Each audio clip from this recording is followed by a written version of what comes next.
Why? Jiang Mian lay weakly on the operating table, her hands and feet bound, her gaze fixed intently on Lu Yuan's face, searching for any sign of his intentions. In the aftermath of the apocalypse, it was impossible to recall how many times they had narrowly escaped death, fighting side by side and supporting one another to survive until now. She had believed their hearts were in sync, that mutual affection had blossomed, only to find herself confronted with such treachery. How utterly absurd, how profoundly foolish. Lu Yuan's expression remained indifferent, unflinching under her scrutinizing gaze. His lips parted slightly. "I owe you an apology." Jiang Mian let out a self-deprecating laugh. Was that not a given? In the current situation, how could it be construed as her failing him? "I refuse to die without understanding. I deserve an explanation. Where did I go wrong?" "You will not die," Lu Yuan asserted, his fingers involuntarily tightening. Jiang Mian looked as if she had heard the most ludicrous joke, her eyes brimming with derision. "I will not die. The probability of becoming a fool after the crystal core is extracted is 40. The chance of becoming an ordinary person is 10, leaving a 50 chance of death. In light of this, your words lack credibility." For Jiang Mian, the prospect of anything other than death was more unbearable than being killed. Lu Yuan's expression grew somber as he retorted, "Qin Wan assures me that current technology is advanced. Do not worry, you will not die." "Qin Wan." Jiang Mian's heart sank sharply. She should have anticipated this. The unattainable white moonlight and the lingering red mole in a man's heart are irreplaceable. How naive she had been to believe she could compete with Qin Wan. Before the game had even begun, she had already lost. If it had not come to the Jiangzhong base, would she still be facing this fate? Alas, the world offers no such alternatives. Her heart felt weary. Let it all be destroyed. What did it matter? Lu Yuan or Qin Wan? They could both go to hell. Jiang Mian. Lu Yuan hesitated, never having witnessed Jiang Mian in such a state. As if her soul had departed, her heart turned to ashes. Regret? No. He felt no regret regardless of how Jiang Mian changed after the extraction of the crystal core. He vowed to care for her for the rest of his life. He swore. With all her might, Jiang Mian spat at Lu Yuan's face, her voice cold. "Do not utter my name, it sickens me." Had she not been under anesthesia, she would have pried open Lu Yuan's heart to see just how dark it truly was.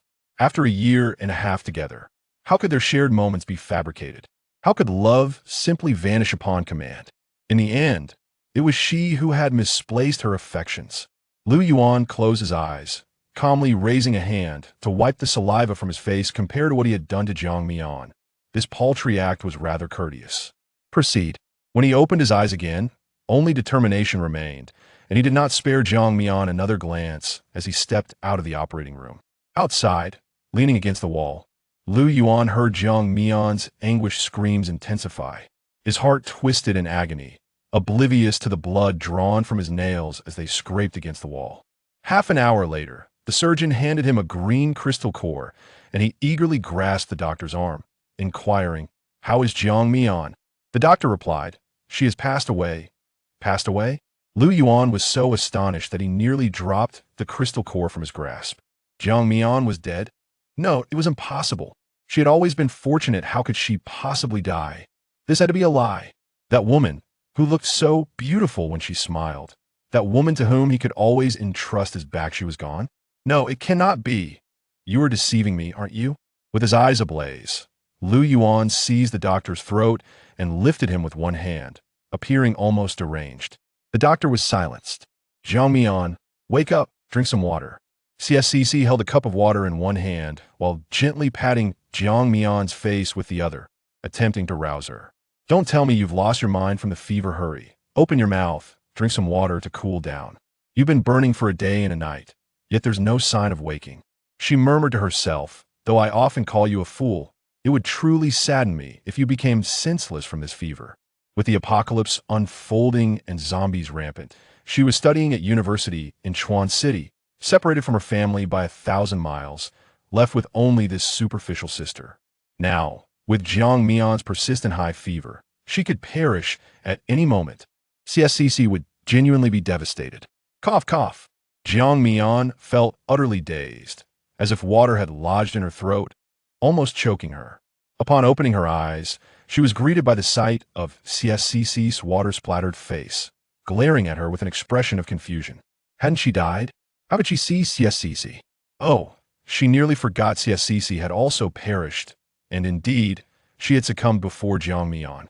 Jiang Mian attempted to raise her hand to pinch her face, to tell her how horrid she looked. Yet she found her arm too heavy to lift, resigning herself to the effort.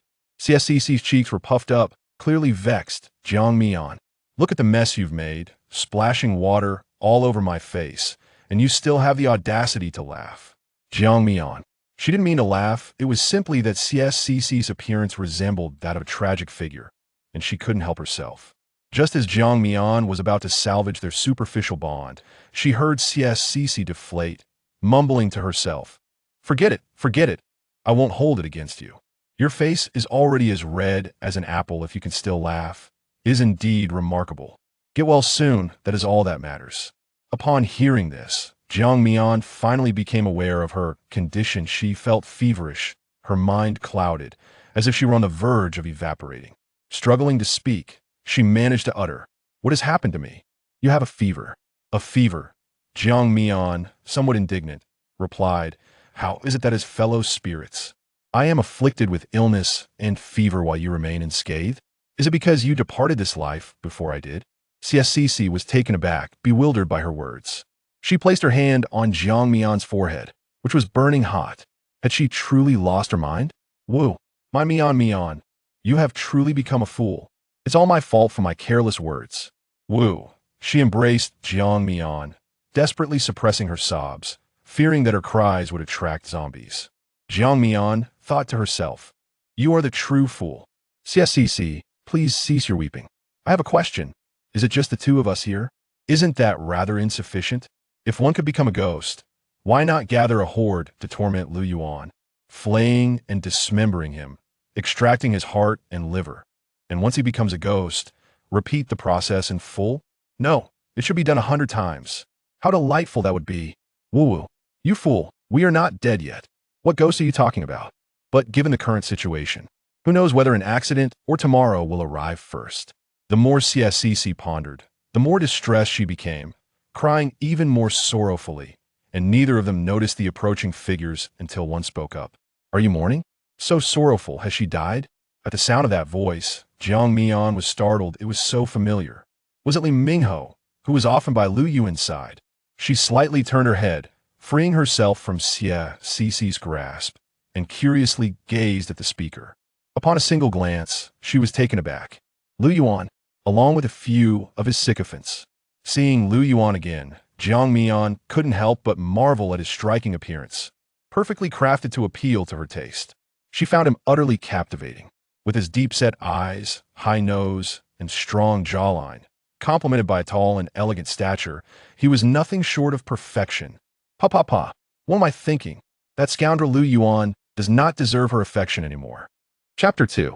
Do not touch me. CSCC hurriedly released Jiang Mian, stood up to wipe her tears, and shot an unkind glare at Li Mingho before looking at Lu Yuan with a sense of grievance.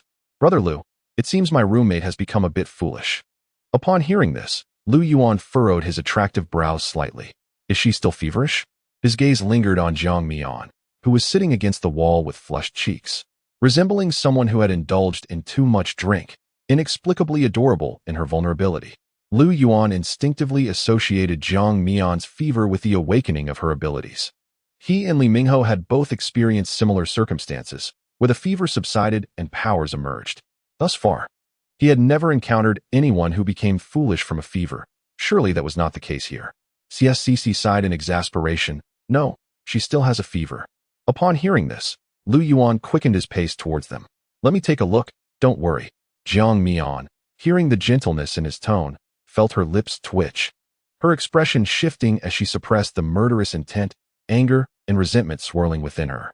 Only when Lu Yuan raised his hand to place it on her forehead did she instinctively retaliate, summoning all her strength to swat his hand away, exclaiming vehemently, "Do not touch me." Despite her fierce demeanor, to the onlookers, she appeared feeble and ailing. Lu Yuan withdrew his hand without anger, standing up with an amused expression. You still have some strength. You must be on the mend. No need to worry. This was directed at CSCC, who beamed at his words. Well, Li Mingho, unable to tolerate Jiang Mian's attitude towards Lu Yuan, remarked sarcastically, Brother Lu, your kindness is completely unappreciated. We are merely fretting over nothing. He rolled his eyes for emphasis. Exactly. Yi Yunfei chimed in, crossing his arms in agreement.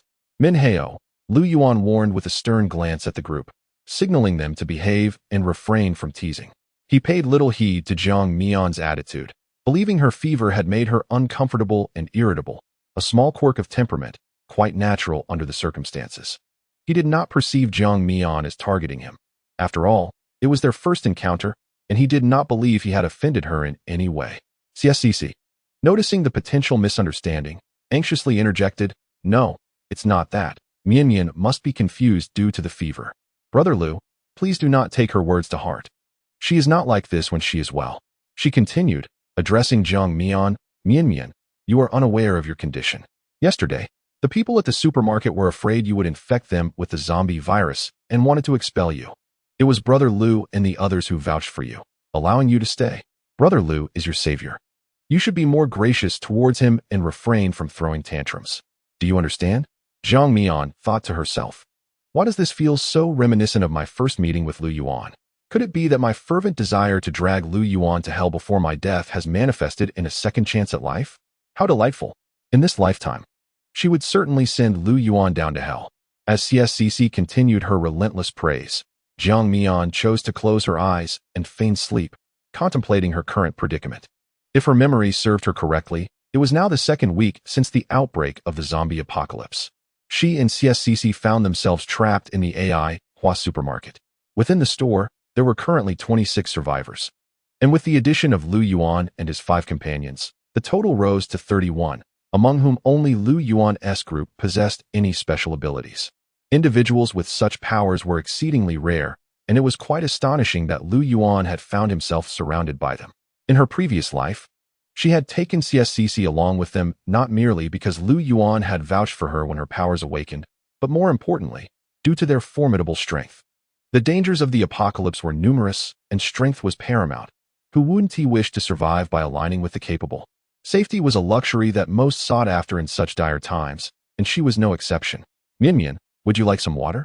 Lu Yuan and his group had departed at some point, leaving only Jiang Mian and CSCC. Jiang Mian nodded, taking a sip of water, feeling her fever slightly alleviate and her mind become clearer. Due to her illness, she and CSCC had been relegated to the daily necessities section on the second floor of the supermarket, where the shelves were stocked with laundry detergent and shower gel, but devoid of any food. Feeling hungry, she inquired, Is there anything to eat? Yes, just wait a moment, CSCC replied, rummaging through her backpack. Having been ill for an entire day and night, hunger was inevitable. A sausage would have to suffice for now. Truth be told, Jiang Mian looked at the sausage in her hand and found little appetite for it. It wasn't that she was being finicky. Didn't they have any ate treasure porridge or bread?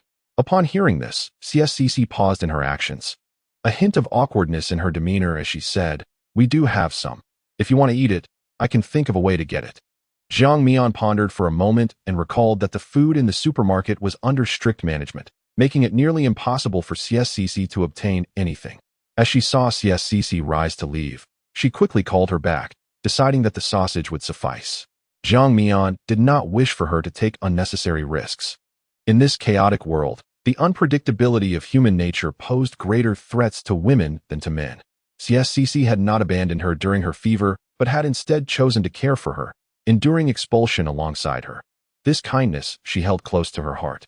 In this life, she would strive to ensure her survival. Recalling CSCC's death, Jiang Mian couldn't help but cast doubt on Li Mingho. In her previous life, they had been divided into groups to gather supplies in a hotel. CSCC had partnered with Li Mingho, yet only he returned, claiming that CSCC had been bitten by a zombie in the chaos. They had been too preoccupied with their escape to check on her condition. Now, reflecting on it, it seemed that Li Mingho's account was merely one side of the story. Could the truth really be as he described? Since coming to understand Lu Yuan's true nature, Jiang Mian had been increasingly suspicious of their interactions. Being infatuated was indeed a folly. Henceforth, she resolved to remind herself daily that wisdom should not be clouded by love.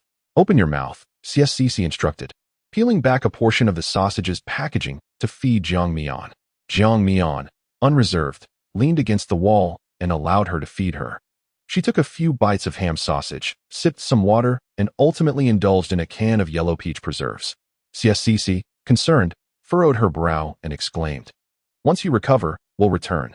In such a large supermarket, I refuse to believe they would dare monopolize everything without sharing a morsel with us. Jiang Mian, however, held steadfast in her conviction that they would indeed dare. She recalled that in her previous life, it was only after being dealt with that these individuals behaved themselves. It is, after all, human nature to prey on the weak and fear the strong. Chapter 3. Conflict. Having satisfied her hunger and thirst, Jiang Mian felt considerably revitalized. She inquired of CSCC, "What time is it now?"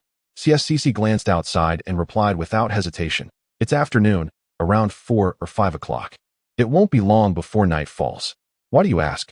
"Just a casual question," Jiang Mian responded, slightly dazed. "Oh," CSCC nodded, then curiously asked, "Do you think there will be rescue?" No. At least in her previous life, they had not awaited salvation. The location of Ai Hua supermarket was particularly precarious. Situated in the city center, densely populated, which implied a significant presence of zombies and danger. Even if there were indeed a rescue, the entry would be no small feat. And how could they ensure a safe exit with everyone? Humans are inherently selfish. Who would risk their life to venture into the city center to save a group of strangers? Those in power are adept at weighing pros and cons. No one would engage in a losing proposition, so thoughts of rescue were futile. They ought to focus on their own survival instead. Upon hearing this, CSCC's expression fell, grappling with the harsh reality. Is there truly no hope? Indeed, Jiang Mian said, meeting CSCC's gaze earnestly. We can only rely on ourselves. Depending on others is futile. Mountains may crumble, and people may flee. Only by relying on oneself can one find a path to survival. This is a lesson learned through bloodshed. In her past life, she had viewed Lu Yuan as a mentor, a friend, and ultimately a lover. That trust and dependence had built up gradually, only for him to betray her in the end. CSCC, witnessing Jiang Mian's newfound seriousness, felt momentarily bewildered. She could not comprehend this transformation. Just before Jiang Mian had fallen ill, they had shared the same anxieties and fears, hoping for rescue. Now, with her fever having subsided slightly, she seemed like an entirely different person. It would not be an exaggeration to say that she appeared as steady as a rock in their current predicament, devoid of worry and fear, and instead advocating for self-reliance. Where had this confidence come from? Oblivious to CSCC's internal musings, Jiang Mian noticed her dazed expression and prompted, "CSCC, what are you daydreaming about? Did you understand what I said?" Jiang Mian was determined to protect her, but only if CSCC did not become a liability. After all, this time, she did not wish to travel alongside Lu Yuan. She intended to rely solely on herself. Though she harbored a desire for vengeance against Lu Yuan, she was not foolish enough to act immediately. Lu Yuan was an electricity-based ability user, having awakened before her as a wood-based ability user. She stood little chance in a direct confrontation, especially with 4 other ability users at his side. For now, it was prudent to bide her time and focus on personal growth. Revenge could wait. Understood. CSCC nodded somewhat sheepishly and replied, "But how can we rely on ourselves?" "It's quite simple," Jiang Mian responded with a smile. "Once I recover, you can join me in strengthening our training, and we will carve our path out of Chuan City." CSCC questioned, "Are you serious? Surely, you are not jesting with me?" Jiang Mian, sensing CSCC's skepticism, reassured her, "I speak the truth. Be prepared. I truly intend to lead you out of Chuan City." CSCC rolled her eyes and retorted, "You fool." Jiang Mian merely chuckled at her reaction without retorting, knowing she needed to conserve her energy and recover swiftly to restart her endeavors. Her current condition was still too frail. To put it simply, her mind was sharp, but her body was weak. She possessed combat experience from her previous life, yet her physical capabilities lagged behind, making training imperative. Taking advantage of CSCC's distraction, Jiang Mian discreetly tested her abilities, confirming her wood-related powers. Though she had long been aware of them, the confirmation brought her a sense of assurance. The following morning, Jiang Mian had completely recovered from her fever and was able to move about. She rummaged through CSCC's backpack, discovering only 4 sausages, a can of yellow peaches, and a handful of fruit candies, far from sufficient to satisfy her hunger. Noticing the disappointment on her face, CSCC tugged at her gently and whispered, "Mian Mian, you're no longer feverish. Let us return to find them. Zhang Mian set down the bag and distributed 2 sausages to her, calmly stating, "There's no rush. Let us wait a bit longer." As CSCC was about to inquire what they were waiting for, Zhang Mian urged, "Hurry and eat. Once we finish, we need to move these shelves." Following Zhang Mian's gaze, CSCC scanned their surroundings curiously and asked, "What is going on?" Zhang Mian, leisurely eating her sausage, replied, "It's nothing much. We just need to rearrange the shelves to carve out our territory. It would be better to have some privacy." After finishing their sausages, the 2 shared the can of yellow peaches, drinking every drop of syrup, yet still feeling unsatisfied. "Never mind, let us get to work." They aligned 2 rows of shelves against the window to form a room with only one exit, providing a greater sense of security than the previous open layout. Delighted with their handiwork, CSCC expressed her satisfaction. "This looks great, much more pleasing to the eye." For some reason, whenever she saw Zhang Mian now, it felt as if she had found her anchor, filling her with hope for their future lives. Zhang Mian remained silent, standing by the window gazing down. They were on the 2nd floor, and descending would be easy, but the street was swarming with zombies. Judging by their appearance, they seemed to be ordinary zombies, not too difficult to handle. It would be wise to find a time to practice their skills. "What's that noise? Are they arguing?" CSCC suddenly asked. Zhang Mian replied, "Let us go join the commotion. We might find something unexpected." As a person with abilities, Zhang Mian's senses were far superior to those of ordinary individuals. She had already heard the sounds of an argument. She had been waiting for this moment. With Lu Yuan and his group leading the way, there was no need for her to take the forefront. It was wiser to quietly reap the benefits. "Really?" CSCC exclaimed in surprise. "Are you serious?"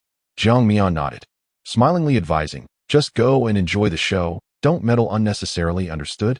CSCC responded, "Does she seem like someone who can be easily understood?" The 2 made their way towards the staircase, where 2 escalators were installed in the supermarket, one ascending and the other descending. However, as there was no electricity at the moment, they resembled ordinary stairs. Most survivors congregated on the 1st floor, where a large warehouse was situated, stocked with most of the available food. To maintain control over the supplies, they had opted to reside on this level. As Zhang Mian completed her descent, she heard Li Mingho's boisterous voice, truly living up to his reputation as a provocateur. "In all my life, I have never encountered someone as arrogant as you. Is this supermarket your family's property? You think you can lay claim to all the supplies with just a flippant remark? Who do you think you are? Step forward, whether it's a one-on-one or a brawl.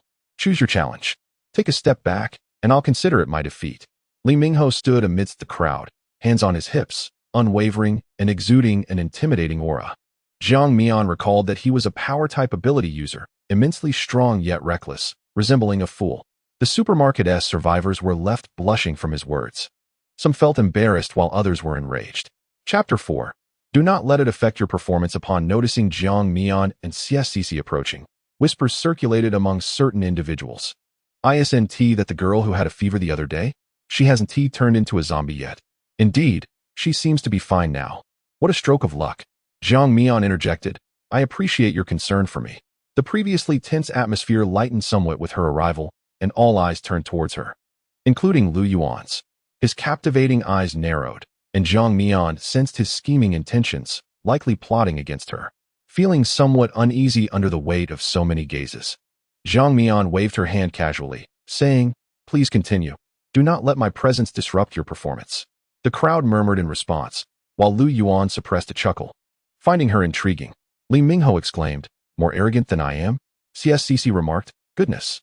You told me before to avoid unnecessary meddling. Yet here you are fueling the fire."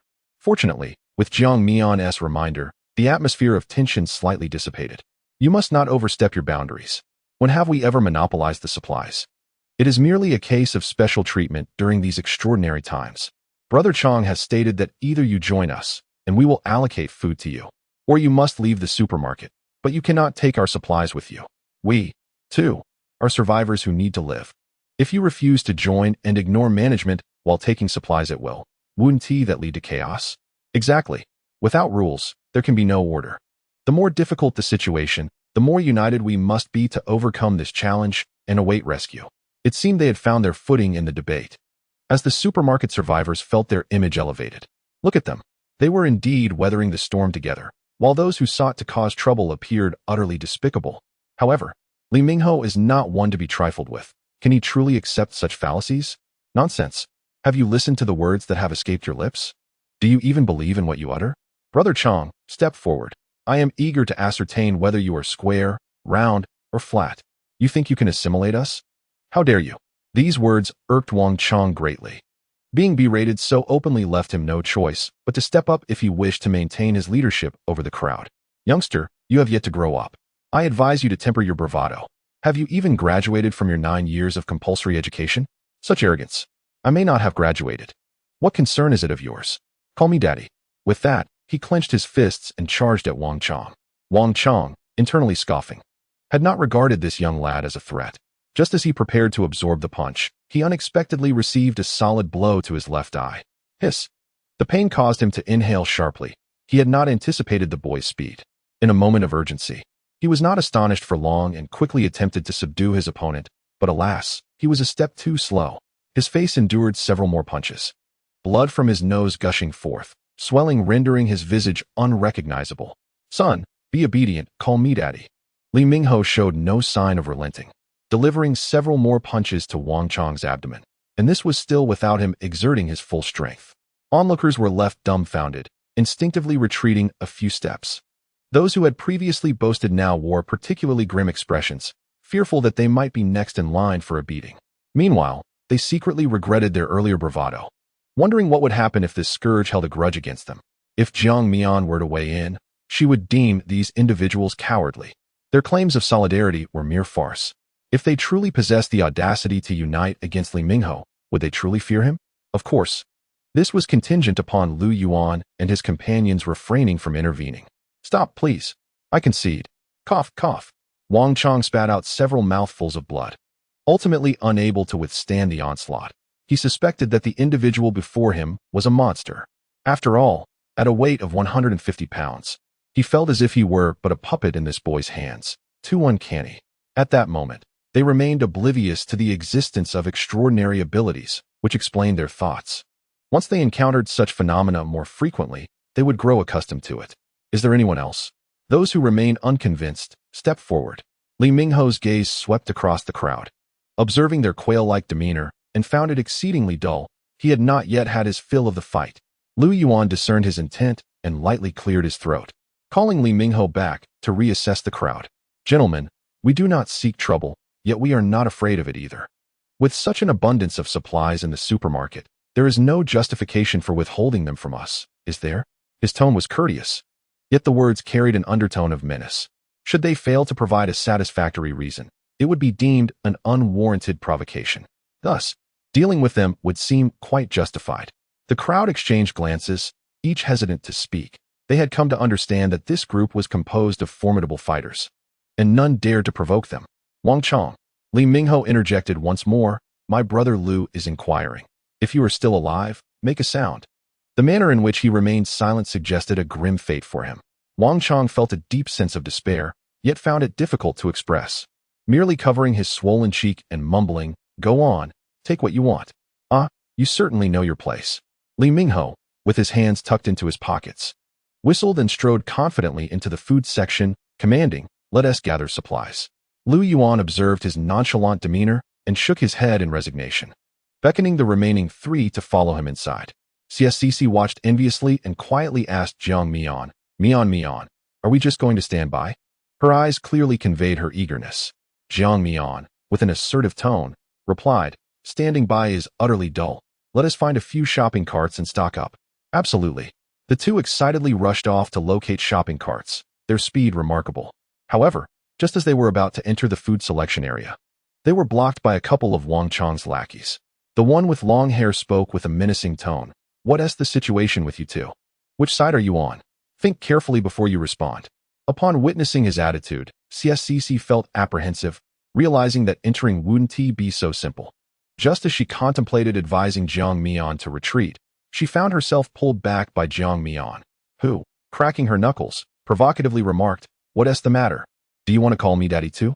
CSCC was taken aback by Jiang Mian's words, covering her mouth in astonishment, mentally chastising, you silly girl. You certainly don't have a son that big. No, with Jiang Mian's petite frame. Was she going to deliver vegetables, or what? Li Mingho took note of the unfolding situation with Jiang Mian and gestured for Lu Yuan to observe. Lu Gu, should we lend a hand? They all understood that. Barring any unforeseen events, Jiang Mian would likely become their new teammate. It was merely a matter of when Lu Yuan would approach her for a discussion. Nevertheless, Jiang Mian's earlier remark about calling her daddy was quite impressive. Li Mingho was willing to accept this new ally. There was no rush. He wanted to see what Jiang Mian was capable of. The abilities of an awakened individual surpassed those of ordinary folk. And he was curious to discover the extent of Jiang Mian's powers, or whether she could even wield any. What kind of abilities had she awakened? Given her confident demeanor, she likely possessed something formidable. Chapter 5. A clean freak. Long Mao's face turned a deep shade of purple upon hearing Jiang Mian's words, clearly incensed. What a fool. Does she truly believe she can act like a dish? Who does she think she is to demand anyone to call her daddy? Seeking death. Everyone watched as Jiang Mian stepped forward, grasped the man's jaw, and with a firm grip, they heard the sickening sound of dislocation. Impatiently, she stated, "If you can't speak, then keep your mouth shut." In the blink of an eye, Long Mao was sent crashing to the ground by a flawless shoulder throw. Howling in pain. The entire event transpired in mere seconds, the visual impact striking. Those with keen eyes had already noticed Long Mao's jaw was dislocated. Jiang Mian advanced a few steps, placed her foot on Long Mao's fingers, and applied pressure, exclaiming, "Call me daddy." "Ah, you." With a wild mane and a grimace of agony. He howled in pain. The saying that the fingers are connected to the heart could not ring truer. He felt as though he might perish from the torment. A fleeting glance caught the imposing figure of Jiang Mian, and his heart quaked. Wasn't this girl once so unassuming? How could she possess such hidden depths? Jiang Mian narrowed her eyes slightly, relishing the challenge before her. "Ah, a tough nut to crack. I do adore a resilient spirit," she mused, increasing the pressure of her foot as if she were a sadist. Ah, he longed to find a crevice in the ground to escape. Jiang Mian scratched her ear, mischievously asking, "What?" "I didn't quite catch that." Long Mao felt as if he were teetering on the brink of despair. Ultimately, it was the kind-hearted CSCC who could no longer bear to witness the torment and interceded. Mian, his jaw is dislocated. His speech is inevitably unclear. "Please, just let him go. I'm frightened just watching this," CSCC implored. With CSCC's plea, Jiang Mian relented, withdrawing her foot with an air of nonchalance. Her gaze sweeping over the crowd. "Is there anyone else who wishes to call me mother? I wouldn't mind acquiring a few more adopted sons." She smiled innocently, as if the fierce persona just exhibited was not her own. In truth, Jiang Mian was not one to derive pleasure from tormenting others. Her actions were merely a demonstration to deter any future troublemakers. Lu Yuan's gaze upon Jiang Mian deepened, pondering her true identity. She certainly did not resemble an ordinary university student, and her earlier technique for dislocating a jaw was all too familiar. It was his own signature move. Yet, how could Jiang Mian possess such skills?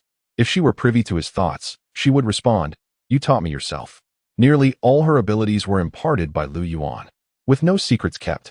"Brother Lu, this Jiang Mian has a certain flair. She aligns with my style, and I find it quite appealing," Li Mingho exclaimed, casually placing a hand on Lu Yuan's shoulder. Lu Yuan shrugged off the contact with disdain before retorting, "What do you find appealing? Are you certain she shares your style?" "Brother Lu, I assure you, she embodies my essence." "No, wait, that is not what I meant. When I said appealing, I meant I admire her. Understand? Not in a romantic sense." The others chimed in. "An explanation is merely a disguise. You'd best keep any inappropriate thoughts to yourself." Lu Yuan waved his hand dismissively. "All right, gather supplies. Acquire as much sustenance as possible." As Jiang Mian and CSCC pushed their shopping cart into the food section, the crowd began to murmur among themselves. "Goodness, how has this girl become so fierce after her fever? What? I think she has become even more formidable. I envy her." "Envy? You think that fever will spare you?" "Ah, she is back. Who knows? Is she here to adopt more sons?" Jiang Mian cleared her throat and declared, "You've stumbled upon a truth. It is indeed after the fever that I have grown stronger. Might we consider that fever is a form of human evolution?" After finishing her words, Jiang Mian turned and left, not allowing anyone a moment to respond. She was not keen on being questioned. Having just overheard their conversation, she decided to step forward and offer a reminder: treat those with fevers kindly. Based on her experiences from her previous life, a fever indeed marked an evolution of humanity. Those who endured would become extraordinary beings, while those who could not would perish and turn into zombies. Nevertheless, they deserved at least one chance. CSCC, while grabbing bread and biscuits from the shelf, curiously inquired of Jiang Mian, "Can a fever truly enhance one's abilities?" Jiang Mian nodded affirmatively. Upon hearing this, CSCC's eyes sparkled with fascination, but the thought of how Jiang Mian suffered during her fever quickly transformed her expression into one of distress. Indeed, there is no such thing as a free lunch. Unbeknownst to Jiang Mian, who was entirely absorbed in her pursuit of snacks, CSCC's emotional shift went unnoticed. With her heart set on food, she pushed her cart backward, filling it with her favorite treats, her spirits soaring. Lu Yuan had come to probe Jiang Mian, and as he observed her swift and cheerful movements akin to a little bird, he found himself momentarily entranced. In mere seconds, while Jiang Mian was engrossed in her task, she unexpectedly collided with him. "Be careful," he exclaimed, gently steadying her by the shoulders. However, the moment their bodies made contact, he felt her stiffen for an instant. The next second, she startled and fled from him as if he were a terrifying beast. Upon hearing Lu Yuan's voice, Jiang Mian thought, "Not good." But it was too late. He had already touched her shoulder. How infuriating. She noticed Li Mingho and others nearby, occasionally casting furtive glances her way, their faces betraying their amusement at the unfolding spectacle. It seemed Lu Yuan was here to test her limits. Jiang Mian, displeased, spoke in a cold tone. "Is there something you want?" A flicker of surprise crossed Lu Yuan's eyes. He was baffled by the woman's heightened alertness. He extended his right hand in a gentlemanly manner and politely introduced himself. "Hello, I am Lu Yuan. May we get acquainted?" Jiang Mian regarded his fair, smooth hand, with its distinct knuckles, and thought to herself, "What exquisite hands. I wonder if they would look as appealing after the bones are extracted?" Instinctively, she averted her gaze and, without a hint of embarrassment, replied, "I'm sorry, but I have a cleanliness obsession." Though she apologized, there was no trace of contrition on her face.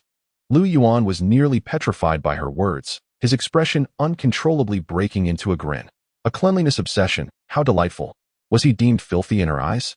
For years, he had mastered the art of concealing his emotions, having not encountered anyone who could easily provoke his ire for quite some time. Suppressing the anger brewing within, he nonchalantly withdrew his hand, though only he understood the weight of that gesture. "May I inquire what ability you have awakened?" he asked, deciding to be direct since pleasantries had proven ineffective.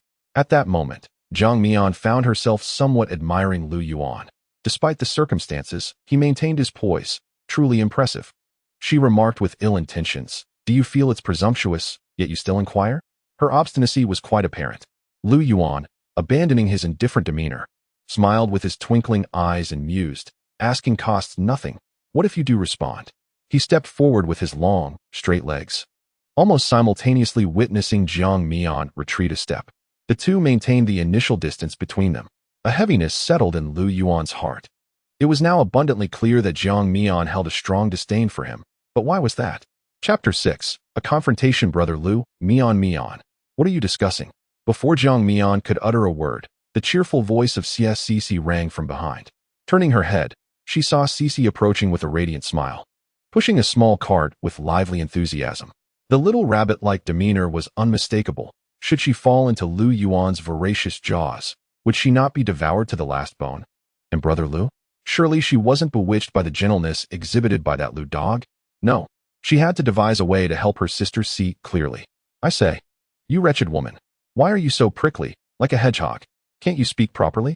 On the other side, Li Mingho could no longer contain himself and stormed over, indignantly defending Lu Yuan.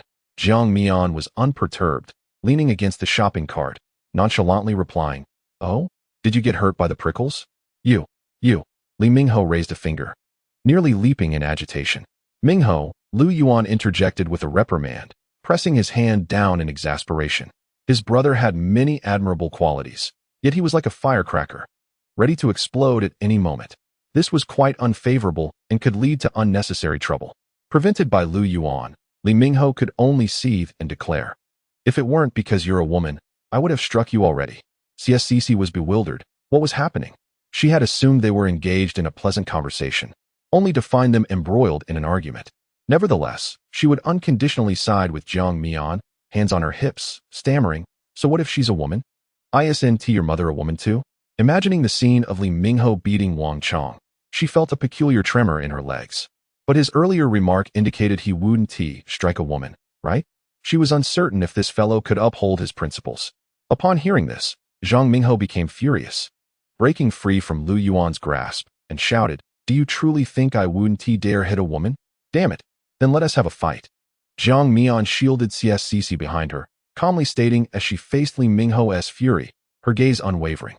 Though she could not confront Lu Yuan, venting her frustrations on Li Mingho seemed acceptable. "Let us fight then. If I win, you must not claim I bully women." Li Mingho ground his teeth, preparing for a brawl. He had never feared anyone in a fight. "Very well. If I win, you must agree to one condition," Zhang Mian replied.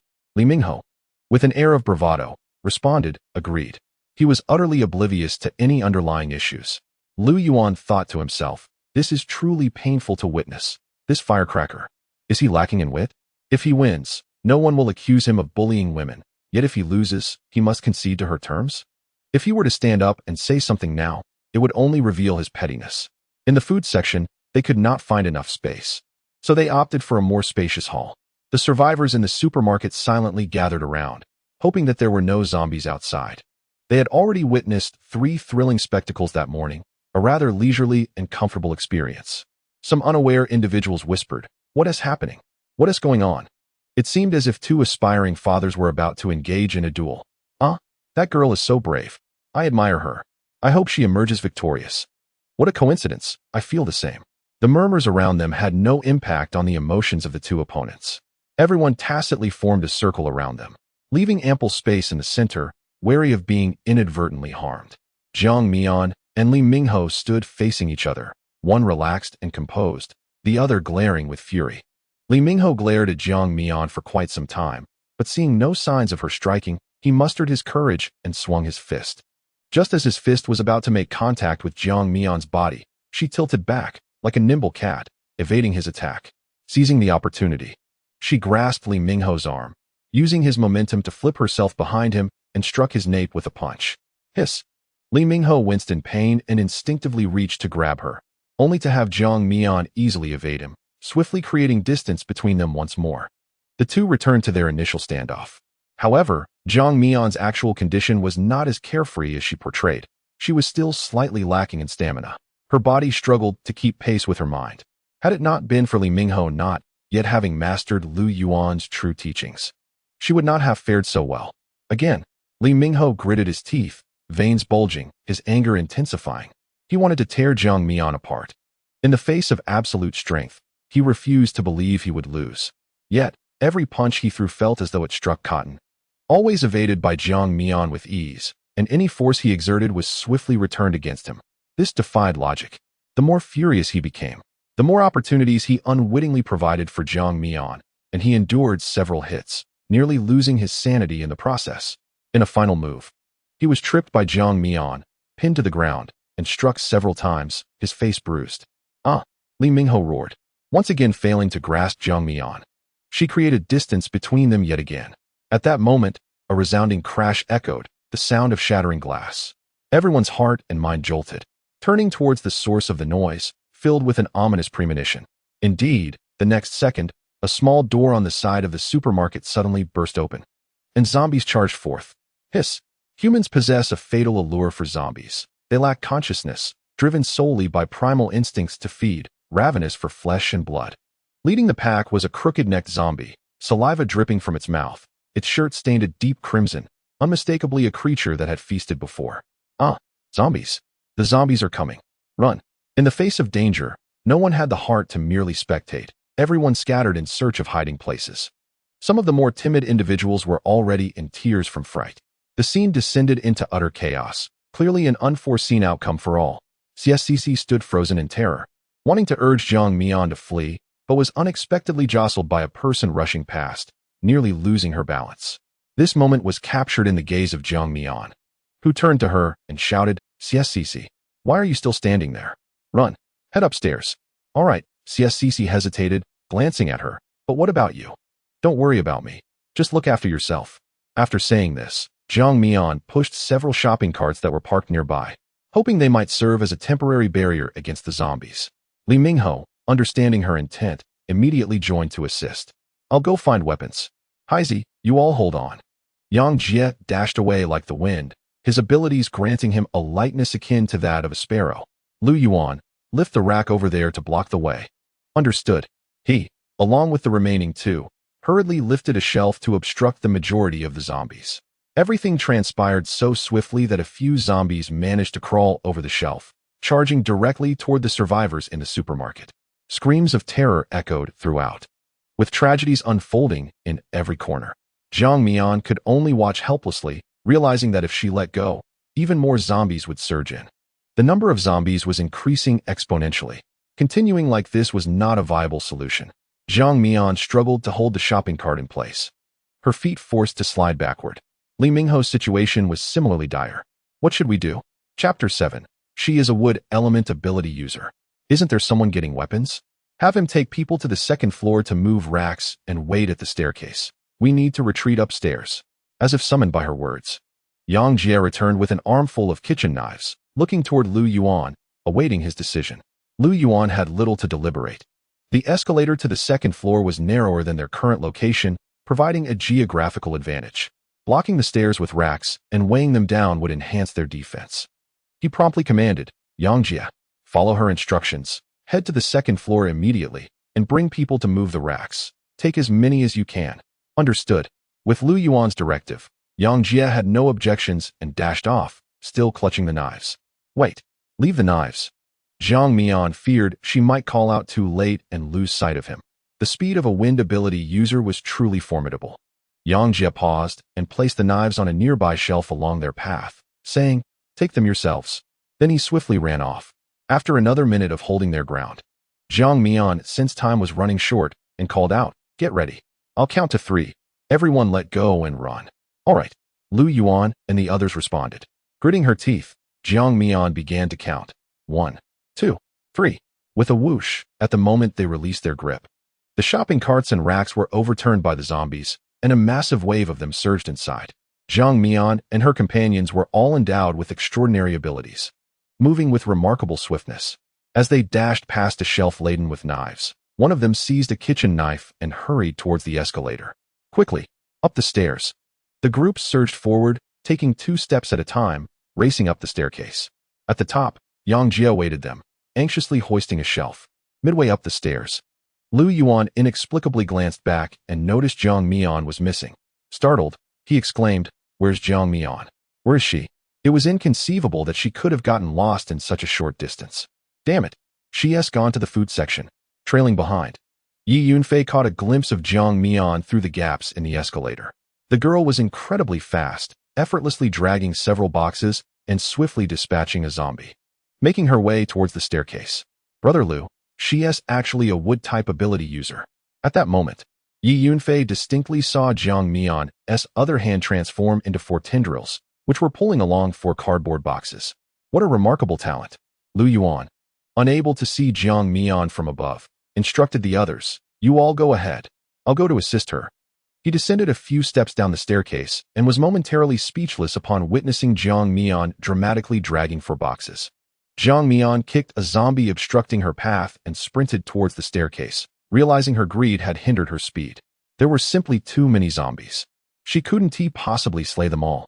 Zzz. Lu Yuan unleashed a bolt of lightning, incinerating the zombies behind Jiang Mian, their heads emitting smoke. As one zombie fell, it inadvertently tripped several others behind it, granting Jiang Mian a fleeting moment to escape. Hurry up, Jiang Mian thought to herself, I want to be fast too. Isn't this my limit already? Lu Yuan noted the helplessness on her face and, understanding her plight, shouted, boxes. Throw 2 to me. Quickly. All right. Coming. Jiang Mian extended a tendril from her knife-wielding hand and, in conjunction with her other hand, tossed 2 boxes to Lu Yuan. With 2 fewer boxes, her movements became significantly swifter, and soon she reached the staircase entrance. Unfortunately, the area was choked with zombies, rendering the normal ascent impossible. She glanced at the angled surface of the escalator and devised a plan. With a swift motion, her left tendril extended out and grasped the escalator, using it as leverage to propel herself upward. Lu Yuan observed her with deepening admiration. Her adept use of abilities suggested she was not a novice. Yet, Jiang Mian had awakened right before his eyes, leaving him increasingly perplexed by her. Hurry, hurry, Yang Jie urged, impatience growing as only Lu Yuan and Jiang Mian remained below. Lu Yuan, tall and naturally swift, frequently glanced back at Jiang Mian, relieved to see the zombies were still a distance away. Just as he exited the staircase, he heard Jiang Mian shout, "Catch the boxes!" At that moment, she hurled the 2 boxes in her hands upward with a swift motion. "Brother Lu, be careful." Yi Yunfei felt a sudden jolt at his brow, pushing Lu Yuan aside just in time to catch the 2 boxes hurled by Jiang Mian. He exhaled a long breath, inexplicably filled with a sense of accomplishment. Lu Yuan observed as Jiang Mian, after tossing the boxes, gripped the handrail of the elevator, propelling herself into the air. She kicked at the pursuing zombies, which toppled like a line of dominoes down the staircase. She then leaped onto the adjacent escalator, repeating the maneuver, creating a spectacular scene as the zombies cascaded downward. Impressive.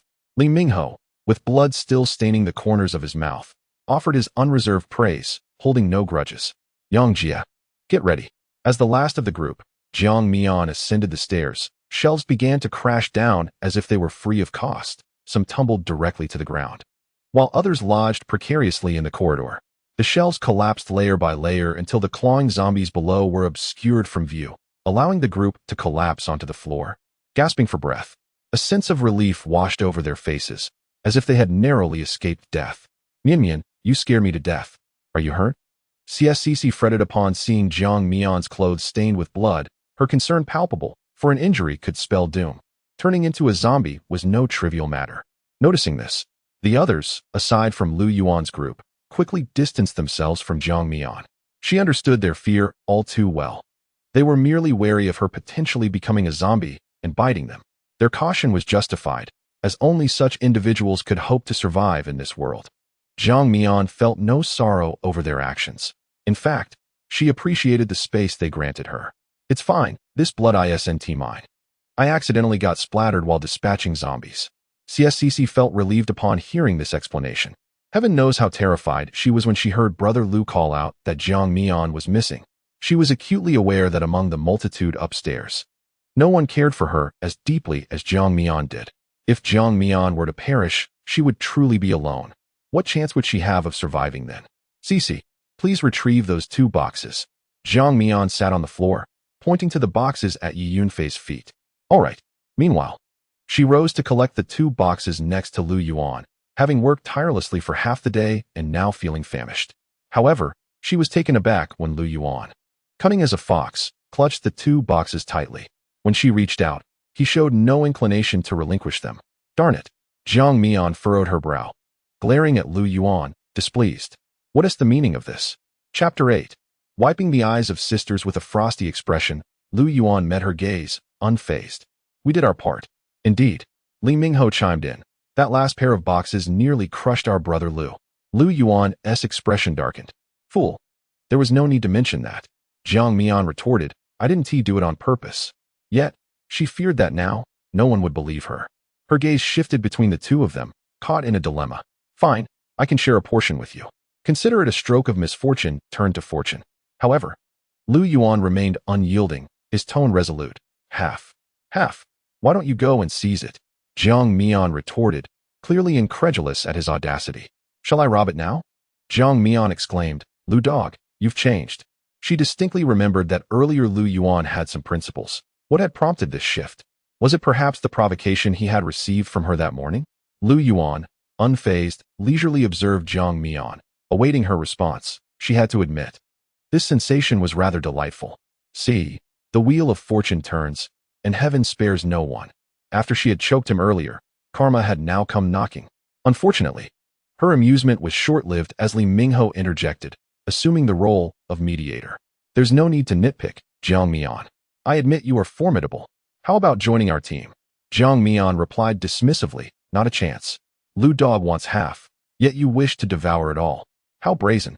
However, upon noticing CSCC's eager expression, she suddenly reconsidered. It was time to enlighten her sister.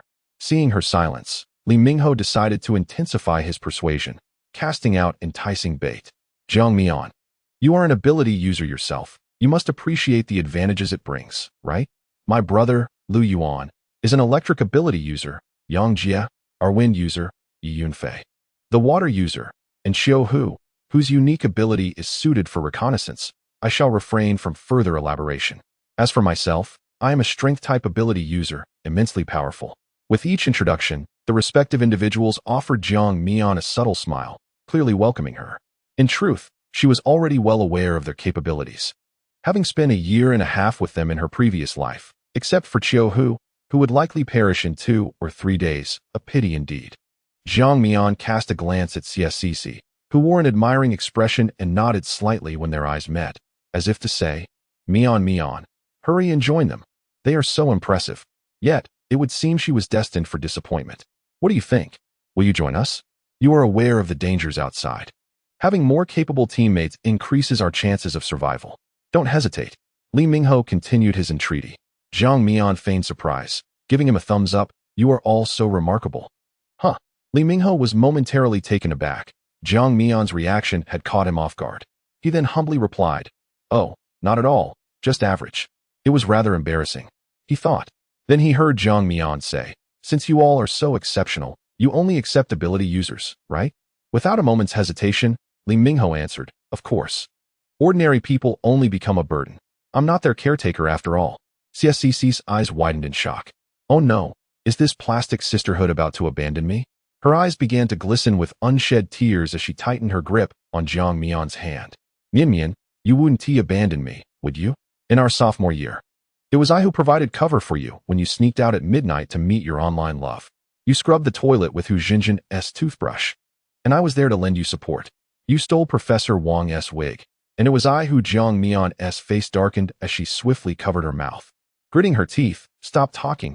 I would never abandon you. The crowd remarked, It seems this college life is quite eventful. CSCC, feeling reassured, managed to hold back the tears that had been welling up in her eyes. Ahem, Jiang Mian awkwardly cleared her throat. Though I possess extraordinary abilities. My roommate Cici is an ordinary person. Our bond is akin to sisterhood, and I cannot forsake her. Otherwise, I might as well withdraw from this team. Upon hearing this, CSCC was overwhelmed with emotion, her eyes reddening as she declared, Mian, from now on, you are my dear sister. Li Mingho interjected. What a touching display of sisterly affection.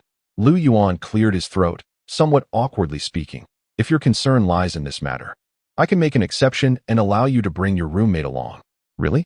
CSCC exclaimed with delight. I can join too? Is that true, Brother Lu? She looked at Lu Yuan with hopeful eyes, and upon receiving a nod from him, she was nearly overwhelmed by the sheer fortune of it all.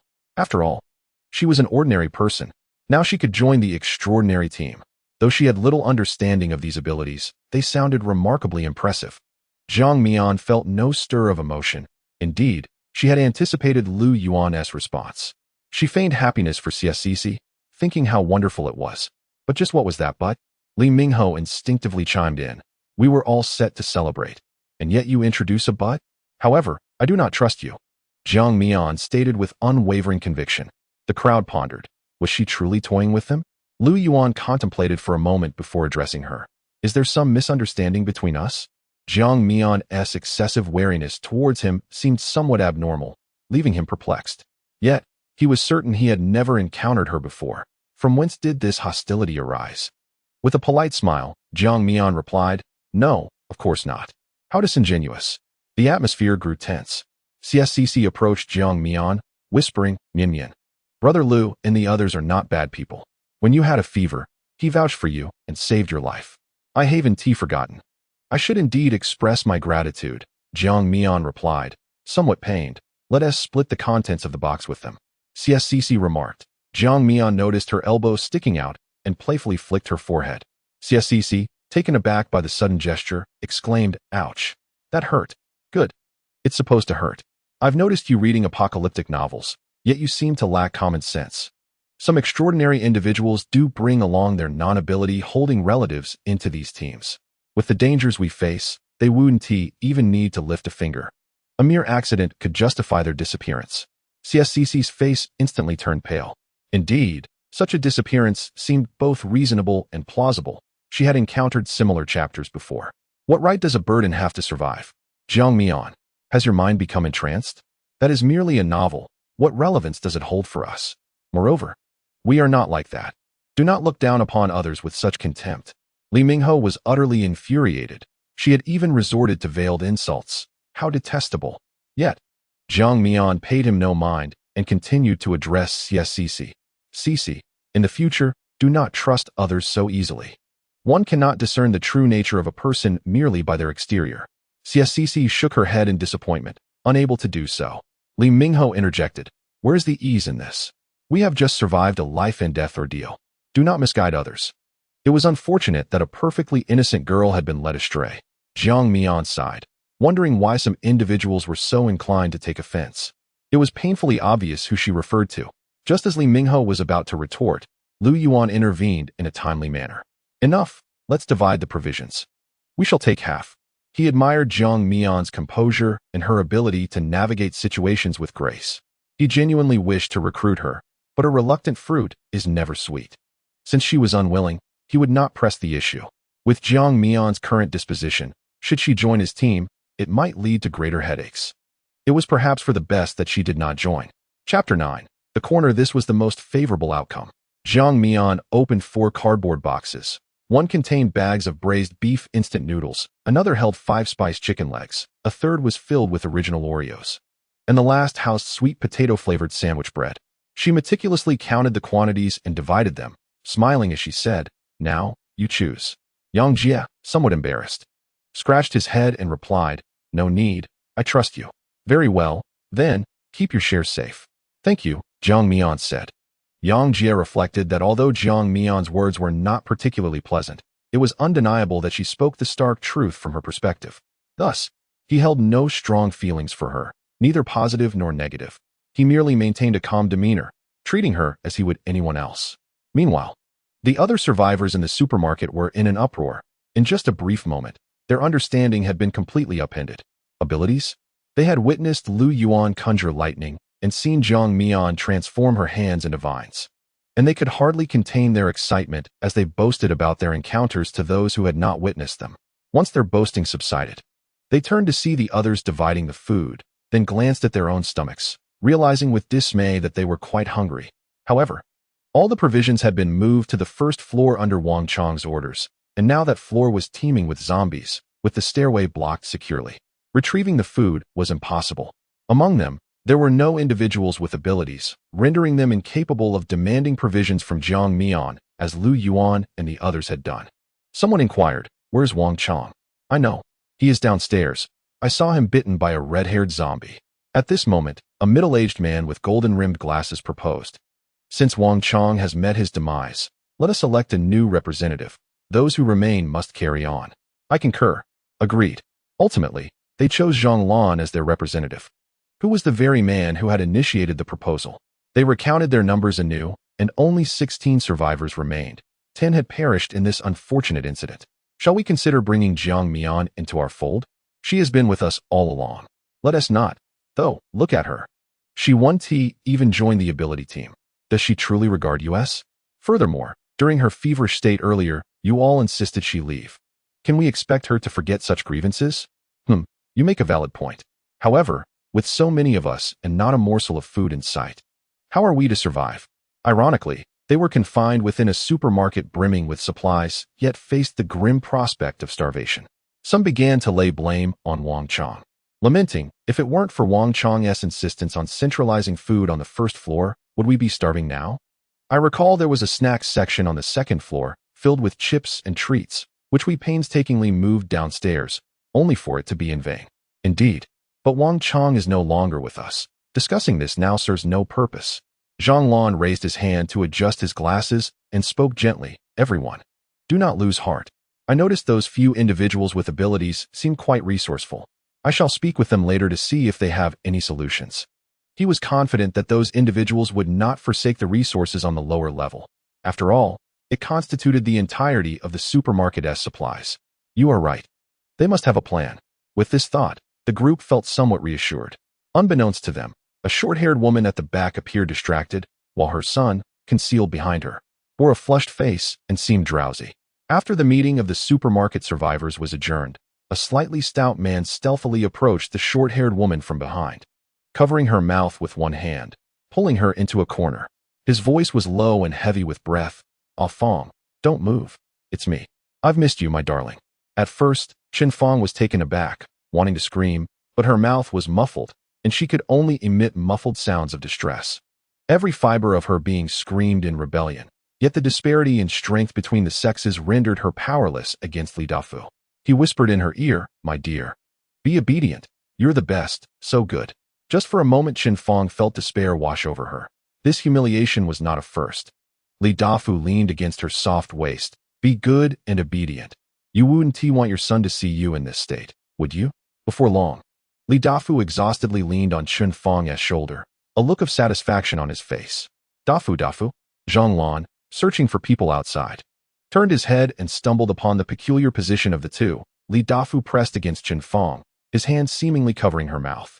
Chen Fong's face was streaked with tears, her cheeks swollen, and when she glanced at him, her eyes bore a glimmer of hope. She was silently pleading for help. Without needing to guess, he already knew what had transpired. Li Dafu let out a sigh of relief upon recognizing that the newcomer was Zhang Lan. He released Chen Fong and, with a calm demeanor, proceeded to adjust his trousers. "What brings you here?" he inquired. Zhang Lan, feeling somewhat awkward, cleared his throat and quickly diverted his gaze from Chen Fong to Wang Dafu. "You need to accompany me to speak with someone named Lu Yuan." Wang Dafu, having grown up alongside Zhang Lan, owed much of his election as the representative survivor of the supermarket to him. Therefore, upon witnessing the predicament involving Chen Fong, he chose to turn a blind eye, considering it none of his concern. After all, Chen Fong's husband had perished on the very first day of the apocalypse, leaving her as a lone mother with her child. If she were wise, she would seek out a protector sooner rather than later. With a cheerful grin, Li Dafu said, "All right, I'll accompany you." Neither of them cast a glance at Chen Fong as they departed together.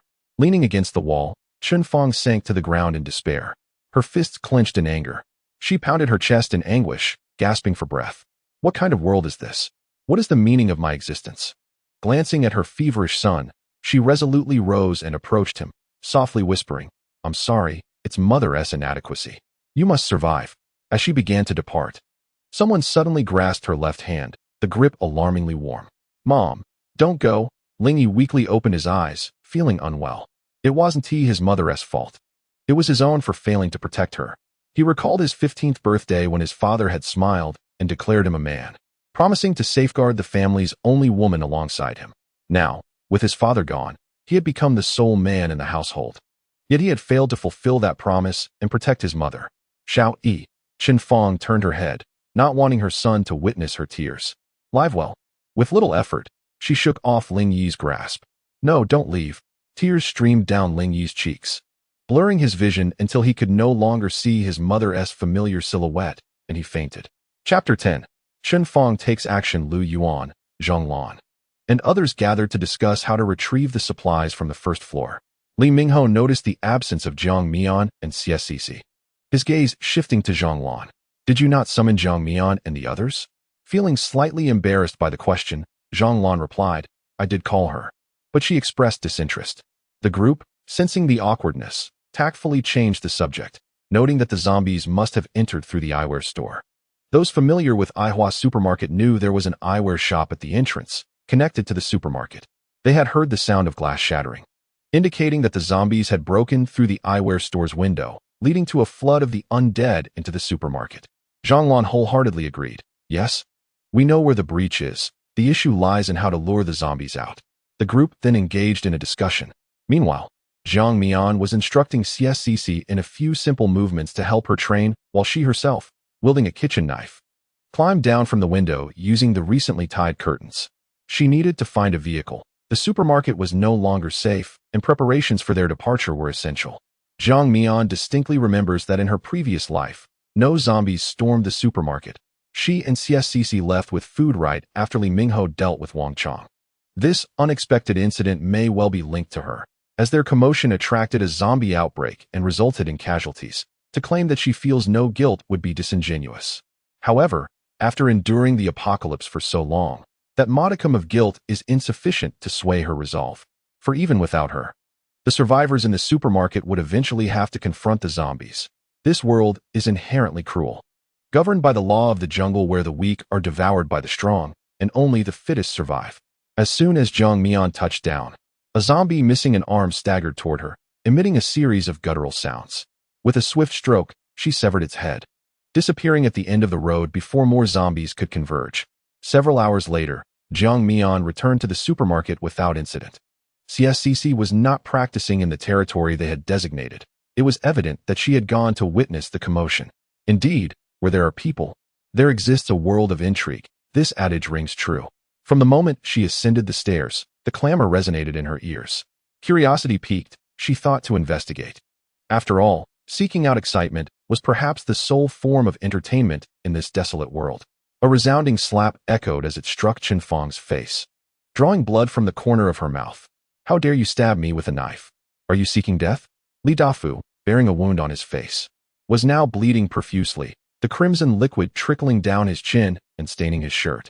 Chen Fang was being restrained by Zhang Lan and another man, the 5 distinct red handprints on her face glaringly apparent. With fury in her eyes, she glared at Li Dafu and spat, "Beast, I wish to die. If I perish, I shall drag you down with me. Wanna die? I'll fulfill that wish," he thundered, grasping her head and roughly pushing her toward the window, intent on throwing her out to feed the zombies. "Let go. All of you, let go." This was directed at Zhang Lan and the others, who clearly intended to end Chen Fang's life. Zhang Lan, concerned about the repercussions, dared not truly release her grip, allowing only a half-hearted push toward the window to intimidate. Then urged, "Dafu, calm down, cool your temper. How dare this woman attack me with a knife? If she does not die today, I shall not rest." Li Dafu was genuinely consumed by murderous intent. In this precarious situation, if he did not eliminate Chen Fang, who could guarantee there wouldn't be a next time? Betrayal lurked in the shadows, and how could one survive? CSCC spotted Jiang Mian and beckoned her over. Jiang Mian approached slowly, deliberately ignoring Lu Yuan and his group, and curiously inquired of CSCC, "What is happening?"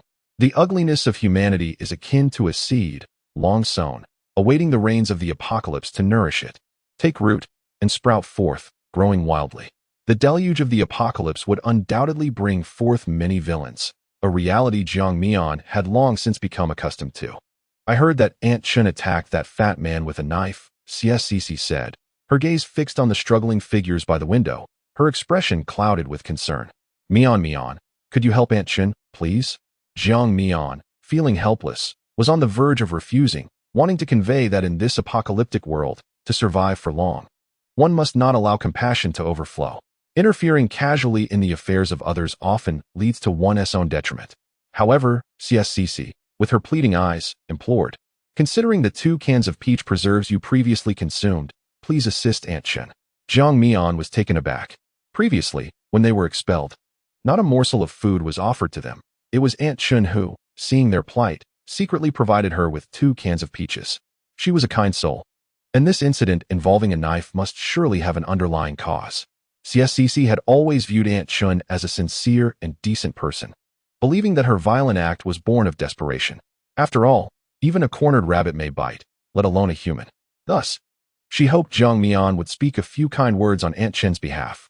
At that moment, Jiang Mian, still somewhat dazed from the prior events, recalled her rebirth, struggling to remember the distant past. Yet, upon hearing CSCC's words, her heart was somewhat stirred. She stepped forward and exclaimed, "Release her. Let us discuss this matter calmly. Is there a need for such chaos, as if we do not already have enough zombies downstairs?" The onlookers, initially mere spectators, changed their expressions upon hearing her words, evidently realizing the validity of Jiang Mian's point. Had they angered the zombies, would they still have a chance to live? What if an unforeseen mishap occurred? Indeed, Aunt Chen, voice your grievances and let us deliberate together. Exactly. Dafu, if there are issues, let us resolve them. We are men, not petty enough to squabble with a woman. The crowd began to rally for peace, while Zhang Lan remained silent, her expression growing somewhat unnatural. Clearly feeling guilty, Li Dafu, aware of his own culpability, shouted, "To hell with your petty squabbles. I am nearly slain by her, and you think I can afford to bicker?" He dared not let anyone discover what he had done to Chen Fang. Now, the only justification he had was that he had nearly been killed by her. Jiang Mian casually flicked her nails and remarked somewhat unkindly, "Well, she is still alive." "Isn't she?" Li Dafu, startled by her nonchalance, feigned calmness and said, "Girl, Don't think that just because you've awakened your powers, I fear you. Stay out of adult matters. His implication was clear. She should keep her distance. If she insisted on intervening, matters could become complicated. Despite Li Dafu's fierce demeanor, he felt an unsettling uncertainty within. Jiang Mian dismissed his words, shifting her gaze to Chen Fang. Aunt Chen, articulate your grievances. There are many here willing to advocate for you. CSCC also urged. Yes, Aunt Chen, please speak. We shall stand by you. Li Dafu grew anxious, his heart racing as he feared that Chen Fang might reveal something that would turn him into the pariah of the crowd. Fortunately, Chen Fang seemed indifferent to the others, her gaze directed solely at him, filled with hatred. Madwoman, it would be better if she were dead. Chapter 11. Sadness may be contagious. A shard of ice was hurled towards Li Dafu, piercing sharply into his left shoulder. He let out a muffled groan and looked up to find it was none other than Chen Fang's son, Ling Yi. The lad's eyes were bloodshot, and he weakly leaned against a nearby shelf, gazing at Li Dafu with a lifeless stare that sent chills down his spine. Realizing the gravity of the situation, Li Dafu swiftly suppressed his pain and dragged Chen Fang in front of him as a shield. You, how could you? He could scarcely believe that Chen Fang's son had awakened his powers, becoming an ability user. Did this spell doom for him? Everyone stood in stunned silence, including Jiang Mian. Let go of my mother, you beast. Ling Yi's voice, though weak, rang out with unwavering resolve. The ice shard had been aimed at Li Dafu's heart. Unfortunately, it veered off course due to his inexperience with his abilities, or it would have surely claimed the life of this vile creature. Humph. Do you believe I would leap from this window with your mother in tow? Li Dafu gritted his teeth, the pain in his shoulder furrowing his brow.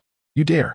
Ling Yi's crimson pupils constricted, and icy shards began to form at his fingertips, exuding a chilling mist that lowered the surrounding temperature several degrees.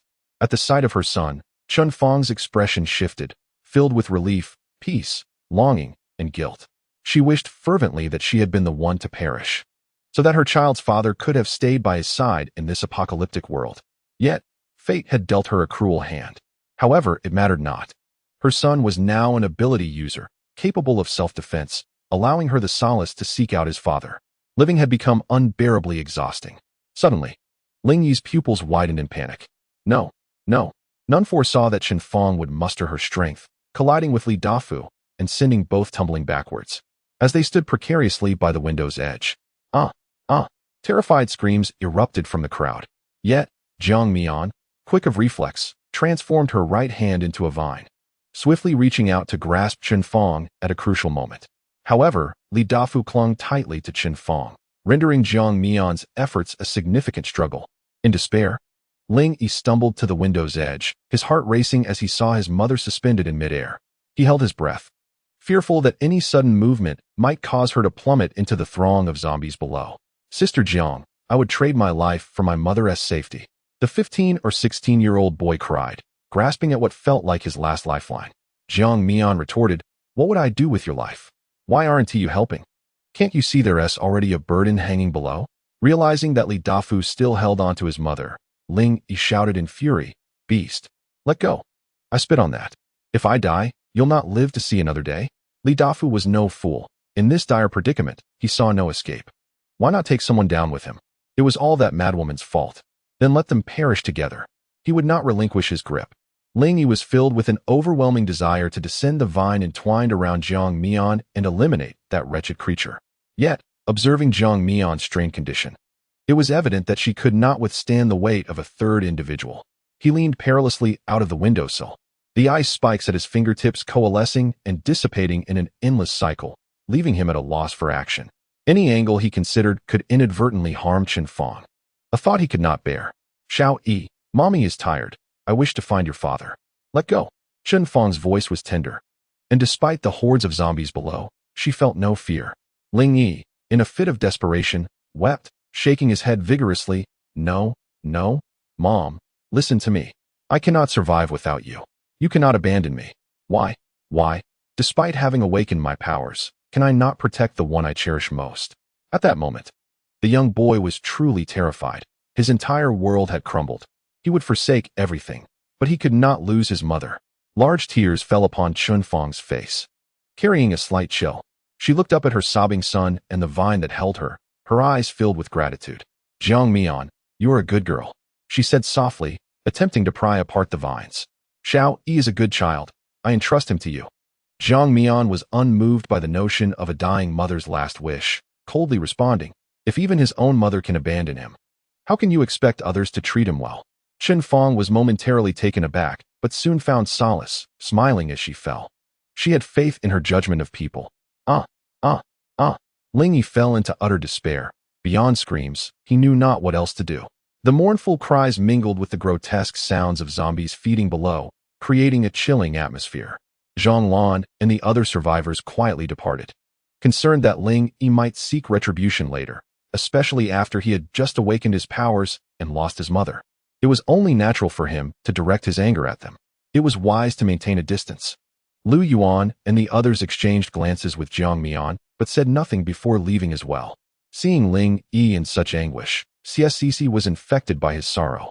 Her long-suppressed fears erupted, and she too began to weep. Jiang Mian pinched her brow, feeling overwhelmed, and asked, "What are you crying about now?" Wu. I am so worried about my parents. Why is there such a distance between Chuan City and Hai City? Wu, I don't even know how my parents are doing. Whether they are still alive, Wu. CSCC sobbed, her face streaked with tears and snot, revealing her genuine distress. Jiang Mian's expression darkened, and she fell silent. Perhaps sorrow truly was contagious, for she too began to think of her own parents. In her previous life, Lu Yuan had accompanied her back to her hometown, but alas, they were too late. Upon entering the community, they encountered her father, now a zombie, and her mother had met a tragic end at home, reduced to mere bones. She harbored a haunting suspicion that perhaps her father had transformed into a zombie at the onset of the apocalypse and had devoured her mother before wandering into the neighborhood. This thought was too heavy, suffocating in its weight. Did she truly need to return and verify it once again? Some wounds, though long past, still evoke a heart-wrenching pain upon recollection. Xiao Yi, please eat something, urged CSCC. Her eyes swollen, yet her mindset composed as she offered a sweet potato-stuffed toast to Ling Yi. Ling Yi appeared dazed, his gaze vacant, and he numbly accepted the toast, holding it in his hand without movement, as if his soul had departed. Jiang Mian, lacking the ability to console, nonetheless believed that time is the greatest healer.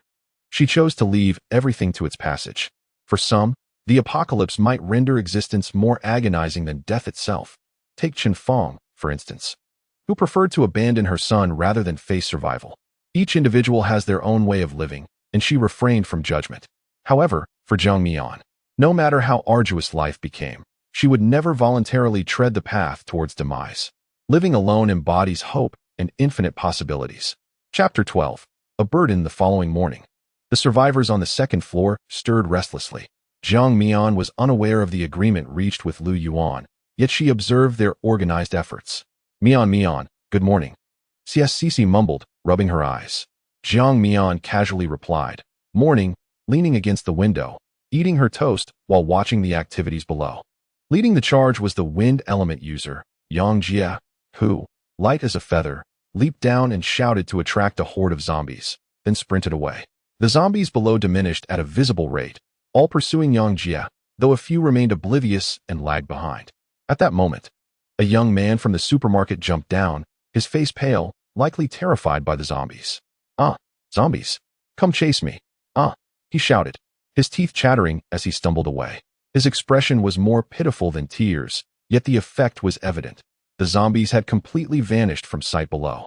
Mian, why didn't you agree to Zhang Lan's request for collaboration? It seems their plan is succeeding, which could yield an entire supermarket's worth of supplies. CSCC mused, captivated by the thought. Jiang Mian, however, remained indifferent. No matter how abundant the supplies, how much could they truly carry? One should not be greedy. Without a space ability user or spatial artifacts, what use were the supplies? After all, they could not take everything with them, nor could she remain on guard indefinitely. That is true, but it's still a bit regrettable, CSCC sighed. Jiang Mian chose not to observe the survivors' subsequent actions, easily guessing they would merely clear the shelves at the stairway and descend to eliminate the zombies, sealing the entry points previously breached. With Lu Yuan strategizing, it seemed a secure operation, and she harbored no concerns about a zombie counterattack. Throughout the morning, Jiang Mian focused on physical training with CSCC, while concerning thoughts about Ling Yi weighed on her mind. His current state was troubling, having eaten nothing the previous day and still refusing even a drop of water today. He would accept food but not consume it. His ability to communicate nearly vanished, resulting in a complete lack of interaction. Jiang Mian could not help but doubt that he would survive for much longer. Ling Yi, upon hearing someone call, gazed blankly at Jiang Mian. His complexion was pale, and his lips were chapped, clearly showing signs of dehydration. Observing his condition, Jiang Mian felt a twinge of reluctance but suppressed her anger to speak. Did you see what CSCC and I were doing this morning? Ling Yi remained silent, his eyes vacant. Do you understand why we are striving so hard? It is because we wish to survive. I do not know if you desire to live, but we do. Do you comprehend? I am not your parents. There is no bond between us. And I will not care for you simply because of a remark your mother made yesterday. So, make a choice. If you wish to die, leave our food behind and step outside. In this world, dying is far easier than living. If you wish to survive, then muster some spirit, eat and drink as necessary. And do not present yourself as though you are on the brink of death. It is quite burdensome. Jiang Mian knew that her words were harsh, yet the truth remained. And she would respect his choice regardless of what it was. CSCC felt a surge of anxiety. She thought Ling Yi was truly pitiable, having just lost his mother and now being pressured by Jiang Mian to make a choice. However, she could not articulate what was wrong with Jiang Mian's approach, leaving her emotions in turmoil. At that moment, both pairs of eyes were fixed on Ling Yi, awaiting his response. No one anticipated that he would suddenly burst into tears, resembling a child denied candy, his grievances finally released in an overwhelming display of sorrow. What are you two doing? Bullying a child? Li Mingho inserted his head halfway through the door, curiously observing Ling Yi, evidently drawn in by the sound of crying. Get lost. Jiang Mian curtly shot back, accompanied by a disdainful glance. Li Mingho disregarded Jiang Mian's scornful look. I'm telling you, little brother, if they are bullying you, come find me. I will stand up for you. Even without parents, you can still have brothers, right? You shameless scoundrel. CSCC could not restrain herself from rebuking him. How could he possibly bring up the loss of parents when Ling Yi was already grieving? Hey, don't be so hasty. I was merely trying to give him a friendly reminder. Li Mingho retorted. Just then, a bottle of rose-scented shower gel hurtled towards him, but he swiftly dodged it. Jiang Mian, was that intentional? Jiang Mian raised an eyebrow, regarding him with a look that said, isn't this obvious enough? You wait. Before he could finish, another bottle of rose-scented shower gel flew through the air, prompting him to retreat from Jiang Mian's territory. Goodness, so fierce. Which man would dare pursue you now? Li Mingho muttered under his breath as he tactfully departed. Upon returning to his companions, Yi Yunfei approached with a grin, playfully draping an arm around his neck, and inquired, has our bro Hao suffered a setback? Li Mingho, upon hearing this, excitedly protested, how could that be? I merely went to check on that child and offer some guidance. Yi Yunfei placed his other hand beside his ear, listening intently. The child is still crying. It seems your attempt at consolation has faltered, Li Mingho remarked. It's better to part ways with this brother. You two should cease your idle chatter. The boss has summoned you downstairs. There has been an incident. Xiao Hu, leisurely sipping on a bottle of candied pear drink, came up to relay the message. Yi Yunfei immediately adopted a serious demeanor, releasing Li Mingho, and anxiously inquired, what has happened? Xiao Hu, a robust figure, delivered the news and turned to leave, leaving the two with his departing silhouette. The young man who had gone out with Yang Jie to lure the zombies had not returned. His mother was downstairs, wailing for the boss to provide an explanation. Yi Yunfei asked, has Yang Jie returned? Yes, came the reply. That's good. Both men exhaled in relief, as long as the incident did not involve their own. It was not a matter of great concern. Downstairs, a cacophony of chaos erupted. Jiang Mian, somewhat impatient, rubbed her ears. Having keen hearing was a nuisance, with every sound drilling into her mind. Is it too loud? She asked. Turning to the now silent Ling Yi, she awaited his decision. Ling Yi dared not meet her gaze. Biting his lip, and after a long pause, finally spoke. I'm sorry. Jiang Mian was absolutely right. She was under no obligation to care for him, especially since his parents were gone. He was no longer that carefree child who could act on a whim. At the moment his mother fell, he wished desperately to die, to reunite with them, yet the harsh reality was that he lacked the courage to leap. The current state of his existence, teetering on the edge of despair, was utterly revolting. He loathed this weakness. Upon hearing his words, Jiang Mian felt a pang of compassion, opening her mouth to say, you owe no one an apology. In the next moment, Ling Yi shook his head, unscrewed a bottle of mineral water and gulped it down, choking and turning crimson, coughing uncontrollably. He put the water down and tore open a packet of toast, devouring it voraciously, as if he were at war with himself, intent on choking. Slow down. No one is competing with you. CSCC gently patted his back, aiding his breath. Finally, the tension that had hung heavy in her heart dissipated. She was grateful that Ling Yi had made this choice. From now on, he could be regarded as an additional younger brother, which wasn't too shabby. Chapter 13. The hypocrisy of Zhang Lan. Jiang Mian accepted Ling Yi's choice without further comment. While the young man seemed decent, she still needed to observe him for a while. After all, he was not like CSCC, whom she knew well. One must remain vigilant, for the visage of a villain is rarely evident. In the afternoon, Lu Yuan led a team to evacuate supplies from the supermarket. Jiang Mian was aware of their destination and remained unperturbed, continuing her physical training with CSCC and Ling Yi. Zhang Lan, having just bid farewell to Lu Yuan, cast a glance toward Jiang Mian, feeling a deep sense of unease. As long as there were abilities in play, what value did his leadership hold? It was frustrating.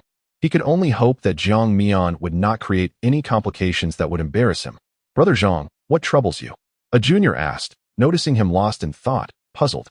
Zhang Lan quickly regained her composure, concealing her emotions, and replied as usual, "It's nothing. By the way, ensure those guarding Luo Jiayong keep a close watch on her. We cannot afford to let her cause a stir and sway public sentiment." Luo Jiayong was the woman who had previously demanded an explanation from Lu Yuan. Her son had ventured out, inadvertently attracting zombies, and had ultimately failed to return, leaving his fate unknown. At the time of her outburst, Zhang Lan had brushed it off, for it was not her turmoil that was directed at him, so it mattered little. However, Lu Yuan, being astute, evaded responsibility and even resorted to threatening him. Left with no option, he had to arrange for Luo Jiayong's confinement.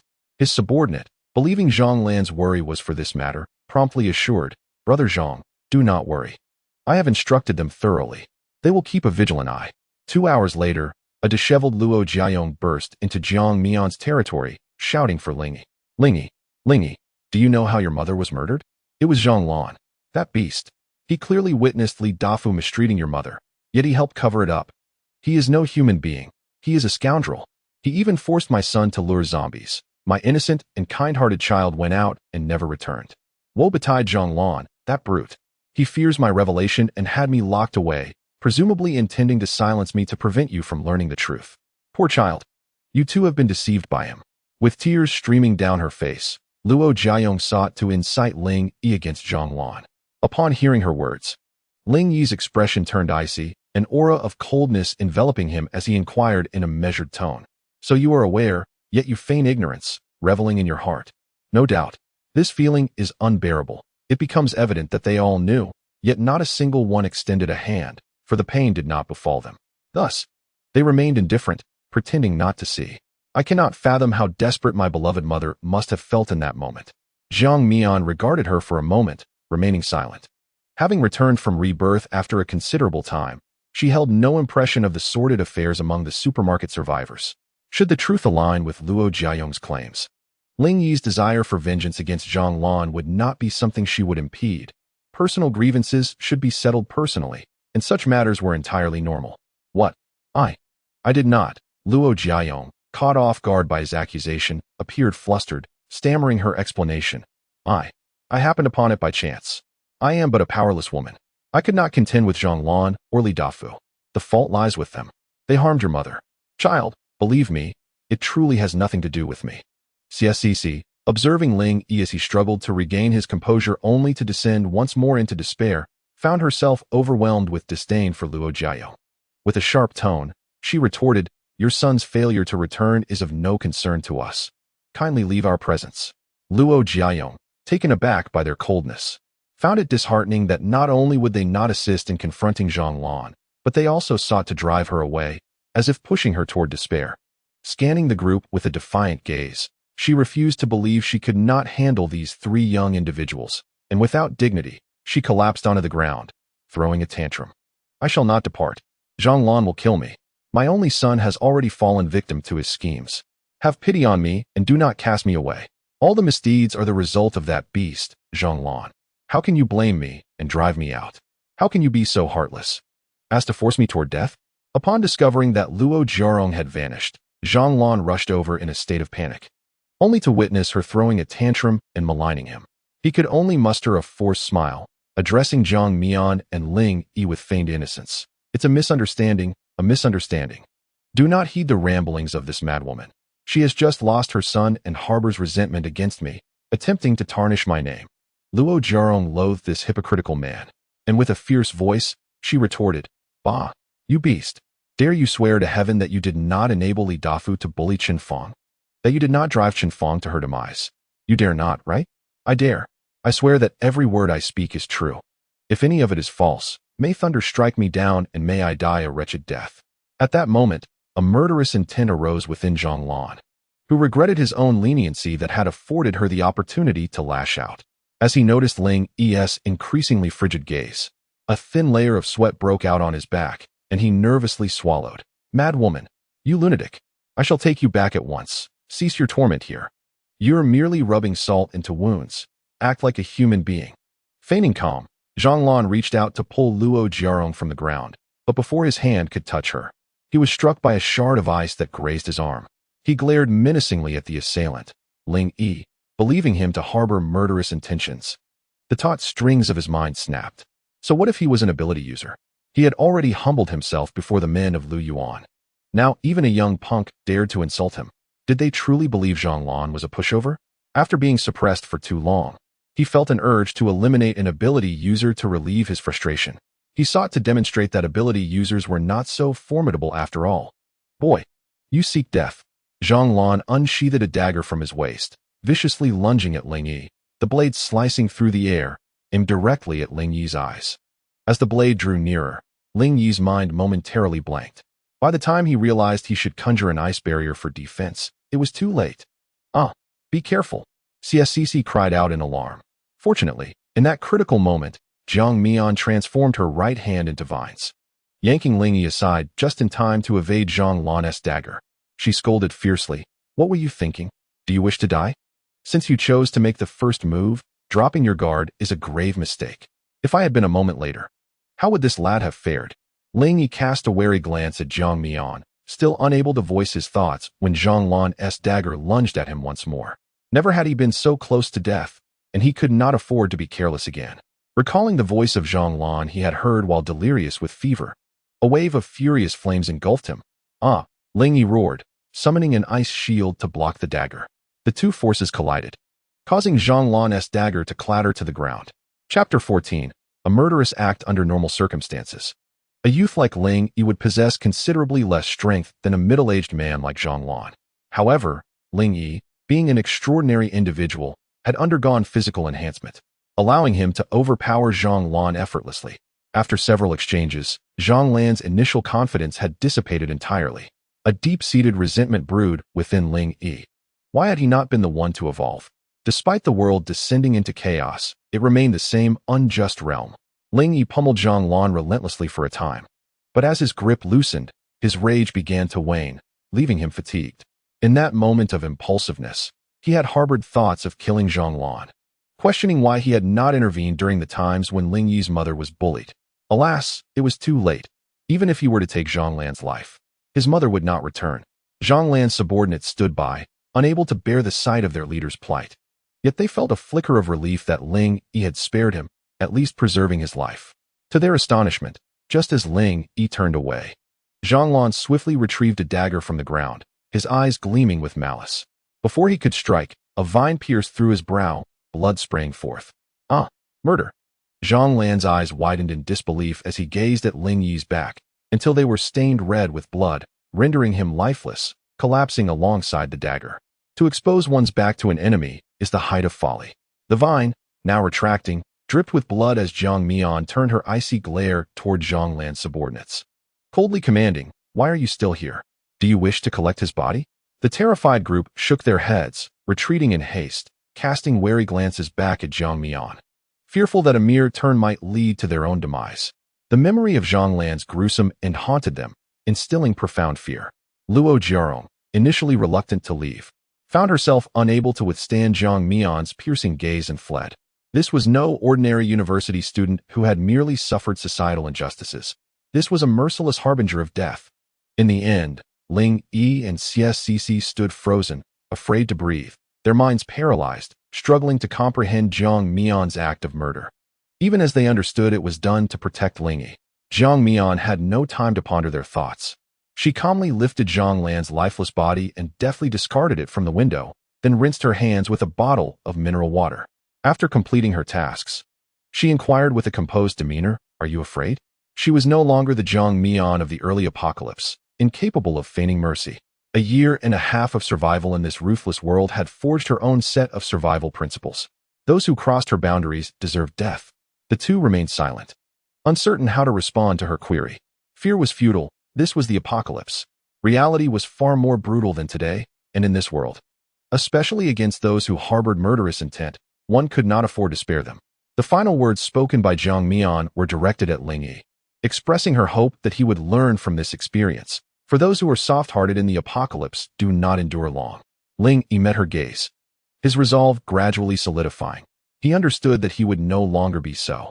Today, Jiang Mian had saved him twice, and he felt that his current life was insufficient to repay her.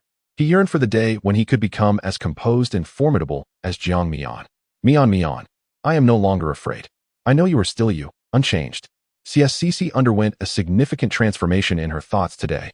Considering the plight of Aunt Chen, who had been bullied and driven to suicide, she realized how challenging survival was for women in the apocalypse. Men were not necessarily easier to contend with than zombies. If she continued to harbor the mindset she had before the apocalypse, she would surely become the next Aunt Chen. Thus, CSCC resolved that her future training would no longer be filled with complaints of exhaustion. As an ordinary person without awakened abilities, she needed to exert herself doubly to survive in this harsh new world. The sweat of today would eventually reward her future, and she longed for a life she could look forward to.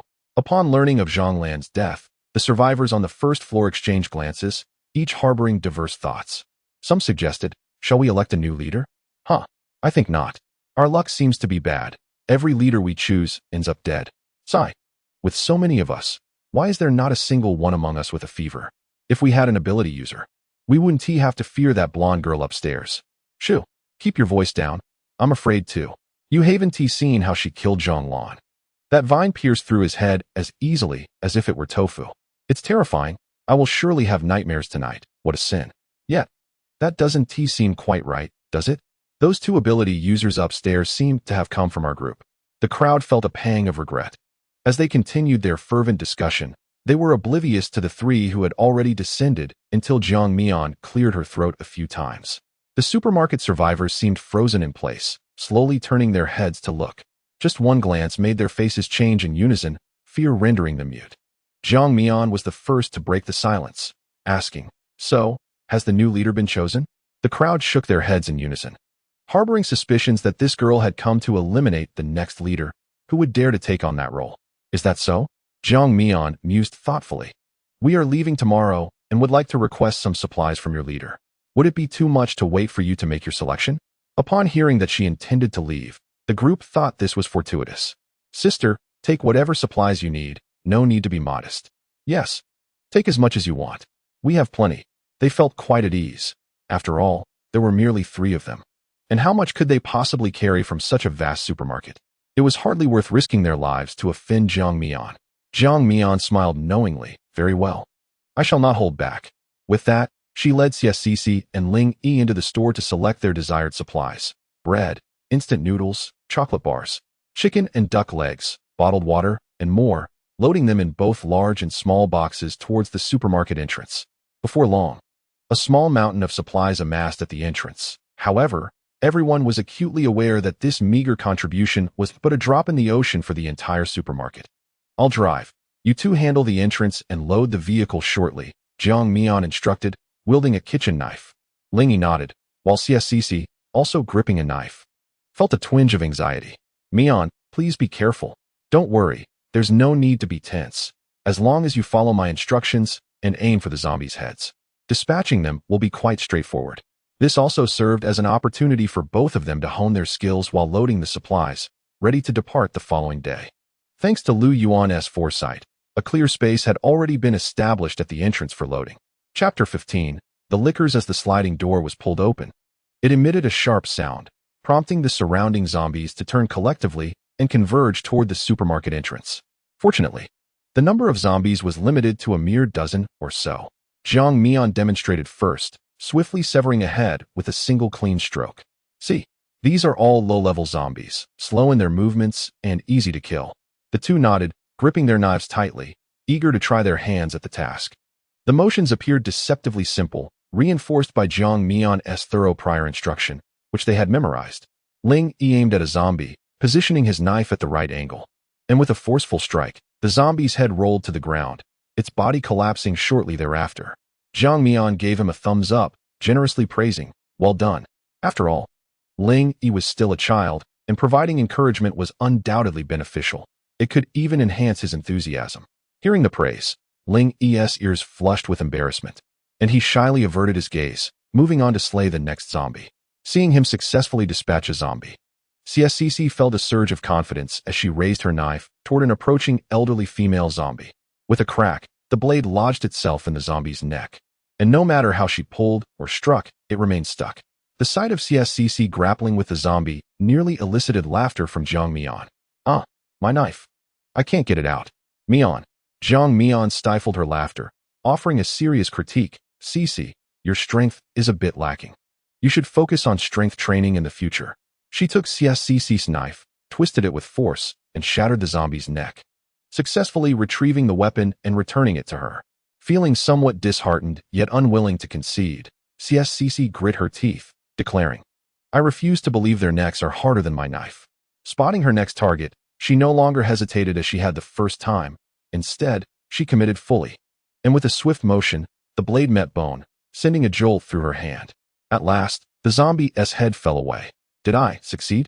CSCC questioned, incredulous, before bursting with joy, nearly jumping in place. Despite her hand throbbing from gripping the knife, she had indeed accomplished the feat of slaying a zombie solely through her own strength. "All right, you two keep practicing, I'll go drive." Jiang Mian swiftly dispatched two zombies and sprinted towards the location where she had parked her vehicle the previous day. Shortly thereafter, a black SUV reversed to the entrance of the supermarket, and as the door swung open, Jiang Mian emerged. Most of the encircling zombies had been eliminated by Ling Yi, a testament to his powers, which endowed him with a natural advantage in strength. In contrast, CSCC was beginning to show signs of fatigue. It was imperative that she assist in awakening CSCC's abilities when the opportunity arose, for the disparity in power between ordinary individuals and those with abilities was substantial. The subsequent loading of supplies proceeded smoothly, as the SUV's trunk became brimming with food and drinking water, ensuring they would not need to worry about sustenance for at least a month. Upon returning to the second floor, Jiang Mian ventured to the clothing section to select two sets of lightweight athletic wear, while CSCC and Ling Yi, each with a black backpack slung over their shoulders, gathered essential items for their lives. With their departure scheduled for the next day, Jiang Mian meticulously recalled the route taken in her previous life with Lu Yuan, deciding to circumvent the perilous Sanjiang Bridge. The Sanjiang River, broad and sweeping, resembled a colossal dragon dividing Chuan City into two halves. Their current position lay in the south, and to return to Hai City, they must travel northward. The Sanjiang Bridge represented the quickest route for those fleeing north from Chuan City. Opting for alternative paths would require at least double the distance. This very efficiency had led a multitude of panicked individuals to the Sanjiang Bridge in the early days of the apocalypse, resulting in chaos, congestion, and frequent accidents. It was a place teeming with vehicles, rendering passage nearly impossible. Most alarmingly, a group of marauding thugs armed with firearms had taken residence there. And it was here that Xiao had met his demise in her previous life. Jiang Mian, recognizing the insurmountable danger even Lu Yuan could not confront, resolved to take a detour. Safety was paramount. As darkness descended, the inhabitants of the supermarket succumbed to slumber. Suddenly, Jiang Mian, in a light sleep, jolted awake, holding her breath as she listened intently. If her ears were not deceiving her, the sound belonged to a liquor. Zombies that consume sufficient blood and flesh undergo evolution, with varying levels of advancement, such as level 1, level 2, and level 3 zombies, each corresponding to their number of evolutionary transformations. The higher the evolution level, the stronger their physical attributes and intelligence. Those surpassing level 3 might even possess abilities. However, evolution can yield both success and failure, and those that fail transform into lickers. Lickers lack intelligence, driven solely by their instinct to feed, and unlike regular zombies, they shun sunlight, primarily becoming active at night. Their appearance resembles that of a giant gecko, with elongated limbs and an inability to walk upright, excelling in climbing, possessing remarkable agility and speed. Their skin is a milky white, smooth and hairless, with a gaping mouth housing a long, retractable tongue. In her previous existence, Jiang Mian had severed many a licker's tongue. Gently, she nudged Xiacici, who was sleeping beside her. Just as Xiacici was about to speak, Jiang Mian swiftly covered her mouth. In a hushed tone, she whispered, "Shoo, there's something outside. It's dangerous. If you understand, blink, and I shall release you." Xiacici was momentarily taken aback upon hearing Jiang Mian mention danger. She instantly regained her composure and obediently blinked. "Now, go and awaken Ling Yi, but be gentle. Then the two of you should head to the first floor." Xiacici, astonished, quietly inquired, "Aren't you coming? I will handle this trouble and join you shortly." Jiang Mian intended to confine the battlefield to the second floor, striving to avoid any disturbances below. The sound of soft thuds echoed eerily through the night, reminiscent of something crawling outside the walls, sending shivers down Xiacici's spine. Perhaps this was the danger Jiang Mian spoke of. She refrained from being obstinate, acutely aware that her presence would only complicate matters for Jiang Mian. Thus, she complied with the instructions and went to awaken Ling Yi. Once Xiacici and Ling Yi departed, Jiang Mian approached the largest window on the second floor and opened it wide. The noise attracted the attention of a licker, bathed in moonlight. Jiang Mian observed as a licker agilely leaped through the opening, its powerful impact sending a row of shelves tumbling. With a hiss, it resembled a colossal lizard, its head raised as it roared at Jiang Mian. In the next moment, a long, pink tongue shot forth with astonishing speed. The tongue was adorned with countless tiny suction cups. Once ensnared, one would be swiftly drawn in. Jiang Mian sidestepped just in time, the vivid tongue brushing past her, stirring the loose strands of hair on her forehead. In an instant, the wall struck by the licker's tongue developed fine cracks, barely discernible in the darkness. Chapter 16. A change of prey. Jiang Mian was acutely aware of the formidable nature of its tongue and steeled herself for the confrontation, swiftly wielding her knife. Though she was still a moment too late, its speed was overwhelmingly advantageous. "It seems I have grown somewhat rusty," Jiang Mian murmured to herself. The licker, missing its strike, clawed its way to the ceiling, gazing down hungrily at its prey. The soft thuds drew closer, and with a swift flick of its tongue, the licker's pink appendage struck the ground with a whoosh, causing it to tumble from the ceiling, toppling several rows of shelves. Seizing the opportunity, Jiang Mian tightened her grip on the kitchen knife and lunged at it, engaging in a fierce struggle. Unfortunately, she only managed to slice one of its legs, failing to sever its head. Hissing, it leaped back to the ceiling, uneasily crawling back and forth, roaring at Jiang Mian. The commotion roused the survivors on the first floor, who remained oblivious to the events above but sensed that something was amiss. Someone lit a candle, grumbling, in the dead of night. "Who knows what all that racket is about? Can't anyone get some sleep? Hey, keep your voice down. Something might be happening upstairs." What could possibly happen? Every day? There's a commotion upstairs, and even when they're leaving, they can't be quiet. The group exchanged complaints, their sleepiness dissipating as they huddled together. At this moment, Xiacici was too anxious to concern herself with their grievances. Fearing that the noise would attract monsters, she hurriedly approached them with Ling Yi, urgently exclaiming, "If you wish to stay alive, silence yourselves and remain quiet. There are monsters above." Monsters? Upon hearing the commotion, the crowd fell silent, a palpable sense of panic spreading among them, engulfing them in profound unease. Suddenly, a thud echoed, the sound of something heavy hitting the ground, followed by hurried footsteps, seemingly approaching the first floor. "This is dire. It intends to descend." Ling Yi, endowed with extraordinary abilities, possessed heightened auditory perception, thus allowing him to more readily detect the creature's movements. It was fast approaching the escalator. What to do? Quick, someone devise a plan. What manner of beast is this? Are you not an ability wielder? Go and slay it. Someone shoved Ling Yi forward, and Xiacici, witnessing this, was filled with indignation. This group was utterly selfish. Enough is enough. The creature was not summoned by you. How dare you push Ling Yi out now? Despicable. Life and death are predestined. Prosperity is a matter of fate. May you seek your own fortune. After uttering these words, Xiacici grasped Ling Yi's hand and sprinted toward the warehouse, hoping to find at least a refuge. Observing their escape, The others instinctively followed, resembling headless flies, their fear stripping them of rational thought.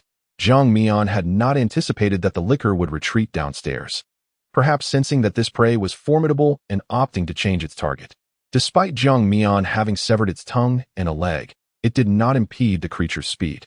The liquor possessed formidable regenerative capabilities. As long as it remained alive, it would regrow its tongue and leg within days. CSCC and Ling Yi had already entered the warehouse, but the survivors behind them desperately pressed in, preventing her from shutting the door. As she glanced up at the creature swiftly traversing the ceiling, her heart raced as if it might leap out of her chest. Hurry, you must hurry.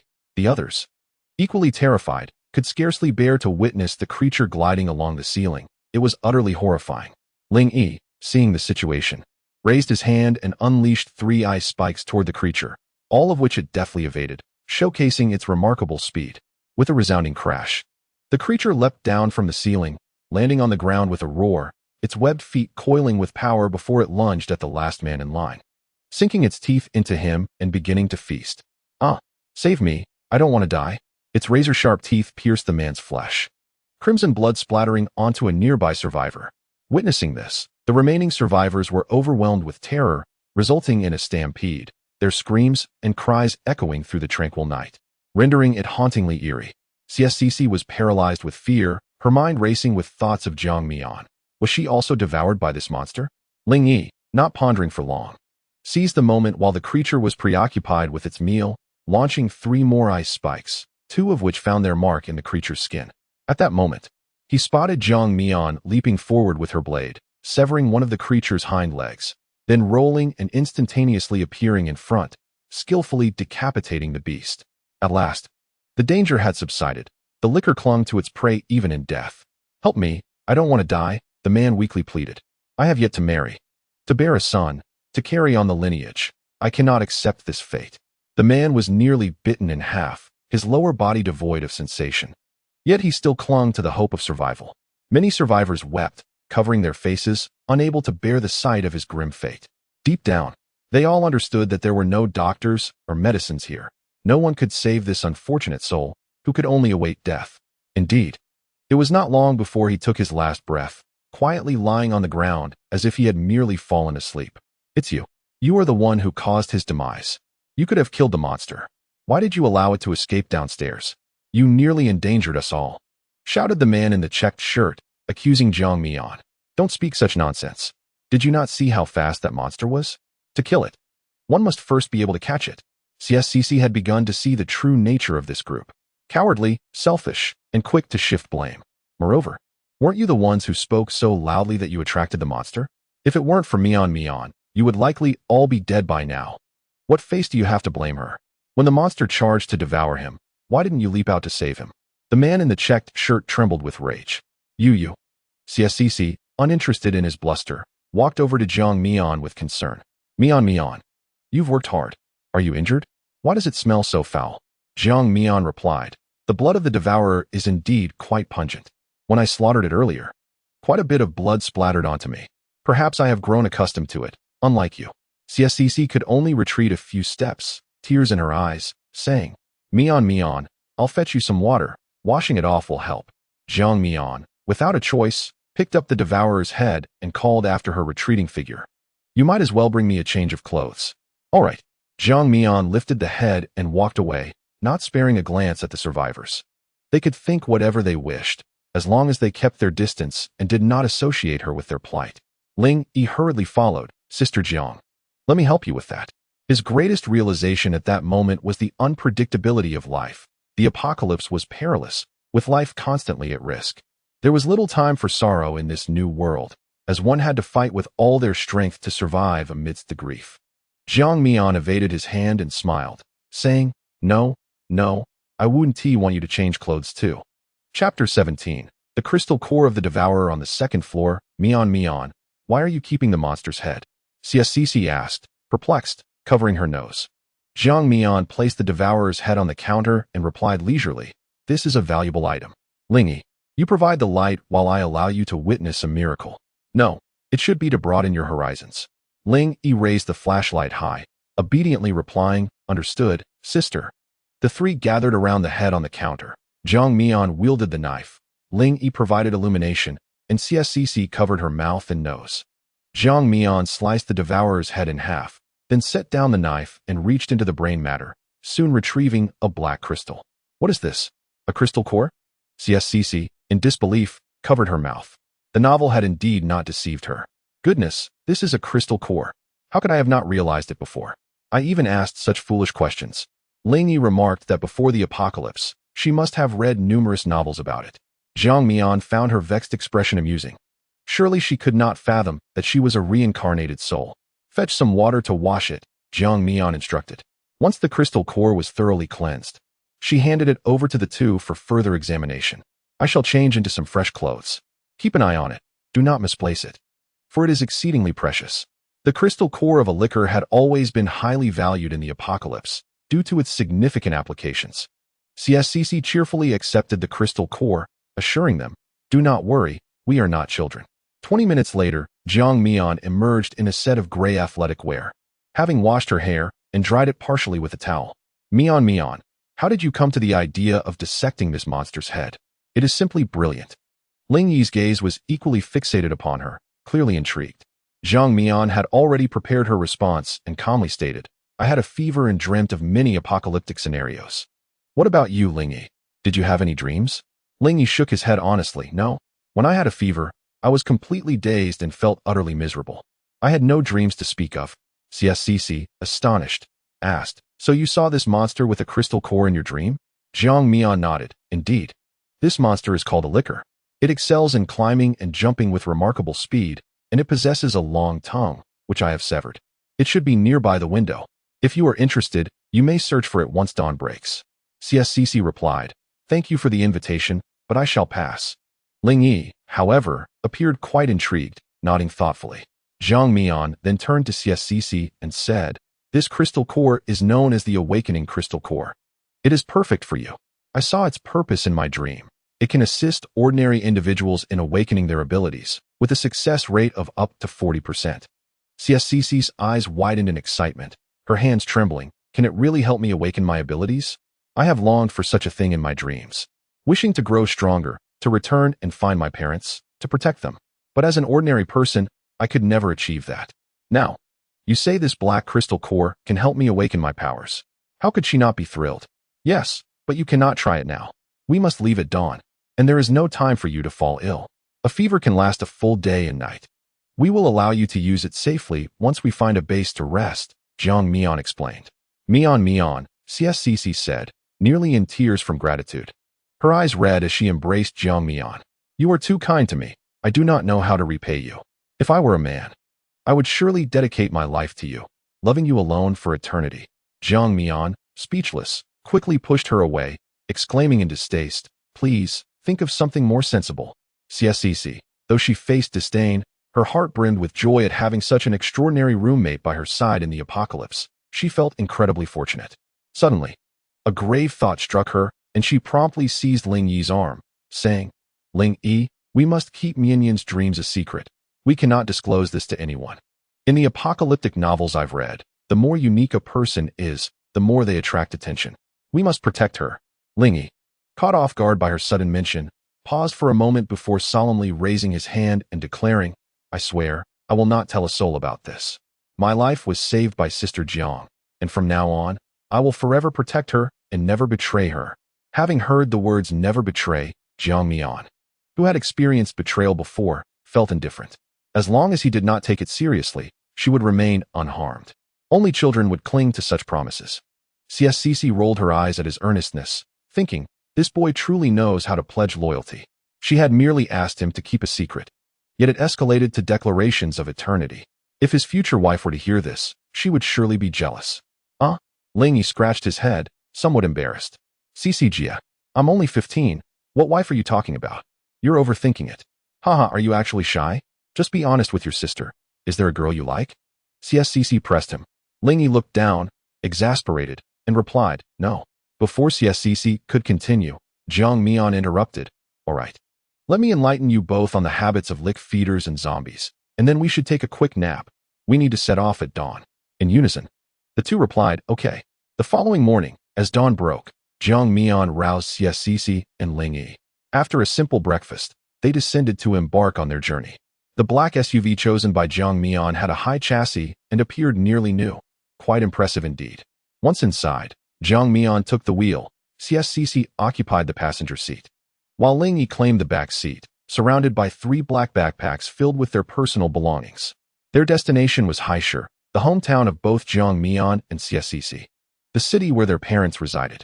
Regardless of the outcome of their previous lives, Jiang Mian felt compelled to revisit her roots, clinging to a one-in-a-million hope. Ling Yi, having no family of his own, followed Jiang Mian wherever she went, harboring no objections to the destination. The streets of the apocalypse appeared desolate, with the wind swirling fallen leaves, creating a chaotic and mottled scene.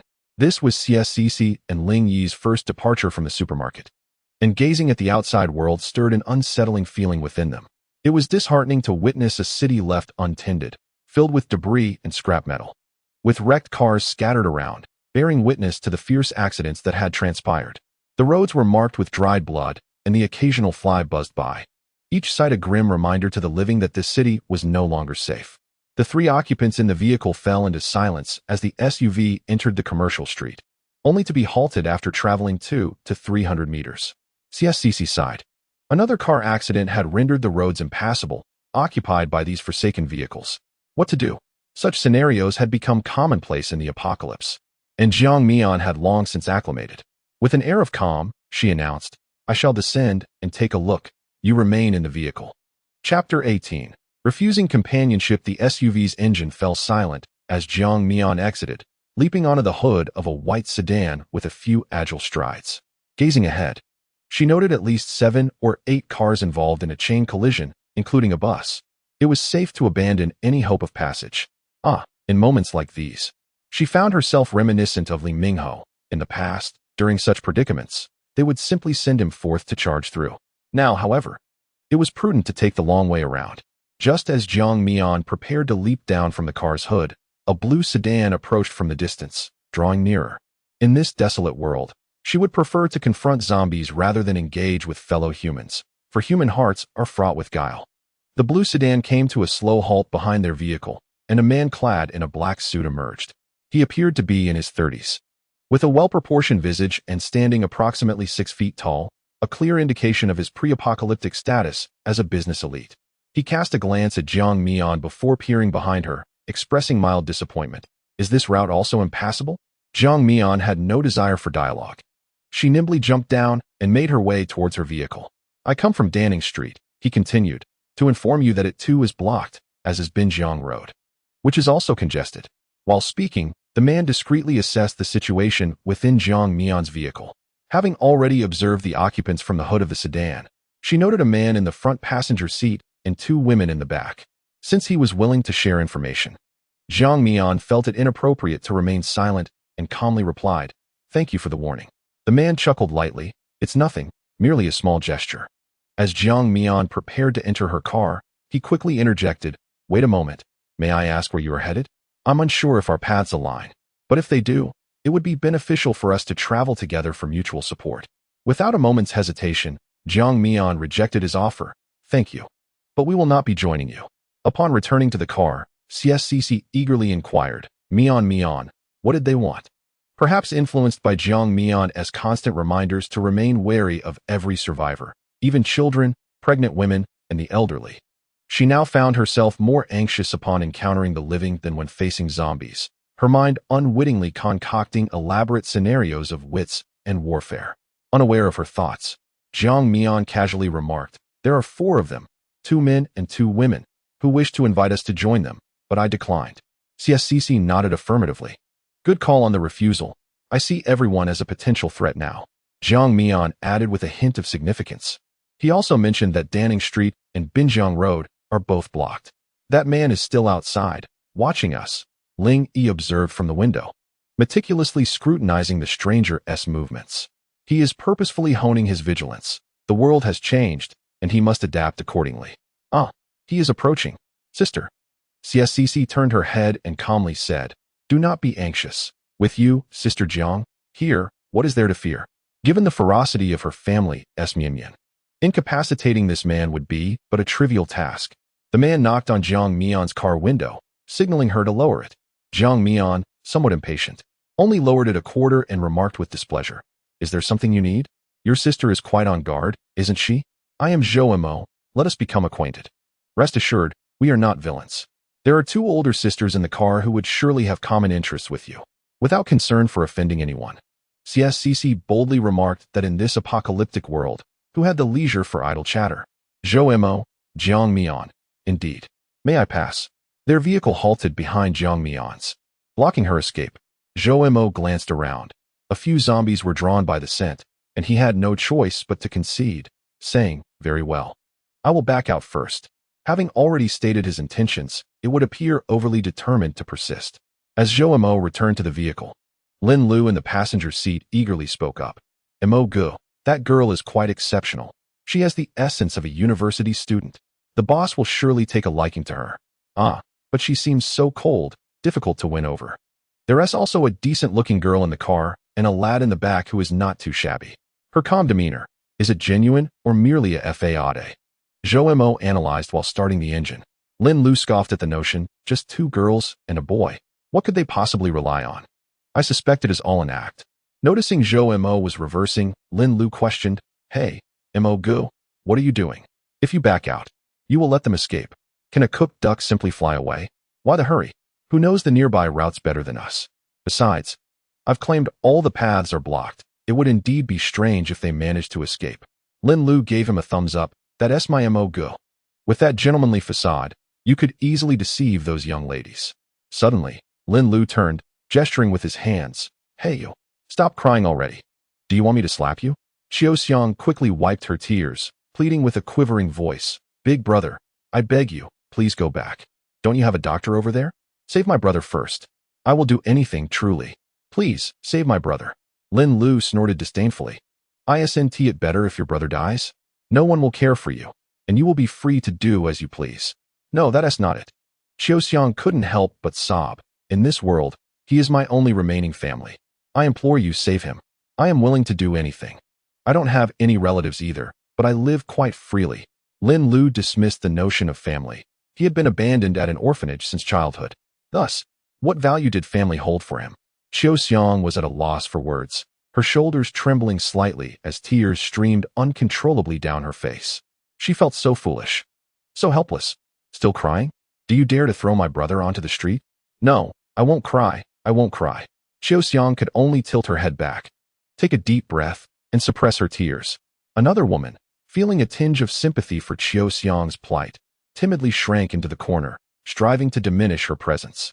Unbeknownst to Jiang Mian, events were unfolding in the blue sedan. As she exited the commercial street, she turned her car towards Daning Street. Lin Lu smacked his thigh and exclaimed, "Oh no, they're heading to Daning Street." This deviated from MOGE's expectations. Intrigued, Zhou Mo raised an eyebrow and pressed the accelerator to give chase. CSCC glanced at the sign for Daning Street, blinking in confusion. "Mian, didn't you just say there was heavy traffic on Daning Street? How are we getting in?" Jiang Mian cast a glance at the rearview mirror. "It wasn't my claim, it was theirs." What?" CSCC was utterly bewildered. "Sister Cici, Jiang Jie suspects he is lying. Hence she intends to verify it personally." Ling Yi realized he had learned something anew. One should not take everything at face value. Of course, Jiang Mian was the exception. Chapter 19. Slime Ling Yi remarked, "They are following us." A smirk danced on Jiang Mian's lips. So soon, they can no longer conceal their true intentions. From the outset, she had never believed a single word of their deceit. The riverside was clear and unobstructed. In her previous life, she had traversed the riverside road with Lu Yuan, reaching the Sanjiang Bridge effortlessly. For this reason, it was easy for her to deduce that they were attempting to mislead her. Any road they claimed was impassable was certainly the opposite. And indeed, they pursued relentlessly. CSCC slumped back in her seat, dispiritedly asking, "What do they want? Perhaps they perceive us, two young women and a child, as easy targets?" At the onset of the apocalypse, this might hold true. However, a year later, no man would dare to provoke women lightly. The vulnerable had long since been victimized, and those who survived past a year possessed a certain resilience. Suddenly, CSCC gasped. "They're accelerating. Are they going to crash into us?" Madness. Jiang Mian glanced at the rearview mirror, made a decisive call, and instructed, Ling Yi. I will turn left at the upcoming intersection. Seize the opportunity to pop their tires as best you can. All right, I'll give it a try. Ling Yi adjusted his backpack and moved to the right window, slowly lowering it. Don't be nervous. It's all right if you fail. I can handle it. Jiang Mian offered him a reassuring glance. MMHM. Now. Jiang Mian suddenly executed a sharp turn, the vehicle swerving to the right. Ling Yi clearly saw the blue sedan speeding towards them. Whoa, they turned. Lin Lu's warning was cut short as their car collided with a nearby telephone pole. Zhou Mo reacted swiftly, slamming on the brakes, but the front end of the car still crumpled upon impact. Lin Lu, unbuckled, struck his forehead hard enough to draw blood. Ouch, my head. Lin Lu reached up, touching the spot, and upon seeing the blood, exclaimed, blood. The two girls in the back seat bore various head injuries, but were fortunate not to bleed, clutching their foreheads and groaning in pain. The ability users, is this their reliance? Zhou Mo relinquished the steering wheel, disregarding the occupants of the vehicle, and hastened towards the corner where Jiang Mian had turned. Ling Yi felt a twinge of disappointment. At the moment of contact, he sensed that the ice spikes were feeble, incapable of piercing the car's tires. Do not be disheartened. Your ability level is currently too low. It is entirely normal that you cannot penetrate tires spinning at high speed, he reassured himself, recalling that Jiang Mian had merely suggested this action with a spirit of experimentation. Jiang Mian opened the car door and stepped out, followed by CSCC and Ling Yi, who stood behind her. I must admit, I underestimated you. This brother of yours possesses ice abilities, does he not? Are there any more? Zhou Mo crossed his arms, squinting as he scrutinized the trio. Jiang Mian brandished a kitchen knife, lightly flicking the blade with her fingertip. Are you eager to know? Come closer, and I shall enlighten you. Haha. You think you can intimidate me with a kitchen knife? I have already told you, I harbor no malice. Zhou Mo, clad in a black suit and towering at 6 feet tall, exuded an imposing presence. Initially, his intention was to seize women, but now the scenario had shifted. He sought to recruit ability users and cultivate his own power. That foolish scoundrel Jin Liangsheng ought to step down. The gang had descended into chaos, and if this continued, they would not last long in the apocalypse. He needed to ascend and reorganize the gang. My apologies, but the one with malice now is I. Jiang Mian hurled the kitchen knife, aiming for the man's forehead. In an instant, his head transformed into a green, gelatinous mass, the knife cleaving through the viscous substance. The next moment, the slime reformed, merging seamlessly, and the vibrant green receded, revealing Zhou Mo's intact visage.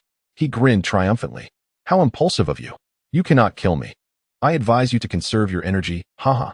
My ability is slime transformation, and in this world, no one can slay a slime. Jiang Mian's lips twitched slightly. His arrogance was excessive. She retorted mockingly, if I exhaust your abilities, will you still be laughing? Indeed, Zhou Mo's smile gradually froze, ultimately vanishing entirely. He gritted his teeth, enunciating each word with venom. Before that happens, I will kill you first. It was infuriating that his weakness was so easily exposed by this insufferable girl. Very well. I never spare those who harbor murderous intent towards me. Ling Yi, attack him. Jiang Mian commanded, her intentions turning lethal. Understood. Ling Yi immediately activated his ability, unleashing a barrage of ice spikes towards Zhou Mo. The ice spikes pierced through the slime, only to be absorbed and restored. In the blink of an eye, Zhou Mo transformed into a puddle of green slime, swiftly slithering towards Jiang Mian. Zhou Mo detested ice. The sensation of being pierced by ice spikes was unlike any other, exuding a bone-chilling cold that made him feel as though he would be frozen solid if this continued. Panic surged within him. He needed a quick resolution, and thus, he lunged towards Jiang Mian. CSCC gazed at the puddle of green slime, exclaiming in horror, what on earth is this? How disgusting. It's even wriggling. Zhou Mo retorted, you are the one who's disgusting. CSCC, get in the car. She, being an ordinary person, realized her presence was of little use at that moment. With a clear understanding of Jiang Mian's intentions to protect her, she complied, saying, all right, you all do your best. Meanwhile, Lin Lu, while rummaging through the glove compartment for a towel, noticed another woman hastily open the car door and flee. Damn it, what a mess. Lin Lu, feeling irritated, abandoned his search for the towel, stepped out of the car, drew his handgun, and without hesitation, fired a shot at the woman's back. Bang! The woman collapsed, her clothes instantly stained with blood. Though she attempted to crawl forward in defiance, pain rendered her limbs powerless. Knowing I have a gun, You still dare to run. Who gave you the audacity? Liang Jingru. Fuming, he advanced towards her, but just a few steps in, he heard the sound of an engine starting behind him. Lin Lu was on the verge of losing control. With one or two individuals causing trouble, he quickly redirected his gun and fired twice, puncturing the car's tires. Damn it! My car! Lin Lu felt a pang of heartache, seething with anger at Xiao Xiang, wishing to eliminate her on the spot. But the car door was locked from the inside, leaving him unable to enter. Xiao Xiang's hands trembled on the steering wheel, her heart racing with panic. What to do? Who would save her and her brother? You are finished. Lin Lu gestured threateningly at her throat, while on the other side, Zhou Mo also seemed to be at a disadvantage. Recalling that Xiao Xiang's half-conscious brother was still in the trunk, she dared not flee. She decided to assist Zhou Mo first. Slime Zhou Mo charged towards Jiang Mian, who instinctively transformed her hands into tendrils, attempting to pierce that repugnant green slime. Unexpectedly, the slime was surprisingly smooth, flowing along the tendrils towards Jiang Mian. She instantly dispelled her powers, but the slime clung to her hands, refusing to be shaken off. Chapter 20. Pay you damn it. The revolting slime crawled towards Jiang Mian's head, aiming to envelop her and suffocate her. She had been careless, allowing Zhou Mo to get too close. Jiang's sister, Ling Yi, called out in concern, unable to use his powers for fear of harming Jiang Mian. He could only attempt to pry it off with his bare hands. However, the slime he had discarded quickly slithered back to its original form. Seeing this, CSCC disregarded the slime's disgusting nature and hurriedly exited the car to assist. Mian, hold on. The two struggled to remove the slime, but their efforts could not match its merging speed, and Jiang Mian was in grave danger. At that moment, Lin Lu approached with his gun, mockingly declaring, "Oh dear, how pitiful. I shall send you straight to the afterlife." Upon seeing the gun in his hand, CSCC panicked, standing protectively in front of Jiang Mian and Ling Yi. Trembling as she pleaded, "Please, don't shoot. We were wrong. We will return to the safe base with you." A gun. That was a gun. Just one bullet could end her life. Was she afraid? Yes, she was terrified. She did not wish to die. However, Jiang Mian stood right behind her, and she dared not step aside, resorting to this means to protect them. Lin Lu flashed a wicked smile, declaring, "It's too late. Die?" He was not so easily deceived, and the events of the day had long since drained his patience. Bang! CSCC screamed in terror, shutting her eyes tightly, yet the anticipated pain never came. Curiously, she opened her eyes to find Lin Lu shot in the head, collapsing into a pool of blood, seemingly lifeless. CSCC was taken aback, realizing there was still a group of people present. In a panic, she scanned her surroundings and spotted a man with a gun rushing towards them from a distance. The man shouted, "Kid, freeze him. You go get water." The man's speed was astonishing, and in the blink of an eye, he reached Jiang Mian's side. Without time to ponder further, CSCC murmured, "All right, I'll get the water." Going to get the water. Ling Yi frantically struggled with the slime, filled with regret. "I can't freeze it. I can't." "You can. You are an ice element ability user. Focus. Do you want to save her? Tell me." "I do." Ling Yi calmed down.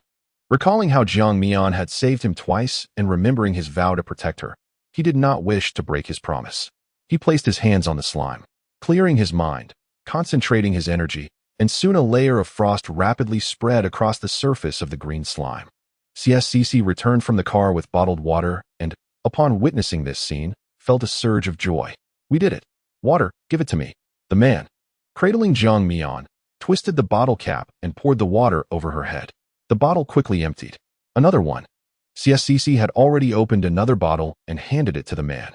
Once that bottle was emptied, the man exerted a bit of force, successfully separating the slime from Jiang Mian's face. Both CSCC and Ling Yi breathed a sigh of relief. They were saved. Yet Jiang Mian remained unconscious. CSCC anxiously patted her cheek, trying to rouse her. "Mian, wake up." "Jiang Mian, please don't scare me." Ling Yi's eyes reddened, filled with self-reproach. If only he had thought of this solution sooner, Jiang Mian would not be in this state. "Stop wailing. She is not dead yet. Your cries are attracting zombies," the man said, checking Jiang Mian's pulse. There was still a heartbeat. She was alive. His heart, which had been in suspense, finally eased. If Jiang Mian were to die, he would have to follow her into the grave. How fortunate that he could avoid death this time. CSCC ceased her sobbing, worry etched on her face. "Really? But why isn't she waking up?" "Indeed, I am a doctor. I assure you she is still alive." The man gently supported Jiang Mian's head, contemplating whether to administer artificial respiration when he noticed her eyes fluttering open. "You're awake." Jiang Mian blinked, her gaze falling upon a stranger's face, one that rivaled Lu Yuan's in beauty. His features were nearly perfect. He had a noble, straight nose, enticingly thin lips, and eyes that were clear yet unfathomably deep, with a tiny teardrop mole at the corner of his eye, adding a touch of tenderness to his demeanor. Jiang Mian was momentarily taken aback, but soon regained her composure and awkwardly extricated herself from his embrace. "Who are you?" "Hello, I am Pei Yu. I was a doctor before the apocalypse." "It is a pleasure to meet you," Pei Yu said courteously, extending his hand with a gracious smile. Jiang Mian found his smile captivating. His eyes seemed to convey a myriad of emotions. Flustered, she hastily averted her gaze and coldly replied, "I apologize, but I have a cleanliness obsession." Pei Yu teased, "Little liar, how could I not know whether you have a cleanliness obsession?"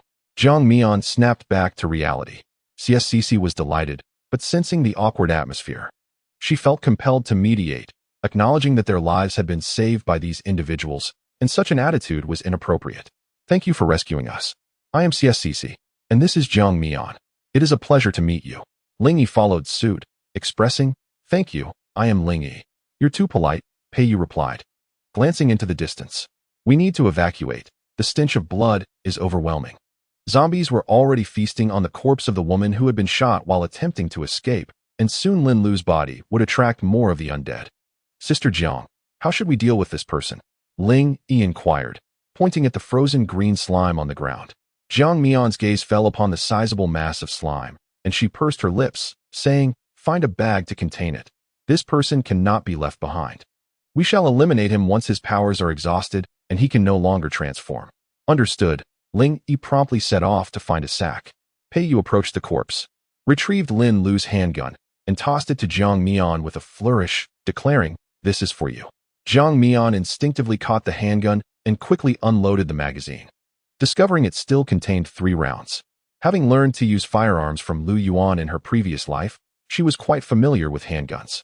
CSCC was astonished that Jiang Mian could wield a gun, but she was astute enough not to inquire about when she had learned. Pei Yu, sensing her surprise, shrugged helplessly. "I searched him. There are no extra magazines." After a moment's contemplation, Jiang Mian said, "I will check their vehicle." She preferred not to see the 3 bullets in her possession rendered useless. That would be a waste. At that moment, Xiaoxiang mustered her courage to step forward. Since Lin Lu's demise, she had been hiding behind a car nearby, observing them. Upon hearing the man claim to be a doctor, she felt a glimmer of hope and resolved to take a chance. "I know where his bullets are kept. I will lead you there." In the next instant, Jiang Mian aimed her gun at her, her tone unfriendly. "You are one of them." "No," Xiaoxiang exclaimed. "You misunderstand. I was captured by them. My brother is still in their trunk. He is an ability user and was shot. Please, you must save him. I will do anything you ask if you can save my brother. I beg you." Xiaoxiang, overwhelmed with emotion, sank to her knees and bowed her head repeatedly. Sister Jiang, Ling Yi, understanding the pain of losing a loved one, felt reluctant to witness the scene unfold, while even CSCC appeared somewhat moved. Chapter 21. Saving Xiao Hu. Jiang Mian's expression remained impassive. She was not one to easily trust others, despite the woman's heart-wrenching tears. Her gun remained steadfastly raised. "First, take me to get the bullets. Do not attempt any tricks," she commanded. Upon hearing this, Xiaoxiang felt as if a heavy burden had been lifted and hastily rose from the ground. "All right, I will take you." Pei Yu remained silent. When he recognized that the woman in distress was Xiaoxiang, a revelation dawned upon him. It turned out that Jiang Mian had this connection with them. Being involved in Jiang Mian's growth and experiencing the apocalypse alongside her felt profoundly reassuring. The blue sedan was already swarmed by numerous zombies. "You go with her to retrieve the bullets. I will handle the zombies," Pei Yu instructed. Jiang Mian cast a glance at him, but said nothing. She would not refuse assistance when it was offered. Ling Yi, wielding a knife, declared, "I will go too." CSCC surveyed the scene and decided to join them as well. Thus, Jiang Mian followed Xiaoxiang to the blue sedan, where Xiaoxiang opened the passenger door and began rummaging through the storage compartment. In no time, she produced 2 boxes of ammunition, handing all the bullets to Jiang Mian. Xiaoxiang, with the dark muzzle of the gun still trained on her forehead, felt an overwhelming fear, yet she found herself without alternatives. "I am not deceiving you. Can we now go save my brother? Qiu Xiang looked at her with hopeful anticipation. Jiang Mian accepted the bullets, stowing them in her pocket, and said, "Open the trunk. Whether we can save him depends on the situation. He may already be beyond help." Qiu Xiang nodded gratefully, elated that her brother might finally be saved, and rushed to the trunk. When the trunk opened, Jiang Mian was taken aback to find an unexpected figure. "Qiu Hu?" Qiu Xiang, astonished, asked incredulously, "You know my brother?" Jiang Mian furrowed her brow. "Not quite. I saw him just the other day." In her previous life, Qiu Hu had perished at Sanjiang Bridge, similarly shot in the abdomen. But how could he be here now? Zhou Mo. Zhou Mo was the variable. He had transported him in the trunk. What connection might there be between Zhou Mo and the thugs from Sanjiang Bridge? This thought prompted her to consider that before eliminating Zhou Mo, a thorough interrogation was imperative. "You've seen him?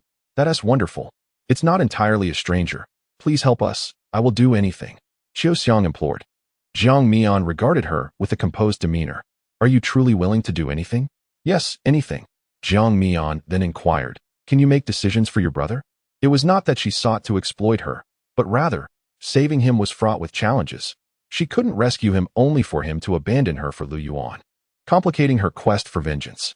She was aware of Qiu Hu's special ability. He possessed a third eye, invisible to anyone but himself. Through touch, he could project this third eye, functioning as a surveillance system unbound by wires, and this monitoring went undetected. "I can," Qiu Xiang asserted firmly. Recalling how her brother had always indulged her, he had never opposed her desires. "Very well. If I revive him, you both must remain in my team, without any treachery or betrayal. Otherwise, I will spare no effort to annihilate you," Jiang Mian declared earnestly. Qiu Xiang could sense the murderous intent in her eyes. Yet she remained unafraid, resolute in her commitment. "Very well, should my brother betray you, I shall be the first to hold him accountable. However, we adhere to a code. We shall not engage in treachery." Jiang Mian found the situation somewhat amusing, but nonetheless acquiesced. "All right, given the apocalyptic circumstances, I hope you can lower your standards a bit. Otherwise, should misfortune strike, do not blame me for not warning you." After Jiang Mian spoke, she stepped forward, bending down to check Qiu Hu's breathing. It was still warm. He had merely succumbed to unconsciousness due to excessive blood loss. Thankfully, he was an ability user. Had he been an ordinary person, he would have already stiffened by now. "Let's lend a hand and get him out," she suggested. "Sure," Qiu Xiang replied, assisting as they worked together to lift Qiu Hu out and lay him on the ground. "I noticed there were clothes in the vehicle. Go fetch one to bind his wounds and stop the bleeding. This will suffice for now." "All right, I'll be quick," Qiu Xiang responded, returning to the vehicle. Once they had hastily bandaged Qiu Hu's wounds, Jiang Mian called out to the three engaged in battle, "Prepare to retreat." The trio acknowledged her and hurried back. Pei Yu, upon seeing Jiang Mian, was intent on personally carrying Qiu Hu, his urgency palpable. "How can that be? He is a grown man." Jiang Mian. Jiang Mian looked up in confusion, puzzled by his sudden call. Pei Yu, somewhat awkwardly, insisted, "Let me carry him. As a young woman, you should avoid such strenuous tasks." CSCC chimed in, "That makes a lot of sense." However, she couldn't shake the feeling that Pei Yu's concern for Jiang Mian was rather peculiar. Even during the fight against the zombies, his gaze frequently drifted toward her. Could it be that he harbored romantic feelings? Just as Jiang Mian was about to decline, Pei Yu had already hoisted Qiu Hu onto his back and was heading toward their off-road vehicle. She had never encountered such a fervent individual. What could he be scheming? Pei Yu. Pei Yu. This name sounded vaguely familiar, as if she had encountered it in her past life, though she could not recall where. Never mind, she thought. I'll face whatever comes my way and utilize him as a free resource for now. Qiu Hu was placed in the back seat of the off-road vehicle alongside Pei Yu and Ling Yi, while Jiang Mian took the wheel, with CSCC and Qiu Xiang squeezed into the passenger seat. Fortunately, the vehicle Jiang Mian had chosen was spacious enough to accommodate them all comfortably. Before getting in, Ling Yi had not forgotten to bring along the frozen slime. Zhou Mo, worried it might thaw. He also administered another freeze to it, as this creature had nearly caused Jiang Mian's demise, and he was not one to let it go unpunished. Jiang Mian had mentioned dealing with it later. Pei Yu proposed. "He has lost a significant amount of blood, and his wounds require urgent attention. If you have nowhere else to go, you can come to my place. It's nearby. And there happens to be a pharmacy where we might find some supplies." Jiang Mian pondered for a moment before agreeing. "All right, lead the way. Right now, Their foremost concern was to find a safe location to extract the bullet from Qiu Hu's abdomen, ideally with access to medical supplies. 10 minutes later, Jiang Mian and her companions arrived at the lodging place mentioned by Pei Yu, a modestly decorated inn that appeared to have recently opened. Pei Yu unlocked the door with a key and addressed the group. "Come in. I have cleared all 3 floors, and there are no zombies, so it is quite safe." Despite his reassurance, the group entered cautiously, maintaining their vigilance. The lobby on the first floor served as a reception area, furnished with a set of sofas and several potted plants on the left, while a tea table set occupied the right side. A beckoning cat figurine adorned the counter, with various snacks displayed on the shelves and walls behind it, while a refrigerator nearby held an assortment of beverages. It was an ordinary and setup reminiscent of the pre-apocalyptic world, save for the dried bloodstains on the floor and the absence of the proprietor, who was typically seen playing games at the counter. Truly, times had changed. Pei Yu quickly found a room and laid Qiu Hu on the bed, while Qiu Xiang anxiously kept watch nearby. Jiang Mian instructed everyone to search the inn for surgical supplies such as alcohol, knives or daggers, tweezers, and gauze. Given the limited conditions, there was no room for meticulousness. The immediate priority was to extract the bullet lodged in Qiu Hu's abdomen. Chapter 22. The medicine crisis. Pei Yu cleared his throat and interjected, have you forgotten about me, the doctor? I have alcohol, surgical instruments, and gauze. But I lack medication." Jiang Mian was taken aback. She had not realized he was a doctor, but that could wait. She recalled that a pharmacy was conveniently located diagonally across from the inn. "I will handle the medication. What do you need?" "Painkillers and anti-inflammatory drugs will suffice." Pei Yu listed the necessary medications. "All right, you can handle the bullet extraction, right?"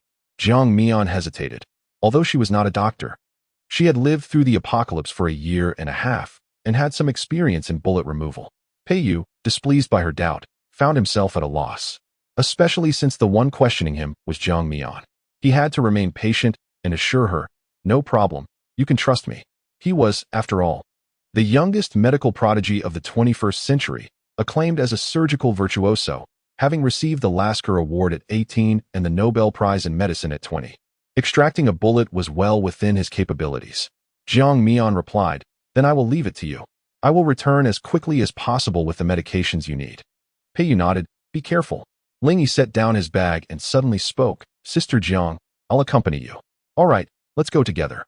Jiang Mian decided to gather more medicine for unforeseen circumstances. Once they entered the base, these supplies could be exchanged for points, as medications remained crucial in the apocalypse.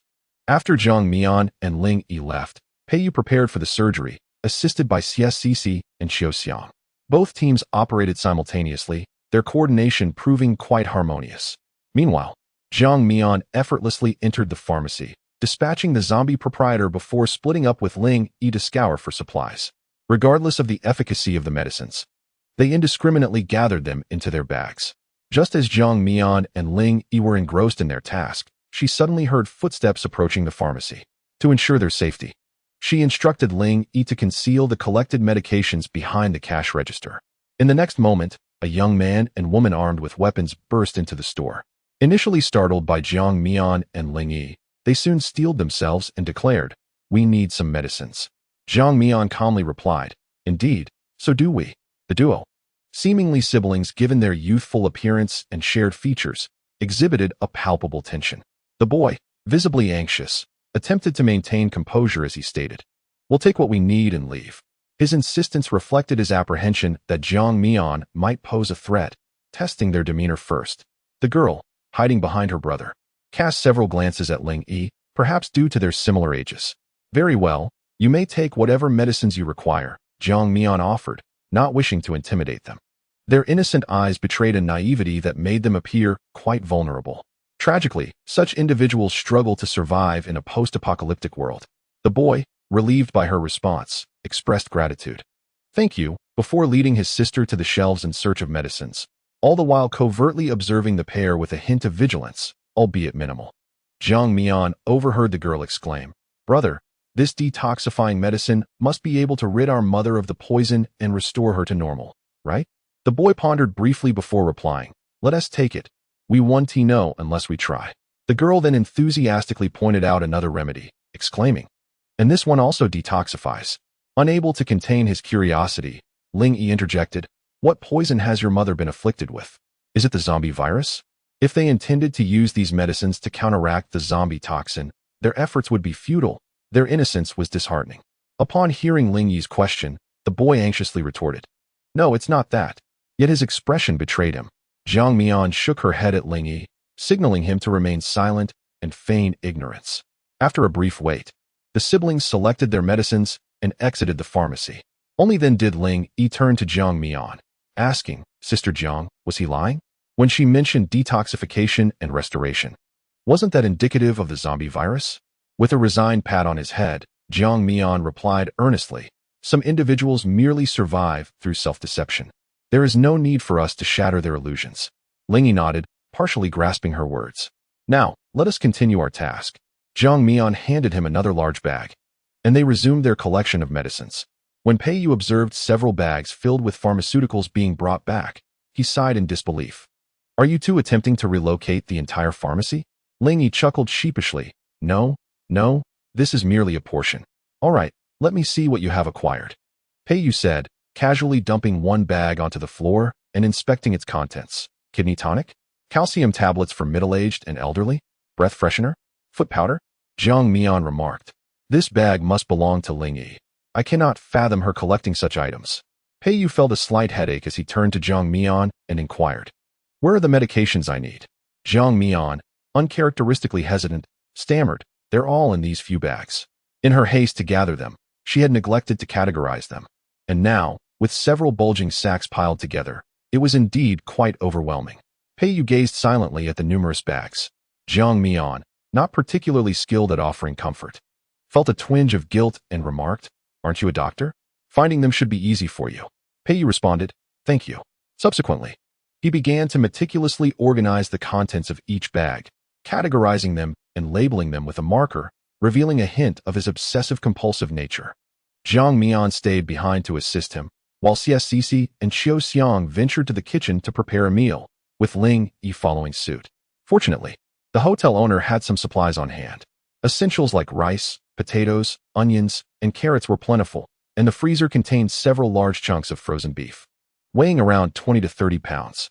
No one was aware that the beef had been taken from Pei Yu's own space, placed there specifically to improve Jiang Mian's diet, as she had visibly lost weight. CSCC and Xiao Xiang conferred about making a stew with potatoes, carrots, and onions, having longed for vegetables.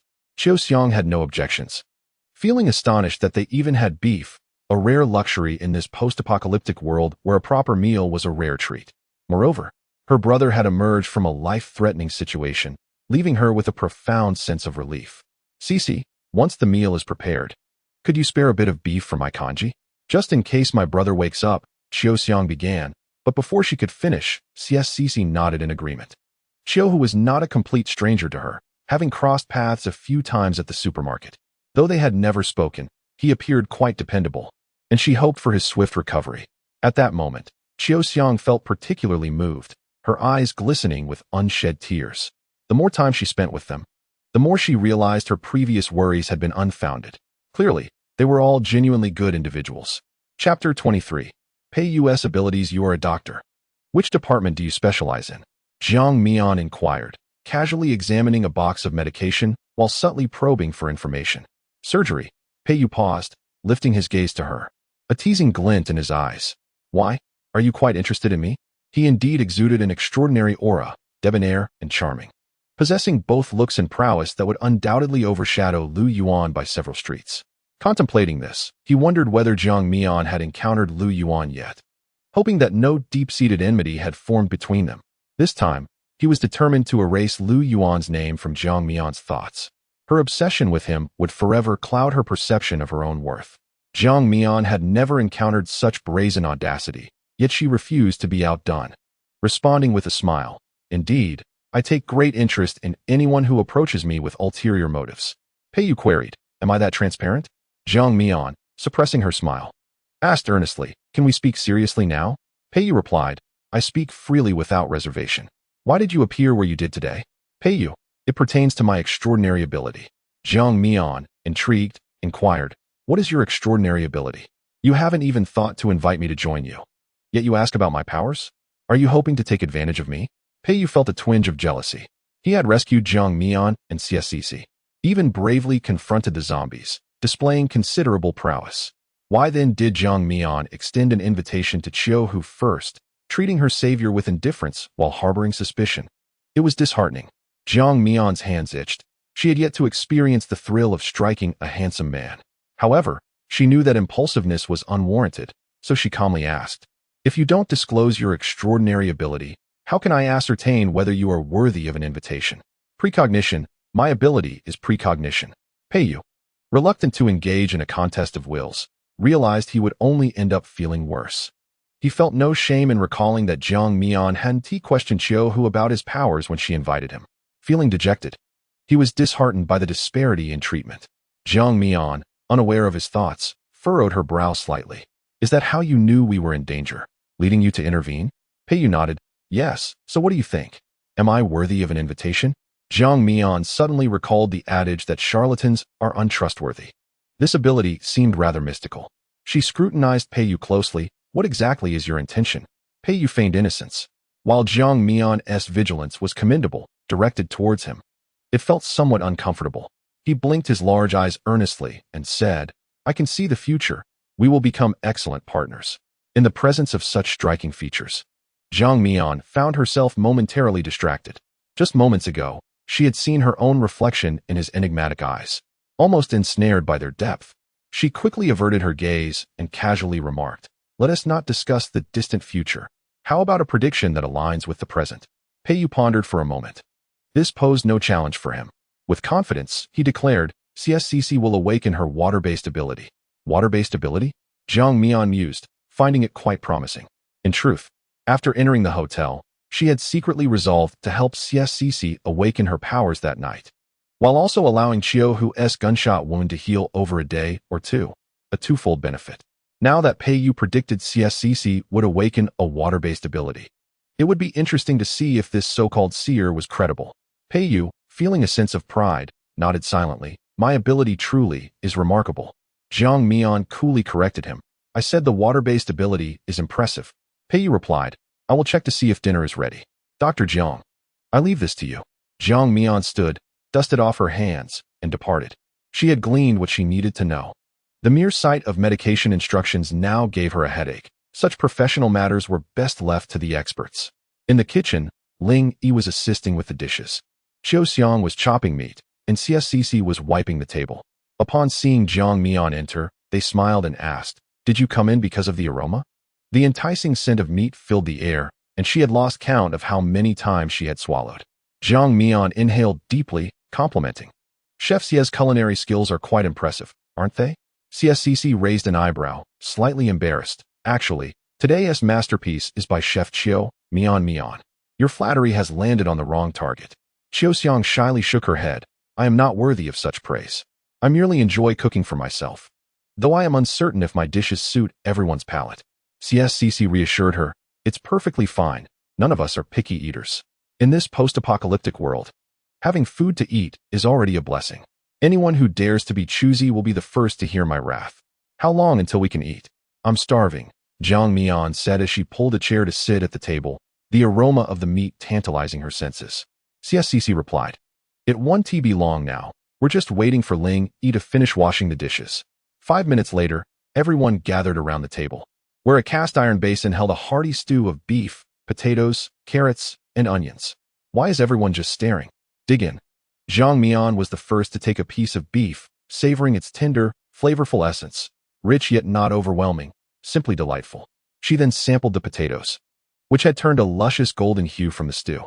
With each bite, joy danced on her palate, and she relished the experience of mixing the savory broth with white rice, a heavenly combination that left her in bliss. The meal brought a profound sense of satisfaction, reminiscent of the carefree days before the apocalypse. After resting for half an hour, Jiang Mian urged CSCC to select a room, preparing to assist her in awakening her abilities. "Are you ready?" Jiang Mian inquired.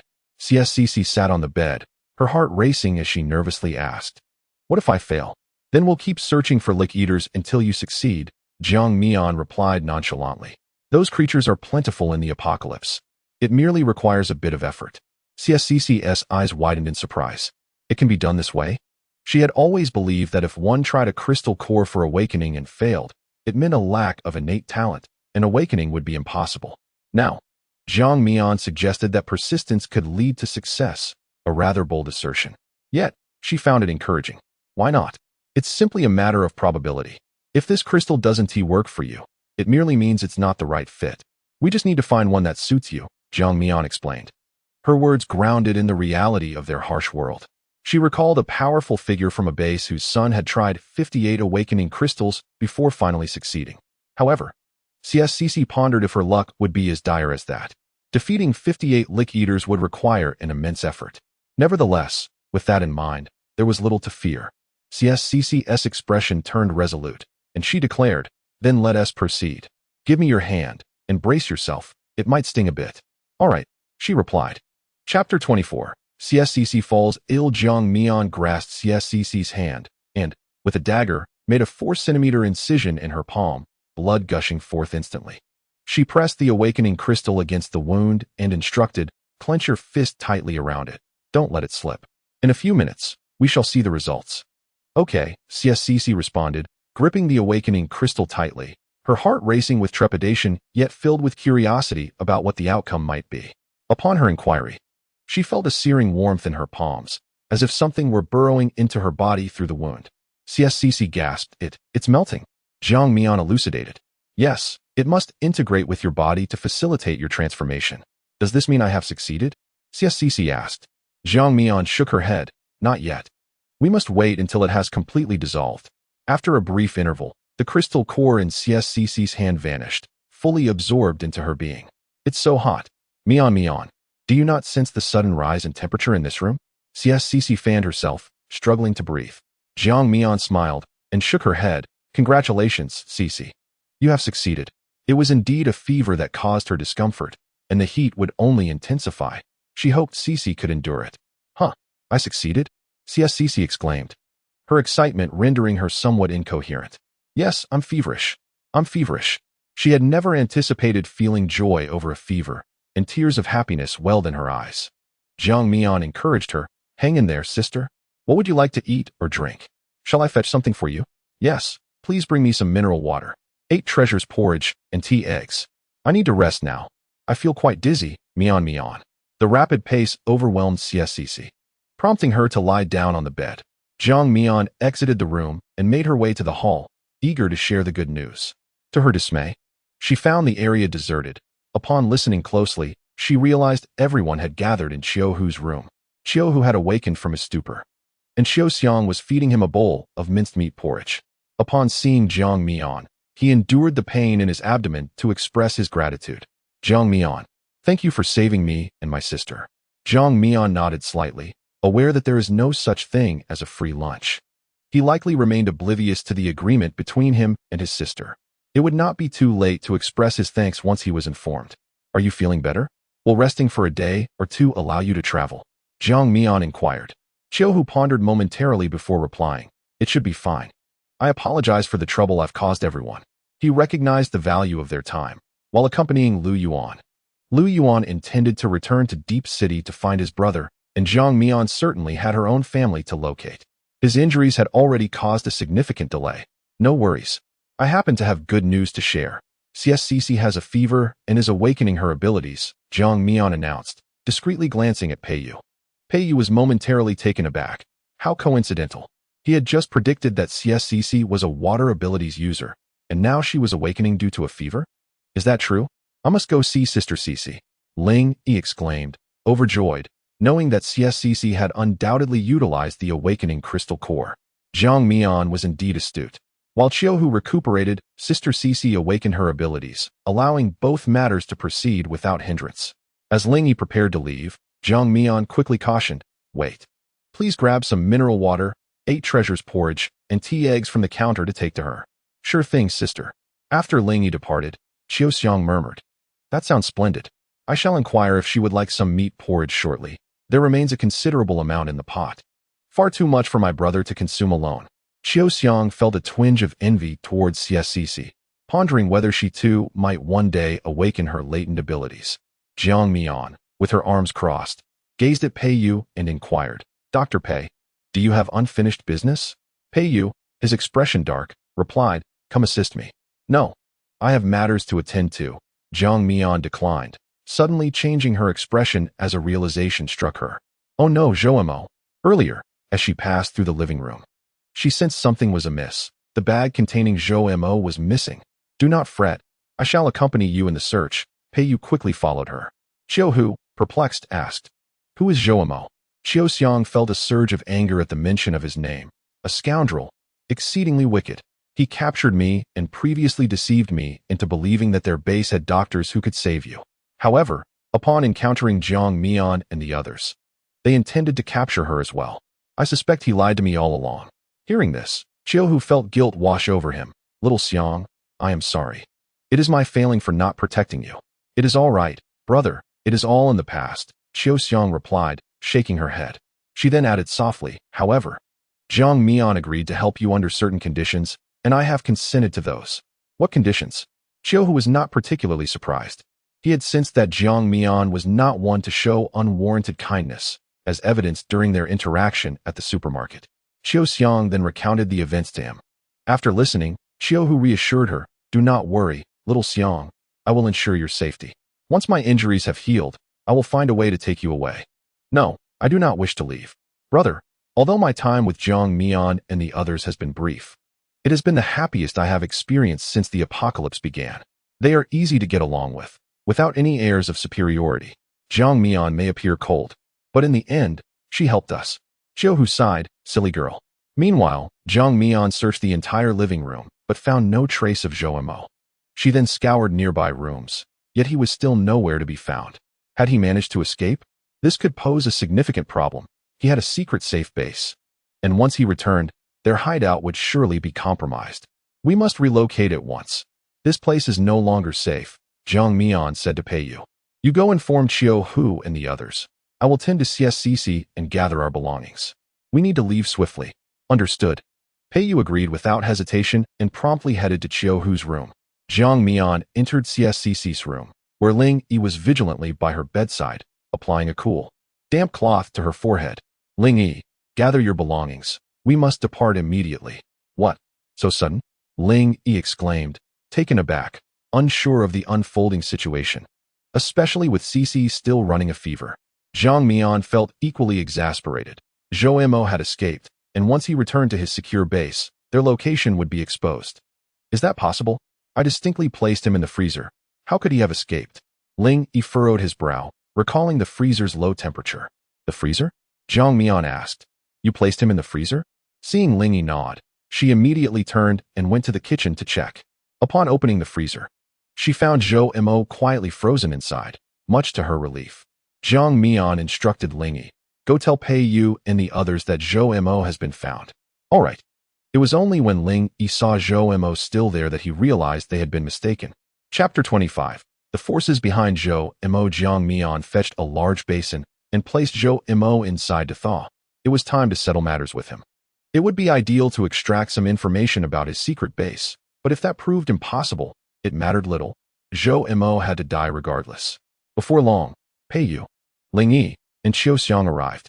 They watched as Jiang Mian added water to the basin, submerging the mass of green goo. Qiu Xiang remarked, this thawing process is too slow. Let me help you heat some water. That works, Jiang Mian replied, observing the unchanged green substance. Pei Yu leaned lazily against the doorframe, arms crossed, observing their efforts. As hot water was added, the outer layer of ice indeed began to melt rapidly. In approximately 4 or 5 minutes, Zhou, in his gooey state, was able to move. Jiang Mian spoke in a stern tone. If you wish to avoid being frozen again, I advise you to behave and refrain from attempting to escape.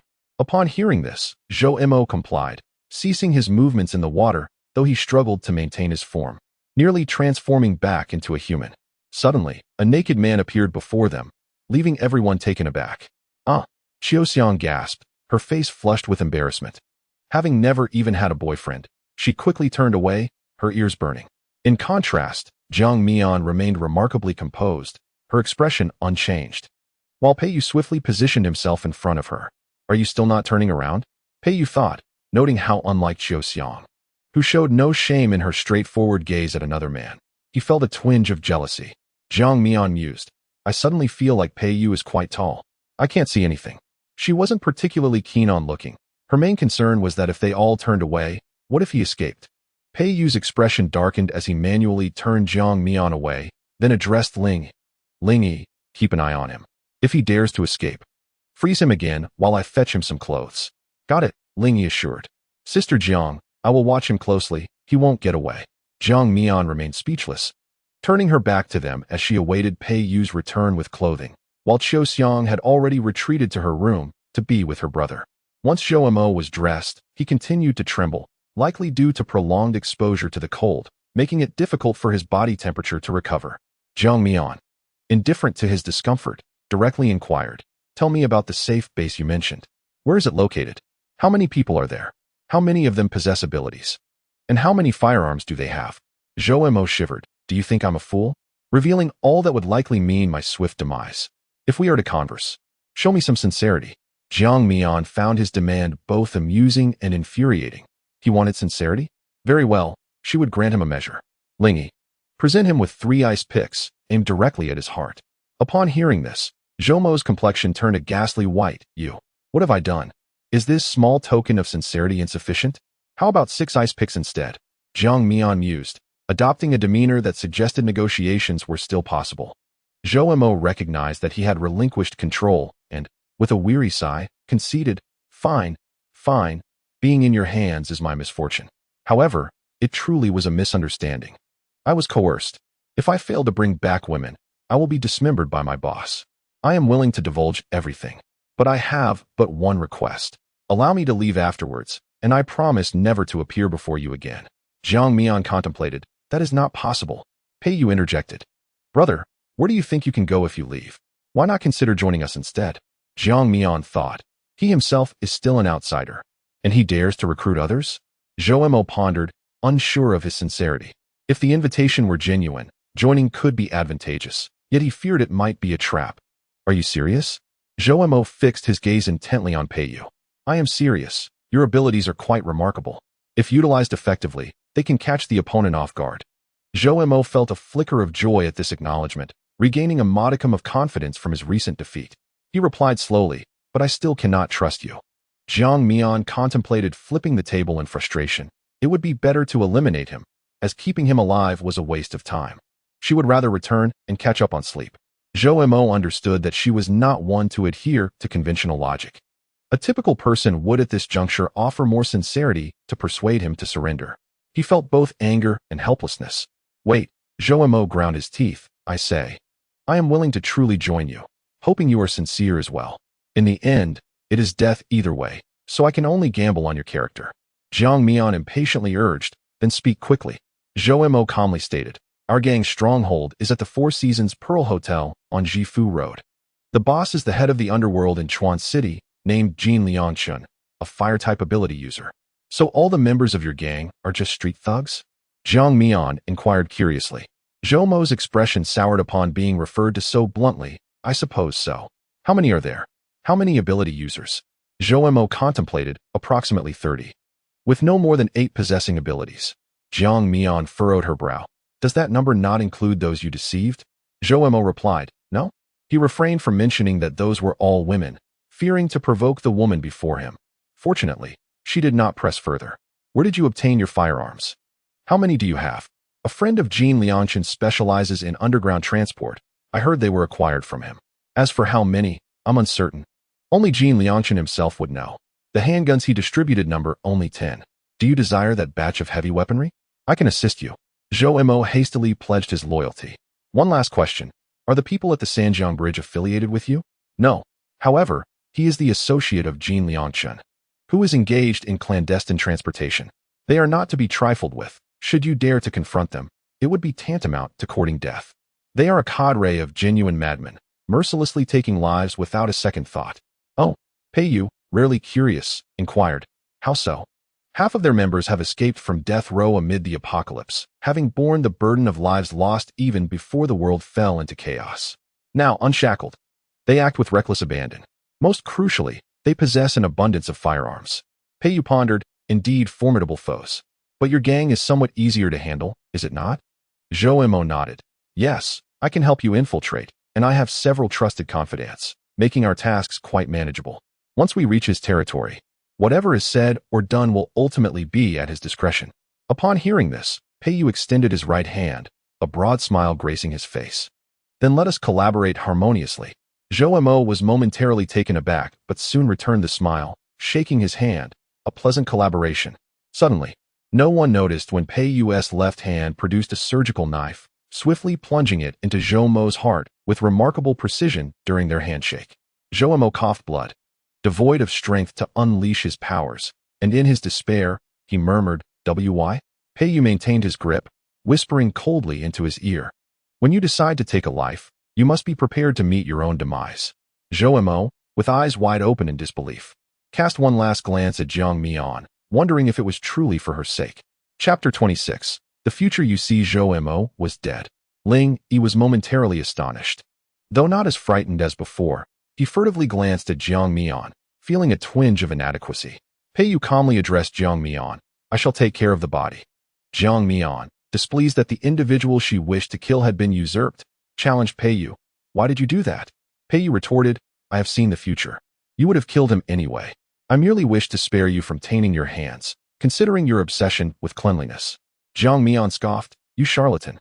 Sensing the tension in the air, Ling Yi cleverly excused himself, "I shall go check on Sister Cece. I'm off." Thus, the kitchen was left with only Jiang Mian, Peiyu, and Zhou Mo's lifeless body. "Jiang Mian, do not look at me like that. We will truly become excellent partners in the future, trust me." Peiyu found it exceedingly challenging to earn Jiang Mian's trust. "Can you really see the future?" Peiyu gazed deeply into her eyes, earnestly affirming, "I truly can." "Then in the future you perceive," Jiang Mian hesitated, "will my parents be by my side?" Peiyu realized her concern and suddenly felt an overwhelming urge to embrace her. Yet he understood that now was not the time. "What you have asked me to see is rather unique. I require your hand." Peiyu extended his right hand, his gaze softening as he looked at her. Jiang Mian, feeling a mix of tension and anxiety at his outstretched hand, wondered if he truly could see. Compelled by an inexplicable urge, she placed her hand in Peiyu's palm. In the next moment, Peiyu grasped Jiang Mian's hand tightly and slowly closed his eyes, as if he were activating his extraordinary ability. Time passed agonizingly slowly for Jiang Mian. She wished fervently for it to accelerate. 1 minute, 2 minutes, 3 minutes. Suddenly, Jiang Mian regained her senses, withdrew her hand, and self-deprecatingly remarked, "How foolish I was to believe you could foresee the future." She felt as if Peiyu were toying with her, and it infuriated her that she had fallen for it. Angrily, she turned to leave. But Peiyu seized her arm, exclaiming, "Jiang Mian, I saw it." Skeptical, she shot him a glare, demanding, "What did you see?" Realizing he had overstepped, Peiyu hastily rectified his words, stating earnestly, "I saw you surrounded by uncles and aunts. I only glimpsed a single scene.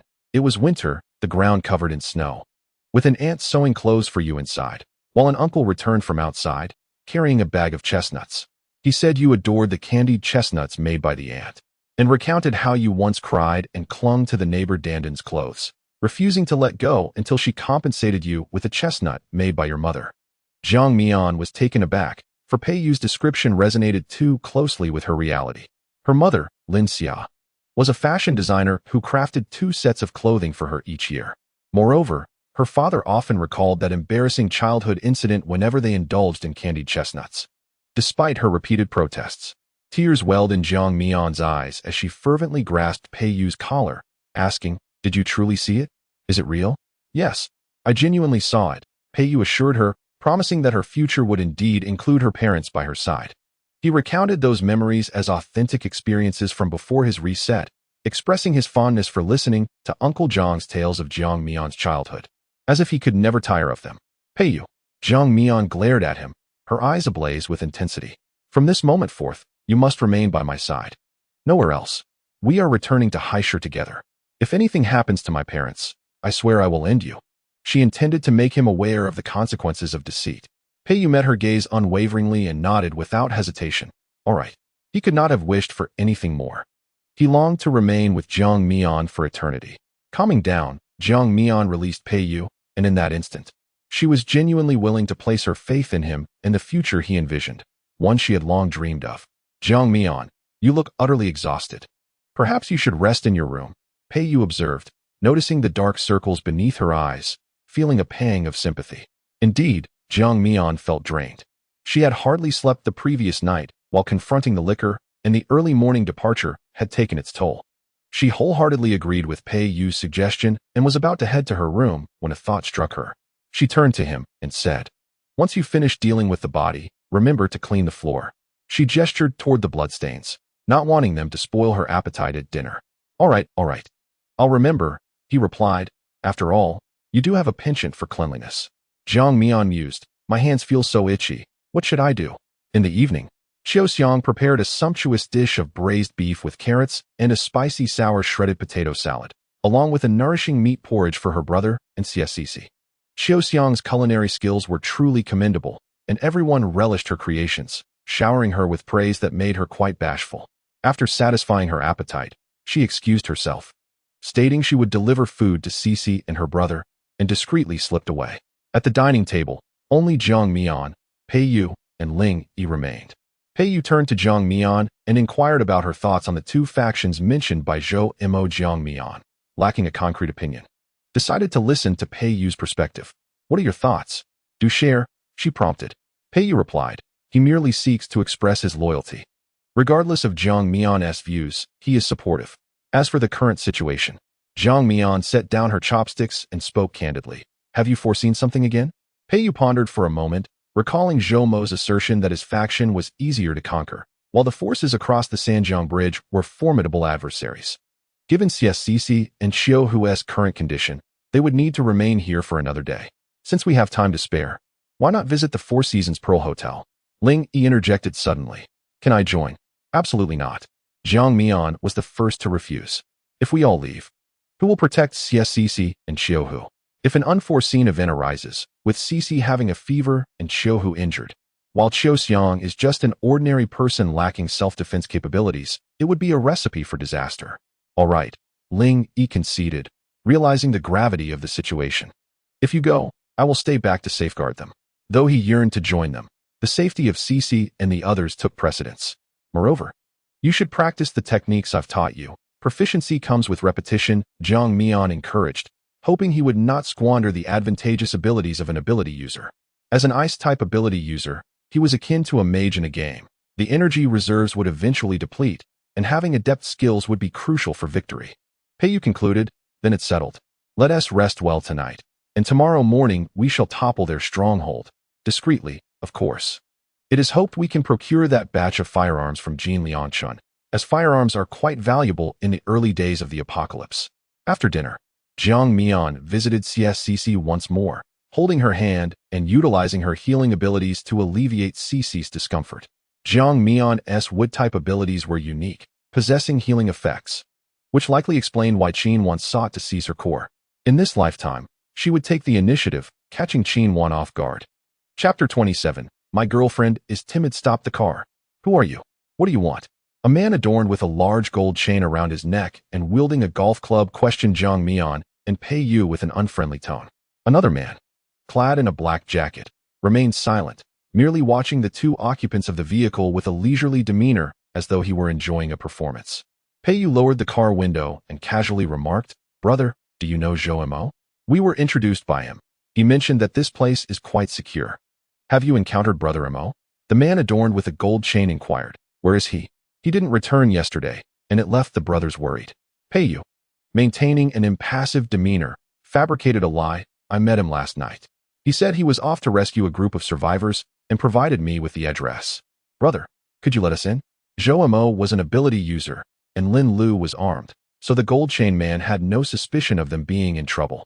He assumed Zhou Mo was simply preoccupied with a promising hunt, thus staying out late. Wielding a baseball bat, he replied, "Sure. You two get out of the car for a check. Don't remove the keys. We'll manage the vehicles from now on." Upon seeing Pei Yu's handsome face, he began to devise a plan. This pretty boy would surely delight the boss's daughter, Jin Shanshan. Perhaps, if she was pleased, she might even grant him a gun to play with. The mere thought thrilled him. After all, what man does not love firearms? Pei Yu and Jiang Mian exchanged glances in the car, relieved that this vehicle was randomly chosen, so handing it over was no issue. However, the thought of a search troubled Pei Yu. He did not wish for these ruffians to lay a finger on Jiang Mian, not even the slightest touch. Jiang Mian, on the other hand, harbored fewer concerns. Her thoughts were straightforward. She would comply if it were a standard search, but if they had ulterior motives, she would resort to lethal force. Pei Yu prepared for the worst, subtly nodding to Jiang Mian, and together they opened the car doors to step out. Upon exiting, Jiang Mian could more vividly perceive the fortifications surrounding the hotel. Iron walls encompassed the entrance and the parking lot exits.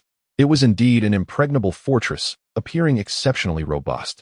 Pei Yu led the way, stating, "Brother, we aren't carrying any weapons. There's just a knife beneath the car seat. My girlfriend is quite timid. Would you mind making an exception and just searching me?" As he spoke, he produced a fine cigarette from his jacket and offered it to the gold chain man. Jiang Mian thought, "Girlfriend? This matter will be settled later." The gold chain man smiled as he accepted the cigarette, pleasantly surprised by Pei Yu's compliance. For the sake of his own agenda, he was willing to grant a favor, nodding in agreement. However, the man in the leather jacket was not as accommodating, sternly stating, "Old one, searching is the rule. It cannot be broken." Pei Yu felt a surge of anger but maintained a cheerful facade. "Brother, rules are dead. People are alive. We're all brothers now, seeing each other frequently, so let us make this easier." The leather-jacketed man cast a disdainful glance in his direction, scoffing. "Who do you think you are to become our brother? Do you really believe you're here to enjoy yourself?" The gold chain man quickly cleared his throat, signaling him to tone it down, lest they scare off their catch. "Brother, how about this? We'll search you, and you can search your girlfriend in front of us. That way, it won't break the rules." Pei Yu observed the furtive manner of the two individuals, sensing that there was something amiss. Undoubtedly, there was a hidden agenda at play. He turned his gaze toward Jiang Mian, seeking her approval. Upon receiving a nod from her, he acquiesced. Very well. He decided to heed his brother's counsel. The man clad in a leather jacket snorted derisively before approaching Pei Yu to conduct a search.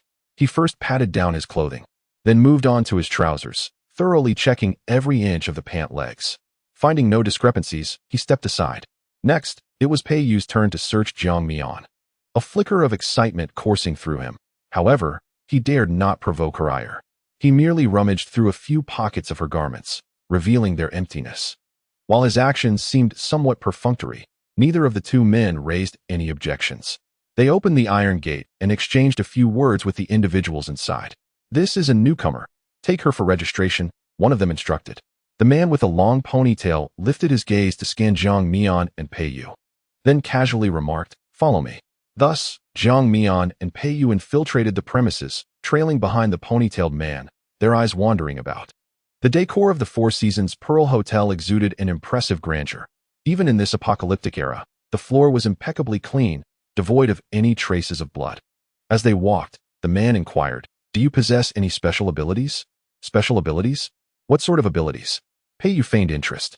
Observing his demeanor, the man drew his own conclusions and, unwilling to elaborate further, coldly replied, "Nothing of consequence. Once you enter here, men and women are managed separately, each assigned their own tasks.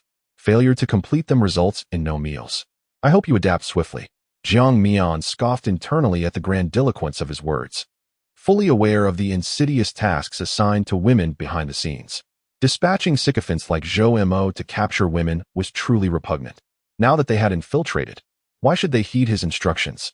Jiang Mian raised her hand, poised to snap his neck, when suddenly Pei Yu grasped her hand, forcibly restraining her as three men approached around the corner. Upon sighting them, the ponytailed man greeted them with a smile. "You're just in time. This woman is new. Take her to your side and help her acclimate to the surroundings." The three men brazenly appraised Jiang Mian, provoking Pei Yu's ire. The leading man, grinning, said, "Another beauty has arrived. Come with us." "Wait," Pei Yu exclaimed, feigning panic. "My girlfriend is timid. She won't cope well if she suddenly leaves my side. May we have a moment to speak? I wish to reassure her." The man glanced at Jiang Mian, bemused, and remarked, "She doesn't appear as timid as you claim." He found her to possess a striking, aloof beauty, the kind that promised excitement. "Ah," Pei Yu sighed, feigning distress. "That's just how she is. The more anxious she feels, the more composed she appears." Jiang Mian thought to herself, "I had not realized he was such a drama queen." The ponytailed man, having searched them upon entry and deeming them non-abilities users, grew impatient and said, "All right, hurry up." "Understood, brother." Pei quickly took Jiang Mian aside, using his back to shield them from the gazes of a few onlookers, and quietly communicated with her. We need to find an opportunity to escape. Regret washed over him. He should not have encouraged Jiang Mian to come. This was Jiang Mian at the onset of the apocalypse, not the one he knew 6 months later. In terms of skill and intellect, she was far inferior to the Jiang Mian he remembered. He had thought that by being together, he could keep an eye on her. But he had not anticipated that they would enforce a separation of genders. He worried that the current Jiang Mian would be ill-equipped to handle the uncertainties and dangers that lay ahead. Chapter 28. Handling newcomers. What does this mean? Jiang Mian asked, a hint of displeasure in her voice. It was he who had suggested they come together, yet now he was asking her to leave. Did he think this was merely a game? Pei Yu lowered his voice. Weapons. I will find a way to bring some back for you. Just wait for me. His true ability was the power of Death Rewind. Every time he rewound, the items and level of his powers remained unchanged. Just like now, he had returned from 6 months in the future, and his power level remained at 4, while most of the abilities around him were at level 1. A group of mere novices, easily manageable. He could effortlessly handle the retrieval of those weapons alone. Jiang Mian refused. I can manage on my own. We're not in a dire situation yet, right? What does retreating now signify? Even if I could rely on you to obtain these firearms this time, what about the future? Am I to depend on you for everything? She did not wish to rely on anyone. Her own strength was her only source of comfort. Thus she declined Pei Yu's well-meaning offer.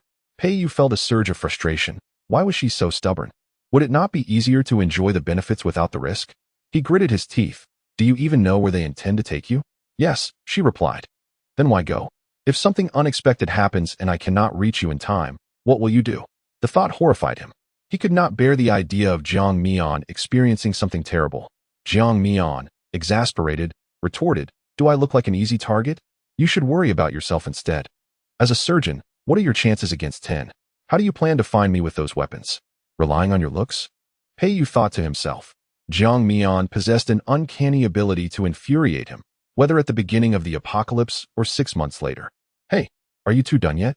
Stop dragging this out. The group of men had begun to grow impatient. Seizing the final moment, Jiang Mian said to Pei Yu, I am not as weak as you think. Take care of yourself. If you can't fight, then run. Don't get yourself killed. With that, she stepped out from behind him and walked towards the men. Pei Yu watched Jiang Mian's resolute figure retreat, a heaviness settling in his heart, reminiscent of those scenes from 6 months later. She was fixated on killing Lu Yuan, and this issue had always led to their arguments. Today was no different. She had left him behind, walking away with unwavering determination. Perhaps, to her, he had never truly existed. Pei Yu began to question whether his actions still held any significance. Had all his deaths and rewinds to the beginning of the apocalypse truly the power to change Jiang Mian? Could he truly put an end to the animosity between Jiang Mian and Lu Yuan? Why was he still standing there? Hurry up and come here. The long-haired man, noticing his hesitation, could not help but urge him. Pei Yu approached in silence, gathering his thoughts and beginning to worry about Jiang Mian's safety. How could he minimize the harm done to her? Perhaps he could create a distraction to draw attention away, thereby alleviating the pressure on her. A few minutes later, the long-haired man led Pei Yu to the place where he worked, or rather, where he toiled. Pei Yu was momentarily taken aback by the sight of the men laboring to move bricks and repair the towering walls. Their clothing was tattered and filthy, their bodies coated in dust. Only their eyes confirmed they were indeed alive and not mere clay figures. There were also supervisors wielding sticks, ready to strike anyone who displeased them, leaving the victim crying out in pain and begging for mercy.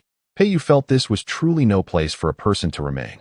The long-haired man called out to the supervisor, Brother Luo, we have a newcomer. Please take good care of him. I must be on my way. The man referred to as Brother Luo glanced at Pei Yu, approaching with his stick in hand. All right, you can go. What is the name of the newcomer? Brother Luo asked, casting a sideways glance at him with a swagger. You pay. You pay? Brother Luo shook his head. That name won't do. From now on, you shall be called Dog Dan. Remember it well. Pei Yu felt no inclination to respond. Thinking to himself, what an imbecile. Seeing Pei Yu's silence, Brother Luo felt his authority was being challenged and shouted, Did you hear me? Speak up. More onlookers turned their attention to the newcomer, curious about how long he could endure. Brother Luo, noticing Pei Yu's continued silence, was infuriated and swung his stick toward Pei Yu's head. Crack. Everyone was stunned. They had not anticipated that this newcomer could catch Brother Luo's stick bare-handed mid-swing. Had someone finally dared to resist after all these days? They felt a flicker of hope, yearning for this newcomer to succeed and lead them in rebellion. Peiyu glared coldly at Brother Luo. If he sought death, then so be it. Today would be the day to make an example of him, drawing fire away and easing the pressure on Jiang Mian. Just as Peiyu prepared to retrieve a surgical knife from his space, a man adorned with a large gold chain dashed over, startled by the confrontation between the two. Simultaneously, he felt a twinge of delight. If he could save the newcomer now, surely he would regard him as a benefactor and be eternally grateful. What is going on here? The man in the gold chain hastened his steps. Brother Luo, in a foul mood, replied, I'm dealing with the defiant newcomer. What brings you here, old Wan? Just as he attempted to retract his stick, he found Peiyu gripping it tightly, unable to pull it away, leaving him feeling quite embarrassed. Old Wan, however, was oblivious to this tension, snorting dismissively, dealing with a newcomer? Let him go. You're fortunate you didn't injure him. Brother Luo, perplexed, asked, What do you mean? Can't you speak clearly, old Wan? What does it mean that fortunately he wasn't hurt? Could it be that this fellow has some backing? Ms. Shanshan wishes to see him, old Wan remarked. Brother Luo, damn, just because he is handsome does he think he is exceptional? What a pretty boy. How infuriating. Old Wan, noticing that he was still holding the stick, instantly felt displeased. Hey, let go quickly. Don't hurt anyone. Brother Luo cast a speechless glare at Peiyu. It wasn't that he didn't let go. Peiyu, somewhat at a loss regarding the situation, could only relinquish his grip and inquire of old Wan. Who is Miss Shanshan? Why does she wish to see me? Old Wan, grinning broadly, replied, Miss Shanshan is the daughter of our boss. How about we discuss it as we walk? The daughter of the boss? Suddenly, Peiyu felt that this Miss Shanshan might draw even more attention. So he decided to meet her. He gestured for old Wan to lead the way. Old Wan chuckled, Brother, you're quite perceptive. Don't forget about me once you make it big. How could I? If it weren't for you arriving just in time, I wouldn't know how to handle things, Peiyu replied with a smile, though a sense of foreboding crept in. How could meeting Miss Shanshan lead to success? Surely it wasn't what he envisioned? The onlookers watched their departing figures with a bittersweet feeling. Meanwhile, Brother Luo randomly picked on an unfortunate soul, venting his anger with several strikes, which made the others work even harder, fearing they wouldn't be able to eat if they didn't finish by nightfall. You bunch of gluttons. Chapter 29. An unripe fruit is not sweet. Old Wan, with his flashy gold chain, had ulterior motives in his actions. Some individuals, when you suggest they live off others, scoff at the idea, harboring a deep-rooted pride. Thus, letting them witness the lifestyle of others would naturally guide their choices. As Peiyu strolled alongside the ostentatious old Wan, they soon arrived at the location where Jin Shanshan was situated. It was a swimming pool, adorned with an array of snacks, treats, and even fruits. In the pool, 6 men clad only in swim trunks frolicked, laughing and joking, exuding an air of comfort. Ms. Jin Shanshan, as described by old Wan, lounged lazily on a deck chair, flanked by 2 men in swim trunks, one peeling an apple to feed her, while the other massaged her legs. Each of these men was strikingly handsome. Peiyu couldn't help but be taken aback. This woman was even more extravagant than Qin Wan. Here, she was hosting a pool party. It was incredibly brazen. Even the daughter of the Grand Estate, Qin Wan, dared only to discreetly keep a few pretty boys, and certainly not in such numbers. Miss Shanshan, I brought someone for you. Do take a look and see if he catches your fancy, old Wan cheerfully approached. Jin Shanshan, with an unremarkable appearance, a prominent black mole on her nose, and a slightly plump figure that gave her a somewhat foolish air, rose upon hearing old Wan's voice. Her gaze fell upon Peiyu, and a spark of delight illuminated her eyes. She felt that Peiyu's arrival overshadowed the other men. His looks and physique were simply exceptional. With a rare hint of shyness, Jin Shanshan asked, What is your name? Come a little closer. The scene was overwhelming.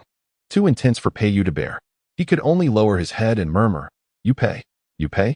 Jin Shanshan raised an eyebrow, a smile gracing her lips. What a lovely name. Come closer, join me. The more she looked at Yu Pei, the more she was drawn to him, her gaze lingering on his long, elegant legs before returning to his handsome visage, her smile growing ever more radiant. Peiyu felt a chill run down his spine. It was time to act swiftly. Lao Wan, noticing that he remained rooted to the spot, gave him a gentle push. Brother, Miss Shanshan is calling you over. Don't just stand there. Although Jin Shanshan was not particularly attractive, her naivety and wealth made her easily manipulated, lacking the intelligence of her father. Given Yu Pei's advantageous position, it would be a trivial matter for him to win her over, making him a fitting prospective son-in-law of Jin Lianshan. He hoped his brother would not falter at a crucial moment. The man massaging Jin Shanshan chimed in, "Shanshan, forcing something that isn't meant to be won't yield sweet results. Look at how unwilling he seems." At his words, Jin Shanshan retaliated with a sharp slap to his face, indignantly stating, "Whether the fruit is sweet or not, I must taste it first. Who are you to instruct me?" The man, holding his cheek in shock and anger, dared not retaliate against Jin Shanshan, directing his fury instead at Peiyu. The men in the pool, now on shore, turned their attention towards them, eager for the unfolding drama. "Yu Pei, loosen up. Don't be shy. We're all just having fun. If you won't come to me, I'll come to you." Jin Shanshan suddenly leaped up and rushed toward Peiyu, reaching out to embrace him. Peiyu, however, was not about to let her succeed. He firmly pressed her head down, watching as her tiny hands flailed in frustration, her face darkening. "You are truly repulsive," he remarked coldly. Jin Shanshan was taken aback, her hands ceasing their movements, her expression one of utter disbelief as she demanded, "What did you say? Say it again if you dare." Lao Wan, stunned, covered his mouth, wondering how this would end.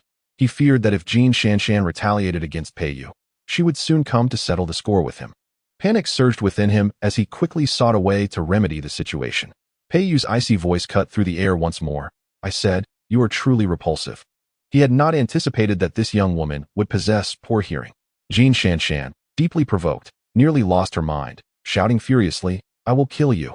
Yet, in the next instant, a gleaming surgical knife pierced through her heart. With a gasp, she spat out blood, incredulously glancing down at the knife embedded in her chest. It had hurt so much. "I truly do not want to die."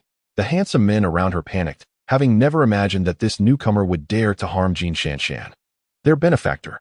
Fearing the wrath of Jin Lianshan, they scattered, desperately seeking an escape.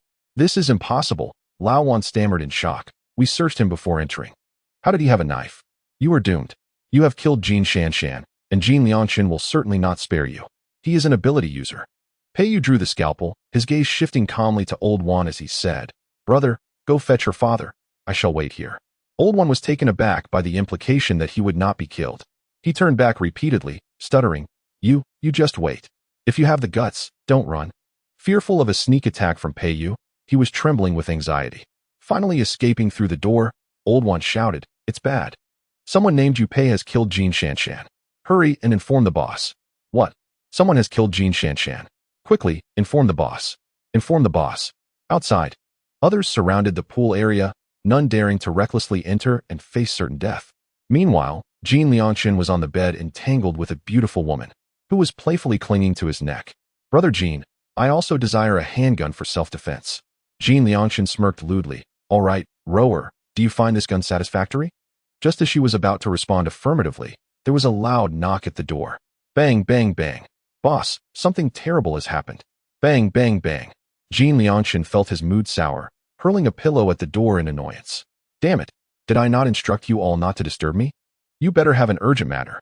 The little brother at the door, trembling, replied, "Boss, Miss Shanshan has been killed at the pool." "What?" Jin Lianshan's fury ignited. "Who dares to kill my daughter, Jin Shanshan? They seek death." Without hesitation, he hastily got out of bed, only donning his pants as he rushed to the door. The trembling little brother stammered, "I heard it's a newcomer named Yu Pei. The brothers have surrounded the pool and are waiting for your orders. Seeking death. Have they captured him?" And no. Upon hearing this, Jin Lianshan understood all too well. A bunch of useless fools. Are they afraid to go in and face death? Surrounding him and merely waiting for me to handle it. He continued, "Have you informed Zhou Yong?" Zhou Yong was his capable assistant and also an ability user. The little brother's heart sank, hesitating as he replied, "And no, I'll go immediately." Jin Lianshan kicked him in the rear, cursing, "Useless fool. Hurry." In Chapter 30, Dr. Pei, who relies on his looks, the little brother dispatched to inform Zhou Yong rushed toward his room, shouting, Brother Yong, Jin Shanshan has been killed. The boss wants you to hurry to the pool." Seeing no response from within, he boldly opened the door to check. "Brother Yong, I'm coming in." As the door swung open, a wave of bloodiness assaulted him, and he saw Zhou Yong's wide eyes, lifeless on the bed. Someone has killed Brother Yong." In a panic, he retreated, running and shouting, yet receiving no response. Passing by an open door, he caught a glimpse of another brother, eyes wide open, staring blankly at the ceiling, lifeless. In that moment, he finally realized that all his comrades were likely gone. Who could possibly have stealthily eliminated so many brothers? Was the murderer still at the scene? Fear gripped his heart, and he fled towards the pool. After his departure, Jiang Mian emerged from room 888, holding a hostage. "Take me to your boss's room, and do not attempt any tricks." With a knife pressed against his neck, he dared not defy her and resigned himself to lead Jiang Mian to Jin Liangchen's chamber. Upon entering, Jiang Mian did not even blink before she executed the hostage and began her search. The suite was exceedingly spacious, with the living area converted into an office. After rummaging through drawers and cabinets without finding anything of use, she turned her attention to Jin Liangchen's bedroom. She first checked the wardrobe, but finding nothing there. She looked under the bed, ultimately dragging out 2 wooden boxes, both surprisingly locked. This posed no challenge for Jiang Mian. Her fingers transformed like vines, slipping into the keyhole to manipulate the lock. With a click, it opened. Inside the iron boxes were an arsenal of weapons, one box filled with handguns and another brimming with ammunition, totaling around 20 pistols and over 1,000 rounds. She had struck gold. Quickly closing the boxes, she grasped one in each hand and made her way outside. Upon reaching the ground floor, she concealed the 2 boxes in a storage room. From the frightened young man's earlier words, it was evident that Pei Yu had killed someone. Drawing Jin Liangchen to the poolside, now armed with weapons, she hoped Pei Yu could hold on until she arrived. Unfamiliar with the pool's location, she sought someone to guide her, but found not a soul and was left to navigate on her own. When she finally discovered the pool, the water was stained crimson with blood, and numerous corpses lay sprawled across the ground. One could easily imagine the brutality of the battle that had ensued. Pei Yu stood at the pool's edge, washing his hands. Upon seeing Jiang Mian enter, he merely glanced up before diverting his gaze, silently rubbing his hands together. "Did you kill all these people?" Jiang Mian inquired, mentally tallying the bodies. 2, 4, 6, 8, 20. How had he accomplished this? Pei Yu rose and vigorously shook the water from his hands, responding leisurely. How could a doctor who relies on his looks possibly kill so many? Jiang Mian realized that Pei Yu harbored a deep-seated grudge. She was too weary to engage him in argument and directly asked, "What about Jin Liangchen? Is he dead?" "Yes. But some of his underlings managed to escape. That's inconsequential. Let us go. The small fry have fled, and there's no need to pursue them. It won't amount to anything significant." Noticing that she was empty-handed, Pei Yu appeared puzzled. "Aren't you taking the weapons?" "Of course I am," Jiang Mian replied as she turned. "I've hidden them. You go find a car, I'll retrieve the weapons, and we'll regroup at the hotel exit." "Understood." The two parted ways. Jiang Mian returned to the storage room, collected the 2 boxes of weapons, and proceeded towards the hotel exit. On the road, she encountered a dozen women fleeing together, their hair disheveled and expressions filled with fear. Startled to see another woman among them, Jiang Mian. Some recognized her as the newcomer who had been chosen by Zhou Yong, and were astonished to find she was still alive. A bolder woman among them asked Jiang Mian, "Did you kill Zhou Yong?" Jiang Mian looked at her. Whether or not she had killed him was inconsequential. What mattered was that they were free now. The woman gazed at Jiang Mian's retreating figure, tears welling in her eyes, and said, "Thank you. Thank you."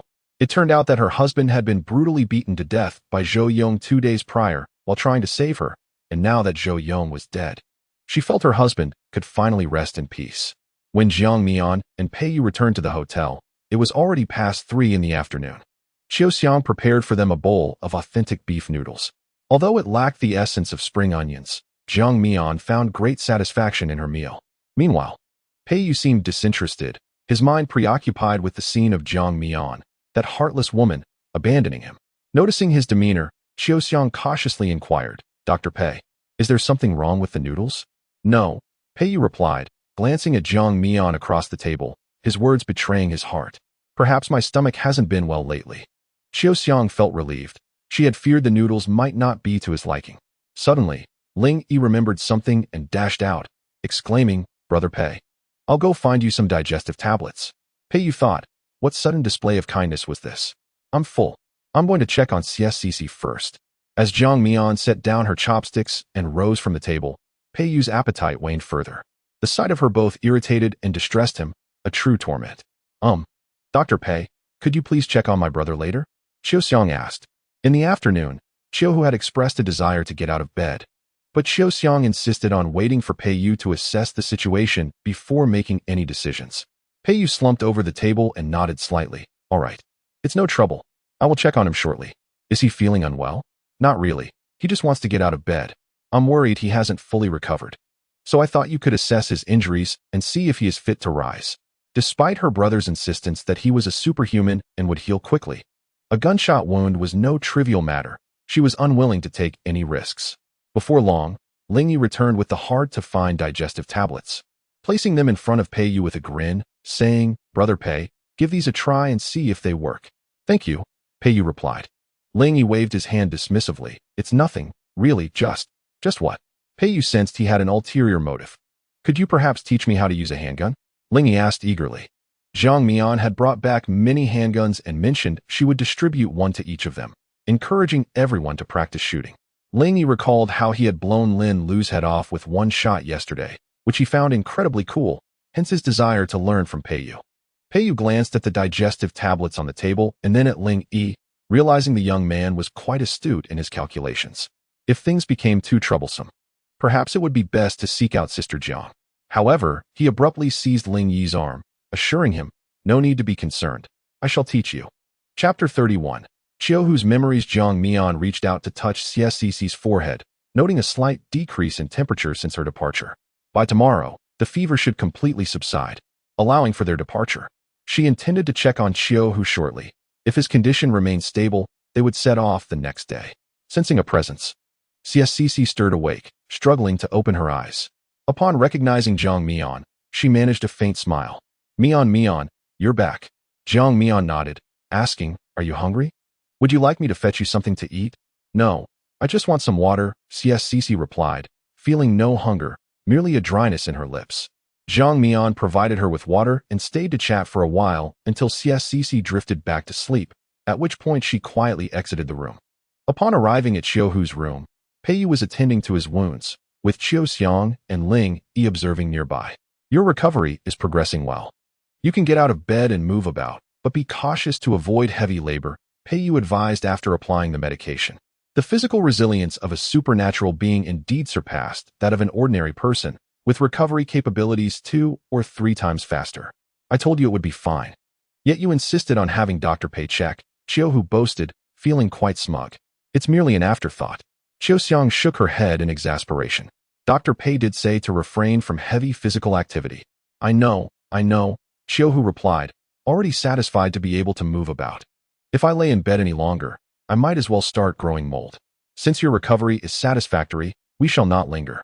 Let us pack our things tonight and set off early tomorrow, Zhang Mian announced to everyone. Agreed. No problem. I'll follow Sister Zhang's lead, came the replies. After a moment of thought, Qiu Xiang suggested, there's still plenty of beef in the fridge. I'm worried we won't finish it tonight. How about I make some beef sauce to jar for our journey? It would be convenient for future noodle dishes. That sounds splendid. Do as you see fit. Zhang Mian encouraged, appreciating the idea. Great. I'll get started right away, Qiu Xiang said. Her spirits lifted as she found a way to contribute in her area of expertise. Once Qiu Xiang departed, Zhang Mian turned to Pei Yu. You should go find a vehicle. With so many of us, my car won't accommodate everyone. Didn't we bring a car back this afternoon?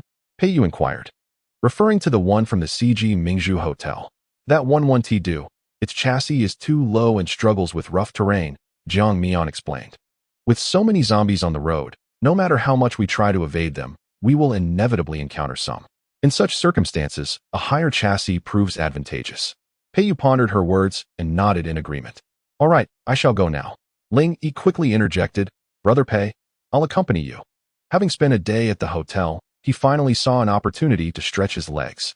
Pei Yu glanced at Zhang Mian, seeking her opinion. Upon seeing her nod, he addressed Ling Yi. Let us go, young man. Follow orders and refrain from acting independently. Ling Yi sighed in resignation, feeling that everyone regarded him as a mere child. After they departed, Zhang Mian took a seat on a stool in the room, preparing to converse with Qiuhu. Sensing her intent, Qiuhu quietly awaited her initiation.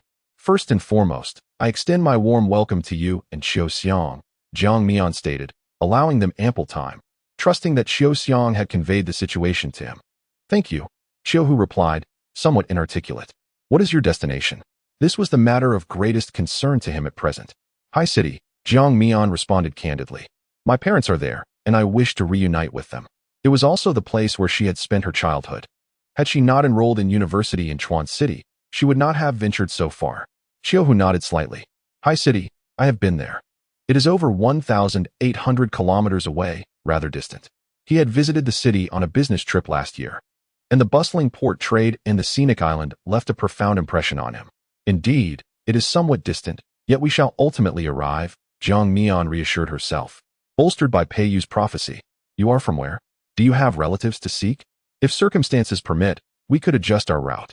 In her previous life, she had spent little time with Xiaohu and was unaware that he had a sister. I am from Chuan City, and my only relative is my sister. She mentioned that she enjoyed her time with you, thus I agreed to accompany you. Jiang Mian grasped the implication of his words and nodded slightly. Understood. One final question.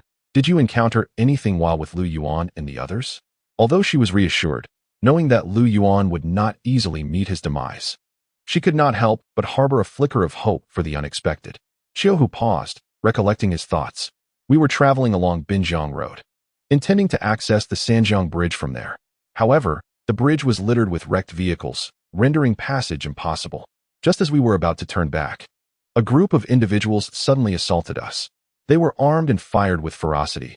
Our vehicle was rendered inoperable, forcing us to flee on foot. They were lunatics.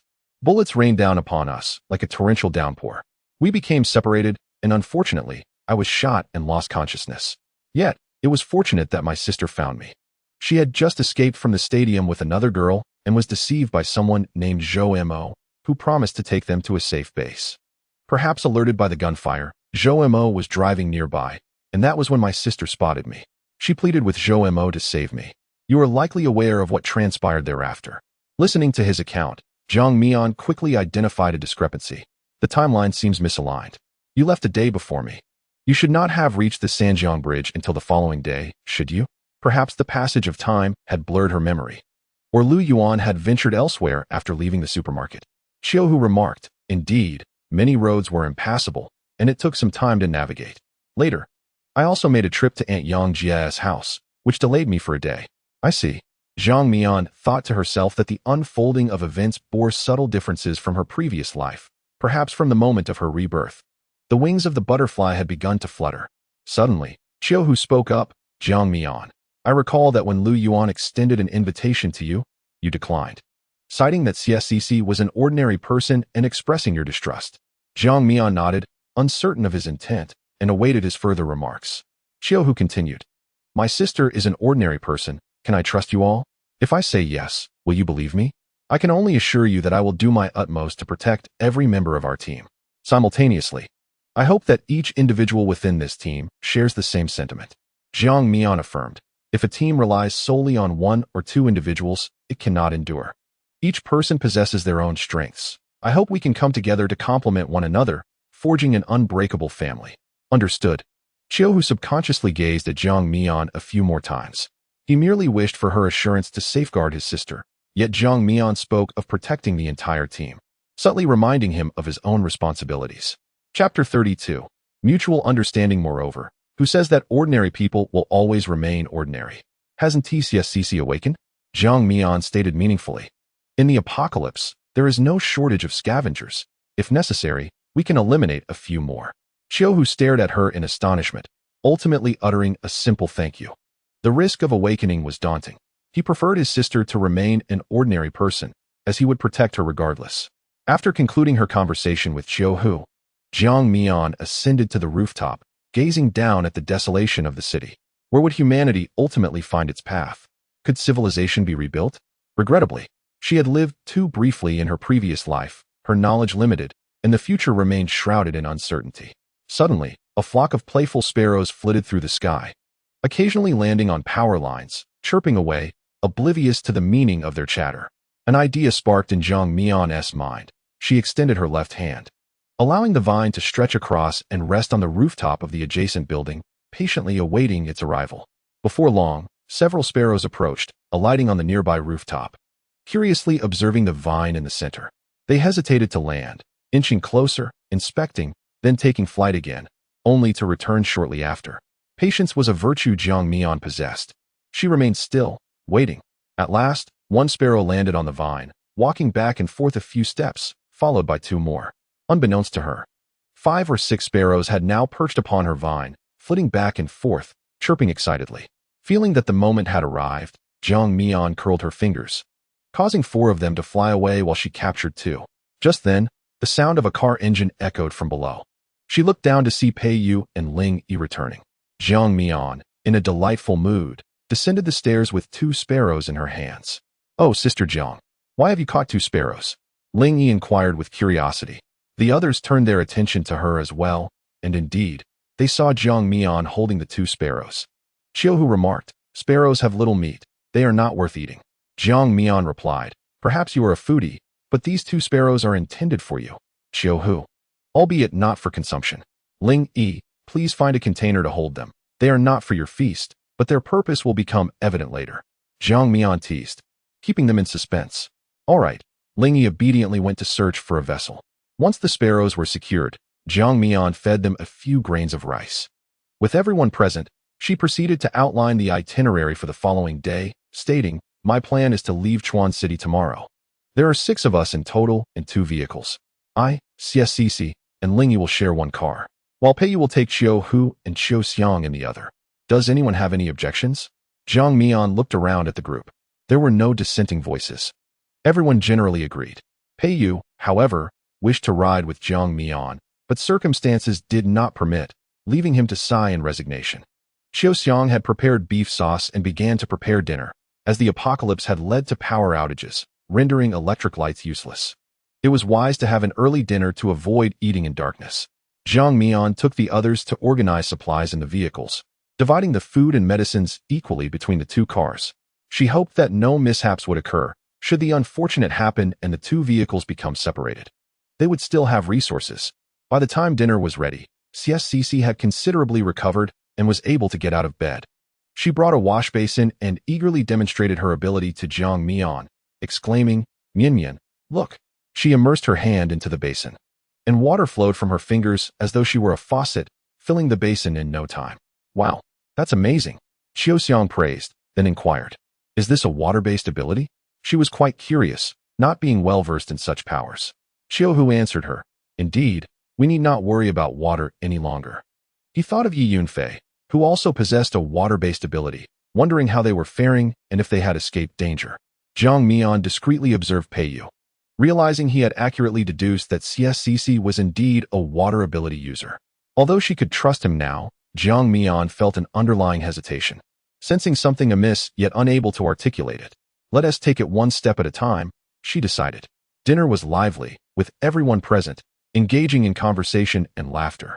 Suddenly, CSCC suggested, "Since we are all gathered here, how about we take turns introducing ourselves? It would enhance our understanding of one another." Qiuhu replied, "I have no objections." Agreed. Seeing the enthusiasm, CSCC extended her hand toward Jiang Mian, gesturing for her to begin. Jiang Mian, who had been focused on her meal, noticed everyone's gaze fixed upon her. She paused, swallowed her food, and offered a brief introduction. "I am Jiang Mian, a wood ability user, 20 years old, a sophomore student, and a resident of Haisher." The crowd remarked on its simplicity. Next, it was CSCC's turn. She cleared her throat, introducing herself. "I am CSCC, a water elemental, 20 years of age, and a university roommate of Jiang Mian, both hailing from Haisher." Qiuhu interjected, "I am Qiuhu, 30 years old, a programmer from Chuan City. My ability manifests as a single eye, for instance. If I place it within this room, I can monitor everything occurring here, provided I remain within a 10-kilometer radius. Beyond that, it becomes ineffective." Qiu Xiang glanced at her brother before adding, "I am Qiu Xiang, 23 years old, an elementary school teacher from Chuan City." Ling Yi, a 15-year-old ice elemental and a student in the 3rd year of junior high, also hailed from Chuan City. Finally, it was Pei Yu's turn. Feeling the weight of being the last to present, he cleared his throat and stated, "I am Pei Yu, 25, a surgeon from Beishur. My ability is precognition." CSCC expressed her surprise. "Precognition? The ability to see the future?" "I can glimpse fragments," Pei Yu explained. The others were intrigued, finding his ability quite extraordinary, almost prophetic. Qiuhu curiously inquired, "As a Beishur resident, What brings you to our Chuan City? Jiang Mian and her friend are here for university. But surely you're not seeking employment here? Beishir is the capital. Who would leave for Chuan City under such circumstances? Pei Yu felt a twinge of unease at the sharpness of his words. Logically, he shouldn't even be in Chuan City, nor should he have met Jiang Mian. But given his unique ability to reverse time, circumstances were different. After a moment's contemplation, he replied, I am actually on a sabbatical, visiting Chuan City for leisure. Qiuhu patted him on the shoulder, saying, that sounds unfortunate. Traveling during an apocalypse, with no relatives or friends around, must weigh heavily on your heart. By the way, Jiang Mian and the others are returning to Haishir in search of family. What about you? Aren't you going back to Beishir to find your kin? After Qiuhu spoke, Jiang Mian turned her gaze towards Pei Yu, feeling a twinge of guilt for having previously doubted his intentions and not inquiring about his family situation. Now, she could only wait to hear his response. Pei Yu was genuinely surprised by their curiosity. Had he known earlier, he would have prepared a more polished narrative. As it stood, he feared he might forget the details he was improvising, raising suspicions in Jiang Mian. After a pause, he quietly admitted, I have no family left. The room fell silent as everyone absorbed this revelation, refraining from further inquiries. Ling Yi was momentarily taken aback, realizing Pei Yu shared his plight of having no relatives. Feeling a kinship, he resolved to extend more care and support to his newfound elder brother, Pei Yu. Chapter 33, The Sparrow Drone After Dinner. Jiang Mian brought over a sparrow and said to Qiuhu, try using your ability on it. Qiuhu examined the sparrow and complied, attaching his third eye to its head. The group watched with keen curiosity as Jiang Mian moved to the window and released the sparrow. Qiuhu suddenly exclaimed, this combination is akin to a drone. Yet, I cannot control where it flies. As the sparrow flitted about, Qiuhu gazed out at the scene beyond, zombies roaming the road. Various shops lining the streets, all vividly visible to him. Jiang Mian nodded, indicating that it could aid in scouting the nearby surroundings. Get accustomed to it. Bring the remaining sparrow with you tomorrow. It may prove valuable in critical moments. Indeed, in this post-apocalyptic world, not only humans had mutated, but also flora and fauna. Jiang Mian harbored a desire to capture a mutated bird in the future, to nurture it, transforming it into Qiuhu's companion. With proper care and elevation of the mutated bird's level, its intelligence would also enhance, ultimately becoming a controllable drone. Qiuhu had never envisioned his powers being employed in such a manner, and he felt a surge of exhilaration. Pei Yu playfully patted him on the shoulder, jesting, brother, be sure to report any unusual occurrences outside. No problem. We are departing tomorrow, so you all should rest early. He was not weary, having had ample sleep during the day. As dusk enveloped the surroundings, everyone retreated to their respective rooms, leaving Qiuhu alone on the sofa in the hall, vigilantly monitoring the outside commotion. He observed as the sparrow engaged with its companions, fought, and vied for a mate, ultimately fleeing in defeat, forlornly perching on a power line. Lost in its thoughts, he couldn't help but chuckle. The night had unwittingly presented him with a glimpse into the animal kingdom. After a brief pause, the sparrow flapped its wings and took flight, pausing intermittently at various spots before unexpectedly heading towards the Sanjiang Bridge. Qiuhu felt a rush of anxiety, sharpening his focus. Coincidentally, the sparrow alighted on the windowsill, where two men were engaged in conversation. The bearded one remarked, Old Jean is dead. The portly man, taken aback, inquired, when did this happen? Who did it? It must have been today. One of my subordinates went there at 5, intending to revel, only to find the place empty, just corpses. He examined their wounds. They were all inflicted by human hands. Upon hearing this, Qiuhu realized they were discussing the Four Seasons Pearl Hotel, where Jiang Mian and Pei Yu had executed their mission. He was astonished to learn there were such ruthless characters in Chuan City. Old Jean was a fire element ability user, accompanied by several others with powers, along with a batch of handguns we provided. What about the opposition? How many do you think they have? Hard to say. Such a force, if left unchecked, could pose a threat to us in the future. As long as we remain in Chuan City, what harm is there in playing a game of cat and mouse with them? Then I'll instruct the brothers tomorrow to lay ambush on the routes out of Chuan City and conduct a citywide search to capture this pack of little mice. At that moment, the sparrow took flight once more, and Qiuhu could not catch the remainder of their conversation. He sprang from the sofa, urgently rousing everyone. Jiang Mian, wake up. Something has happened. Pei Yu, Ling Yi, all of you awaken. This is significant. 3 minutes later, the crowd gathered in the living room. all eyes fixed on Xiao Hu, waiting for him to reveal the significant news. Xiao Xiang, unable to contain herself, stifled a yawn. Zhang Mian inquired, "What has happened?" Xiao Hu recounted how a sparrow had flown over to the Sanjiang Bridge, allowing him to overhear the plans of two individuals. He warned that the exits of Chuan City might be ambushed tomorrow, and they were preparing to conduct a citywide hunt for survivors. This revelation took everyone by surprise, and nervousness flickered across their faces. They were dealing with a group of exceptionally dangerous lunatics. Pei Yu remained silent, turning to Zhang Mian and asking, "What are your thoughts?" Zhang Mian indeed had thoughts formulating. Two options presented themselves. First, to leave tonight, as their ambush might not be set up so swiftly. If fortune favored them, they could escape Chuan City before the adversaries reacted. The second option was to counterattack. Departing immediately could catch them off guard, yet this path carried the highest risk. After articulating her thoughts, Zhang Mian cast a glance out the window, allowing the others some time for contemplation. Silence enveloped the room for a moment. CSCC proposed, "What if we leave tonight?" She had heard of the group, death row inmates, engaged in underground smuggling, and had even injured Xiao Hu. They were perilous, and avoiding conflict was preferable. "I will follow Sister Zhang's lead," Ling Yi declared. Xiao Xiang and Xiao Hu exchanged a glance, but remained silent. Zhang Mian turned to Pei Yu, "I wish to counterattack. Can you foresee the outcome?" Zhang Mian was well aware that fleeing was the optimal choice. Yet she was unwilling to simply abandon the situation. She could escape, but what about the others in Chuan City? Ultimately, this predicament was of her own making. Her actions with Pei Yu in slaying Jin Lianchun had incited this violent mob to hunt down the survivors. The thought of how many individuals might be hiding in their homes and would suffer repercussions troubled her conscience. Fortunately, she had Pei Yu to consult regarding his foresight before making a decision. "I will give it a try." Pei Yu naturally supported her, closing his eyes to feign the use of his extraordinary ability.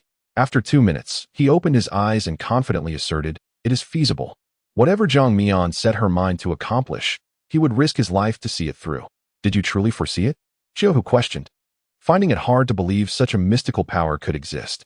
The others shared his skepticism, gazing at him in anticipation, unsure of what to say. Zhang Mian added, "In fact, before CSCC awakened her abilities, Pei Yu had predicted that she would develop water-related powers, and as you can see, it came to pass. By sharing this, she hoped to bolster their confidence." "Ah, that's incredible." CSCC was genuinely astonished that he had foreseen her powers. The sensation was extraordinary. If he had predicted this outcome, it was surely destined to succeed. Suddenly, Xiao Hu shouted, "If that's the case, let's go for it." Eliminating that bunch of scoundrels would be a boon for Chuan City. He had previously come perilously close to death at the hands of that group, and now that he had the chance for retribution, why not seize it? "Zhang Mian, I have a plan." Everyone gathered around, eager to hear her strategy. Xiao Hu was injured, and Xiao Xiang was an ordinary person. Thus they were excluded from this plan. Zhang Mian focused on assigning tasks to Pei Yu, CSCC, and Ling Yi. Once all the details were communicated, the four equipped themselves and set off under the cloak of night. Beneath the moonlight, a black SUV burst through the darkness, heading towards the Sanjiang Bridge. Chapter 34. Do you dislike me? Phew, I've caught one. CSCC held a large net, ensnaring the head of a solitary zombie, gradually reeling it in. Ling Yi collaborated by stuffing a rag into the zombie's mouth before placing it into a burlap sack. They repeated this operation, capturing another zombie, similarly gagged and bagged. Thus, 2 sacks lay on the ground, each containing a zombie. CSCC looked at the 2 sacks and said, "That's enough. Let's go ahead and release them." Ling Yi nodded. Both of them were enhancers, effortlessly carrying a sack each as they made their way to the villa garden at Sanjiang Bridge. Zhang Mian had previously scouted an excellent concealed spot for them to release the zombies. According to her instructions, their task was to unleash as many zombies as possible to create chaos for the enemy's vision. Naturally, they also needed to prioritize their safety and remain hidden. The location Zhang Mian had chosen was near a small earthen slope, with less than half a meter separating it from the villa's wall. Consequently, the two could easily vault over the wall while carrying the zombies. CSCC climbed onto the wall, untying the sack and removing the rag from the zombie's mouth, which immediately opened wide, eager to bite her. "Huh, off you go," she exclaimed, gripping the bottom of the sack and tipping the zombie into the enclosure. A muffled thud echoed as the zombie tumbled over the wall. Ling Yi followed suit, releasing the zombie he carried into the enclosure, letting out a sigh of relief. Thankfully, Zombies do not feel pain. What nonsense are you saying? Let's move. We must continue. Mion said to create more chaos. Thus, the two figures with their sacks leaped and vanished over the villa wall. Inside the enclosure, the two zombies rose unsteadily, tilting their heads and shuffling forth in search of prey. Meanwhile, Jiang Mian and Pei Yu stealthily infiltrated the villa cluster from different positions, the knights serving as their finest disguise. As the saying goes, to capture the bandit, one must first capture the leader. They agreed that upon entering, they would strive to eliminate the boss first. Upon leaping over the wall into the villa cluster, Jiang Mian chose the nearest villa illuminated by candlelight and entered. The women of the Four Seasons Pearl had all fled. Where would they find pleasure now? Seeking enjoyment was not a difficult endeavor, was it? One could learn from Minggu and find a place to keep a few on the side. However, there was no comfort in keeping them outside as opposed to by one's side. Just tell me about it. You know the boss prohibits women from stepping foot here. Jiang Mian, agile and quick-witted, concealed herself behind the door upon overhearing the two men, holding her breath. As they passed, she stealthily emerged and summoned her extraordinary abilities. Two sharp vines, akin to venomous serpents, struck with the swiftness of lightning. Whoosh! They pierced through the heads of both men before they could even utter a cry for help, their eyes wide in shock as they collapsed. Jiang Mian deftly dragged their lifeless forms and concealed them in the nearest room. The two men, bare-chested and glistening with sweat, made it evident that they had just completed an intense workout. Stepping out from the room, Jiang Mian glanced in the direction from which the men had come, surmising that there might be a gym nearby, possibly with others still engaged in their routines. She advanced cautiously. Just as she neared the doorway, a faint breeze swept past, carrying a hint of blood, a disquieting sign. It could not be Pei Yu, as he was entirely in another direction. Alarm bells rang in Jiang Mian's mind, prompting her to retreat hastily. In that instant, a shadow darted from within the door, lunging towards her at breakneck speed, a glinting dagger in hand. With no opportunity to evade, Jiang Mian raised her arm defensively, and in the dim light, the two exchanged several blows, their forms intertwining in a dance of combat. The assailant aimed the dagger at her eyes, while simultaneously, Jiang Mian pressed her firearm against his temple. It was at that moment that both recognized each other's faces. Jiang Mian, what are you doing here?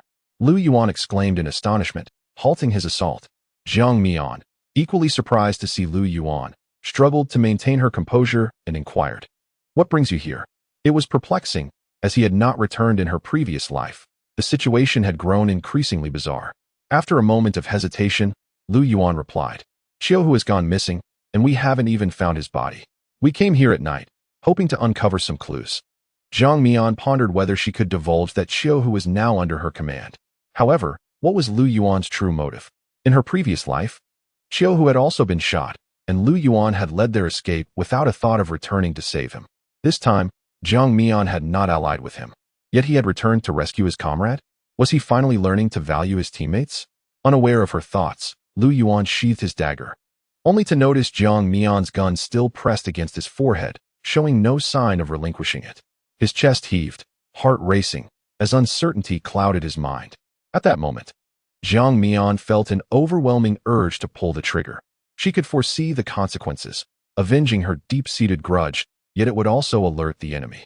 The gunfire would reveal her position, potentially leading the thugs to discover her, thus thwarting their plan.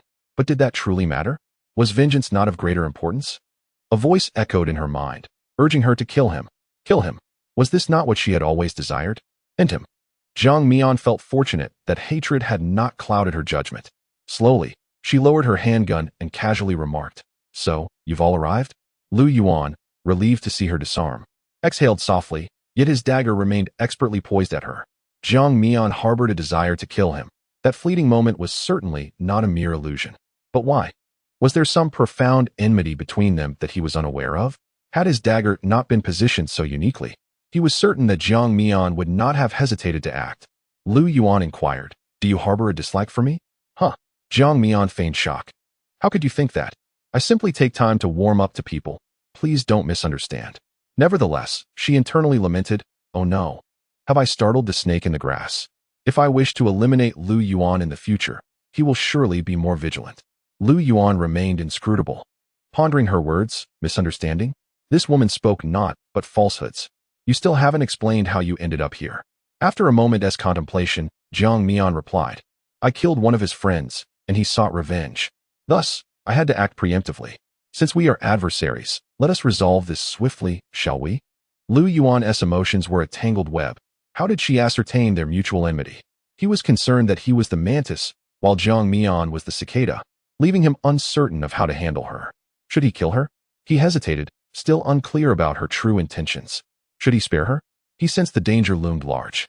This sensation was intricate, akin to knowing a trap awaited, yet feeling irresistibly compelled to leap into it. Just as when he first encountered Jiang Mian. He could not articulate why a sense of delight surged within him. Chapter 35. The zombie in the villa in the flower bed at the corner of the wall. A man was whistling while relieving himself, a concept of civility utterly absent from his lexicon. He relished this primal sensation. As he prepared to zip up, a sudden pain shot through his arm, and turning in horror, he beheld a zombie biting into him. There's a zombie. Instinctively, he pushed against the creature, only to have it tear away a significant chunk of flesh. Blood dripped to the ground like a shower of crimson blossoms. The agony in his arm caused beads of cold sweat to form on his forehead. He thought he was doomed. Bitten by a zombie, he too would become one. He recalled a comrade bitten the previous day, and the leader had unhesitatingly shot him. But he did not wish to meet the same fate. They had thoroughly cleared the villa, having resided there for a week. He could not fathom how a zombie could still be lurking. What zombie? Two companions, having heard the commotion, approached to investigate. As they stepped through the door, they witnessed the man fleeing in panic, clutching his arm, while the zombie lunged towards them. Goodness, there really is a zombie. One of the men shouted, while the other calmly brandished his weapon and dispatched the creature. He approached the pool of blood, crouching to examine it closely. Combining this with the fleeting figure he had seen fleeing earlier, he concluded with urgency. This is dire. Someone has been bitten. Quickly notify everyone to be on high alert. We must locate the bitten individual at once. How troublesome. To be bitten and still attempt to escape?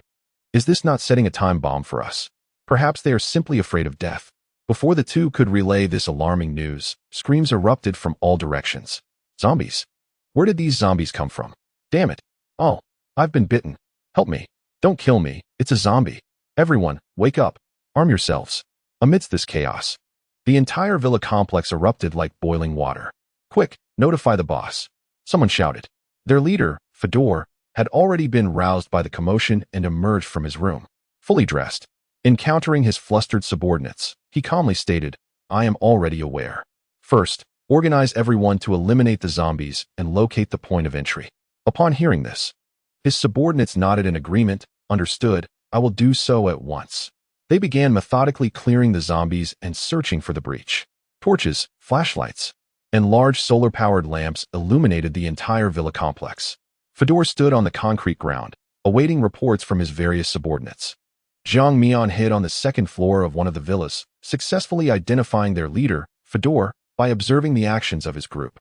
Fedor was a foreigner with golden hair and blue eyes, sporting a beard, a pistol at his waist, and wielding a machete.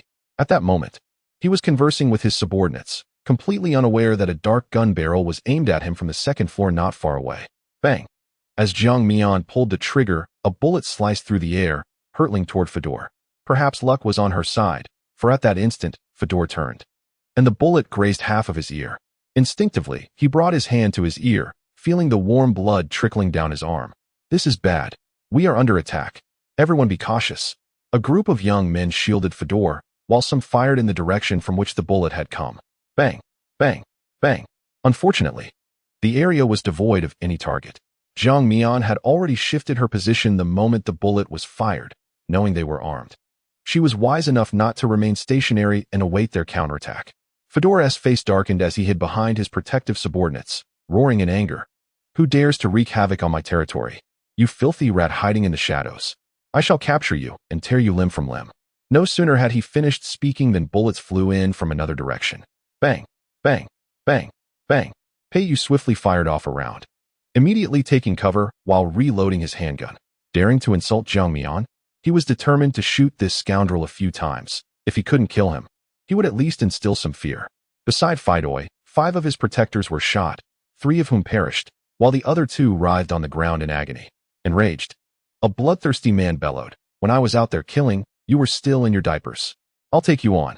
With both hands raised, he charged towards the spot where Peiyu had been, firing indiscriminately as he advanced, bullets flying wildly. Bang, bang, bang, bang.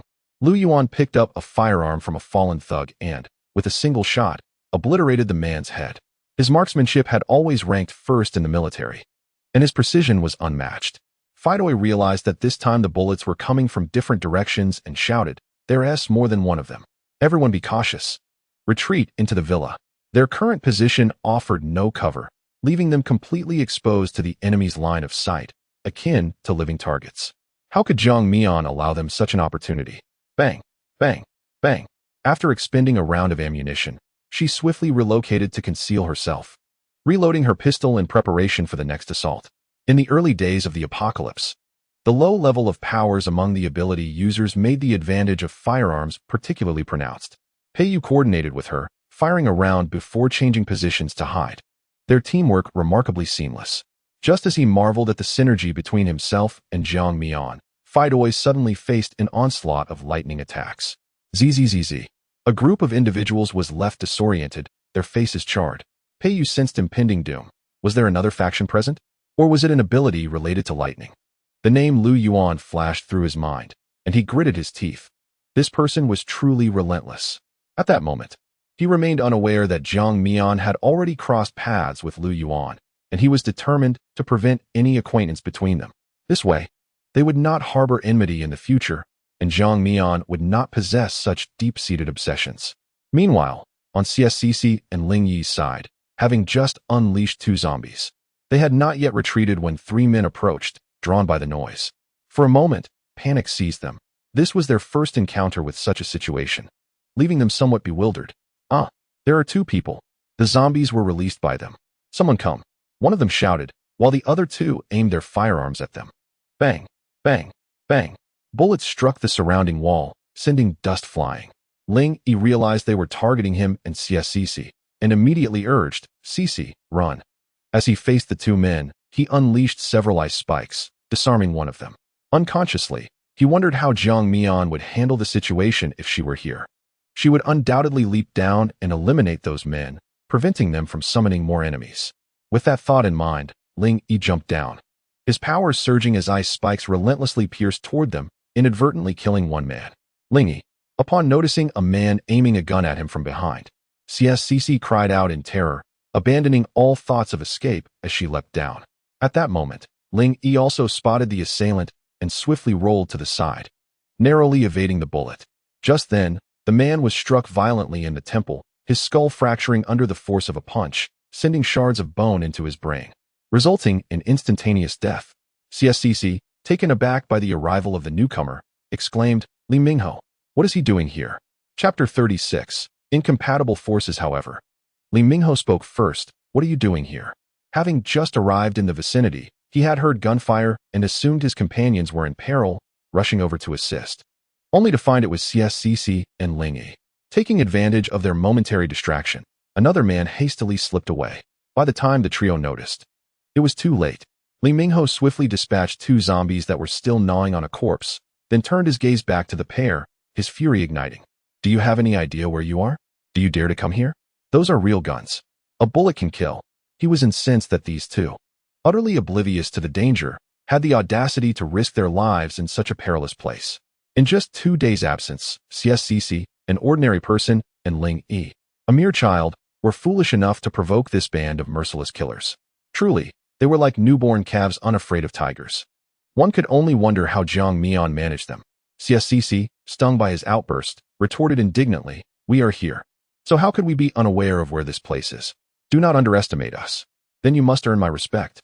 An ordinary person bringing a child here to seek excitement? Is your life so frivolous?" Li Mingho shot back, only to be doused unexpectedly by a splash of water from CSCC, soaking him to the bone. He quickly wiped the moisture from his face, staring at her in astonishment. "No way. Have you awakened?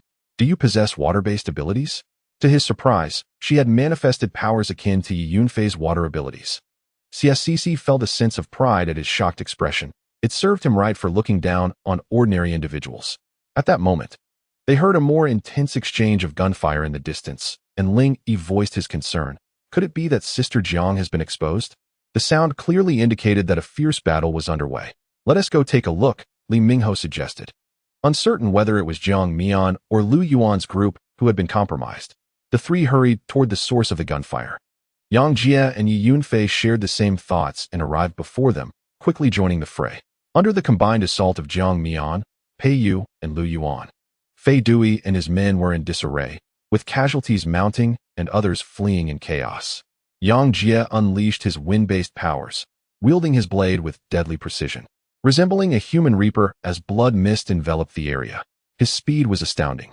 Meanwhile, Yi Yunfei, armed only with his weapon, stood at the periphery, delivering finishing blows to those incapacitated by Lu Yuan's electric shocks, slicing through them as effortlessly as cutting through tofu.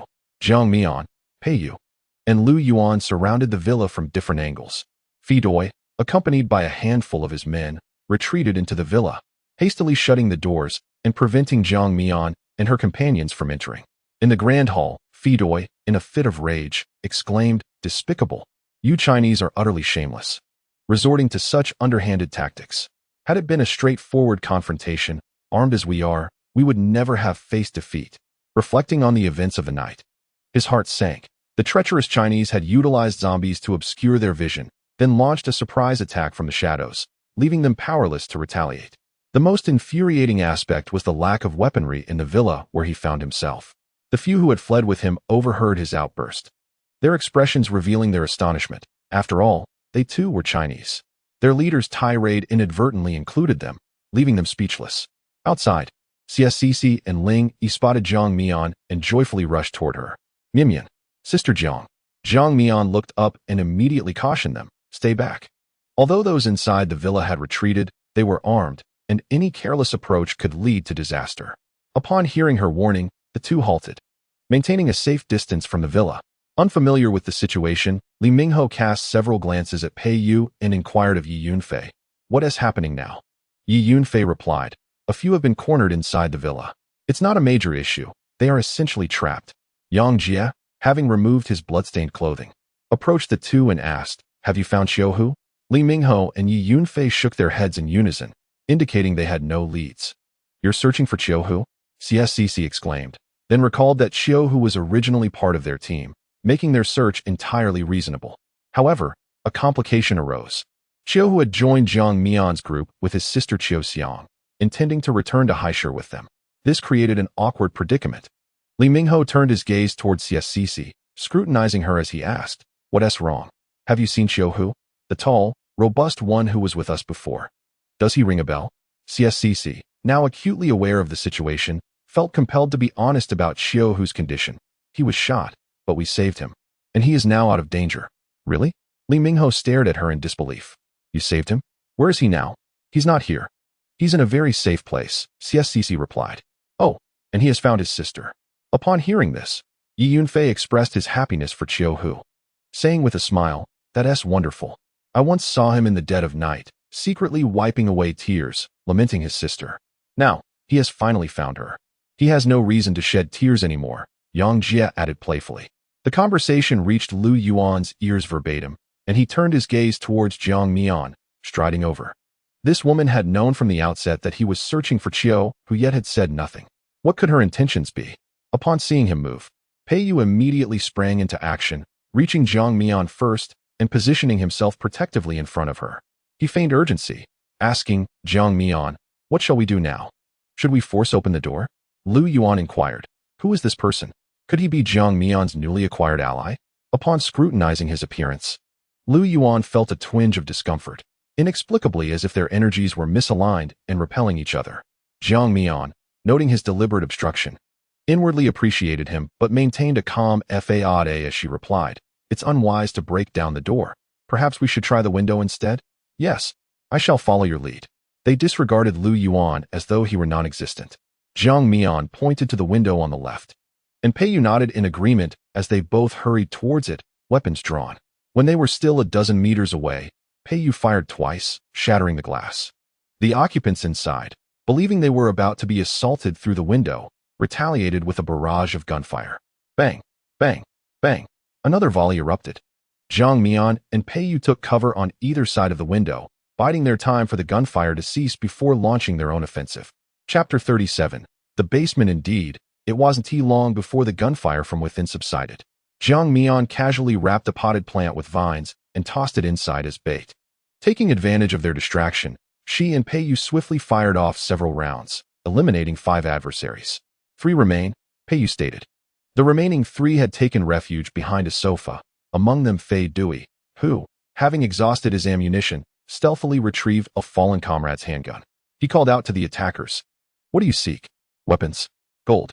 If you cease fire now, I can provide you with what you desire. Fei Dui was desperate to survive and was willing to offer anything for his life. Pei Yu scoffed. What we desire is your life. Once you are dead, all those possessions will rightfully belong to us. As Pei Yu conversed with Fei Dui, Jiang Mian noticed Lu Yuan climbing up a pipe on the side of the villa, making his way directly to the 2nd floor. No, young man, you are far too arrogant. Do you believe that killing me will lead you to those treasures? I am not so foolish. The firearms here are merely a fraction of what I possess. I have far more than you can imagine, all concealed in a hidden warehouse. If you spare me, I will divulge the location of that warehouse. Pei Yu was taken aback by the old man's cunning. He glanced at Jiang Mian, seeking her decision. Jiang Mian met his gaze and gestured upwards, saying, How can I trust that the warehouse location you provide is accurate? Upon hearing this, Fei Dui realized they were intrigued and retorted, How can I be assured that once you acquire the weapons, you will release me? You Chinese are notorious for your duplicity. At that moment, Lu Yuan had already arrived at the stairway. He treaded lightly, silently descending the stairs, and upon rounding the first corner, he caught sight of the backs of Fedor and his 2 companions. They were concealed behind the sofa, ever vigilant against Jiang Mian and her companion by the window, completely oblivious to the possibility of someone descending directly from the 2nd floor. With a crackling sound, Lu Yuan first unleashed a wide-ranging bolt of lightning, swiftly followed by gunfire that took down the other 2 men, disarming Fedor and granting him a temporary reprieve. Fedor grimaced in pain, his features contorted, his body tingling from the electric shock. As he turned to see his assailant, he cursed vehemently, Despicable, resorting to ambush again. Raising an eyebrow, Lu Yuan replied slowly, You deem others despicable because you are yourself. It is no secret that your people often accuse others of their own misdeeds.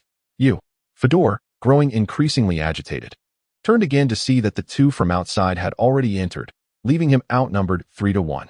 After entering, Jiang Mian cast a glance at Lu Yuan and proceeded to the villa's entrance, opening the door to allow CSCC and the others to enter. Before long, Fedor found himself encircled. Lu Yuan aimed his gun at Fedor's head and demanded, Speak. Where is the weapons cache? Sitting on the ground. Fedor looked at the group and erupted into laughter. You shameless, despicable people of Huagua.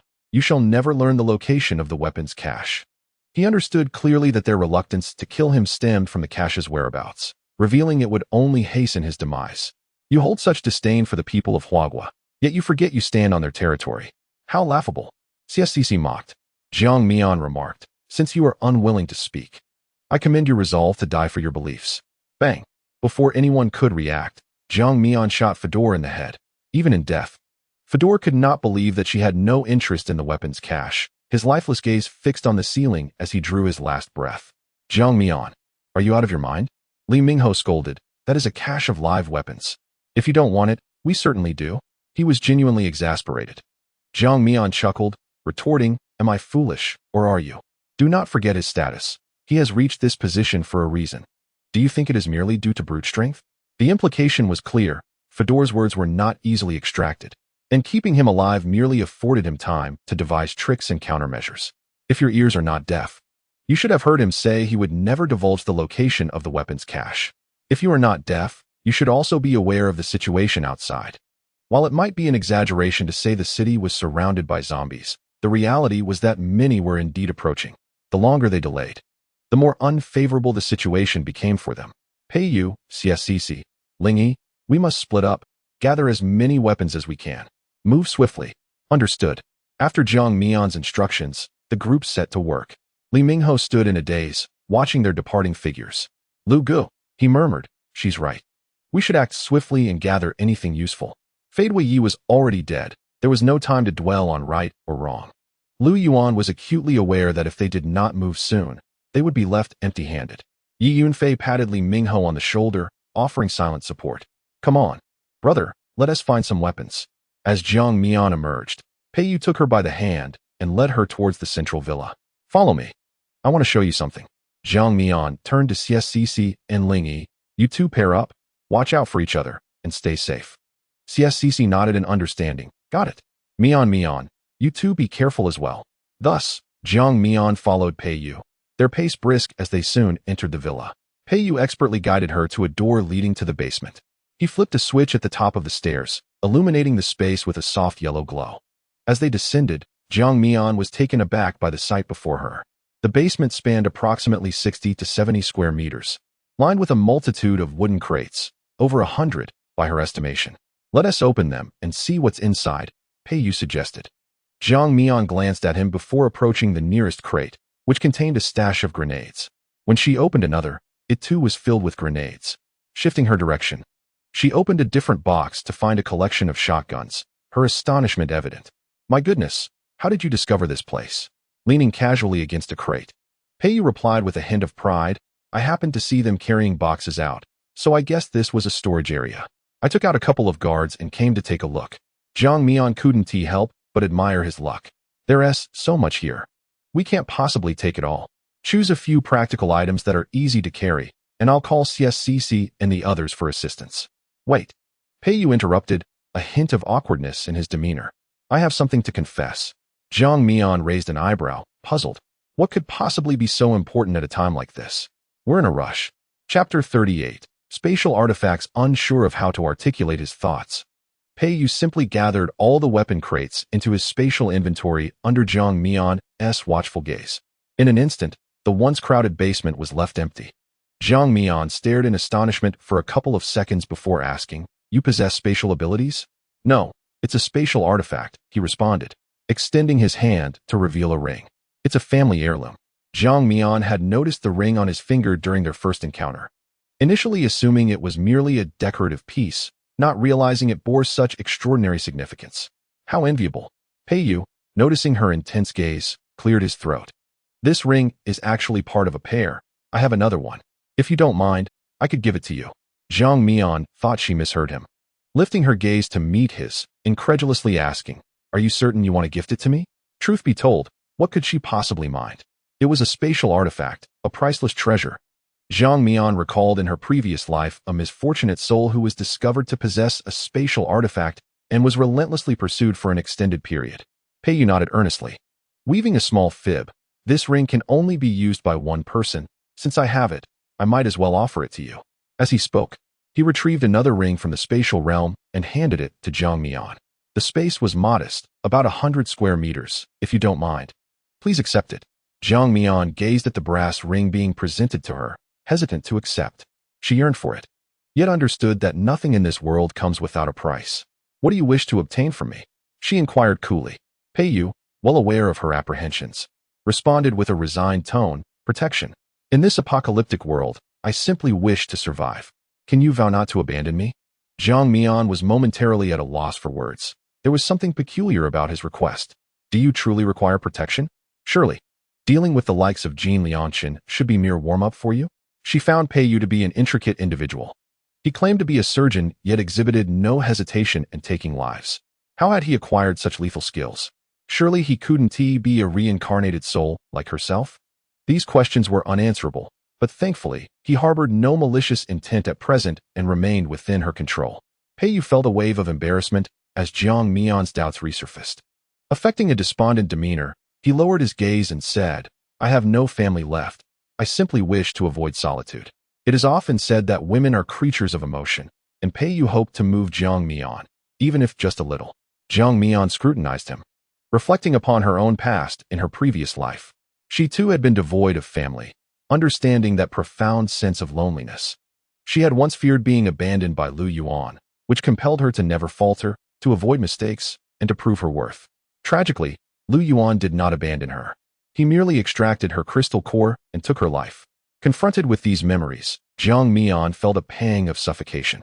She steadied her emotions and took the ring from Pei Yu's hand, quickly stating, Consider this alone. You may reclaim it whenever you wish. She added, moreover, I never forsake reliable allies, provided he is a competent and trustworthy companion. Understood, Pei Yu replied, his spirits lifted upon witnessing her don the ring on her ring finger. I will restore the weapon box, focus and attempt to store them within your spatial ring. Very well, Jiang Mian nodded. The moment she adorned the spatial ring, she sensed its presence. With mere thought, she was able to control the retrieval of all the weapons from the restored boxes, ultimately deciding to leave 2 boxes behind. It would not do to exit empty-handed. She grasped a box of shotguns while Peiyu carried a box of grenades. As they departed the villa, the others also emerged with various acquisitions. Lu Yuan's group had hoisted 4 or 5 boxes, their contents concealed beneath the lids, leaving Jiang Mian unaware of the weapons contained within. CSCC and Ling Yi also brought over a box. Although they did not speak, their faces radiated excitement, indicating a fruitful harvest. "Let us go, time to retreat," said Jiang Mian, and everyone followed her lead. Jiang Mian's vehicle was parked where CSCC and Ling Yi had released the zombies, so they headed towards a small hill outside the villa. Before reaching the wall, their path was obstructed by a horde of zombies, far too numerous to eliminate completely. Jiang Mian glanced at the box in Peiyu's hands and instructed, "Use a grenade to clear the way. Everyone, prepare for a charge." Understood. The group took a few steps back. Peiyu set down the box, retrieved a grenade, pulled the safety pin, and hurled it towards the zombies. Moments later, with a series of deafening explosions, the surrounding undead were sent flying, dismembered limbs littering the ground. "Now's the time. Charge." Peiyu sprinted ahead, with CSCC and Ling Yi following closely behind, while Jiang Mian brought up the rear with the box. They were fortunate. Just as they scaled the wall, the zombies that had been blown apart began to regroup below, their sheer numbers creating an unsettling sight. "Let us move," Jiang Mian urged. The group leaped onto the hill and raced towards the location of the off-road vehicle. Jiang Mian had thought they were quick enough, but unexpectedly, Lu Yuan's vehicle appeared, trailing them just under 200 meters away. Peiyu glanced at the rearview mirror, his irritation evident. "What a pesky tale," CSCC explained. "They're looking for Qiu Hu. I informed them we rescued him. They probably want to see him." Everyone was aware of the conditions under which Jiang Mian had saved Qiu Hu, and he had effectively become one of their own. They hoped it wouldn't lead to an awkward encounter. When Jiang Mian and the others returned to the hotel, the sky had yet to brighten.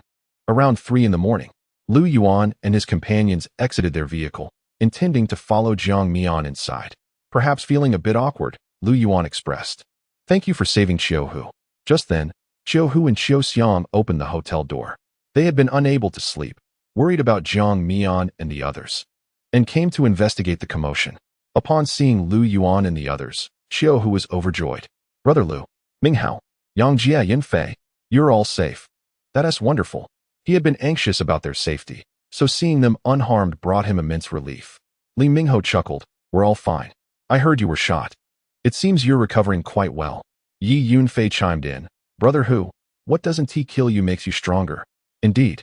I'll take your words to heart. I found my sister.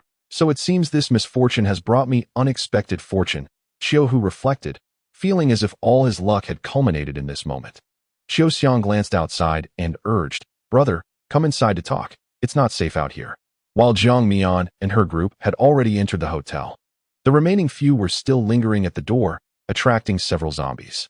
Realizing the danger, Qiu Hu quickly invited them inside. "Yes, please come in. There are plenty of rooms here. While it's still dark, you can catch some rest." However, how did you encounter Jiang Mian and her companions? Qiu Hu felt a peculiar connection to Jiang Mian. Chapter 39. Respecting Qiu Hu's decision. Lu Yuan recounted to Qiu Hu how they came across Jiang Mian. Upon learning that they returned to rescue him, Qiu Hu was profoundly touched, yet felt a pang of guilt.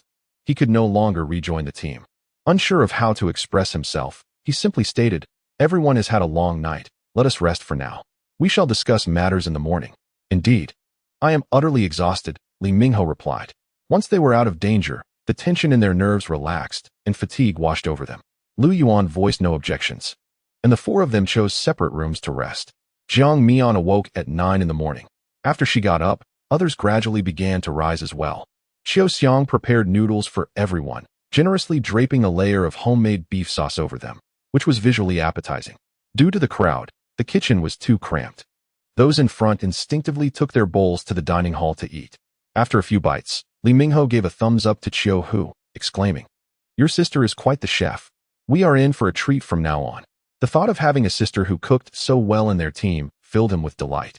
Just then, CSCC emerged with a bowl of noodles and, upon hearing his words, rolled her eyes and retorted, "What audacity! It's a privilege for you to have one meal. Don't expect a second." "What do you mean?" Li Mingho's face flushed with anger as he glanced at her, then at Xiao Hu, saying, "CSCC, don't stir up trouble. Xiao Hu is one of us, and Xiao Xiang is his sister, so naturally, this meal is our treat to you. You're the one being presumptuous." "Huh," CSCC chuckled. "Why don't you ask Xiao Hu who they belong to now?" Xiao Hu watched the two squabbling, feeling caught in the middle. He had been worried about this matter since he opened his eyes that morning, but now that it was brought to light, he felt a sense of relief.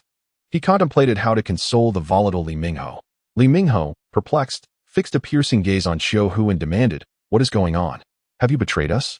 Lu Yuan, Yang Jie, and Yi Yunfei turned their attention to Xiao Hu, awaiting his response. Jiang Mian and Pei Yu sat calmly on the sofa, eating their noodles as if uninterested in the unfolding drama, though they listened intently. "Li Mingho, it's not as you think." Xiao Hu glanced at Lu Yuan and explained helplessly, "Brother Lu, if it weren't for Jiang Mian, Xiao Xiang, and I might not even be alive." Lu Yuan fell silent, lost in thought. Conversely, Li Mingho could not accept such an explanation and angrily questioned, "Did she threaten you? Just say the word, and we shall stand by you." Fearing Li Mingho might act recklessly, Xiao Hu quickly denied, No, please calm down. Jiang Mian is our savior." "Xiao Hu," Li Mingho suddenly shouted, "we risked our lives to rescue you, and now you speak of betrayal? Are you no longer one of us? What kind of excuse can one use to dismiss the notion of being a savior? Are they merely indulging in their own sentiments?" CSCC scoffed, stating that by the time you go to rescue, the yellow flowers will have withered. Given the condition of Xiao Hu and the others at that time, it was uncertain whether they could even wait for them. Li Mingho shouted, "Shut your mouth. I'm not talking to you." CSCC, equally incensed, retorted, "Li Mingho, stop acting like a rabid dog, baring your teeth at everyone as if you wish to bite. I implore you to grasp the current situation.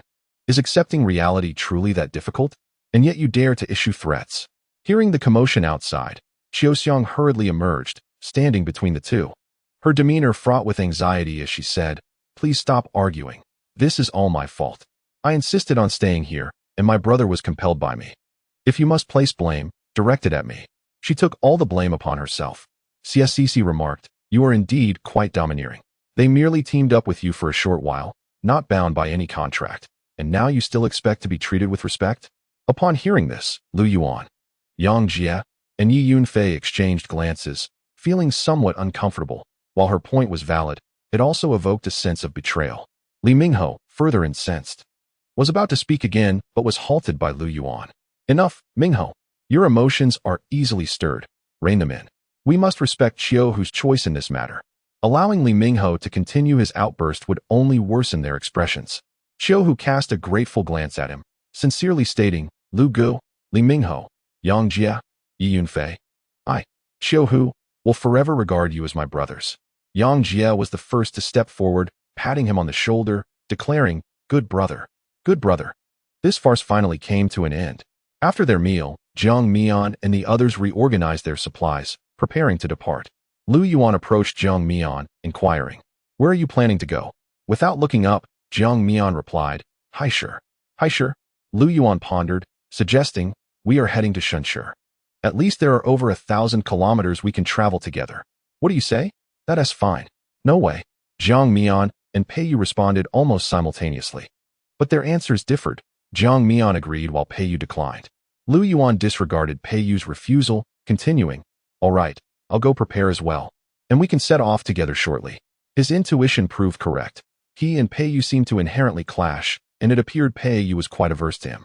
Jiang Mian nodded. Traveling together would be advantageous, as it would allow her to keep a close watch on him, and perhaps even find an opportunity to eliminate him along the way. Once Lu Yuan departed, Jiang Mian curiously turned to Pei Yu, asking, "What is going on with you? Do you have a grudge against him? Why do you dislike him so much?"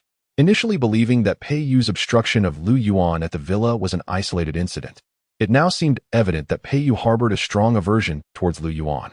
What could be the reason? Pei Yu replied, "Isn't it you who has a grudge against him?" However, he could not voice this sentiment directly, opting instead for a veiled critique. He is simply too hypocritical. In the matter concerning Xiao Hu, when CSCC and Li Mingho initially quarreled, he refrained from intervening. It was only when Li Mingho found himself at a disadvantage that he emerged as a self-proclaimed Good Samaritan. One cannot help but deem him hypocritical, can they? Jiang Mian cast a glance at him, calmly stating, hypocritical. Pei Yu quickly seized the opportunity to echo her sentiment. Thus, it is perilous to associate with such duplicitous individuals. I fear for your well-being, that you might be deceived or exploited by him. How could you agree to accompany them? Pei Yu was utterly perplexed, distressed by the situation. Jiang Mian thought to herself, because I wish to eliminate him. Nonetheless, she made an effort to reassure Pei Yu, saying it was of no concern. If he dared to deceive or exploit her, she would flay him alive. Pei Yu was taken aback. Could it be that during their journey, Jiang Mian had been deceived and used by Lu Yuan, which explained her unwavering resolve to eliminate him? Pei Yu felt that he must remain vigilant throughout their journey to avert such a scenario. Chapter 40. Traffic jam on the national highway at 11 o'clock in the morning. 3 off-road vehicles set off together towards Danning Street. Jiang Mian drove at the forefront, with Pei Yu following closely behind, and Lu Yuan bringing up the rear. CSCC, seated in the passenger seat, grew increasingly agitated, imploring, Mian, why did you agree to travel with that mad dog, Li Mingho? Jiang Mian kept her eyes on the road ahead and casually replied, do not place too much importance on him. It is unnecessary. He is merely a bit foul-mouthed, but otherwise tolerable. Jiang Mian continued to fabricate. Primarily, it is due to Lu Yuan and his companion's capabilities that we journey together. We can achieve genuine mutual assistance. Unlike with Zhou Mo, who is merely half-hearted. Although they traveled together, the road through the apocalypse was fraught with dangers and unforeseen events. Who could predict when one might simply vanish? Thus, it is truly unnecessary to be overly concerned. One must focus on self-preservation. Perhaps influenced by Jiang Mian, this lifetime CSCC had transformed significantly, daring to confront Li Mingho head-on. She countered him wherever she found fault. Wholly devoid of the timidity she exhibited in her previous life, a fact that brought Jiang Mian some solace. After hearing her words, CSCC felt a sense of liberation. Indeed, that mad dog, Li Mingho, was not worth her concern. She reclined leisurely in her seat, watching the scenery retreat, silently bidding farewell to the city. Sister Jiang, look. Ling Yi suddenly pointed outside at a zombie girl, exclaiming, Isn't that the girl we encountered at the pharmacy 2 days ago? She has turned into a zombie. Ling Yi was taken aback, uncertain of what had befallen her, but the sensation was decidedly unsettling. Upon hearing this, Jiang Mian glanced over and confirmed that it was indeed the girl they had met at the pharmacy. The girl's eyes were vacant, her skin a ghastly gray, her clothing stained with blood as she wandered the streets in search of sustenance. CSCC, unfamiliar with the girl they spoke of, inquired of Ling Yi, who recounted the events of that day. After listening, she felt a wave of melancholy. Jiang Mian remarked, this is the nature of the apocalypse. One day you may encounter someone in good health, and the next, they may no longer be human. Ling Yi understood that, one day, he too would gradually adapt. This time, Jiang Mian and her companions did not encounter any mishaps as their off-road vehicle departed from Danning Street. 2 hours later, they exited the boundaries of Chuan City. Due to uncertain road conditions, Jiang Mian opted against the highway, choosing instead the national road for its greater flexibility. Should they encounter impassable routes, they would have more alternatives available. After continuing for another 2 hours, it was already past 3 in the afternoon. The sun blazed fiercely, prompting Jiang Mian to pull the vehicle over to a shaded area by the roadside, intending to call for a brief rest and a snack. The 3 vehicles parked sequentially, surrounded by lush green trees and abundant wild grass, creating a pleasant scenery. The group disembarked to enjoy the breeze, stretching their limbs and engaging in light movements, some standing, others squatting. Xiao Xiang approached mysteriously, whispering to Jiang Mian and CSCC, inquiring if they wished to resolve some personal matters together. The two readily agreed. Thus, the trio ventured into a small grove. Xiao Hu cast a glance, surmising their intentions, and chose to feign ignorance, continuing his conversation with Yang Jia. He felt a tinge of gratitude for being teamed up with Jiang Mian, appreciating the convenience brought by her and CSCC's presence. Had he been with Lu Yuan and his group of men, he surely would not have felt this at ease. 10 minutes later, those who had stepped out to address personal needs returned one by one. The group gathered to nibble on some provisions before resuming their journey. As they merged onto National Highway 108, they sporadically encountered a few vehicles, survivors fleeing for their lives. As they pressed on, the number of vehicles increased. and Lu Yuan nearly lost sight of Pei Yu's car ahead. Yang Jie suggested, "Lu Gu, why don't I take over the driving for a bit? You should rest." He was considerate of Lu Yuan having driven for too long, especially with the increasing traffic, concerned about the possibility of fatigue. Lu Yuan shook his head, replying, "Not yet. Let us wait until we stop for a break to switch." In this situation, stopping could easily lead us to lose track of Jiang Mian and the others. Losing track wouldn't team matter. We're not relying on her, Li Mingho remarked nonchalantly. Lu Yuan fell silent, unable to comprehend why he placed such importance on Jiang Mian. This feeling was peculiar, akin to an unseen force drawing him to her. Pei Yu, observing the rising number of vehicles, turned to Qiu Hu in the back seat, saying, "Qiu Hu, release that sparrow to gauge the situation ahead." With so many cars on the road, he felt a sense of unease. "Fine, but I cannot guarantee it will fly forward," Qiu Hu replied, extracting the sparrow from its cage and feeding it a few grains of rice, regardless of whether it understood. Instructing, "Now, do your best and fly ahead, will you?" "Chirp," Qiu Xiang remarked. "Sometimes, my brother can be quite childish." Unaware of his sister's thoughts, Qiu Hu imbued the sparrow with his ability and opened the sunroof to let it soar into the sky. As the sparrow soared high, Qiu Hu surveyed the entire stretch of road below, exclaiming, "Goodness, there are so many survivors traversing this path. Vehicles abound both ahead and behind." Suddenly, he noticed the sparrow veering off course, obscuring his view of the road. What followed was a panorama of trees, hills, and meandering streams. As the sparrow paused beside the water to drink and groom its feathers, Pei Yu, steering with one hand, realized, "Ah, I see now. This road is teeming with countless survivors." Qiu Xiang, seated in the front passenger seat, inquired with confusion, "Is there a problem?" "Indeed, a significant one," Qiu Hu elaborated. "For instance, if only our 3 vehicles were on this road, wouldn't we traverse it without hindrance?" Qiu Xiang nodded in agreement. "However, the sheer volume of cars now increases the risk factor. The likelihood of mishaps escalates. Do you understand?" "I do," she replied, reflecting that this was indeed a troubling situation. She had previously felt joy at the sight of so many living souls. CSCC, also in the front seat, oscillated between excitement at the number of survivors and concern, wishing for a smooth journey devoid of calamity. Her apprehensions soon proved valid. Before long, the vehicles ahead began to halt one after another, and Jiang Mian had no choice but to follow suit, braking in tandem. CSCC, exasperated, muttered, "What on earth is happening? Why has everyone stopped?" "Who knows?" Jiang Mian replied. Numerous individuals had exited their vehicles to investigate, inquiring about the situation ahead, yet no clear answers emerged. There was a palpable sense of caution among the survivors, each wary and guarded, suggesting they had all experienced their share of apocalyptic trials. "Oh dear. After making it this far, now we find ourselves in a traffic jam? Surely, there hasn't been an accident up ahead?" "I can't say. It looks like the queue stretches quite a distance. If there is an incident, we are trapped in the middle, unable to retreat or advance." "Indeed, how vexing." Chapter 41. Not a biological son. Jiang Mian had barely parked when Pei Yu approached her vehicle, gently tapping on the glass. She instructed CSCC and Ling Yi to remain inside, while she opened the door to step out. Pei Yu remarked, "The current situation is rather precarious. Once we navigate this stretch, shall we consider an alternate route?" Jiang Mian glanced ahead and nodded, intrigued by the unfolding events. At that moment, Lu Yuan arrived and queried, "What is happening up ahead?" Pei Yu, irritated by his presence, retorted, "Do we look like we have any answers? What are you doing standing here like a fool?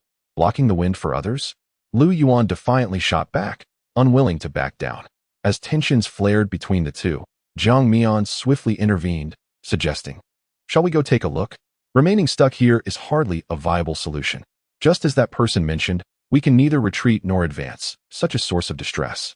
Upon hearing Jiang Mian's words, the two exchanged glances and replied in unison, "All right." Jiang Mian then continued as the trio walked along the roadside. Having spent a considerable amount of time in the vehicle, their legs had grown numb, and as traffic came to a standstill, many survivors emerged from their cars, lingering nearby. However, none ventured forward like Jiang Mian and her companions, which soon drew the attention of onlookers. Whispers of discussion and pointed fingers accompanied their passage. Unperturbed, the trio continued for some distance, only to hear something markedly different this time. A tall, gaunt man held a knife to a young boy, menacingly addressing the boy's parents.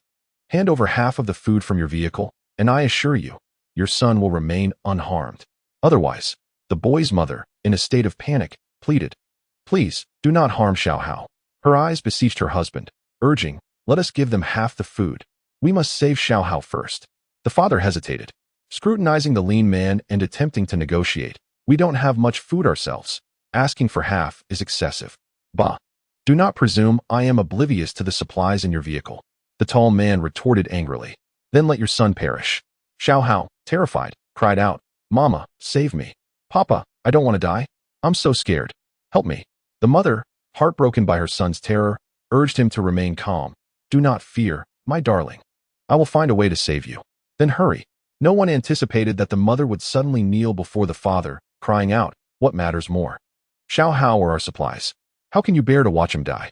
He is your son." At the mention of your son, the father erupted in rage, bellowing, "Lin Qianqian, speak honestly. Is he truly my son? Are you not aware of the truth?" Lin Qianqian, stunned, felt as though struck by lightning. How could he know? The man, perceiving her shock, sought to enlighten her. "People say Xiao Hao bears no resemblance to me. Do you have any idea of the pressure I've endured? Just a week before the apocalypse, I submitted Xiao Hao's hair and my own for a paternity test. The results are clear, as you well know. For 9 years. I have raised him. 9 years. How many 9 years does one have in life? Now, for him, I must relinquish half of our supplies." Lin Qianqian, you think I am a fool? The crowd, now buzzing with intrigue, was taken aback by this astonishing revelation, debating whom to sympathize with first, the man or the woman. Ultimately, they recognized that their true compassion lay with the unfortunate child. The sins of the adults fell heavily upon the innocent. Jiang Mian felt bewildered, reflecting on the chaotic nature of the adult world. Yet the child remains innocent, watching his parents quarrel, seemingly grasping something profound, suppressing his sobs. Upon hearing this, Lin Qianqian's heart turned to ashes, but for the sake of her son, she could not remain passive. Her pride and dignity were of no consequence. She knelt on the ground, weeping as she clung to the man's leg, repeatedly apologizing. "I'm so sorry. Please, Xiao Hao has been raised by you. Save him. I implore you." She believed that even a dog could evoke feelings, let alone someone who had been called father for 9 years. She hoped the man would, in light of their past, offer material aid to rescue Xiao Hao. The man, however, remained unmoved, shaking off Lin Qianqian's hand and coldly retorting, "Your pleas are futile. You might as well beseech him." He pointed at the kidnapper, who appeared bewildered, even incredulous.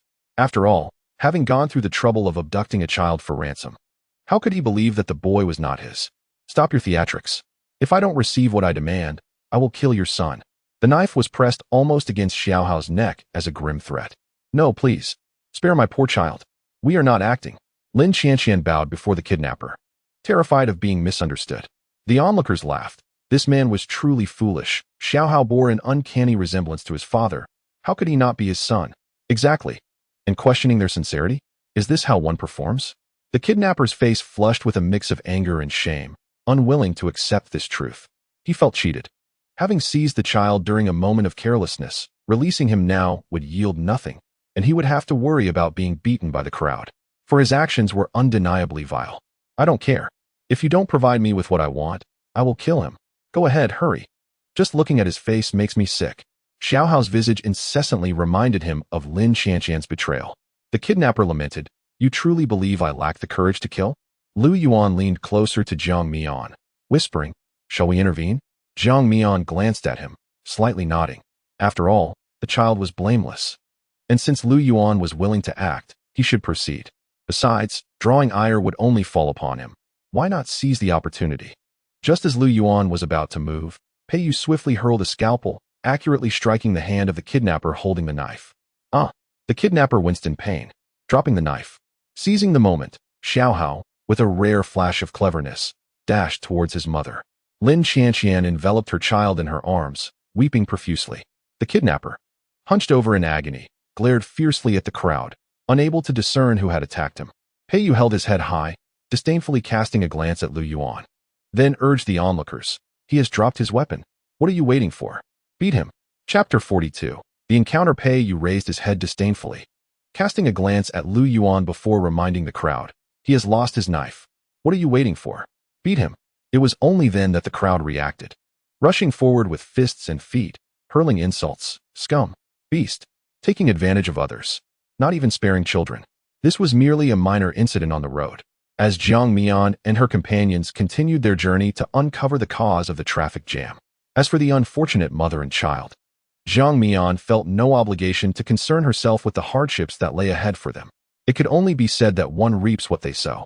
After walking for several more minutes, the trio finally arrived at the source of the congestion, which was equally chaotic. Jiang Mian took some time to piece together the events that had transpired. In brief, four men in a black sedan had deliberately staged a collision due to their car running out of fuel. Their target was a blue SUV, occupied by a middle-aged couple accompanied by elderly parents. The disparity in their respective strengths was glaringly apparent. The owner of the black car, claiming that they had damaged his vehicle, demanded a replacement, brandishing a bloodied watermelon knife and a fire axe menacingly from time to time. The owners of the blue SUV, unable to negotiate effectively, ultimately acquiesced to the pressure and reluctantly agreed to exchange vehicles. However, upon inspecting their car, they were left dumbfounded to discover it had run out of fuel. It dawned on them that this was all part of the men's scheme. Without a vehicle, how would they survive? Facing certain doom, they finally mustered the courage to block the road, preventing the black car from leaving. This resulted in an ever-growing backlog of vehicles behind them. When Jiang Mian and her friends arrived, the four burly men from the black car were brandishing their weapons, threatening the couple in the blue SUV. "You're courting death. Move aside. Do you know what blood is on this knife? Zombie blood." The middle-aged man gritted his teeth, feigning calmness as he replied, "If you steal our car, our family won't survive either. We might as well fight it out with you." "Fight?" One of the men laughed derisively. "What do you intend to fight us with? That rusty kitchen knife in your hand? It probably struggles to even chop vegetables." "Oh my, you're hilarious." Just then, a gunshot rang out, echoing through the air, causing the men to flinch. Turning around, they saw a strikingly beautiful woman aiming a gun at them. It was evident that she was the one who had fired the shot. Flanking her were two handsome men who also appeared formidable. The men, not wishing to make enemies, asked with forced smiles, "Beautiful lady, what do you mean by this?" Jiang Mian coldly responded, "You are obstructing the road." She had no interest in engaging in their banter. All she knew was that they were blocking the way and wasting her time. "Huh, the ones blocking the road are them. I will deal with them right away. Allowing everyone to pass. How does that sound?" The response to his proposal was the sound of Jiang Mian's gunfire. Bang! The bullet instantly pierced the man's forehead, and his body stiffened before collapsing. "Oh, she has killed him." Surrounded by timid individuals who were shrieking in terror, they were utterly astonished that such a young girl would dare to take a life. Observing this, the man's accomplices exchanged glances, each preparing to flee. It was not that they lacked loyalty. Had the adversary not brandished a firearm, they would have undoubtedly rushed forth to avenge their fallen comrade. However, reality dictated otherwise. Just as they lifted their legs to run, a series of gunshots rang out. Bang, bang, bang. 3 bullets effortlessly claimed 3 lives. The middle-aged couple, terrified, huddled together as Jiang Mian fired her weapon, fearing they might be accidentally harmed. To their surprise, her aim was remarkably precise, not a single bullet wasted. Trembling, they gazed at Jiang Mian, who calmly instructed, "Return to your vehicle and drive away. Do not obstruct the road." "Yes, yes," the man responded hastily, ushering his wife and parents towards their car. He had witnessed the terrifying consequences of blocking the road. This woman showed no hesitation in taking lives. Before his elderly father entered the vehicle, he expressed his gratitude to Jiang Mian, saying, "Thank you, thank you." Jiang Mian remained silent, moving towards the bodies, dragging them one by one to the roadside. Pei Yu and Lu Yuan took it upon themselves to manage the black sedan, working together to push it into the ditch by the road. Now, the road was sufficiently wide to accommodate 3 vehicles simultaneously. The middle-aged couple was the first to drive away, followed by the others, who cautiously stole glances at Jiang Mian and her gun as they passed. Some exhibited fear, others anxiety, some envy and jealousy, yet all refrained from overt displays of their emotions. Jiang Mian inquired of Pei Yu and Lu Yuan, "Which of you will inform them to bring the car over?" This implied her intent to remain and wait for the vehicle. "You go, you go," they both exclaimed in unison. Pei Yu insisted, "You have longer legs and can run faster." Lu Yuan retorted, "Your legs aren't shorter than mine. Why can't you go?" Pei Yu, angered, snapped, "You can't do it." Lu Yuan, understanding, replied, "If you're capable, then go quickly." Jiang Mian, assessing the two of them, decisively declared, "You both should go together." When they hesitated, Jiang Mian, now visibly irritated, urged, "Hurry up. How much time has already been wasted? Go now, both of you." The two, realizing her genuine frustration, reluctantly set off. The moment they departed, Jiang Mian felt an immediate sense of tranquility wash over her. She stretched languidly, surveying the surroundings, finding it rather pleasant. As the vehicles passed by, some drivers gasped at the bodies at her feet, covering their mouths in astonishment. Others recognized her as the woman who had walked ahead moments earlier, wondering where the two men had disappeared to. Could it be that she killed them, allowing the road to clear? Who could say? The truth was of little concern. What mattered was that the traffic had finally subsided. Pei Yu and Lu Yuan returned, each ignoring the other, eager to demonstrate their superiority through sheer speed. Soon, they arrived at their parking spot. Pei Yu turned to CSCC and said, "Jiang Mian is waiting by the roadside ahead. Please drive the car over." I can't drive," CSCC replied, feeling embarrassed. Pei Yu glanced at his car, realizing that Qiu Hu was injured and Qiu Xiang likely couldn't drive either. What to do? Seizing the moment, Lu Yuan opened the driver's side door and said nonchalantly, "Allow me to take the wheel." He then called out to his own car, "Yang Jia, you'll drive the next stretch. Keep up." "Understood, Brother Lu," Yang Jia responded. Pei Yu gritted his teeth, silently planning driving lessons for CSCC, Qiu Xiang, and Ling Yi. The thought of Lu Yuan possibly sharing a vehicle with Jiang Mian filled him with frustration. "Pei Yu, hurry up and drive," Qiu Hu called, poking his head out. "I'm coming," Pei Yu replied weakly. Chapter 43. The mutated green plant. Jiang Mian stood by the roadside waiting for the car, and she couldn't shake the feeling that she was hearing an odd slurping sound. It seemed to emanate from the corpse lying at her feet. Crouching down to listen closely, she confirmed her suspicion. Jiang Mian quickly turned the body over and discovered a suspicious entity at its abdomen, a small green plant, approximately 5 centimeters in height, adorned with 5 delicate tender leaves and numerous tiny root hairs. Upon being discovered, the countless tiny root hairs began to move rapidly like human legs, attempting to flee. Jiang Mian reacted swiftly, catching it and lifting it for inspection. In the next moment, as if startled by some terrifying presence, her hand trembled, causing the little green plant to drop to the ground, where it scurried away on its short legs. Jiang Mian recalled that when she had lifted it, she thought she heard it speak, which had startled her. After all, what normal person would hold a green plant only for it to exclaim, "Hey, why are you disturbing my meal? How rude. Let me go?" She was genuinely taken aback, which explained her momentary tremor. In her past life, Jiang Mian had encountered mutated plants, but never one that could speak. It was truly a rarity. Realizing that if she did not act swiftly, the plant would vanish, Jiang Mian set aside her tenderness and stomped down. As her foot made contact, she felt the plant resist. It was surprisingly strong. "Ouch! You wicked creature. My leaves are about to fall off." "What?" Was the plant cursing at her? Jiang Mian lifted her foot, observing the plant lying limp on the ground. She crouched down to pick it up again, only to see its leaves fluttering down, leaving just one stubbornly clinging on, clearly in distress. "What are you?" Jiang Mian inquired. You are the one who is nothing." "No, you are not even worth that." "Jiang Mian, are you still cursing?" Jiang Mian reached out and yanked off the only leaf atop its head, discarding it on the ground and stepping on it several times.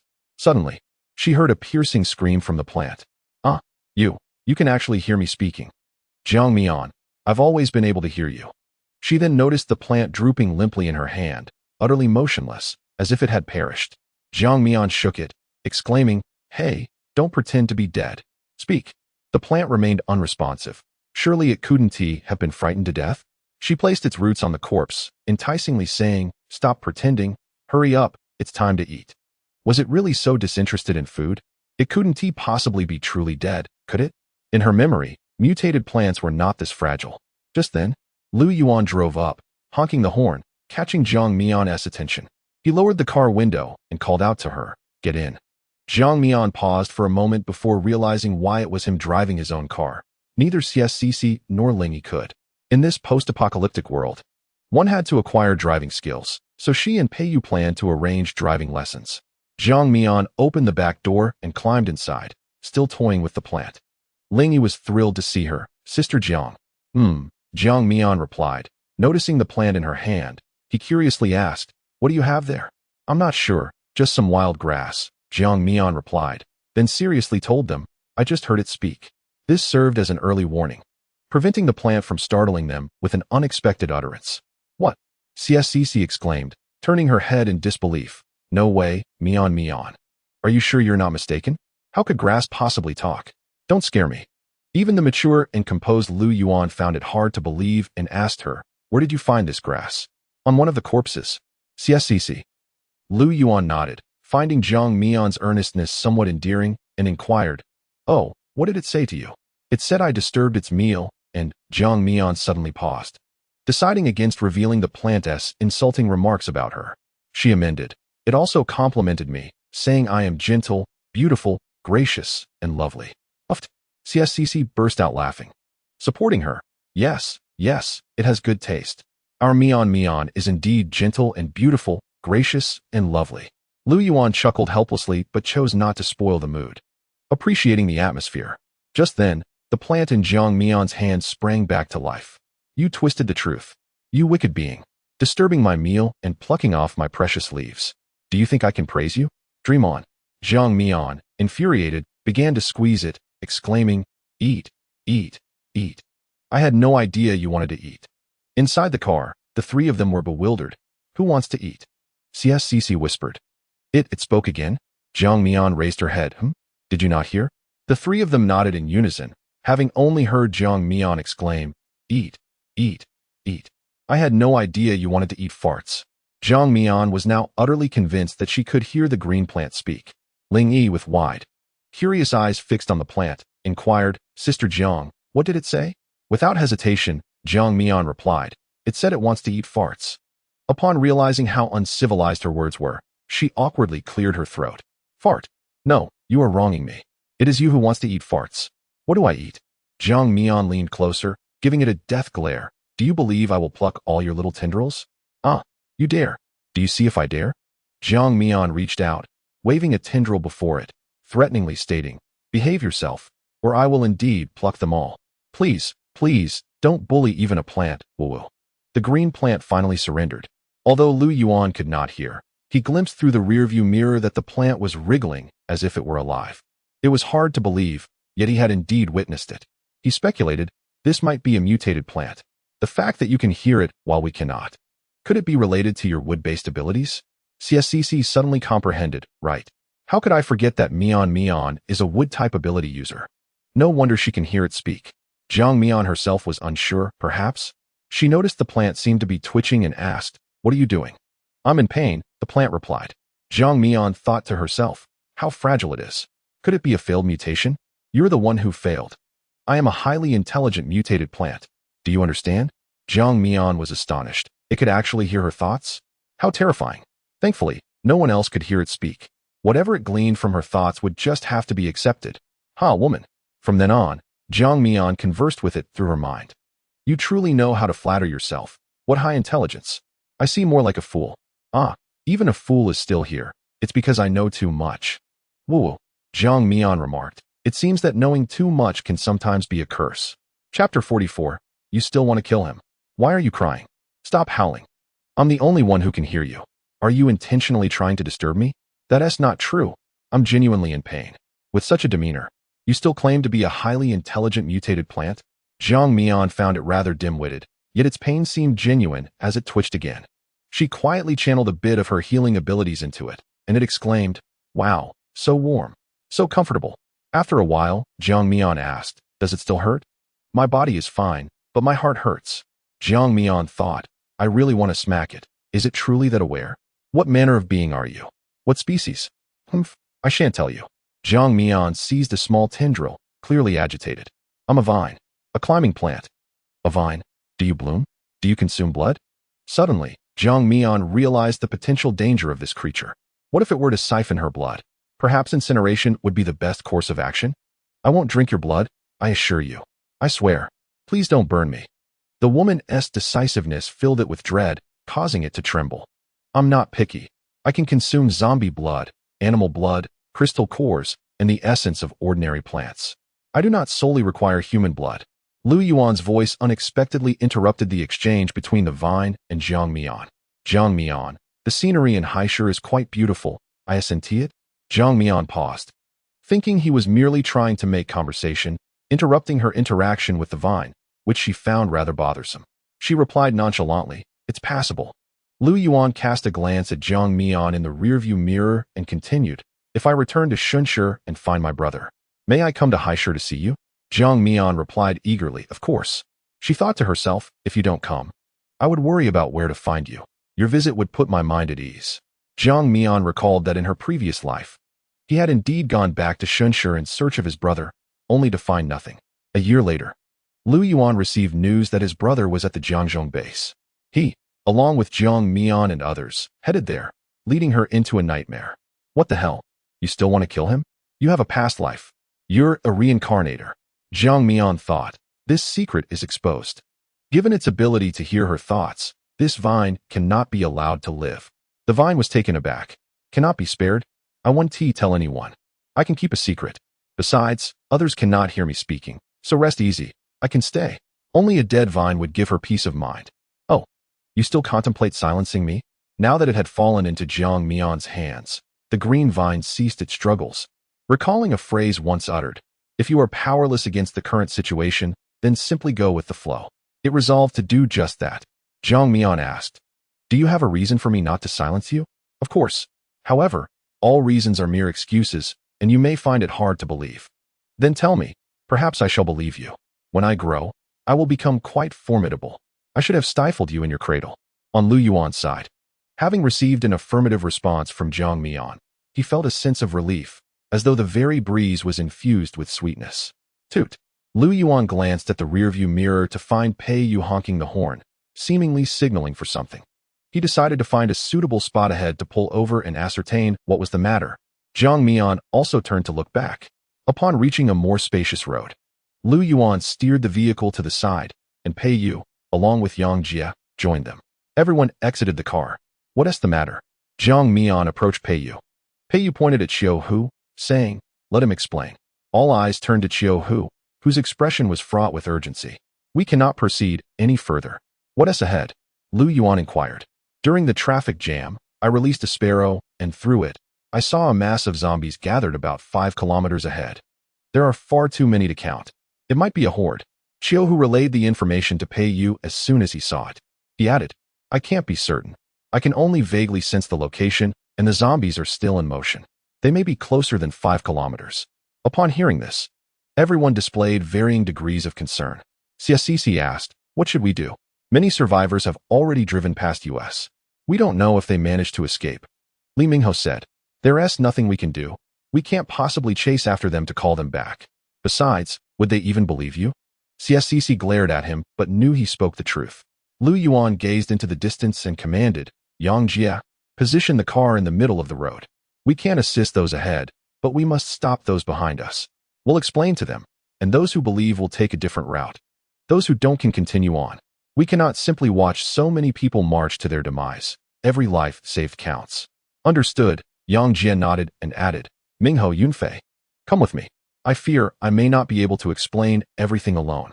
Observing their approach, Jiang Mian did not oppose. She turned to CSCC and said, "Bring the map." "All right." Before long, CSCC returned from the off-road vehicle with the map in hand. It was a comprehensive map encompassing all provinces of Huaghua, detailing highways, national roads, and other routes. Jiang Mian pointed to a specific location on the map, stating, "We should be at this position." Everyone nodded. "The horde Qiu Hu observed is likely around here. We should avoid this route and return to this point, circling around here before rejoining National Road 108. Jiang Mian looked at the group and asked, "What are your thoughts?" Pei Yu agreed, "That works. From this distance, we might detour an additional 50 kilometers, but it is safer. Then let us take this route." Lu Yuan concurred, and the others voiced no dissent. With the route determined, the pressing question now was when to set off. Jiang Mian gazed ahead at Li Mingho and his companions, who were engaged in a heated argument while attempting to block the vehicle. "We will pause for 15 minutes. After that, we shall turn back," she declared. Assuming the horde of the undead advanced at a pace of 7 kilometers per hour, after 15 minutes, they would find themselves approximately 23 kilometers away from the impending danger. This 15-minute delay represented Jiang Mian's utmost leniency. She required the remainder of her time to ensure the safety of her team. Lu Yuan nodded, acknowledging that 15 minutes was sufficient. Chapter 45. The Stubborn Woman Brotherly. Do you think we should proceed?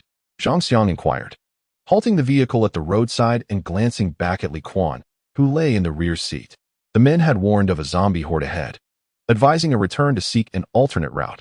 However, those with a resolute demeanor dismissed their cautions and continued onward. From Zhang Xiang's observations, most individuals had driven past, with only a minority opting to turn back. This left him in a quandary. Was there truly a horde ahead? Before Li Quan could respond, his sister, Li Feifei, interjected. Why should we heed their warnings? Following the majority is certainly the safest path. So many have gone ahead, without anyone returning to report a horde. Little did she know that by the time they encountered the zombies, it would be too late to turn back. The initial reaction upon seeing the undead would undoubtedly be fear, leading to chaos. In such disorder, the likelihood of vehicular accidents would escalate. Once a crash occurred, escape would be impossible.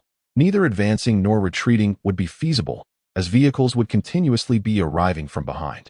That was the true calamity occurring 5 kilometers away. Li Quan propped himself up, surveying Yang Jie and the others, then casting a glance at Jiang Mian and her companions standing nearby. Let us wait a moment.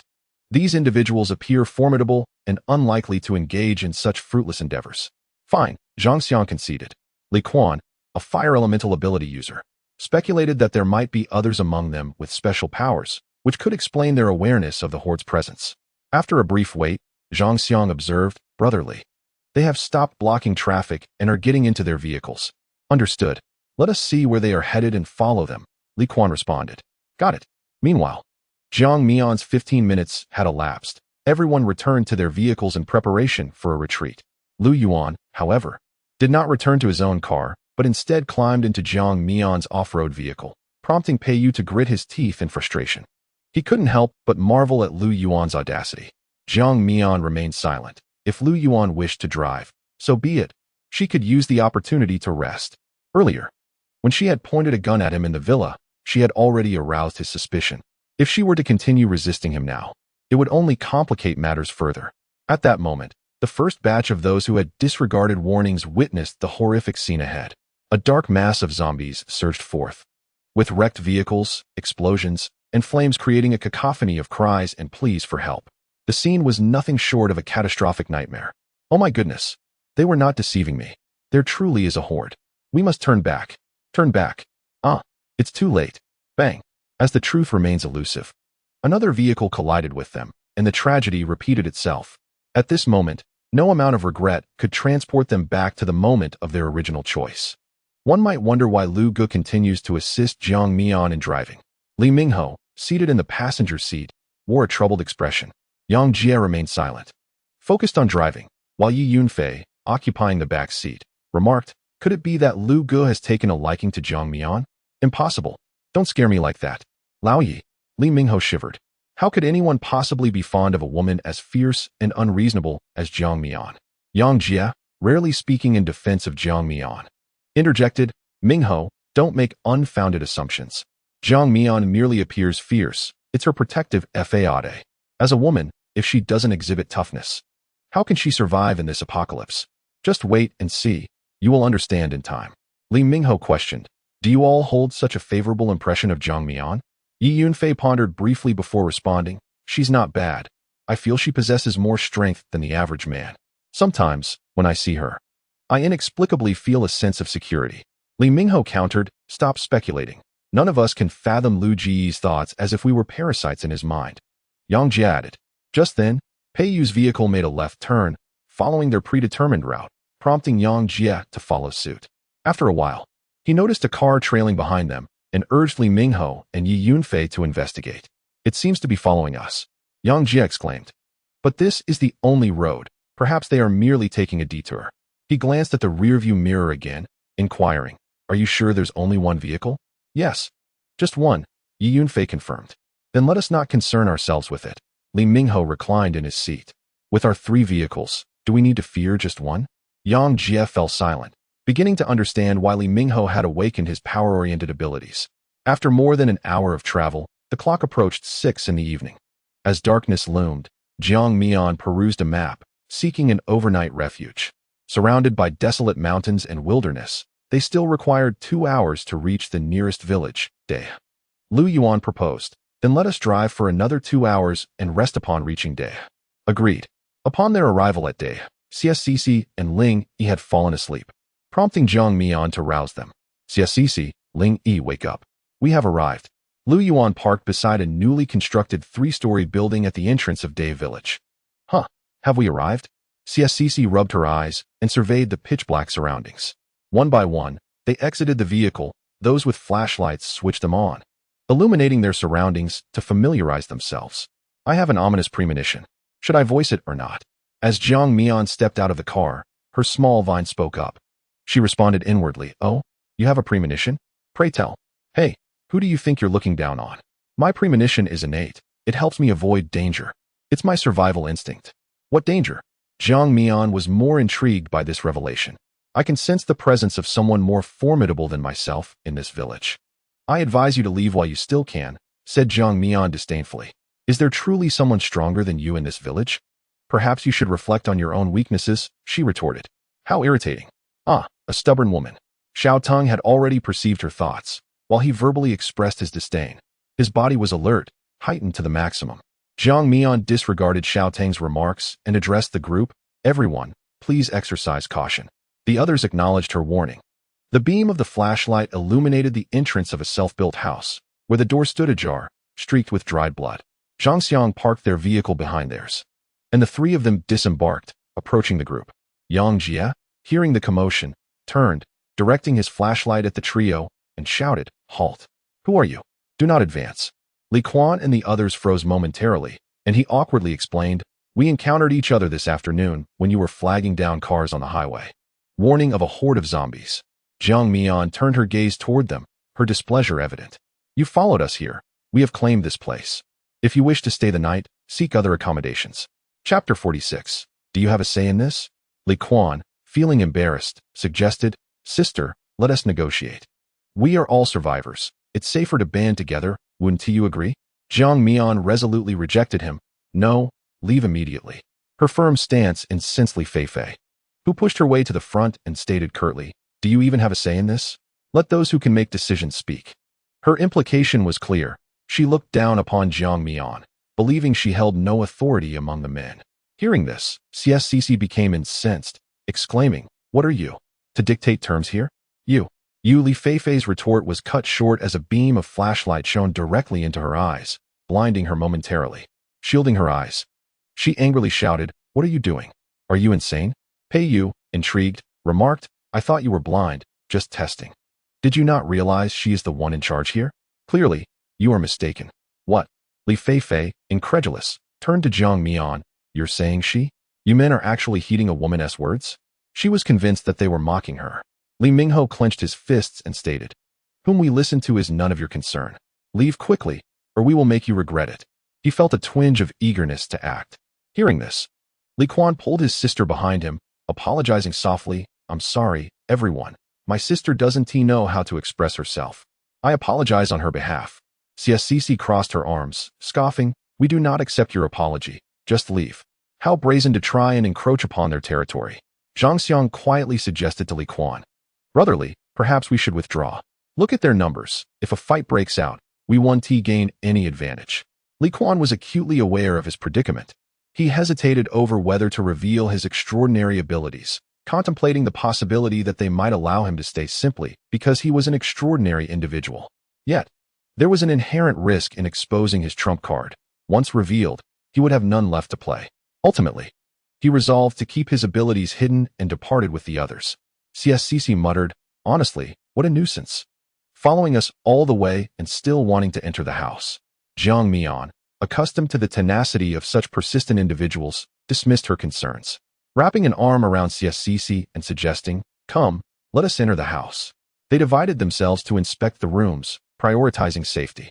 Lu Yuan, you take the team on the first floor, while Cici and I, along with Ling Yi, will handle the second floor.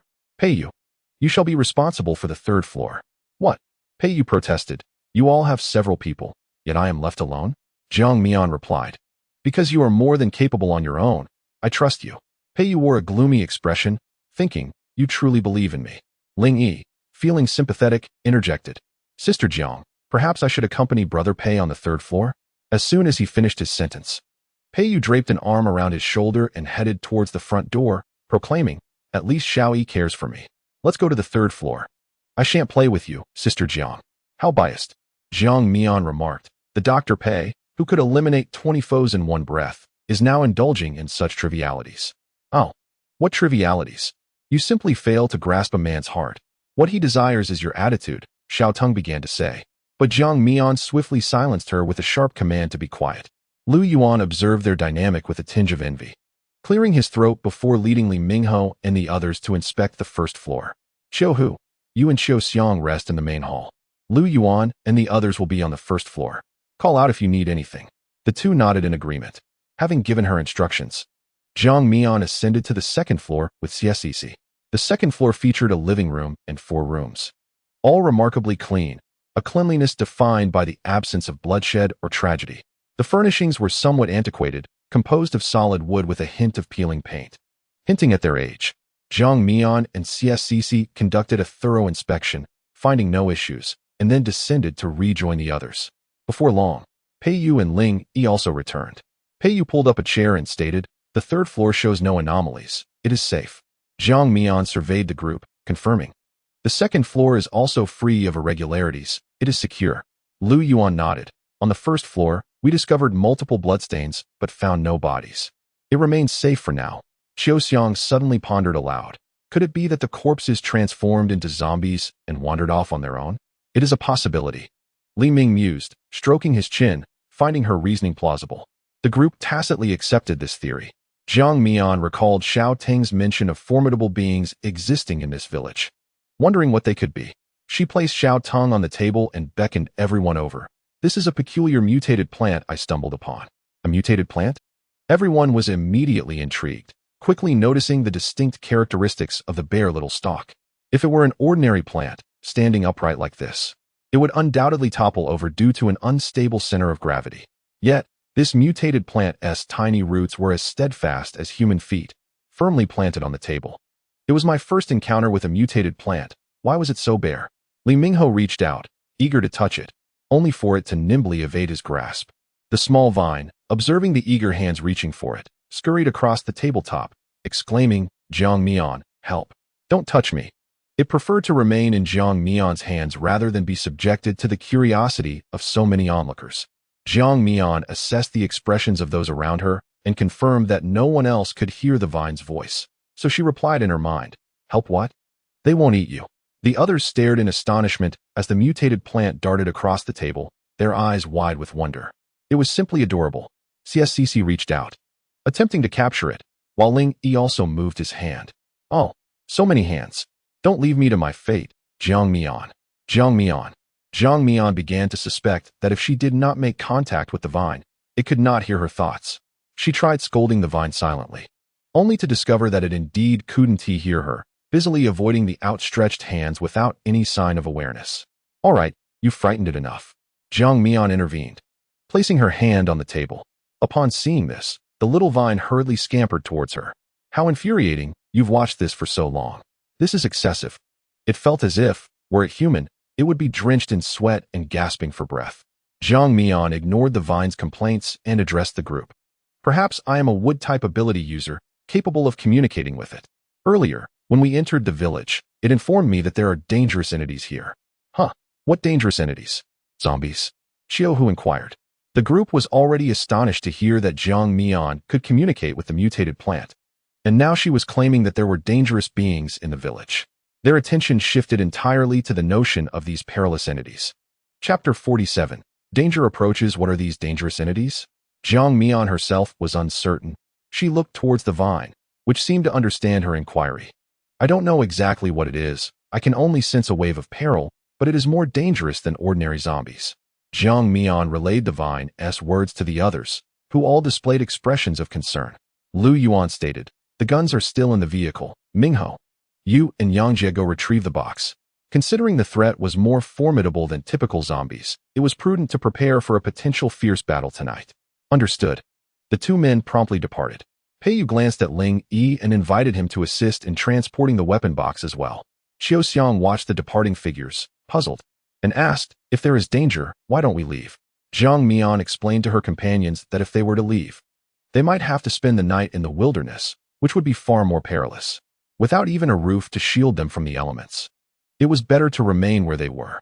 If a high-level zombie were to attack, they could slay it and potentially harvest a crystal core from its remains, which presented a rather appealing prospect. Before long, several individuals began moving boxes inside. Among them, only Jiang Mian, Pei Yu, and Lu Yuan were proficient with firearms. The others had received some training but lacked practice and precision. Jiang Mian conferred with Lu Yuan, stating that 2 individuals were needed for the night watch, one for the first half of the night and another for the latter half. We can provide one from our side, and you can provide one from yours. Is that agreeable? Absolutely, Lu Yuan replied, glancing at Li Mingho and the others. Who among you will take the watch? He had driven all day and certainly lacked the energy to keep watch at night, thus relying on them was imperative. Yi Yunfei volunteered, saying, I'll take the first shift. Li Mingho is too careless, and Yang Jia has been driving all afternoon and is exhausted. I am the most suitable candidate. Li Mingho retorted, if you're coming, then fine, but why must you undermine me? Lu Yuan regarded Li Mingho and found his reasoning sound. Very well. Then it's settled. Thank you for your efforts. On Jiang Mian's side, they had also made their selections. Qiu Hu volunteered to take the latter half of the night, while Yi Yunfei would take the first watch. Qiu Xiang instructed CSCC to set aside some water for everyone to wash up, and at this moment, CSCC appeared quite smug, as if she had just accomplished a significant feat after a brief wash. Everyone retreated to their designated rooms to rest. Lu Yuan and his companions chose the first floor, while Jiang Mian led CSCC, Qiu Xiang, Ling Yi, and Pei Yu upstairs. The second floor housed 4 rooms, with Jiang Mian claiming one for herself, while Qiu Xiang, being somewhat timid, shared a room with CSCC. Ling Yi wished to stay with Pei Yu, but Pei Yu declined, asserting that a man should learn to be independent. Once everyone had settled into their rooms, only Qiu Hu and Yi Yunfei remained in the living room downstairs. Qiu Hu lay comfortably on a wooden cooling board, with a quilt laid out by his sister beneath him, providing a pleasant rest. You should sleep. I'll wake you when it's time, Yi Yunfei said from beside the table. Qiu Hu acknowledged him and, without further ado, closed his eyes to sleep. Half an hour later, a chilling scream shattered the stillness of the night. Jiang Mian and the others, who had yet to drift fully into slumber, were roused by the sound and hurried downstairs. I was just about to call for you all, but it seems you heard that noise as well, Yi Yunfei remarked to the newly arrived Jiang Mian and the others. CSCC, uncertain, said, that scream sounded eerily similar to the woman who followed us today. What could have happened to her? Generally, as long as they remained in a cleared room with doors and windows securely shut, zombies could not breach their sanctuary. What had that woman encountered? Or had they brought this upon themselves? Lu Yuan approached the window and peered outside. Everyone, let us refrain from speaking and remain quiet. Observing the situation while preparing for combat, the crowd instinctively fell silent, refraining from asking questions, and quietly moved to the windows to observe the situation outside. Bathed in moonlight, they could clearly see the 3 SUVs parked along the road. Jiang Mian swiftly selected a shotgun, inquiring internally of Xiao Tong. Is it the dangerous entity you sensed? Yes. But it is not just one, it is a group. Huh. They seem to be moving toward us. Jiang Mian felt a tranquil calm within, her gaze fixed on the outside, patiently awaiting the arrival of the ominous beings. In contrast, the faces of the others bore expressions of heightened tension. Brother, wait for me. Don't leave me behind, Li Feifei exclaimed, her heart racing as she beheld the pale, lizard-like creatures scuttling about. Her legs trembled with fear. Yet her brother and Zhang Xiang were already ahead. She dared not halt and forced herself to run. In moments of anxiety, one is prone to errors. And Li Feifei stumbled unexpectedly, collapsing to the ground. Despair washed over her as she cried out to the backs of her brother and Zhang Xiang, Brother, save me, help me. As the monsters drew nearer, her voice quivered. Li Quan and Zhang Xiang turned in unison to see her fallen form. You go help her, Li Quan commanded, unleashing his powers as he hurled a fireball at the creature lunging towards Li Feifei. The monster ignited instantly, rolling on the ground in agony while emitting peculiar howls. Zhang Xiang hurried back to assist Li Feifei, urging her, Come on, hurry, run. It was uncertain how Li Feifei managed to run. Falling in such a situation was tantamount to courting death, and had it not been for Li Quan's insistence, Zhang Xiang would have preferred not to return to save her. Li Quan cast several more fireballs, temporarily repelling the creatures that sought to attack them. Yet the overwhelming numbers behind him rendered him powerless. Run, Head toward that group of people. They surely have a way to deal with these monsters. This was the only means of self-preservation that he could conceive. Unlike zombies, these creatures were swift, capable of scaling walls and breaking windows to invade rooms. Even wooden doors were no barrier. The houses they had previously sought refuge in could not withstand such a horde. Li Feifei, seeing another monster charge at her, instinctively pushed Zhang Xiang forward to shield herself. At that moment, Li Quan noticed, launching a fireball, only for it to miss as the creature had already bitten Zhang Xiang, dragging him back just in time to evade the fiery projectile. Li Quan roared in fury. Li Feifei. He could hardly believe his eyes. What had he just witnessed? Li Feifei had pushed her best friend into harm's way, and Zhang Xiang had returned to save her because of his words. It was a battle he could have fought without Zhang Xiang having to sacrifice himself. All of this was the folly of that foolish Li Feifei. In a flurry, Li Feifei stammered, tears streaming down her face. I didn't mean to, brother, please believe me. I was just too scared. I cannot fathom how it came to this.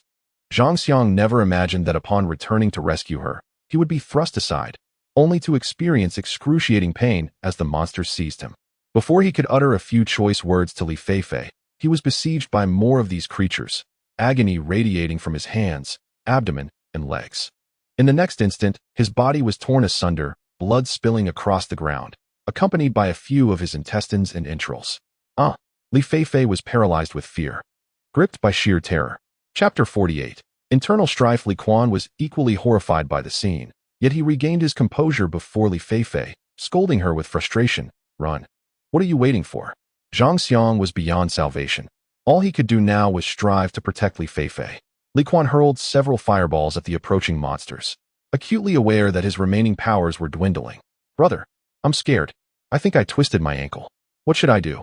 Li Feifei's legs trembled uncontrollably, rendering her unable to flee. The thought of Zhang Xiang, whom she had pushed away, filled her with dread that her brother would abandon her. Li Quan, infuriated, cursed under his breath, but being her elder brother, he could not forsake Li Feifei. Gritting his teeth, he hoisted her onto his back and ran forward. Just as he departed from their previous location, a monster sprang into the very spot they had occupied moments before. Brother, hurry. It's coming. Li Feifei screamed as she watched the creature leap through the air, her throat nearly hoarse with terror. She even contemplated how to avoid injury. Be quiet. Li Quan shouted as he carried her, struggling under the weight of her presence. As an ability user, his senses were several times sharper than those of ordinary people. He was acutely aware of the monster's advance. Yet, Li Feifei's incessant shouting disrupted his concentration, nearly causing him to falter in his evasion. In that fleeting moment, a thought crossed Li Quan's mind. If he were to abandon Li Feifei now, he could potentially gain more time to escape. However, this notion was swiftly cast aside. Fortunately, they were nearing the building where the group resided. He only needed to hold on a little longer. With this resolve, he hurled a few more fireballs to impede the advancing monsters. Inside the makeshift dwelling, Li Mingho gasped upon witnessing the horde of creatures. What on earth are those? He had never encountered such monsters, which resembled neither zombies nor geckos. Lickers. CSCC gasped, astonished by their numbers. The solitary licker they had faced in the supermarket had taken them considerable effort to subdue. Could they possibly contend with this multitude? Lu Yuan, noticing the fireballs cast by Li Quan, suddenly declared, that man is a fire-type ability user. Jiang Mian raised her firearm, disregarding whether or not he was an ability user. Her priority was to eliminate the threat. However, Lu Yuan intervened, pressing down her gun's muzzle. Do not shoot. Jiang Mian shot him an annoyed glance and asserted, he has lured the monsters here. If ordinary people stood in our place today, they would surely meet their demise. Lu Yuan gazed outside and calmly remarked, without them, those monsters will inevitably discover our presence. While his statement held a semblance of truth, the lickers were indeed nocturnal creatures, and their detection was merely a matter of time. Jiang Mian felt an overwhelming sense of displeasure. If not for their own strength, they would have likely met their demise today. It was the adversary who harbored malicious intent first. How could she be blamed for contemplating his demise? Jiang Mian understood Lu Yuan's thoughts. He was probably intrigued by that fire element ability user. Did he wish to recruit him? Absolutely not. Seizing an opportunity when his attention wavered, Jiang Mian swiftly raised her gun and pulled the trigger, but Lu Yuan's reflexes were alarmingly swift. He reached out and touched the gun's barrel. Bang! The bullet shattered the glass and shot forth, but unfortunately, It missed its target and failed to strike Li Quan. Jiang Mian. Lu Yuan seethed, gripping her hand and pressing her against the wall, looking deeply into her eyes as he demanded, "Do you comprehend the gravity of your actions? You are committing murder. That is a living being."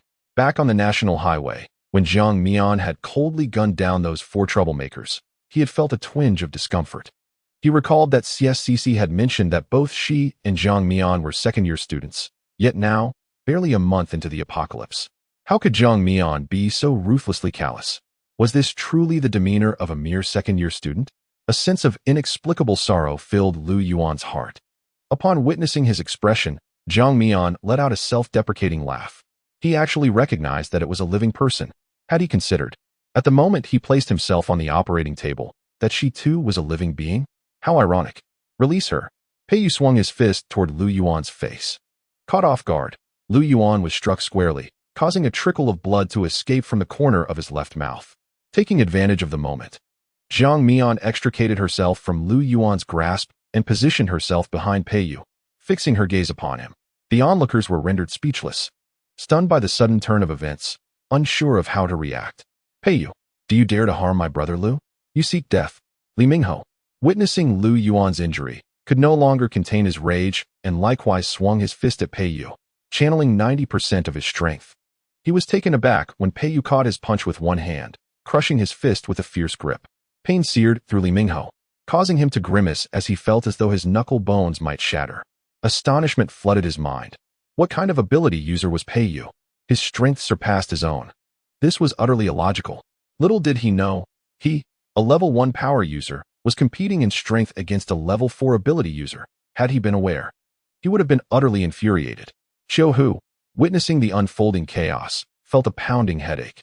Torn between former comrades and current allies, he pondered how to address the situation without offending anyone. After a moment of contemplation, he urged, "You all need to cease hostilities. The monsters outside are drawing nearer. We have no time for infighting." The others nodded in agreement. With the external threat still unresolved, why were they turning against each other? Peiyu maintained his composure as he angrily released Li Mingho, casting a warning glance at Lu Yuan. "From now on, if anyone dares to lay a finger on Jiang Mian, I shall ensure they learn the meaning of death." Jiang Mian thought to herself, "How could I possibly leap from one pit of fire to another? All men are merely pits of fire." Lu Yuan wiped the blood from his lips, defiantly returning his glare while also noticing Jiang Mian behind him, his heart a tumult of emotions. He pondered that perhaps he had acted impulsively, for he cared deeply for Jiang Mian and could not abide her disrupting his plans. Why could she not simply obey? Now, with the emergence of the enigmatic Peiyu, who seemed to cherish Jiang Mian even more than he did, a sense of agitation surged within Lu Yuan. Jiang Mian paid no heed to his thoughts. She needed to focus on confronting the predators outside. "Open the door. Qiu Hu, you handle the lighting while Qiu Xiang assists by supplying ammunition. The rest of you attack," she commanded. There was no longer any need to remain hidden in the house. They could only unleash their potential outside. "Can I shoot as well, Sister Jiang?" Ling Yi inquired, slightly anxious about his marksmanship. Jiang Mian nodded affirmatively. "Indeed. CC2. Seize this opportunity as a chance to hone your skills. Practical experience is the best way to accumulate knowledge. If Qiu Xiang could manage her timing, she should also take a few shots to test her accuracy." Qiu Xiang, hearing this, replied with enthusiasm, "All right. I will." Initially worried about their current predicament, her spirits lifted upon listening to Jiang Mian's words. The obstacles ahead now seemed trivial, merely a playful exercise for them. Her confidence soared. Chapter 49. Concealing the awakening crystal core, Yang Jie felt somewhat speechless, acutely aware that after the recent episode, the distance between Jiang Mian and their group had widened considerably. She had not even acknowledged their presence in her strategic deployment, creating a stark division between the two factions. As Jiang Mian and her companions moved with order, Lu Yuan commanded his group to fire, preventing the monsters from entering the building. Bang, bang, bang. Outside, the air was thick with gunfire. Li Quan could scarcely believe that this group possessed firearms. He set his sister down, and the two of them took refuge beside Jiang Mian's off-road vehicle, not only evading the bullets, but also shielding themselves from the monster's onslaught. The surrounding monsters fell one by one as bullets struck them, yet many more continued to surge forward. They leaped towards Jiang Mian, only to be shot mid-air, crashing hard to the ground. The scene was chaotic, strewn with blood, viscous fluids, and the carcasses of monsters. Bullets! Qiu Xiang exclaimed, handing Jiang Mian the ammunition she had prepared in advance. Soon, Pei Yu's supply was exhausted, and she hurried to replenish it. After resupplying everyone with several rounds, she finally found the moment to draw her allocated handgun. According to the teachings of Jiang Mian, Qiu Xiang first disengaged the safety of the pistol, then took aim and pulled the trigger. Bang! Although she was somewhat prepared, the recoil from the handgun still took her by surprise. Bang bang bang.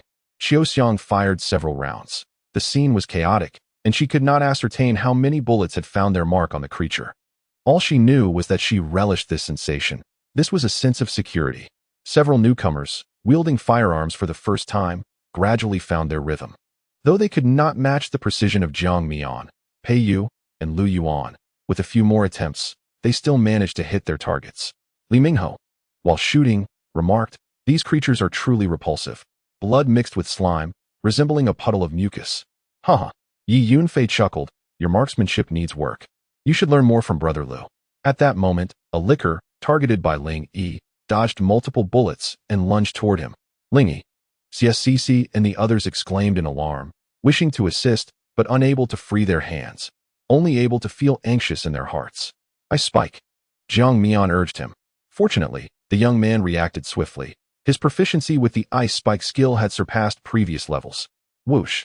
An ice spike pierced through the creature's head, ultimately landing half a meter away at his feet due to gravity. The licker struggled for a moment before finally succumbing to stillness, and upon witnessing this, everyone exhaled in relief. "It's time to feast. Time to feast." Little Vine joyfully leapt from Jiang Mian's shoulder, making a beeline for the corpse of the licker at Ling Yi's feet. Upon hearing this, Jiang Mian glanced over, observing as it rooted itself atop the licker's head, its tiny tendrils resembling straws, siphoning the energy from the crystal core.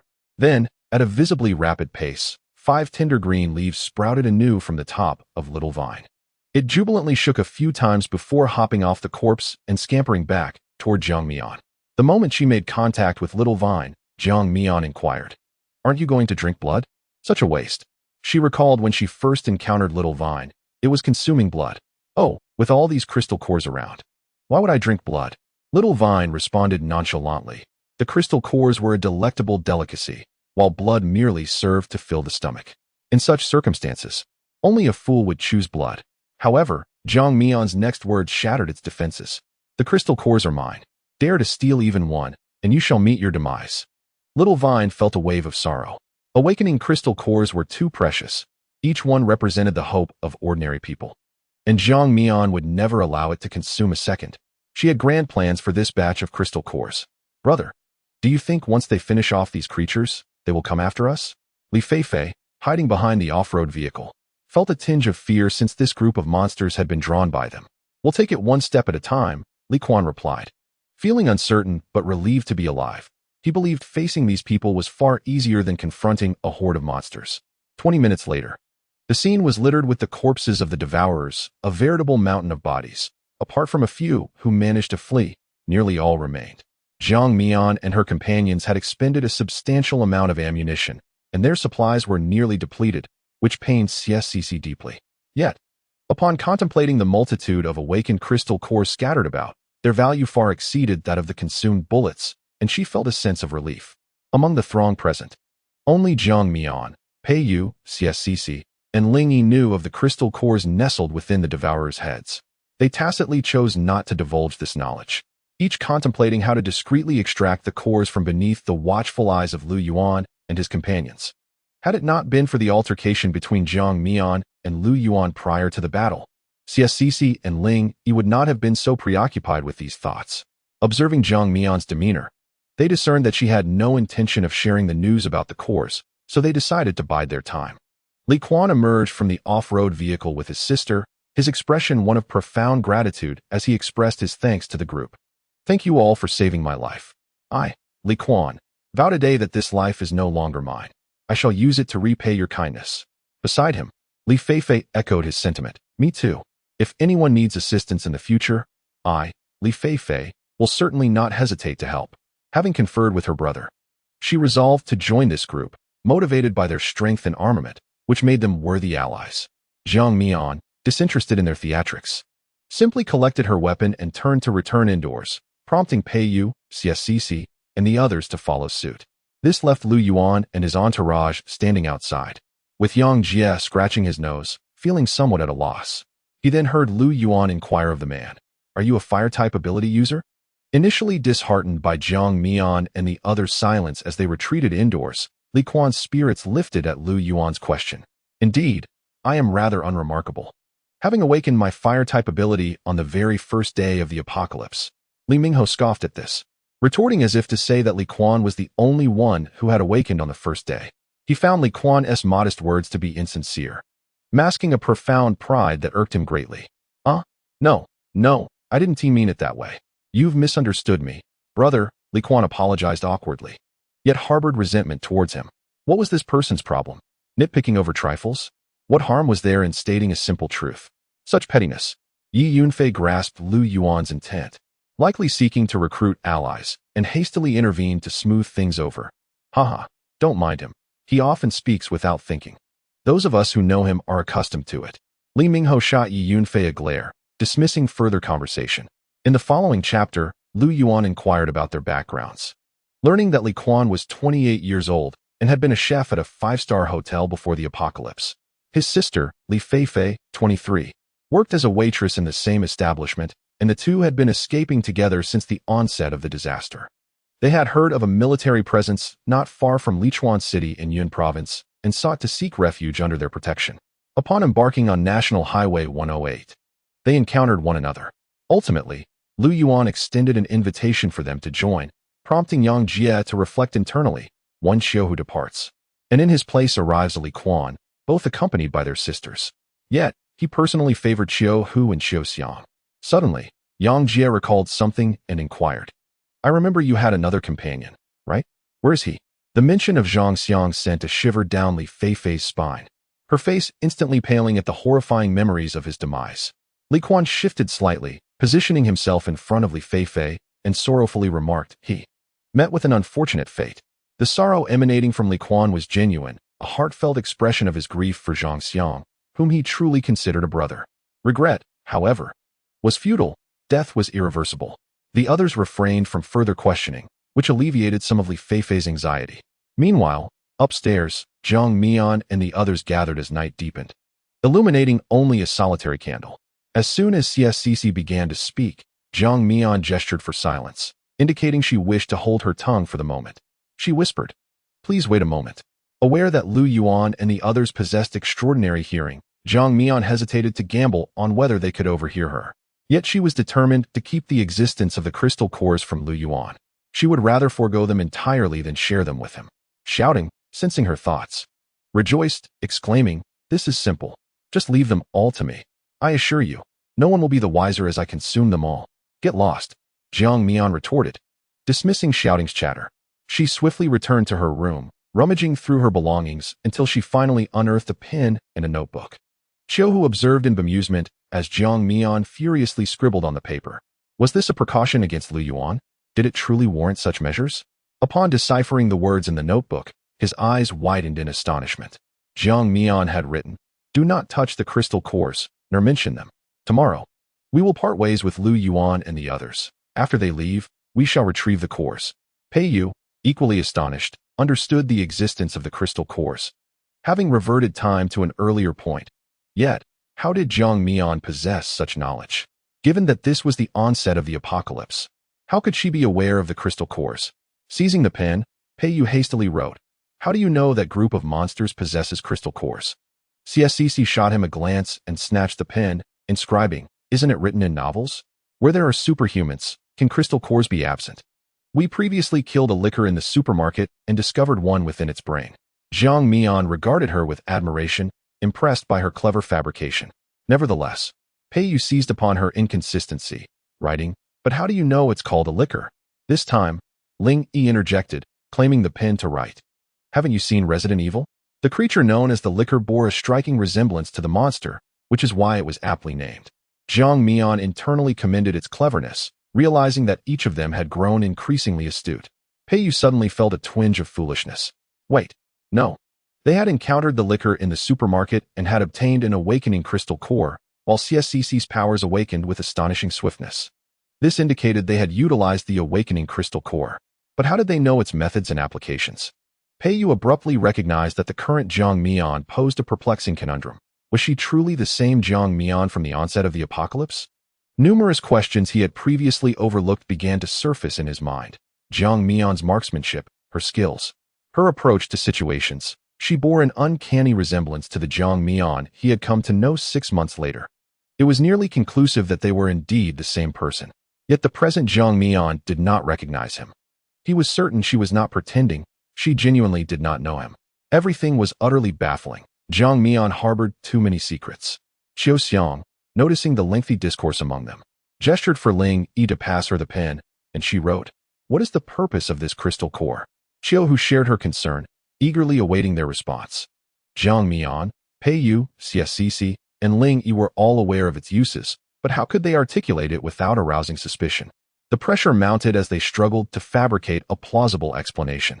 Ultimately, Jiang Mian resolved to resurrect the fabrication she had previously concocted to deceive CSCC and Ling Yi. She preferred not to create divergent narratives for her teammates, Pei Yu and Xiu Hu, as they were likely to share a long journey together. Should any inconsistencies arise, it would inevitably jeopardize their mutual trust. Thus, consistency in their deception was paramount. Little Tongue, sensing her thoughts, chimed in enthusiastically. "Impressive. No one knows the truth." "So what you say is the truth," Jiang Mian retorted. "Are you seeking death?" "I wish to live. Did I flatter you incorrectly?" Little Tongue was baffled, wondering how one could misstep in complimenting her. It even questioned whether it wanted to die. Such a foolish inquiry was one Jiang Mian ought to refrain from in the future. Excessive questioning could strain their bond. Jiang Mian chose to ignore it.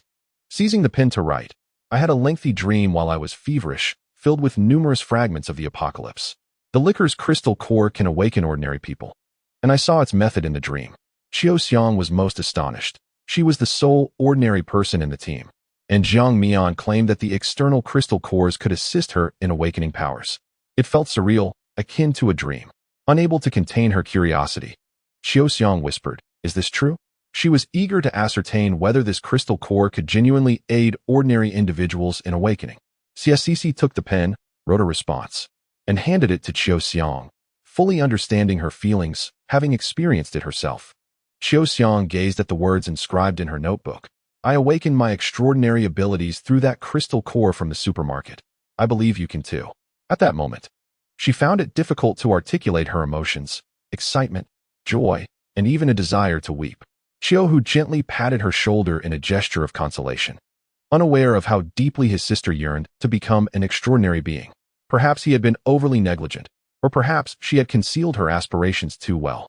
Jiang Mian tore the pages from the notebook, setting them ablaze atop a candle, watching as the flames consumed the words, reducing them to ashes that fell to the ground. "Let us rest for now.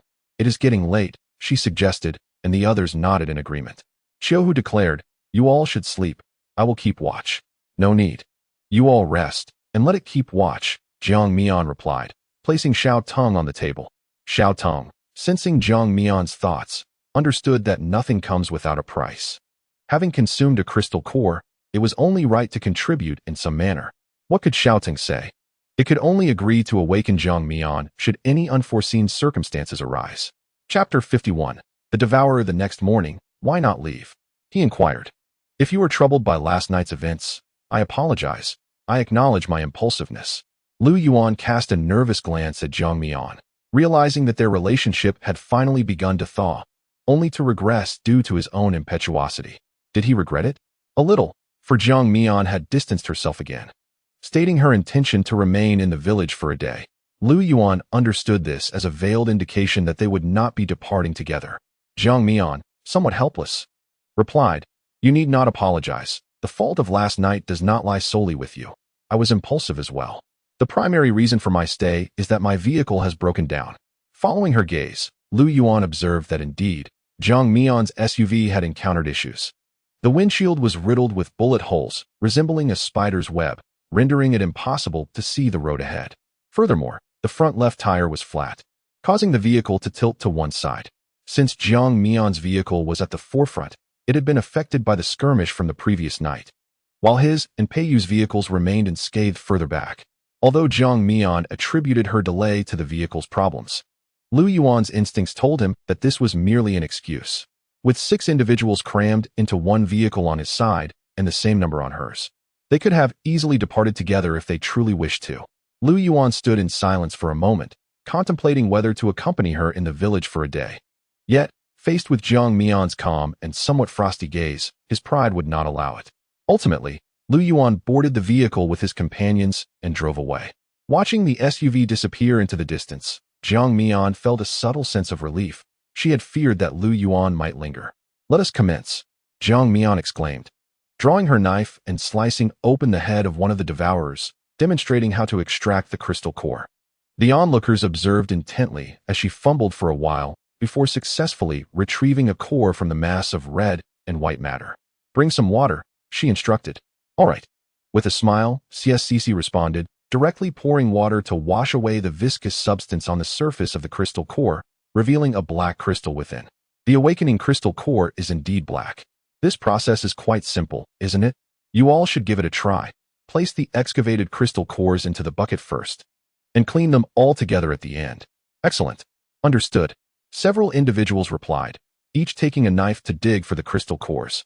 Although the task was rather unpleasant, the allure of the crystal cores, being treasures, compelled them to endure. Jiang Mian observed as they successfully excavated several crystal cores without issue, and then spoke up. "You all continue digging. I will search for the glutton that escaped last night." Typically, such a multitude of gluttons would not appear. They are the byproducts of failed zombie evolution. And it is improbable for there to be so many failures unless a glutton king is present. The glutton king, akin to a queen ant among ants, possesses the ability to transform zombies into its kin, thereby establishing itself as the leader of this group of gluttons. "I shall accompany you." Pei Yu tossed the freshly excavated crystal core into the bucket and looked at Jiang Mian. "No need. You stay here, in case of any unforeseen events. You can provide support."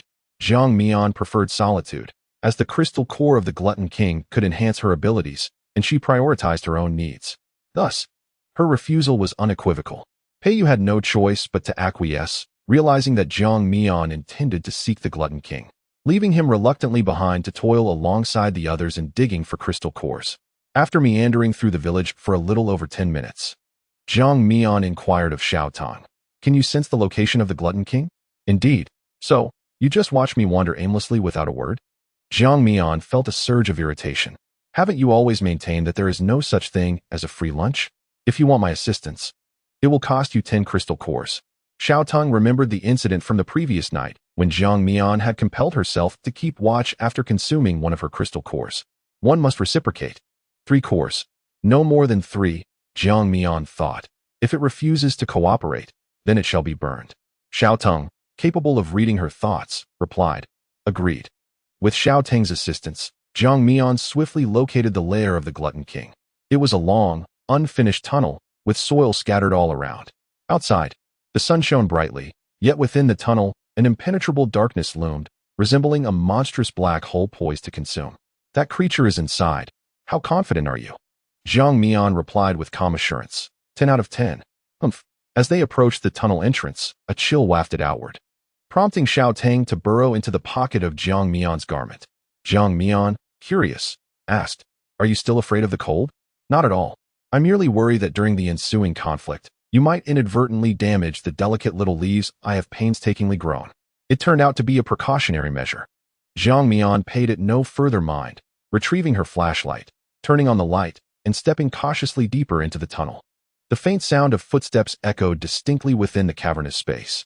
Jiang Mian walked for approximately 3 minutes when the beam of her flashlight illuminated 5 gluttonous creatures clinging to the walls of the tunnel. With a flashlight in one hand and a gun in the other, she fired. Bang, bang, bang. 5 bullets found their mark, striking the heads of the unsuspecting slumbering gluttons, who departed this world obliviously. The gunfire echoed throughout the tunnel, soon awakening other gluttons that swiftly scurried along the tunnel walls, pouncing towards Jiang Mian. Bang, bang, bang. Bang, bang, bang. To her astonishment, the numbers were still overwhelming. Jiang Mian could only shoot while retreating, desperately buying precious time to reload her magazine. "It's coming." Jiang Mian understood that the it referred to by Xiao Tong was the glutton king. In the next moment, a larger glutton leaped onto the ground, roaring at Jiang Mian, who was firing her weapon. It was the Glutton King, who seethed with fury at the uninvited intruder in its territory. Following its roar, the few remaining gluttons retreated as if responding to a command, retreating deeper into the tunnel, preparing for their king's battlefield. The Glutton King was swifter than the others. It charged forward with a few strides, launching itself at its prey. Bang! Bang! Jiang Mian fired several shots, yet none found their target. Some bullets lodged into the mountainside, dislodging a cascade of dirt. As the Glutton King's sharp claws descended towards her, Jiang Mian had no choice but to roll to the side, narrowly evading the attack. However, she still sustained a gash on her shoulder, the scent of blood wafting through the air, prompting Xiao Teng to lick its lips. As the combat distance closed, her handgun lost its advantage, forcing Jiang Mian to stow it away. You seek your demise. The pain in her arm caused Jiang Mian to frown slightly. She directed the beam towards the Glutton King and charged forward, her left arm transforming into vines that ensnared its neck, allowing her to climb up. As she clung to the Glutton King's neck, her flashlight accidentally slipped from her grasp. Unfazed, she unleashed a barrage of punches upon its head, striking until its eyes were filled with stars. Then, intertwining two vines, she exerted tremendous force, ultimately twisting the Glutton King's head off. Chapter 52. Yunxiang Base. Under the beam of her flashlight, Jiang Mian leaned against the corpse of the Glutton King, taking a deep breath to regain her composure. She then used her knife to slice open its skull, extracting a black crystal core the size of an egg. Xiao Teng sensed the powerful energy emanating from the core.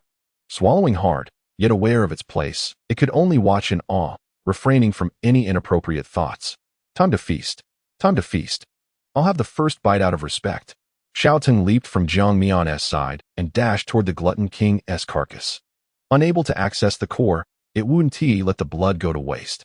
Jiang Mian paid it no mind, rinsing the crystal core with mineral water before holding it to absorb its energy. A refreshing sensation gradually spread throughout her body, invigorating her spirit. Moments later, the core disintegrated into powder, scattering to the ground. Jiang Mian's abilities had finally ascended to level 2. She employed her healing abilities on the wound of her left arm, and the lengthy gash healed at a visible pace, gradually transforming into a rosy hue until it appeared as if no injury had ever occurred. This miraculous process took merely 3 minutes, reflecting a significantly enhanced healing speed. Jiang Mian recalled a certain powerful figure from her previous life who had tamed a Devourer King, amassing a fortune in the apocalypse by exploiting it. To directly slay a Devourer King for its crystal core, as she had done, felt like a grievous waste. Yet, circumstances left her no choice but to proceed in such a manner. Jiang Mian picked up her flashlight and, armed with a gun, ventured deeper into the tunnel, mindful of the several devourers lurking within. After dispatching the creatures, she meticulously excavated their crystal cores and eventually reunited with Little Tongue beside the corpse of the Devourer King. Where's my crystal core? Hurry and give it to me. Let's eat together. Let us keep it as a debt for now. What? You even deceive plants. Are you even human? Little Tongue anxiously paced back and forth on the ground, spiraling into a frenzy.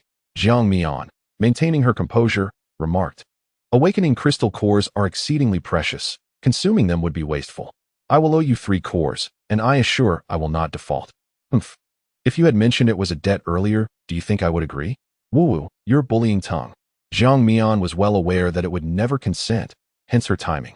Little Tongue, having tapped into Jiang Mian's thoughts, exclaimed, "Bad woman. You're a wicked woman."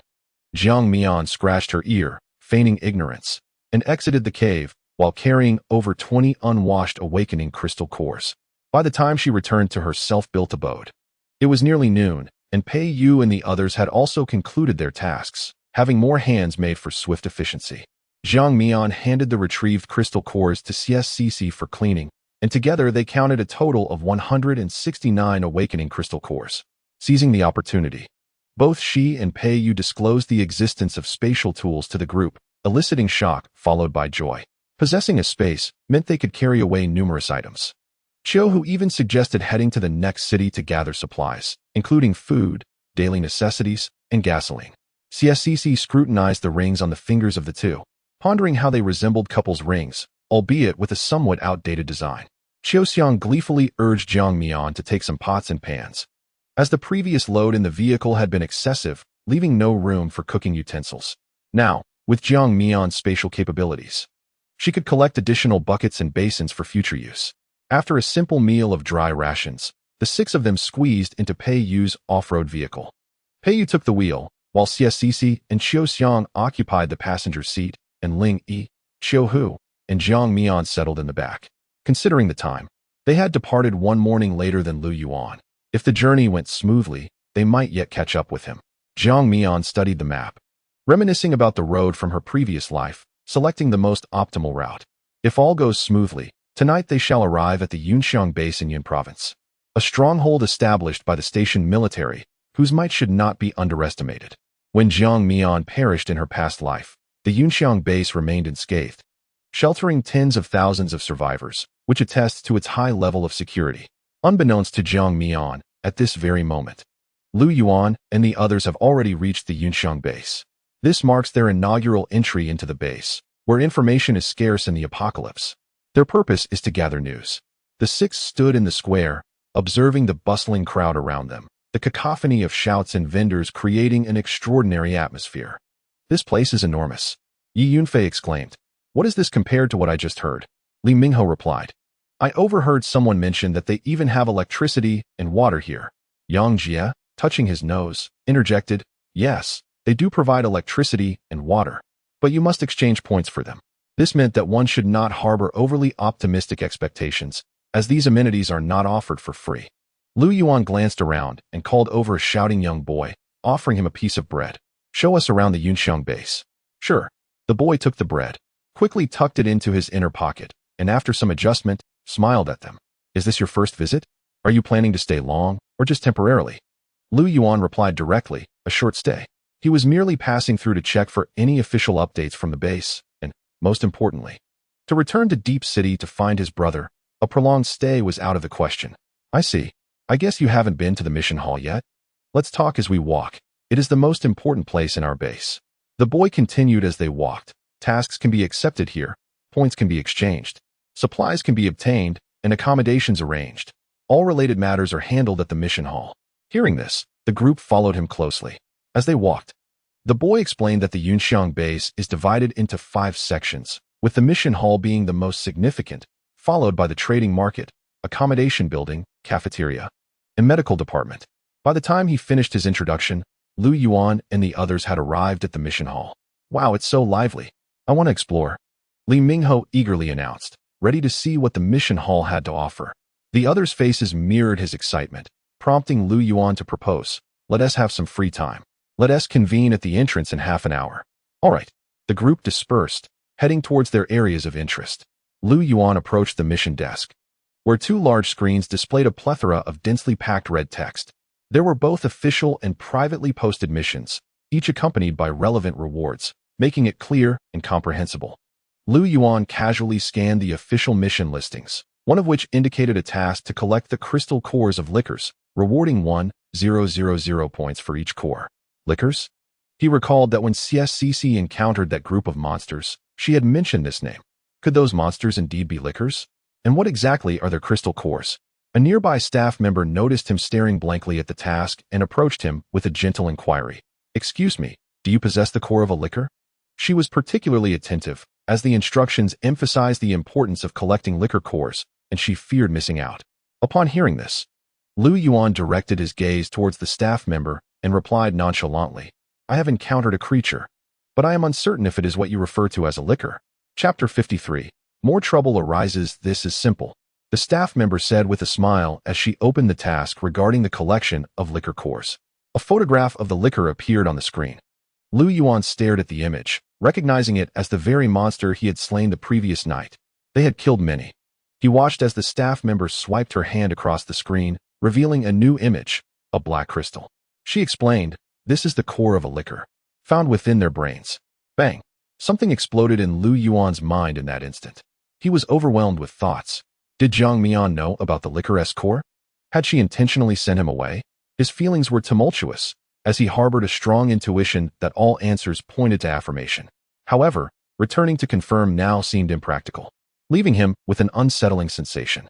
The staff member observed his expression, suspecting that he might have encountered a liquor, thus her smile deepened. Is the creature you saw like this? Lu Yuan was pulled back to reality by her voice and, with a hint of apology, replied, I'm sorry. The creature I saw was not like this. The base purchased these cores for high points, indicating their significant value. Admitting to having seen one would undoubtedly bring him considerable trouble. He tentatively inquired, with such high exchange points, what is the purpose of this core? He noticed that the previous task was to recruit cleaners to eliminate nearby zombies, offering a reward of 10 points per person. In comparison, 1,000 points was an enormous sum. We are also unsure of its specific function, the staff member admitted. The experts above are currently researching it, and we believe results will be forthcoming soon. She did not conceal this information, as he was not the first to ask this question. Thank you, Lu Yuan said politely. The staff member smiled shyly, responding, You're welcome. Please feel free to ask me if you have any questions about other tasks. Faced with such a handsome young man, she was eager to engage in conversation. Lu Yuan nodded and wandered around the vicinity, discovering that the prices here were quite reasonable. A small packet of biscuits cost 1 point, a loaf of bread 3 points, a bottle of mineral water 2 points, and a pound of rice 10 points. If an ordinary person joined a zombie clearing task, they could earn 10 points, which would adequately cover their basic daily needs. Brother, why are you still following Lu Yuan and the others? Isn't it better to settle down here? The Yunxiang base is equipped with a comprehensive array of facilities, which delights Li Feifei greatly. Moreover, her brother is an ability user, ensuring that he will thrive in this environment.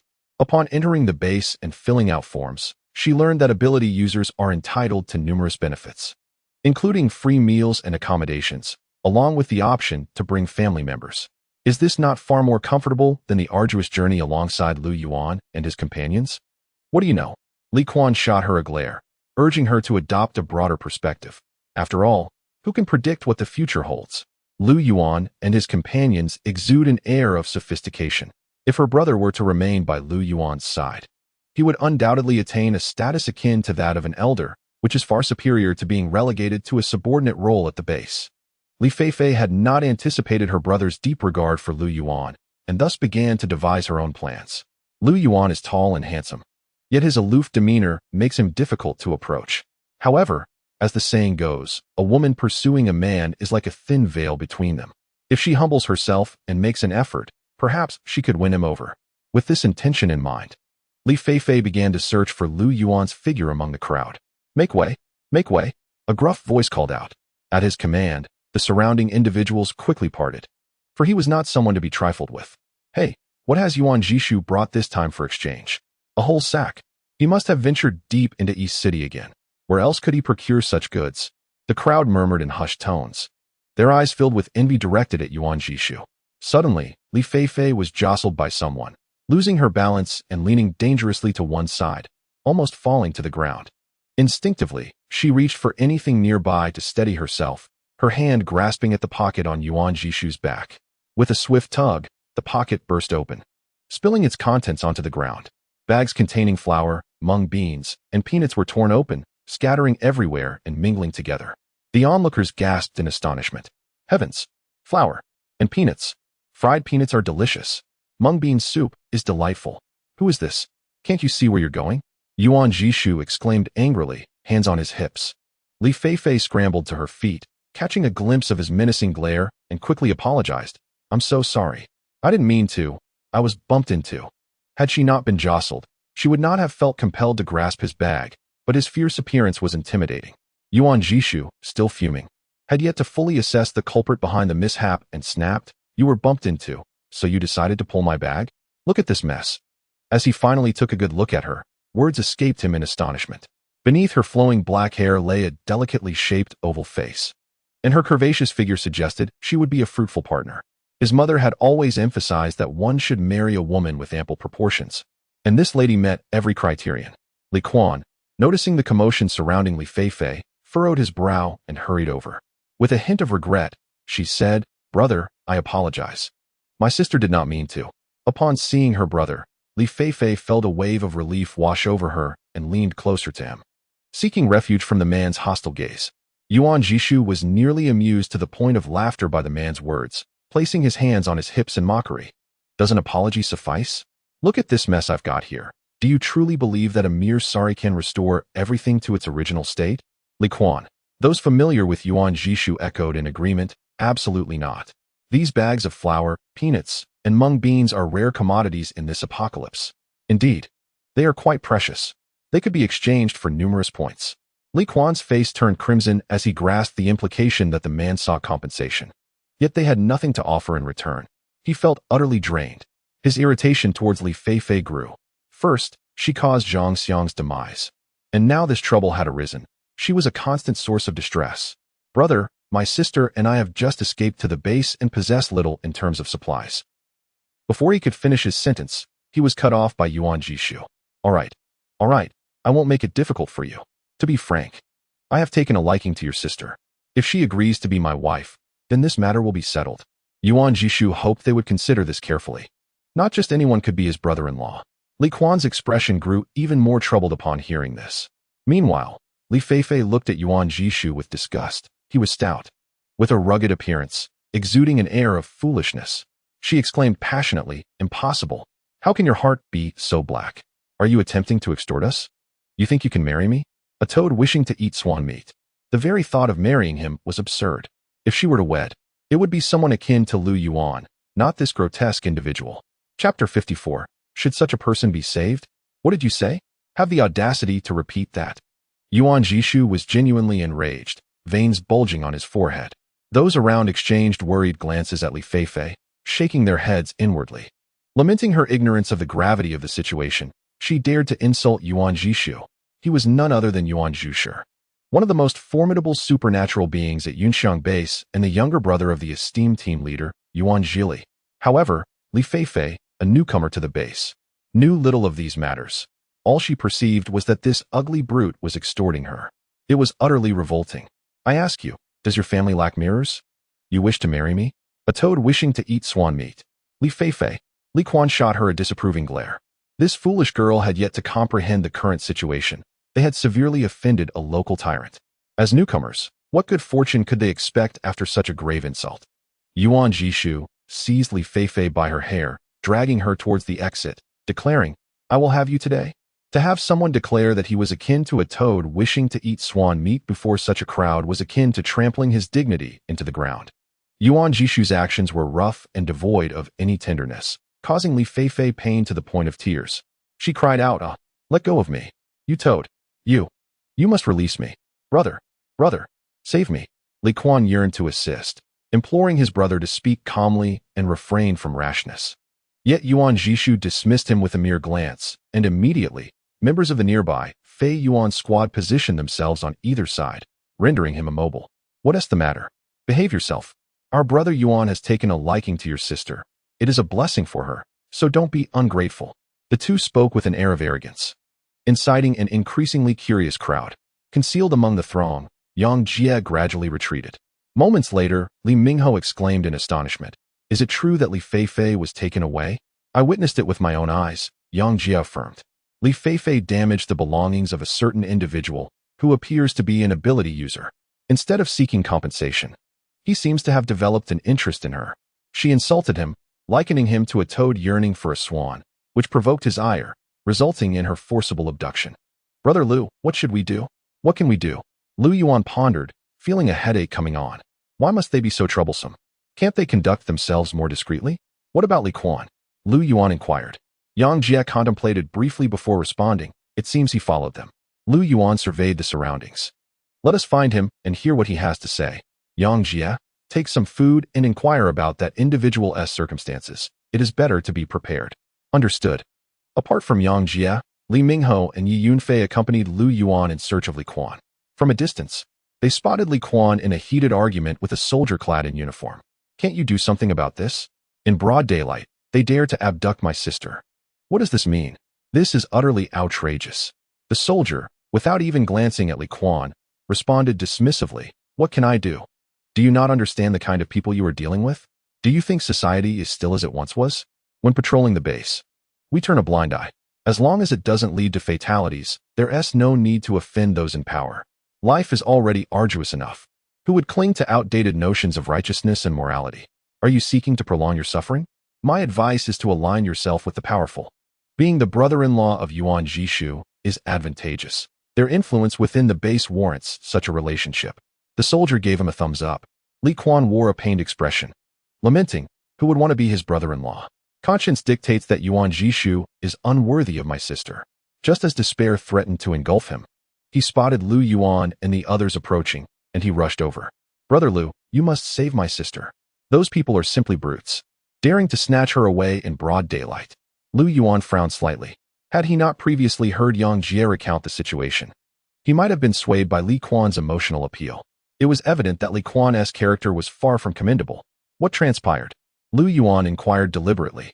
Li Quan, brimming with indignation, replied, there is a rogue named Yuan Jishu who has taken a fancy to Fei Fei. He insists that she become his wife, but she refuses. So he had people restrain me and abduct her. This is sheer tyranny. Lu Gu, you must save Fei Fei. As a woman, how can she endure such bullying? How will she live on? Li Mingho silently observed, refraining from speaking. Deep disappointment filled Lu Yuan's heart, though it did not show on his face as he calmly remarked, let us wait for Yang Jie to arrive. He has gone to gather information. Upon hearing this, Li Quan felt a twinge of anxiety but dared not voice his concerns, merely waiting alongside them for Yang Jie. Moments later, Yang Jie returned with the information he had uncovered. This Yuan Jishu was an Earth-type ability user, and his team, the Fei Yuan Squad, was one of the more prominent private forces within the base. The squad leader, Yuan Zhili, was his elder brother. Therefore, Yuan Jishu was indeed a person of both strength and influence, accustomed to wielding power within the base. His actions were dictated solely by his own whims. Li Quan, after absorbing this news, felt a chill in his heart. How could they possibly save her now? Had Li Feifei not insulted him initially, there might have been a chance for negotiation. Lu Yuan remained silent for a moment before addressing the group. You all stay here. I will assess the situation myself. I will accompany you, Li Mingho interjected. No need, Lu Yuan declined. It is more expedient for me to act alone. You should wait for my return. He intended to infiltrate the opposing territory stealthily. Having too many people would only complicate matters. The others, seeing his resolve, agreed to his plan. After some time, Lu Yuan successfully infiltrated the Fei Yuan squad's domain, hiding behind a window. He overheard Yuan Zhili inquiring about Li Feifei's predicament. You cannot treat me this way.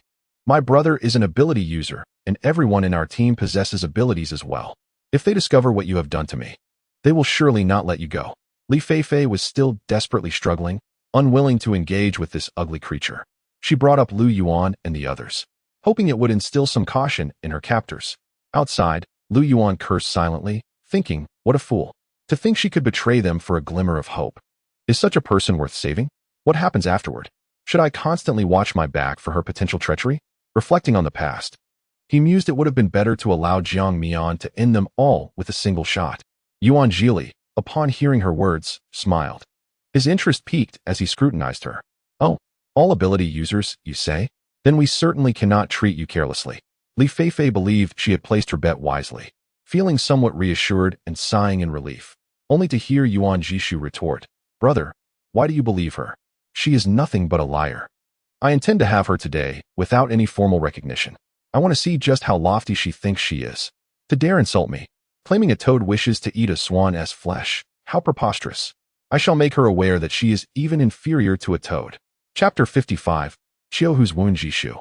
Calm down. I trust this beautiful lady is not deceiving us, correct?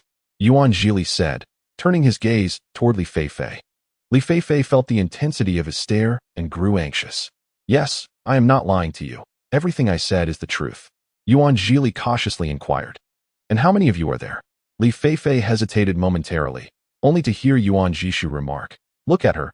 She's probably concocting a story. Brother, please don't waste my time. She had insulted me before others. I shall not let her escape unscathed. With Yuan Jishu's insistence, Li Feifei felt compelled to comply and confessed earnestly, including my brother, there are 5 of us. I have not deceived you. Everything I said is true. Very well. Yuan Zhili nodded. Why don't you elaborate on their abilities? Otherwise, how can I ascertain whether you are lying? Having reached this juncture, Li Feifei had no choice but to acquiesce, fully aware that they were deliberately extracting information from her. My brother possesses fire abilities. The team leader, Lu Yuan, is an electric-type ability user, and there is also a water-type, a wind-type, and a strength-type ability user. That's all. Lu Yuan felt a pang of sorrow for Li Quan. While these individuals were of no concern to him, Li Quan was her own brother, yet she had no qualms about betraying him. What a woman! The electric-type ability user possesses formidable offensive capabilities, Yuan Jishu mused silently, before instructing his subordinate, Ron Kuei. Take a few brothers and accompany Miss Feifei to invite her friends to our abode. Be polite. The man named Ron Kuei stepped forward, responding loudly, understood. I shall go at once. His gaze lingered on Li Feifei. Please proceed. Li Feifei, taken aback, wondered what this entailed. Would Lu Yuan and the others discover that she had divulged their secrets? Would she ever have a chance to pursue Lu Yuan again? He seemed like the type who would not tolerate betrayal. If he were to find out, he would surely never forgive her. Little did she know that all of this had already been overheard by Lu Yuan. Outside the window, Lu Yuan chose not to linger, silently departing to inform the others. Noticing her frozen stance, Ron Kuei reiterated, Miss Feifei, please, let us meet your friends. I cannot go. Li Feifei shook her head vigorously, refusing. Cannot go? Yuan Jishu suddenly scooped her up, laughing. Then why not accompany me to my room for some fun? Haha. Li Feifei screamed in terror. Let me go? She pushed against Yuan Jishu with both hands, but could not escape his embrace. Jishu. Yuan Jili feigned annoyance. Release her. Stop this foolishness. Reluctantly, Yuan Jishu let her go. This time, Li Feifei dared not voice any further objections. After Ron Kuei once again invited her, she obediently followed. Once they departed, Yuan Jishu turned to his brother, inquiring, Brother, what will happen once those individuals arrive? Yuan Jili chuckled helplessly, fully aware of his younger brother's intentions. Rest assured, that woman is yours. As for the others, we'll see if they are obedient. Hearing his brother's words, Yuan Jishu felt considerably reassured. When Jiang Mian and the others reached the Yunxiang base, the night had already fallen. The personnel stationed outside impatiently instructed them to disembark for inspection. One of them inquired, must the vehicle be parked in the parking lot? If so, an additional fee for resources is required. Yes, it must be parked there. Jiang Mian was aware that the parking lot at Yunxiang base was monitored by personnel, offering greater security than leaving the vehicle outside. Very well, after the inspection, you may proceed to that area to pay the fee for resources. And upon receiving the parking card, you may drive your vehicle inside. The man gestured towards a direction where two staff members awaited. Thank you. Jiang Mian and the others exited the vehicle and queued for inspection, which was segregated by gender, with two tents positioned beside the main entrance. The current inspection was not overly stringent. They merely checked for wounds on the face, neck, arms, and legs. CSCC, feeling curious, glanced around, complying by rolling up her sleeves and pant legs for the inspectors. Upon hearing the verdict, pass, no wounds detected, you may enter, she replied, thank you, and proceeded towards the exit, where she awaited Jiang Mian and Qiu Xiang. The inspection conducted by the man was slightly more rigorous, requiring them to remove their upper garments. When Pei Yu shed his clothing, revealing his well-defined muscles, the inspecting man was filled with envy. Why was such a physique not his? Next up was Qiu Hu. Upon removing his shirt, he exposed abdominal bandages, prompting the inspecting individual to ask anxiously, Are you injured? What is this injury? Another inspector approached, his demeanor serious, displaying a degree of apprehension towards Qiu Hu. It's a gunshot wound, Qiu Hu quickly explained, recounting an encounter with a group of thugs in Chuan City who had injured him. Despite his explanation, the inspectors remained skeptical, with one insisting, remove the bandage. We need to examine the wound.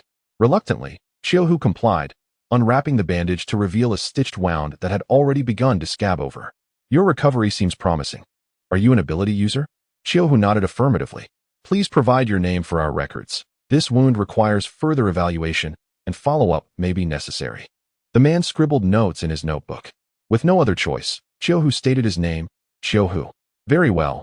The man's demeanor softened considerably, smiling as he added, By the way, our base offers additional benefits for ability users. The authorities look forward to your joining.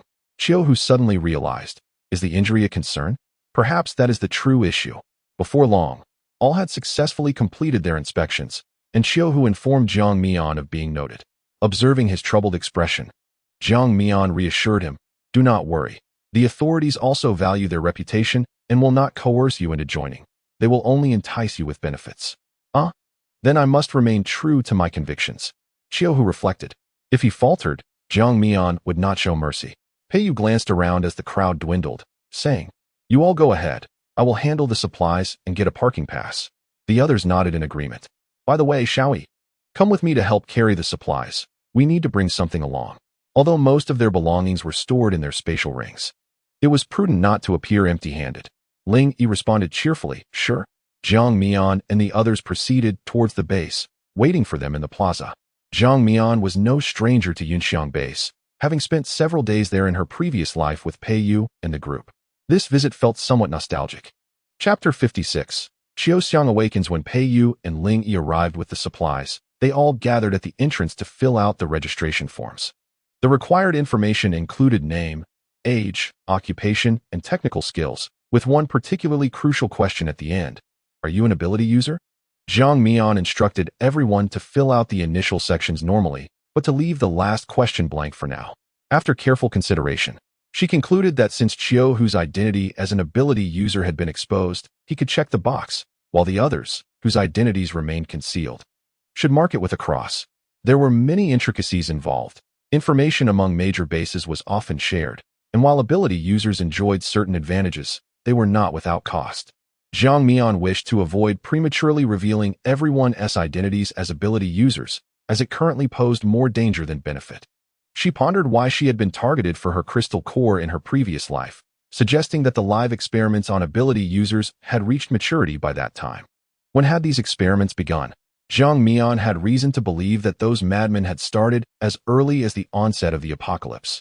Xiao Tong felt sympathy for Jiang Mian, realizing that in her previous life, her crystal core had been coveted, likely due to its exceptional allure. He peeked out from her pocket, eager to observe her expression at that moment. However, before he could catch a glimpse, she swiftly pressed him back and communicated silently. What's wrong? Do you wish to be captured for experimentation too? No. It's just that I feel a bit anxious in such a crowded place. What is there to be anxious about? Just stay put. After some discussion, everyone except Qiu Hu marked the ability user question with a cross. The individual collecting the information took note of the presence of an ability user among the group, casting a few extra glances. They filed the other members' information under Qiu Hu's to indicate their association. Comrade Qiu Hu, here's this for you. Do take a careful look. Our organization is quite accommodating to ability users. Qiu Hu accepted the pamphlet with gratitude. As he read it while walking, he passed it to Jiang Mian, who casually skimmed it before sharing it with the others. Bases in the post-apocalyptic world were fairly uniform, featuring task halls, dormitories, and trading markets, with similar welfare benefits for ability users. Ability users enjoyed a 10% discount on all expenditures at the base, and if they joined the official ability user group, they would receive a 20% discount along with additional fixed benefits. The flyer conveyed the essence of the situation. Apart from Jiang Mian and Pei Yu, the others were entering the base for the first time, their curiosity palpable as they gazed around. CSCC spotted a soldier patrolling with a rifle and excitedly pointed him out to Jiang Mian. Mian, look. It's a soldier, the kind with a gun. Jiang Mian glanced over with a resigned nod, acknowledging the sight. The soldiers of today were vastly different from those before the apocalypse. She hoped the reality would not disappoint her. Bah, Pei Yu scoffed. He's so bland. What's there to see? Ling Yi countered. He's quite handsome. When I was in school, I dreamed of donning such a uniform. It's simply the epitome of cool. That's the dream of every man. Pei Yu remained speechless and urged, hurry up, or we won't secure a room to sleep in. CSCC, now grasping the situation, smiled and linked arms with Jiang Mian as they walked on. Perhaps due to the nighttime hour, the task hall was sparsely populated, allowing Jiang Mian to swiftly locate the exchange window, where she traded materials for 200 points. Following a staff member's guidance, she proceeded to the housing registration office and rented a 3-bedroom suite for 3 days at a cost of 150 points. Thanks to the discount afforded by Qiu Hu's status as an ability user. Why rent for 3 days? Qiu Hu inquired, recalling that Jiang Mian had only intended to stay overnight at the Yunxiang base. I'll explain later, Jiang Mian replied, holding her reasons close and not wishing to discuss them publicly. Understanding her discretion, Qiu Hu refrained from pressing further. With keys in hand, they followed the number on the key to Building 2, Room 306. The room was well equipped, ready for immediate occupancy, albeit somewhat compact. Jiang Mian produced an awakening crystal core for Qiuxiang. Awaken tonight, she urged. Qiuxiang, thrilled, nodded eagerly. Okay. Was this the reason for her 3-day rental? Qiuxiang was deeply touched. Gathering in Qiuxiang's room, they accompanied her through the awakening ritual. Jiang Mian made a small incision in her palm with a dagger and instructed her to grip the awakening crystal tightly. Seconds ticked by, yet 5 minutes later. There were no signs of fever. Have I failed? Qiu Xiang felt a twinge of sadness. Everyone turned to Jiang Mian, who reassured her. Perhaps this crystal isn't suitable for you. Let me fetch another. After trying a second awakening crystal, Qiu Xiang finally felt a response as warmth surged through her body. CSCC, witnessing the success, urged everyone to leave. You all should get some rest. I'll take care of this. I have experience. Qiu Hu cast worried glances at his sister, saying, All right, thank you for your help. Now it was up to Qiu Xiang. She had always been remarkably resilient, and he believed she would endure this trial as well. Back in the living room, Jiang Mian suddenly grew interested and asked Pei Yu, Why don't you predict what ability Qiu Xiang will awaken? Qiu Hu, equally concerned about his sister's potential, looked at Pei Yu, inquiring, Can you foresee it? Pei Yu nodded calmly, possessing fire-related abilities. Fire abilities? Jiang Mian was momentarily astonished. Could it truly be fire-related powers? The awakening of such abilities lacks any discernible pattern. Yet it is somewhat reflective of the individual's character. For instance, Jiang Mian herself, an art student with a passion for nature, favored outdoor sketching, which led her to awaken wood-related powers. If memory serves, CSCC, who has a profound love for swimming, awakened water-related abilities. Naturally, these are merely Jiang Mian's speculations. Qiu Hu was quite pleased with this ability, surprised that his sister, who had such a shy demeanor, had awakened such a fiery power. Let us rest early tonight. Tomorrow we shall undertake a significant group mission. Qiu Hu inquired curiously, What mission? Clearing out East City. We depart at 8 a.m. tomorrow. Those with abilities will earn 50 points and an additional 5 kilograms of rice, while ordinary participants will receive 15 points and 1 kilogram of rice. Jiang Mian recounted the task she had seen in the mission hall that evening. Pei Yu asked, Is it for supplies? In truth, he had ample supplies in his space and had no need to venture out for danger. No, Jiang Mian shook her head. It's for the crystal cores. I don't know if you noticed, but there are missions listed by the authorities for collecting the cores of the lickers, as well as those of the zombies. Ling Yi interjected eagerly. I saw that. 1 crystal core can be exchanged for 1,000 points. I was astonished. We used so many resources to earn merely 200 points, whereas a single core can yield 1,000 points. It's a staggering profit. Chapter 57. Hu Jinjin and her cousin indeed, Jiang Mian confirmed. When I was at the mission hall, I overheard discussions about East City, mentioning that there are formidable zombies there, and they carry crystal cores in their brains. This was her true reason for lingering. While traveling is essential, enhancing everyone's strength is equally vital. Why must we follow the officials? Wouldn't it be more convenient to go on our own? Qiu Hu questioned, perplexed. Jiang Mian clarified, If we go with the officials, can they really watch idly as you take the crystal cores? It's prudent to stay under their protection. We may not grasp the situation in East City, but the officials surely do. We can follow the main group and, when the opportunity arises, separate ourselves. Participation is voluntary. I won't force you. Ling Yi exclaimed excitedly. Sister Jiang, I'm in. Count me among you. Pei Yu was undoubtedly concerned about Jiang Mian venturing alone. Qiu Hu pondered for a moment and then said, Then I shall join as well. But your injury, Jiang Mian began, only to be interrupted by Qiu Hu. It's no longer an issue. I'm perfectly fine now, able to run and jump, and I promise not to hold you back. Very well, let us all rest early. We shall meet for breakfast at 7 and register by 7:30. We should be able to keep on schedule. Everyone agreed and retired to their respective rooms. Jiang Mian opted for one room, while Qiu Hu and Ling Yi shared another, leaving Pei Yu to sleep on the sofa in the living room. A peaceful night ensued. The following day, in the dining hall, Cousin, I am determined to join today's mission. The young girl stood by the dining table, pouting. The man she referred to as cousin, a handsome figure clad in military attire, leisurely sipped his porridge before replying, No. No, no, no. Why is it always a no? What must I do to gain your consent?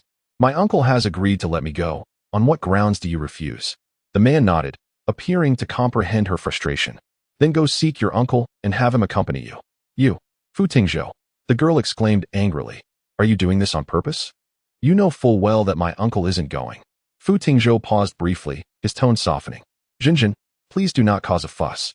All right, if you agree to take me, I promise I will be quiet. Hu Jinjin gazed at him expectantly. That is impossible. The outside world is fraught with danger. That last time was a narrow escape. Bringing you along would only distract me. I do not possess the energy for such a task. I have the entire unit to consider.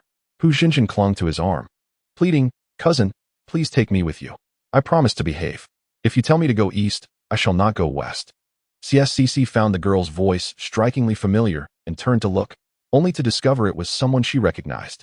"Hu Xinjin," she exclaimed in surprise, thrilled to encounter her college dormitory mate. Hu Xinjin turned to her, equally astonished. "CSCC, oh my, I can't believe you are alive. How wonderful." She excitedly ran over and enveloped CSCC in a tight embrace, jumping with joy. "In this post-apocalyptic world, you are the first classmate I've encountered. And from my dormitory no less." CSCC hesitated. "Actually, there's another person from our dorm here." "Curious," Hu Xinjin inquired. "Who?" At that moment, Jiang Mian and Pei Yu approached with their trays. "Jiang Mian." Hu Xinjin's eyes widened. "How are you still alive?" Jiang Mian, upon seeing her, exhibited no emotional upheaval. Responding coolly, "I did not expect you to still be alive." "Humph. You certainly have a robust constitution." Hu Xinjin turned her face away. With so many lives lost in this apocalypse, how is it that none of the people she despises perished? Jiang Mian managed a rare, insincere smile. "It seems we are both fortunate." From the exchange, everyone sensed Hu Xinjin's disdain for Jiang Mian, which was reciprocated. It remained unclear what past grievances lingered between them. Fu Tingzhou casually glanced over at Hu Xinjin and unexpectedly spotted Pei Yu. What was he doing in Yun Province instead of staying in Bay City?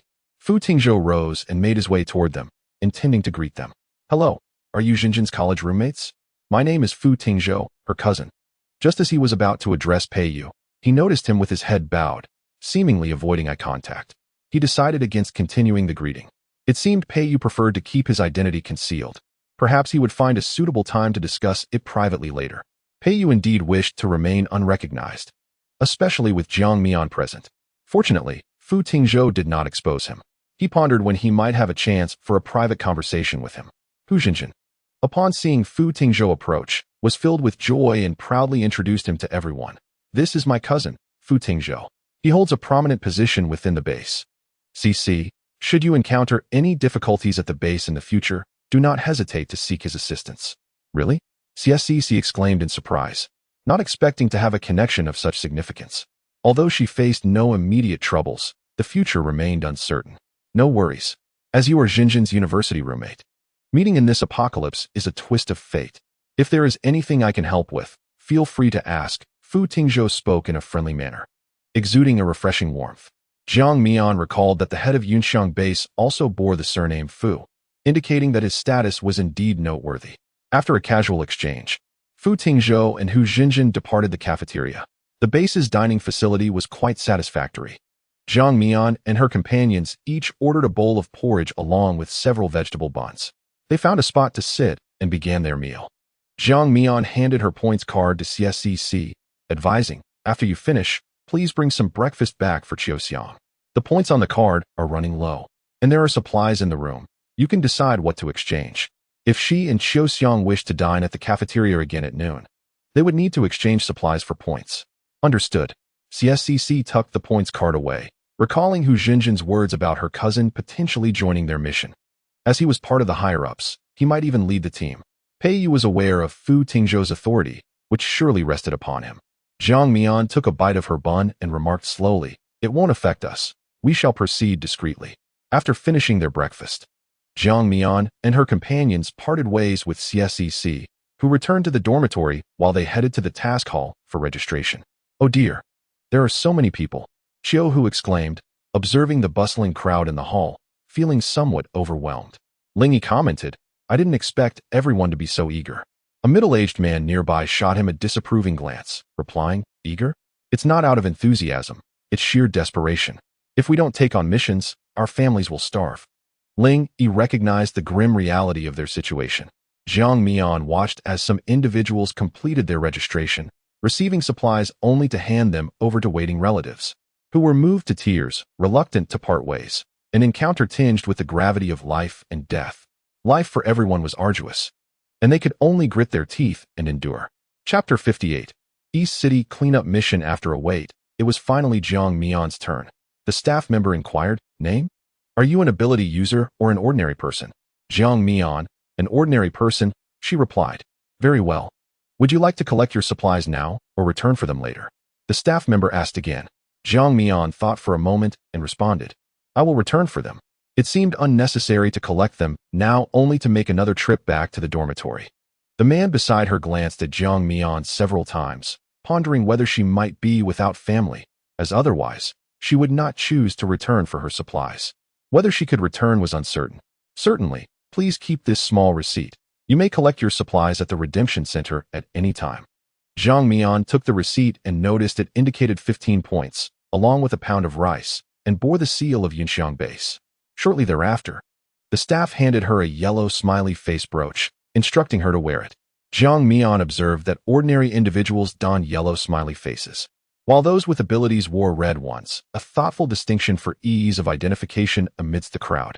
After all, in such a throng, who could discern the extraordinary from the mundane? With the brooch affixed and the receipt secured, her registration was complete. Like Jiang Mian, the others opted to collect their supplies later, entrusting their receipts to her for safekeeping. The group then made their way to the square for assembly, and from a distance, Jiang Mian spotted Fu Tingzhou standing on the high platform. He stood tall and unyielding, his expression serious as he scanned the crowd below, occasionally checking his watch, awaiting the arrival of others. As time passed, the number of people in the square steadily increased. When the clock struck 8, Fu Tingzhou commenced his pre-mission address. Ladies and gentlemen, I am Fu Tingzhou, the commander for this mission. As we proceed to East City, I expect everyone to adhere to the arrangements. Straying from the group will result in consequences borne by you alone. This mission involves personnel from our military, alongside both ability users and ordinary citizens. The allocation is as follows. Each team will comprise 2 ability users and 20 ordinary individuals. We shall now begin the team formation. Ability users, please step forward. Upon his conclusion, the crowd began to stir, with several soldiers directing individuals to step back to create space for the ability users. Shall I proceed to the front then? Qiu Hu, being an ability user, queried, while Jiang Mian and her companions had registered as ordinary people. Go ahead, Pei Yu replied. In 5 minutes, the ability users had assembled at the front. Military trucks lined up, with soldiers boarding first, followed by 2 ability users, and then 20 ordinary citizens. As each vehicle filled, it advanced forward, while the subsequent trucks continued to load passengers. Jiang Mian kept a close watch on Qiu Hu's position, silently counting his turn, and gradually maneuvered through the crowd. After he boarded, she squeezed in alongside Pei Yu and Ling Yi, managing to be the 20th person, ensuring they all belonged to the same team. Once the vehicles were in motion, a man clad in military attire approached the center of the group, grasping the handrail of the truck's canopy, and addressed the assembly. Everyone, please settle down. I have a few words. I am Su Qingyi, the squad leader of the 716th Division, 115th Battalion of the Army Combat Unit. The upcoming mission requires our collective effort, and you are to follow my commands. To ensure your safe return, you must learn to obey orders and refrain from straying from the group. We do not have the luxury of time to search for you. Nor will we. In unison, the crowd responded, understood. Excellent, Su Qingyi continued. Now I will outline the task distribution. Pay close attention. Upon reaching the designated location, we will be responsible for clearing Jinan Street in East City. All 10 warriors in our class are armed, capable of dispatching the majority of zombies, while a few will be dealt with by the psychics among you. Those in need of weapons may collect them from me once we disembark. During your spare time, you must transport the zombie corpses to the designated truck, which will be managed by our personnel. Is that clear? Understood. I hope all goes smoothly, and that after the mission, everyone can return home safely to reunite with their loved ones. After Su Qingyi finished speaking, he fell silent and moved to the front to stand alongside his comrades. The journey was somewhat bumpy, and with the road ahead uncertain, everyone remained quiet, their minds preoccupied. The wind was strong, tousling Jiang Mian's bangs, prompting her to gently tuck them behind her ear. Pei Yu, noticing her struggle, moved closer to shield her from most of the wind. Qiu Hu and Ling Yi gazed out at the scenery, lost in their own thoughts. An hour and a half later, in East City, on Jinan Street, military personnel surged ahead while Jiang Mian and her group followed closely behind, dispatching isolated or partially incapacitated zombies. The weapons provided by the military were merely knives of mediocre quality, just adequate for self-defense. There is plenty of food in that store, exclaimed a tall, slender man, pointing at a convenience store in the distance. Where? Let me see, replied another round-faced man, following the direction of his finger, exclaiming, wow. It really does. It looks like there are even biscuits. If we can bring some back to the base, we'll strike it rich. The two exchanged glances and immediately dashed toward the convenience store. The team leader Sue said not to leave the squad, shouted a man who noticed their departure. Come back. However, they dismissed his warning, assuring him, it's not far, we'll be back shortly. The man who had called out felt helpless as he watched them ignore his advice, torn between the desire to join them and an unsettling feeling in his gut. Sure enough, moments later, their screams echoed back.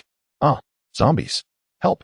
Hearing the cries, Jiang Mian and the others turned to see a man tumbling out of the convenience store. He sprinted towards them, yelling, help, help, I've been bitten. There are 2 zombies in that store. Su Qingyi, leading the group in clearing the zombies ahead, turned pale upon hearing the plea for help. He addressed the others. Continue on. I'll check what's going on. Understood, team leader. We'll handle things here. Sighing, he thought, there are always those who refuse to listen, courting disaster. Su Qingyi rushed over, seizing the man's collar and demanding, where are the zombies? The man instinctively hid his left hand behind him, his face ashen as he pointed towards the convenience store, stammering, There are 2 zombies inside, and someone has been bitten. Su Qingyi released him and swiftly dashed towards the convenience store, where he indeed witnessed 2 zombies feasting upon a man. The unfortunate victim's abdomen was nearly hollowed out, and he had already succumbed to death. Frowning, Su Qingyi dispatched the 2 zombies and ultimately delivered a finishing blow to the man's head lying on the ground. Seeing Su Qingyi emerge with a dark expression, Jiang Mian feared he might explode with anger. Who allowed you to act independently and leave the group? If you were one of my subordinates, you would face military discipline. Your lives are your own. If you desire to throw them away, I have no objections. Those who wish to scavenge for supplies, quickly depart. Do not linger here and become an eyesore. The crowd lowered their heads, refraining from uttering a word. The man, who had narrowly escaped death, felt a rush of shame, his face flushed and his heart in turmoil. Ling Yi observed him, feeling a deep hesitation. As he saw the squad leader Su Qingyi about to leave, he hastily spoke up. Squad leader, he has been bitten on his left hand. For the sake of everyone's safety, he bravely voiced the concern. Chapter 59. Do you wish to join the military? As Su Qingyi took a step forward, he halted upon hearing Ling Yi's words. The man instantly grew anxious, glaring furiously at Ling Yi, retorting, You are speaking nonsense. I have not. Whether you have or not can be determined by extending your left hand for inspection, Jiang Mian interjected. Su Qingyi's gaze lingered on Jiang Mian and Ling Yi for a moment before returning to the man, sternly commanding, extend your left hand. The man clenched his left hand, concealed behind his back, frozen in place, his forehead glistening with beads of sweat, unsure of how to proceed. The surrounding onlookers began to murmur softly. I can tell he has been bitten. Otherwise, why would he hide his hand? Once bitten, he will turn into a zombie. There's no saving him. He must be terrified. How pitiable. Pitiable? Previously, some warned them not to go, yet they disregarded it. Who can they blame? Su Qingyi, seeing the man still unmoving, lost his patience. He drew his pistol and aimed it at the man's head. Extend your hand. Please, don't shoot. I have not been bitten. The man trembled as he explained, his heart racing. Extending his hand meant death, and refusing was equally fatal. All of this was the boy's fault. Suddenly, he fixed his gaze on Ling Yi, his expression hardening as he withdrew a dagger from his back pocket and lunged towards him, shouting, It's all your fault. I will kill you. The turn of events was too swift, and with so many witnesses around, Su Qingyi dared not fire indiscriminately. He shouted loudly, Get back. Move aside. Ling Yi remained still, observing the advancing dagger. He slightly shifted his body, fingers curling, and in an instant, seized the man's dagger, thrusting it back into his body. The man cried out in agony, desperately trying to push the dagger out, only for it to plunge deeper. He could not fathom how someone who appeared young and frail could exhibit such strength. What he did not realize was that Ling Yi was an ability user, and the maneuver Jiang Mian had taught him had been practiced countless times. When he saw the dagger lunging towards him, his body instinctively devised a countermeasure before his mind could catch up. A flicker of astonishment crossed Su Qingyi's eyes. This young man seemed extraordinary. He swiftly grasped the man's left hand to inspect it, and, indeed, found a bite mark. The sporadic blood was a deep shade of black, and the surrounding flesh was beginning to decay. The infection was evident, and it would not be long before this man succumbed to the fate of becoming a zombie. Without hesitation, Su Qingyi shot him in the head and then turned to Ling Yi, exclaiming, "You did well, young man. What is your name?" Ling Yi. The praise from the soldier he admired filled Ling Yi with joy, even causing a flutter of excitement within him. "Ling Yi," Su Qingyi repeated, "do you wish to join the army? If so, you can come to our team, and I will personally take you under my wing." Ling Yi certainly harbored that desire. Yet he refrained from responding immediately, instead glancing at Jiang Mian. If he enlisted, would that mean he could no longer accompany her? With her parents still unaccounted for, he felt a sense of unease. Jiang Mian was unaware of his thoughts. Even if she were, she would not interfere with Ling Yi's decision, as long as he had no regrets. Noticing his silence and his gaze directed at the older Jiang Mian, Su Qingyi speculated that she might be his sister and that they needed to discuss this matter. "Haha, it seems you have some pondering to do. No worries. If you come to a decision, feel free to seek me out. Remember, I am Su Qingyi, the squad leader of Class 115. With that, Su Qingyi proceeded to the front to regroup with his comrades. They were deliberating on how to seize the internet CAF before them. The first and second floors housed the CAF, while the third floor was a billiard hall, and the number of zombies was quite substantial. Previously, while clearing the nearby zombies, those within the CAF had been restless, banging against the glass doors, eager to escape. Someone suggested, "If you ask me, just shatter the glass and go for it." Su Qingyi examined the glass doors, which were wrapped with 2 loops of iron chains, clearly locked by human hands. Lacking a key, they had no choice but to proceed as such. "You two, break the glass. The rest prepare to confront any zombies that emerge." "Understood." Acknowledged. As the glass shattered, the zombies inside surged forth one by one, and Su Qingyi led the group in a methodical cleanup. Meanwhile, Jiang Mian quietly inquired of Pei Yu, "Is there any way to acquire the map from Su Qingyi?" She had seen him utilize that map, which bore numerous annotations made by military supernatural beings who had scouted the area beforehand. Unfamiliar with East City, having that annotated map would save them considerable time. The individual was male, making it difficult for her to approach directly, hence her inquiry to Pei Yu. "Let me think of a way." For anything Jiang Mian desired, Pei Yu found it hard to refuse, casting his gaze towards Su Qingyi. Suddenly, a small green leaf sprouted from the pocket of Jiang Mian's clothing. As Xiao Teng reminded her, "Jiang Mian, the crystal core you owe me can be returned now." Jiang Mian communicated with it telepathically. "Are there advanced zombies nearby?" "Indeed. On the second floor of that internet CAF, and there are 2 of them. Hurry. Don't forget to return my crystal core." Glancing at the second floor of the CAF, Jiang Mian turned to Pei Yu and the others, declaring, "Let us go to the internet CAF. There is something we need on the second floor." What they needed? Was it not the crystal core? Xiao Hu inquired, "Are you suggesting that there are advanced zombies inside?" Jiang Mian nodded, indicating that the small vine had sensed something, urging everyone to exercise caution. It was unexpected that the vine would prove to be of some utility. Pei Yu remarked that he did not recall Jiang Mian possessing a mutated plant 6 months hence. Since his continuous time resets, many circumstances had subtly altered. Upon their arrival, Jiang Mian and the others found Su Qingyi and his team had just finished dispatching the zombies that had surged forth and were preparing to conduct a search. Jiang Mian promptly nudged Xiao Hu, who was unceremoniously thrust into the midst of the soldiers. "Is there something amiss?" one of the soldiers queried, noting the red badge on his chest, signaling his status as an ability user. "Haha, thank you all for your hard work." Xiao Hu chuckled sheepishly. "How about you leave the rest to us? A few friends and I are eager to alleviate some of your burden." The soldier cast a dismissive glance at the group, but restrained himself from overtly showing disdain due to their status as ability users. He called out to Su Qingyi, "Boss, these individuals wish to take over our remaining tasks." Upon hearing this, Su Qingyi turned to look, observing a red badge ability user along with 3 ordinary individuals bearing yellow badges, one of whom was the promising Ling Yi. Curiosity piqued, he asked, "Are you capable?" "Absolutely," Xiao Hu assured, thumping his chest. "Before we entered the base, we had already dispatched a fair number of zombies and have experience in clearing rooms. You can trust us." Su Qingyi felt somewhat swayed by his words.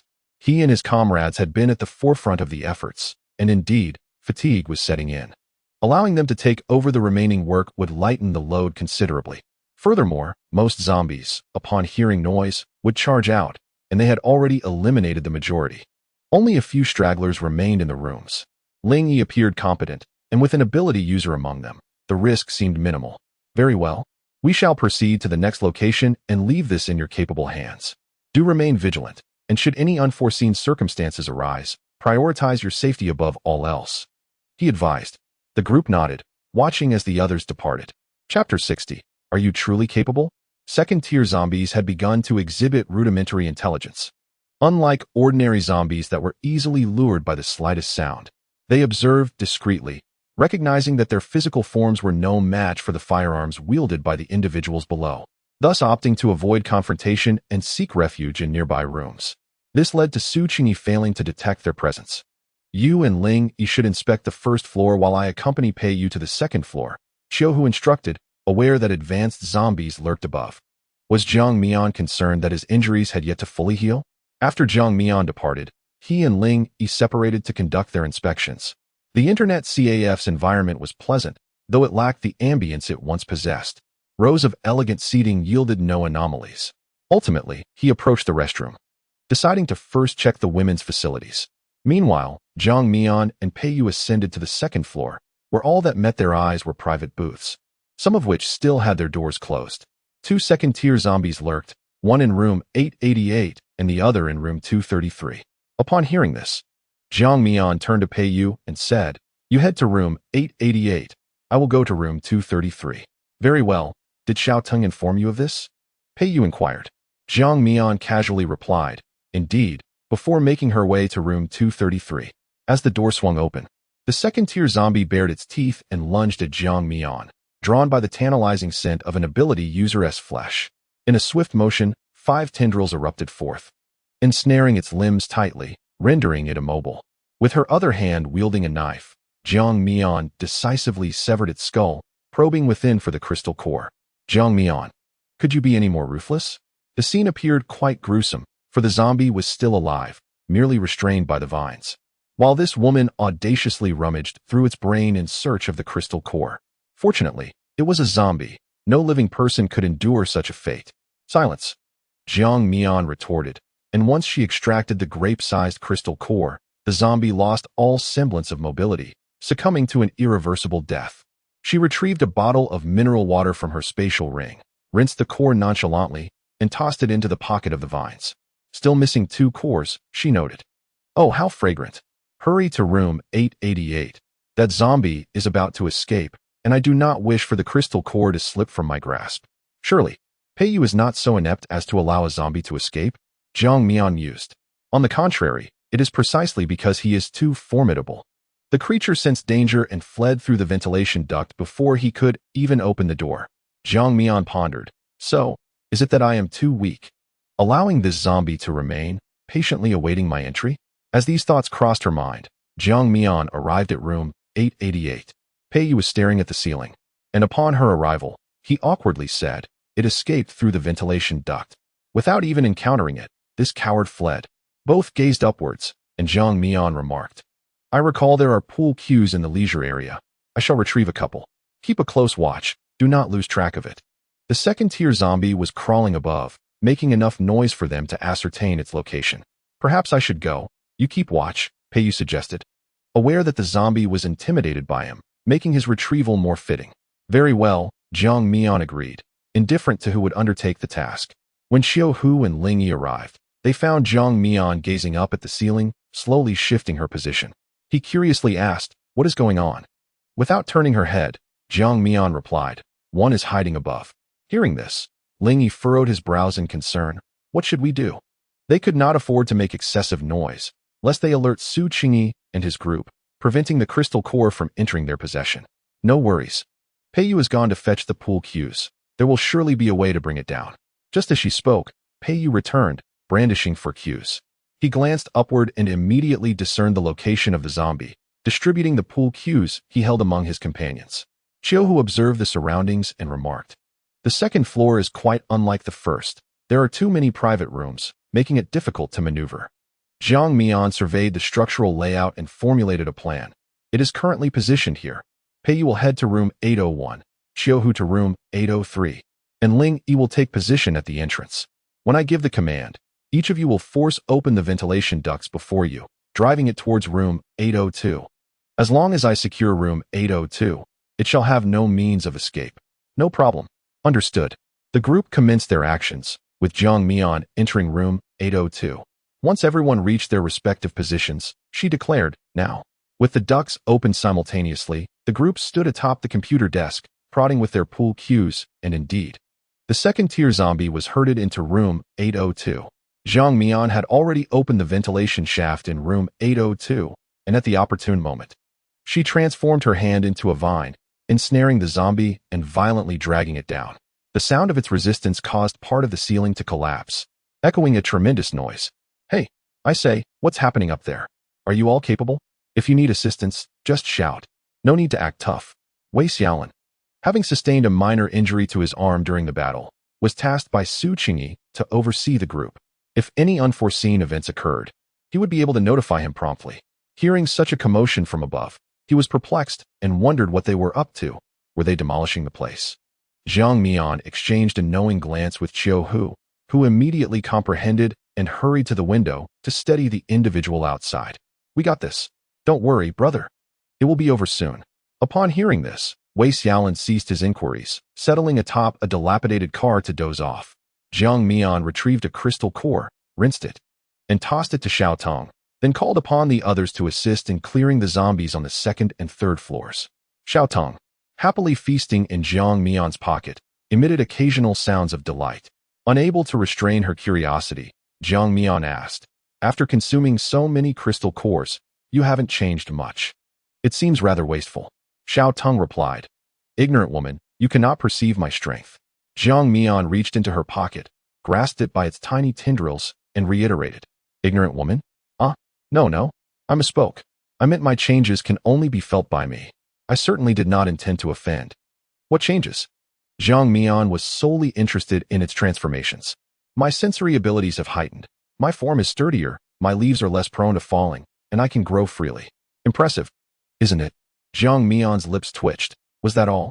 Wasn't that a common trait of mutated plants? Plants without such attributes hardly deserve to claim the title of mutated.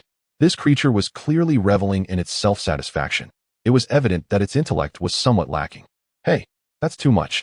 I can hear you. Jiang Mian remained expressionless, finding it even more convenient that it could hear her, thus saving her breath.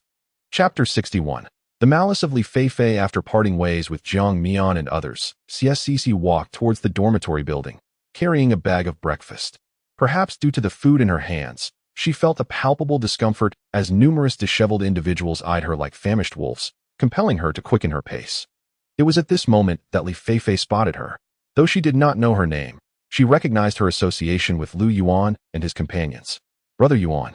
That woman is an ability user as well, Li Feifei whispered into Yuan Jishu's ear, linking her arm with his. After the painful lesson from the previous night, she had come to terms with reality. Now that she was Yuan Jishu's, she understood the necessity of keeping him content. Otherwise, she risked becoming someone whom anyone could trample upon. Choosing to serve a single individual over a multitude was a decision even a fool could make. Thus, she quickly adjusted her attitude and reclaimed Yuan Jishu's affection. As for Lu Yuan, she believed her brother had overestimated him.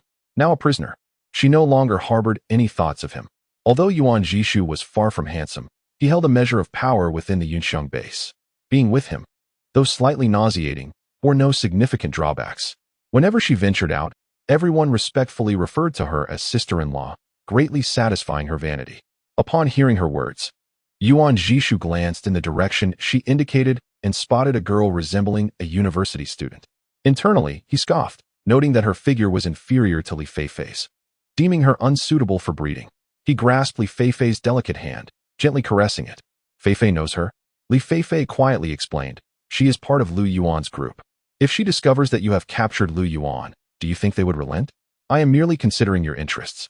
She added, since we have already apprehended Lu Yuan and his associates, capturing a few more wouldn't be an issue, right? Yuan Jishu chuckled, wrapping his arm around her soft waist, teasingly responding, as long as Feifei remains silent, who would know we are the ones who caught Lu Yuan? Feigning annoyance, Li Feifei playfully pushed him away, exclaiming, how annoying. Yet, a twinge of discomfort lingered within her. What did Yuan Jishu mean by that? Was he uninterested in that woman? Why was she the only one suffering misfortune? As she continued to ponder, Yuan Jishu spoke again, understood. Thank you, darling.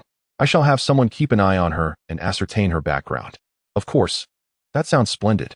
Li Feifei's heart soared with delight, though she maintained a nonchalant facade, replying, do as you wish. After all, she is merely looking out for your well-being. Thus, Yuan Jishu casually instructed one of his subordinates, Zhang Wu, to follow CSCC. CSCC felt an ominous flutter in her eyelids, sensing that something dreadful was on the horizon. True to her apprehension, as a man brushed past her, he suddenly seized her arm and hoisted her over his shoulder with force, causing the porridge in her hands to spill onto the ground. What are you doing? Let me go? Are you insane? CSCC struggled vigorously, her heart racing momentarily. Noticing the crowd around her, she cried out in desperation, help. Someone please. I don't know this person. Please, someone help me. Her heart ached with the desire to weep. However, those around her merely cast a few sympathetic glances before averting their eyes, seemingly eager to avoid any trouble. Zhang Wu, who had been ordered to follow CSCC, found himself in a quandary. If she were to be abducted midway, how could he explain it to Yuan Jishu? After a moment of hesitation, Zhang Wu summoned his courage and shouted, hey, I demand you let her go. The burly man, towering and imposing, sneered at the smaller figure of Zhang Wu, defiantly retorting, this is none of your business. She's my wife. CSCC, taken aback by the audacity, hastily interjected, you mustn't listen to his lies. I do not know him. He is fabricating stories. Zhang Wu, fully aware of the scoundrel's deceit, echoed CSCC's words. Did you not hear her say, she doesn't know you? She was caught stealing with me, and now that she's afraid, she's making up these tales. Stay out of this, or I'll make you regret it. The man threatened. CSCC felt utterly despondent, her frustration mounting as she realized she could not articulate her innocence. Just then, a patrolling soldier approached, drawn by the commotion. Seeing him was like spotting a beacon of hope. Help! Soldier! Please save me. This man is trying to abduct me. She cried desperately. Coincidentally, the soldier in uniform was the very one she had spotted the previous night and pointed out to Zhang Mian.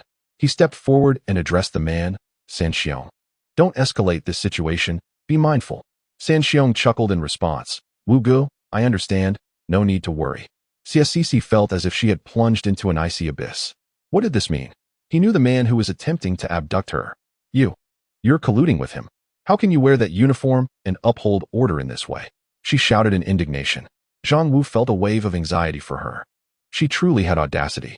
Perhaps her ignorance of the rules stemmed from her being new, a bold spirit unafraid of danger. Wu Chuan, overhearing, scoffed, I envy your naivety. After such a long apocalypse, you remain so innocent. Furthermore, do you think I owe you an explanation on how I patrol? Who do you think you are? San Xiong laughed heartily, huh? Always the drama. Wu Gu, don't take offense. I'll make sure to deal with her properly. Listening to their exchange, CSCC felt a tight knot of despair in her chest, the urge to cry rising within her, yet she fought back the tears. The people in this base felt so cold and frightening. But this was the reality of a world in chaos. She longed for Zhang Mian. If only she were here. She could surely defeat these men effortlessly. Wait, she could indeed overpower them. She nearly forgot she was an ability user, having learned numerous self-defense techniques from Zhang Mian. Now was the moment to put them to use.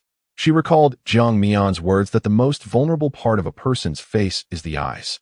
Resolutely, CSCC aimed her finger at San Xiong's eyes, thrusting with such force that her nails sank into his flesh. Ah, my eyes! He screamed. The three bears covered their eyes, pain radiating intensely to the crown of their heads. Seizing the opportunity, CSCC safely descended from his back to the ground, anxiously observing him and hesitating whether to flee. You shall perish. The three bears glared at her fiercely, swinging a punch toward her cheek with considerable force. CSCC swallowed hard. To her, the punch came at a slow pace, allowing her ample time to evade. Recalling Zhang Mian's previous evasive maneuvers, she slightly raised her foot and sidestepped, successfully dodging the man's assault. With a deft move, she executed a joint lock, twisting the man's arm and bringing him down. After her success, a sense of pride swelled within her. The sweat of her recent training had indeed borne fruit.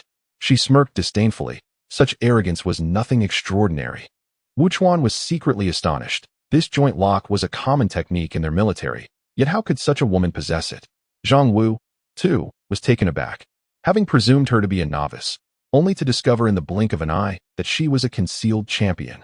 Chapter 62. A frustrated release. You. Despicable. The three bears struggled but found themselves utterly unable to break free, casting doubt on whether the woman's previous feebleness had been a mere facade. Despicable? Who could rival your despicability? CSCC retorted, delivering a kick to his knee pit, causing him to immediately kneel. As his knee struck the ground, the sharp pain filled him with humiliation. He wished he could vanish into a crack in the earth. How could a man of his stature be compelled to kneel before a woman? Wu Chuan's expression darkened as he barked, "Release him. What do you intend to do?" "What I intend is none of your concern," CSCC shot back, her gaze sweeping over him. "Oh, I almost forgot to assure you that I won't take a life. Is that acceptable?" After uttering this, a wave of relief washed over her. "You." Wu Chuan's face grew darker still as he leveled his gun at her, declaring, "I command you to let him go." This was the second time CSCC found herself at the business end of a gun. While not as frightened as during the first encounter, she still felt a surge of anxiety. She understood well that he was merely attempting to intimidate her. Forcing herself to maintain composure, she calmly inquired, "What is your name? Do you know Fu Tingzhou?" CSCC secretly cursed herself for tightening up. She had nearly forgotten that she was indeed someone of significance. Observing the aura that Fu Tingzhou exuded, it was clear that his status within the base was considerable, though she was uncertain if it would carry weight with the man before her. Fu Tingzhou. Wu Chuan was momentarily taken aback. Wasn't he the son of their base commander? He held absolute command within the military. How could he not recognize him? As his thoughts swirled, he ultimately lowered his weapon and tentatively asked, "You know Fu Tingzhou? What is your relationship with him?" "I am his friend. We just had breakfast together. And he mentioned that I could reach out to him for any difficulties at the base," CSCC replied, blending truth with fabrication. As if recalling something, she added, "By the way, he should not be at the base right now. He told me this morning that he had a mission." Wu Chuan was acutely aware of the task assigned to Fu Tingzhou, and a sense of trepidation began to envelop him. Should he eliminate the individual now? Or should he humbly offer an apology? With so many witnesses present, murder seemed impractical. He could only grit his teeth and say, "I apologize. I was unaware that you were a friend of Colonel Fu." As he spoke, Wu Chuan delivered a fierce kick to San Xiong's back, furiously exclaiming, "Are you blind? You dare to lay hands on a friend of Colonel Fu. Just wait until I sever your hand." San Xiong tumbled to the ground in utter disarray, pleading, Please. Wu Go, I realize my mistake. I won't dare to do it again." His intentions had merely been to seize the unfamiliar yet appealing CSCC, thinking to present her to his superior in exchange for favors. Little did he know that she was a friend of Fu Tingzhou. Had he been aware, he wouldn't have dared to act even with 10 lives. Wu Chuan warned, "Pleading with me is futile. You have offended someone far beyond my reach." Hearing this, San Xiong scrambled towards CSCC, his voice trembling, "I was wrong. I will never dare again. Please, spare me this once. I beg you." CSCC regarded him with disdain, retorting, "Do not touch me. Step away." Was he not quite bold when he had bullied him? His current demeanor was utterly repugnant. "All right. I want to touch you. I want to."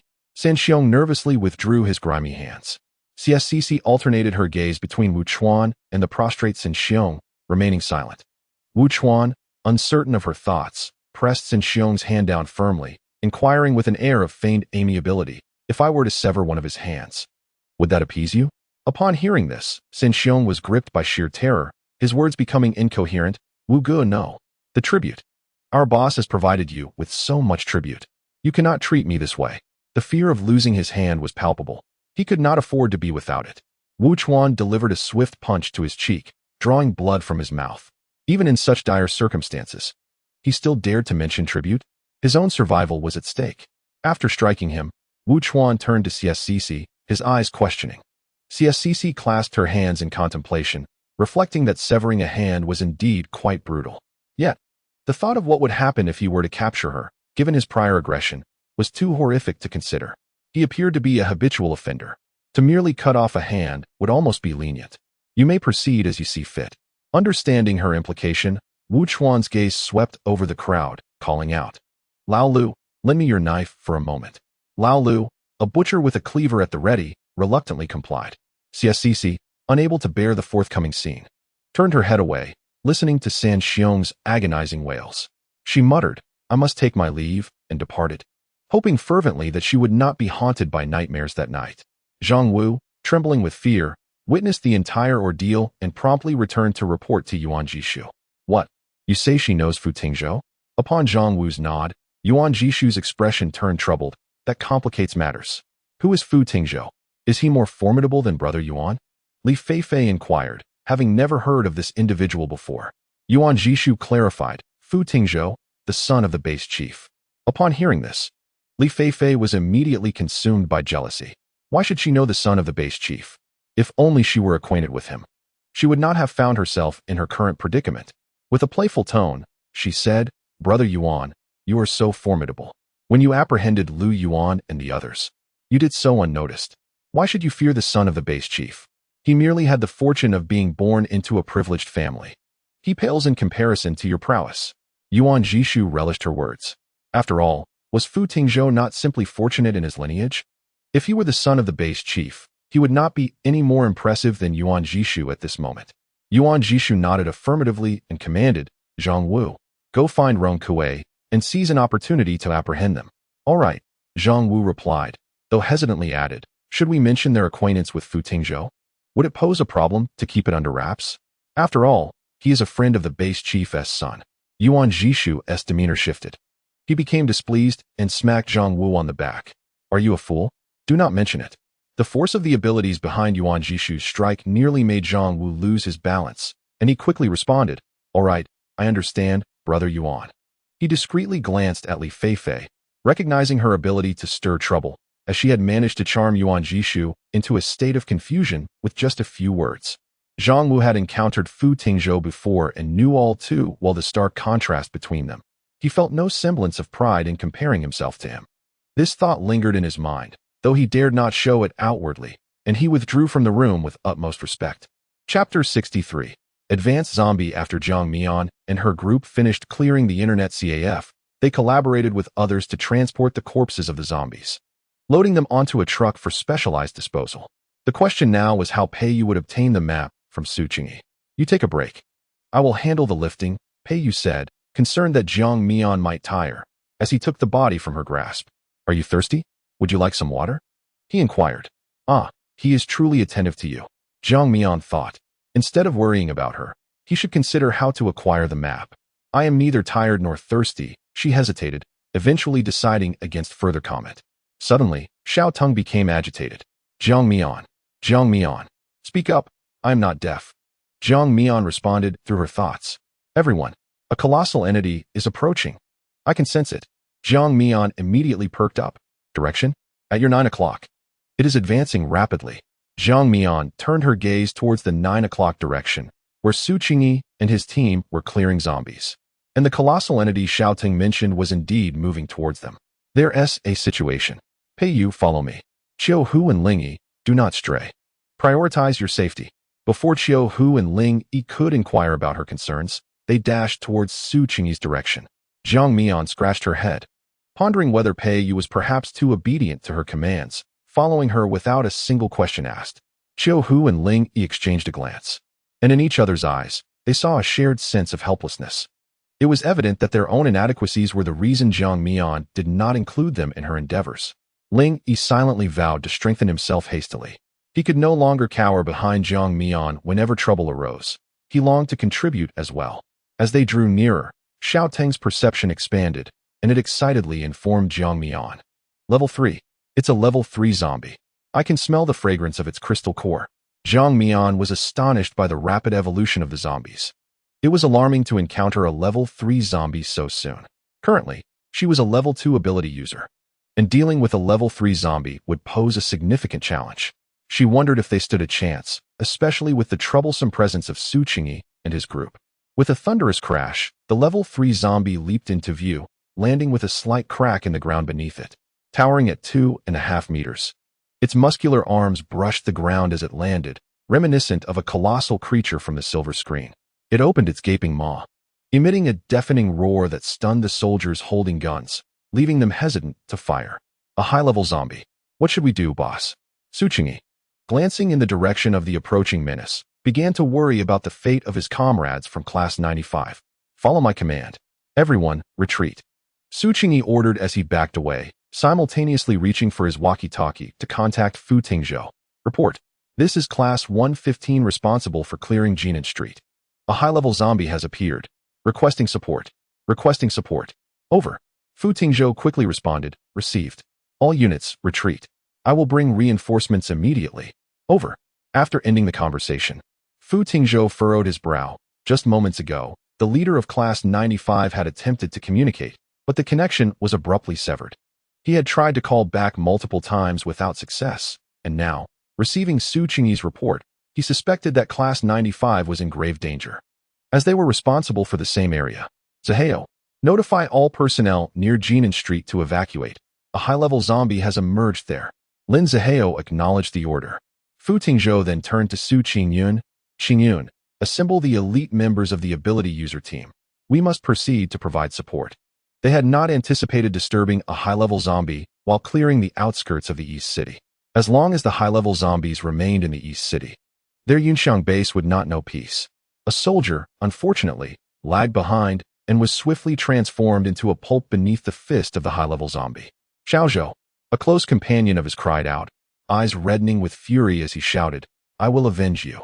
He raised his gun, aiming at the high-level zombie, and pulled the trigger. Bang, bang, bang. More comrades halted their retreat, joining him in the assault. Yet, the bullets barely grazed the high-level zombie, akin to mere tickles. Many ricocheted off its formidable form, failing to inflict any harm whatsoever. Roar. The advanced zombie roared fiercely, leaping forth and crushing two individuals with a swift motion. Su Qingyi's veins bulged as he seethed with anger, bellowing at the others. Retreat. Everyone retreat. This is a command. Squad leader, Xiaozhou, Hou Yong, and Xiao Fei are all gone. Although Su Qingyi felt a deeper sorrow than they did, as the squad leader, he bore the weight of responsibility for those who remained. Thus he commanded sternly, I understand. This is an order. Everyone, retreat. The others yearned for vengeance for their fallen comrades, yet at that moment, the squad leader's command stifled their desires, leaving them no choice but to comply, retreating with reluctance. Su Qingyi glanced around. A full retreat seemed impossible. He had to stay behind to cover their escape, a decision that meant he would likely meet the same fate as his three fallen comrades, crushed beyond recognition. He continuously hurled objects to distract the advanced zombie, striving to buy more time for the others' withdrawal. However, his actions only incited the zombie's fury, which, after pounding its chest in anger, lunged towards Su Qingyi. Just when he believed his demise was certain, a slender hand grasped him, pulling him away from the impending attack of the advanced zombie. Is it you? Su Qingyi recognized her as Ling Yi's sister, an ordinary person. What audacity led her to this perilous place? And she had saved him. Was it mere coincidence? Jiang Mian quickly urged, give me the map. I'll lead it away. At that moment, Pei Yu was grappling with a level 3 zombie, providing them a brief respite.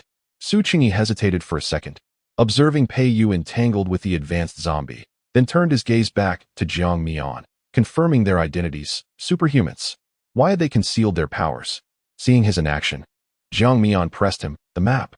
If you want to save more lives, hand it over quickly. The longer we wait, the greater the danger. Su Qingyi recognized the truth in her words. They were no match for the advanced zombie, and it was only a matter of time before they were overtaken. Fu Tingzhou had promised to provide support, but it would not arrive in time. Their best option now was to lure it away. Dazed, he retrieved the map from his pocket and handed it to her, cautioning, the yellow dots indicate the positions of other cleaners. Do not lead it towards those points. Understood. Jiang Mian affirmed, turning to dash away with the map. And thank you for saving me. Su Qingyi called after her. She didn't look back, merely gesturing in acknowledgement before charging into the fray. Pei Yu, aware that Jiang Mian had secured the map, coordinated with her to draw the zombies deeper into the city. Xiao Hu and Ling Yi, witnessing this, hurriedly followed, fearing they would be abandoned by Jiang Mian if they lagged behind. She never includes us in her plans. It's quite unfair. Chapter 64. A combined effort to vanquish Ling Yi.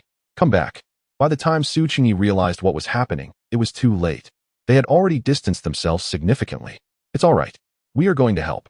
Ling Yi's voice drifted toward him, carried by the wind, sounding surreal. Had it not been for the recent loss of 3 comrades, Su Qingyi would struggle to believe the reality of the situation. The upheaval arrived swiftly and departed just as quickly, leaving everyone in a state of profound despondency. Those ordinary individuals who had witnessed the brutal killings by advanced zombies were now gripped by fear. Their singular thought resonated. The world outside the base was terrifying. Pei Yu, over here. Jiang Mian, having scrutinized the map and correlated it with the actual terrain, ultimately pinpointed the location for the impending assault, deciding to advance another kilometer. This way, even if Fu Tingzhou arrived, determining their position would prove exceedingly difficult, and the crystal core would ultimately belong to them. The level 3 zombie roared in fury, charging towards them. Peiyu adeptly dodged and sprinted in the direction Jiang Mian had indicated. Boom! Its immense form crashed to the ground, obliterating a car beneath it. Observing the two agile prey dancing before it, the level 3 zombie became increasingly irate. With a display of brute strength, it lifted a black sedan and hurled it at Peiyu with a thunderous roar. Thud! The car struck the ground with a resounding crash, and a cloud of dust billowed into the air. Peiyu! Jiang Mian called anxiously, uncertain if he had evaded the vehicle. Cough, cough. I'm fine, he replied, having narrowly escaped being struck. Jiang Mian glanced at the level 3 zombie and noted its dwindling patience. It seemed impossible to lure it any longer. Let us engage it directly. As long as they acted swiftly, Fu Tingzhou would likely be unable to catch up. Jiang Mian activated her special ability, summoning 2 robust wooden vines that coiled around the level 3 zombie's arms, binding it. Roar! The level 3 zombie bellowed furiously, violently tearing one of the vines apart. Jiang Mian's forehead glistened with sweat, prompting her to quickly conjure another vine to rebind it. Just hold on a little longer. Peiyu leaped into action, positioning himself beside the level 3 zombie and thrusting his knife towards its eye. Sensing the imminent danger, the zombie roared in rage, breaking free from the vines and swatting at Peiyu's blade with its palm. In the next moment, the blade pierced through the zombie's hand, blood streaming down the hilt. Peiyu disdainfully withdrew the long knife, having arrived just a moment too late, his hands now stained with dark crimson blood. This knife is impressive, Jiang Mian remarked, panting. In her previous life, she had slain many advanced zombies, and those above level 3 were typically impervious to blades. Yet, the weapon in Peiyu's grasp had penetrated the level 3 zombie's hand, a testament to its sharpness. If you like it, I'll give it to you after we finish it off. This knife had been modified by a level 3 metal ability user, capable of slicing through iron as if it were mud. He had a dozen more of such knives stored away. Be quicker. I'm struggling to maintain control. This vividly illustrated the difference between level 2 and level 3. Jiang Mian had lost count of how many times her vines had been severed. If this continued, her abilities would soon be depleted. Suddenly, a small vine leaped from Jiang Mian's pocket, taking root on the ground as it grew wildly, entwining itself around the level 3 zombie. The 2 different types of wooden vines once again bound the level 3 zombie, which thrashed angrily, straining to escape, yet this time, it was unable to break free. Peiyu seized the opportune moment, leaping forward with his blade raised, delivering a swift strike to the neck of the 3rd-tier zombie, its enormous head rolling away to rest at Jiang Mian's feet. Splendid. The crystal core. Little Tongue retracted his vine, returning to his original size, scampering towards the severed head, eagerly anticipating a feast. Suddenly, he felt himself lifted by a hand, hearing Jiang Mian's firm admonition, no. Little Tongue felt an overwhelming sense of frustration. What a miser. I'll find you a 2nd-tier one later. Jiang Mian casually placed him into her pocket and crouched down, attempting to pry out the crystal core with her knife. To her embarrassment, her blade failed to even pierce the skin of the 3rd-tier zombie's head. Peiyu approached, offering her his knife. Here. Jiang Mian accepted it without hesitation, using the weapon to cleave open the zombie's cranium and search for the crystal core. Ah, is it over? Qiuhu gasped as he rushed over, seeing Jiang Mian already cleaning the crystal core. Ling Yi glanced at the enormous headless corpse nearby, unable to suppress his admiration. You are truly remarkable. The high-tier zombie, which had previously resisted the bullets of Su Qingyi and his team, had fallen to Jiang Mian and Peiyu. Peiyu dismissively patted his shoulder. Soon it'll be your turn. You can do it too. Now that they had separated from the team and acquired the map, it was time for their moment of free hunting. Peiyu retrieved 2 long blades, enhanced by a metal element ability user, from his space and handed them to Ling Yi and Qiuhu. The 2 examined them with curiosity. Jiang Mian studied the map for a while and noticed numerous red dots deep within the city. She speculated that the red dots indicated danger, signifying the presence of high-tier zombies, and concluded that they should head directly towards them. Stowing the map away, Jiang Mian addressed the group. Let us find a vehicle. We need to act swiftly and return to the base before dark. What? 2 ability users lured away the high-tier zombie? When Fu Tingzhou and his team arrived, Su Qingyi was in the midst of tending to the remains of his fallen comrades. Standing tall, Su Qingyi reported, Colonel Fu, that zombie was definitely above Tier 2. Our firearms had no effect on it. Had it not been for those two individuals drawing it away, the casualties would have been even more severe. He referred to 2 individuals, not 4. Shortly after Jiang Mian and her group diverted the zombie, he suddenly realized that they had taken his map before leaving, likely with the intent of obtaining the crystal core. Disguising themselves as ordinary people within his team indicated they wished to keep their identities hidden. Out of respect for her having saved his life, Su Qingyi refrained from sharing his suspicions with Fu Tingzhou, offering a slight cover instead. Fu Tingzhou nodded, his gaze shifting to the bodies of the fallen comrades, heavy with sorrow. He slowly crouched down, gently closing the wide, terrified eyes of his friend who had met a tragic end. The soldiers nearby remained silent, their eyes filled with grief and indignation. Fu Tingzhou rose to his feet, surveying the crowd with a resolute voice, declaring, "I, Fu Tingzhou, swear by my own life that the blood of our brothers shall not be shed in vain. One day, we will eradicate all the advanced zombies of the East City." Not long ago, Lin Zihao had reported the situation of Class 95, with no survivors remaining.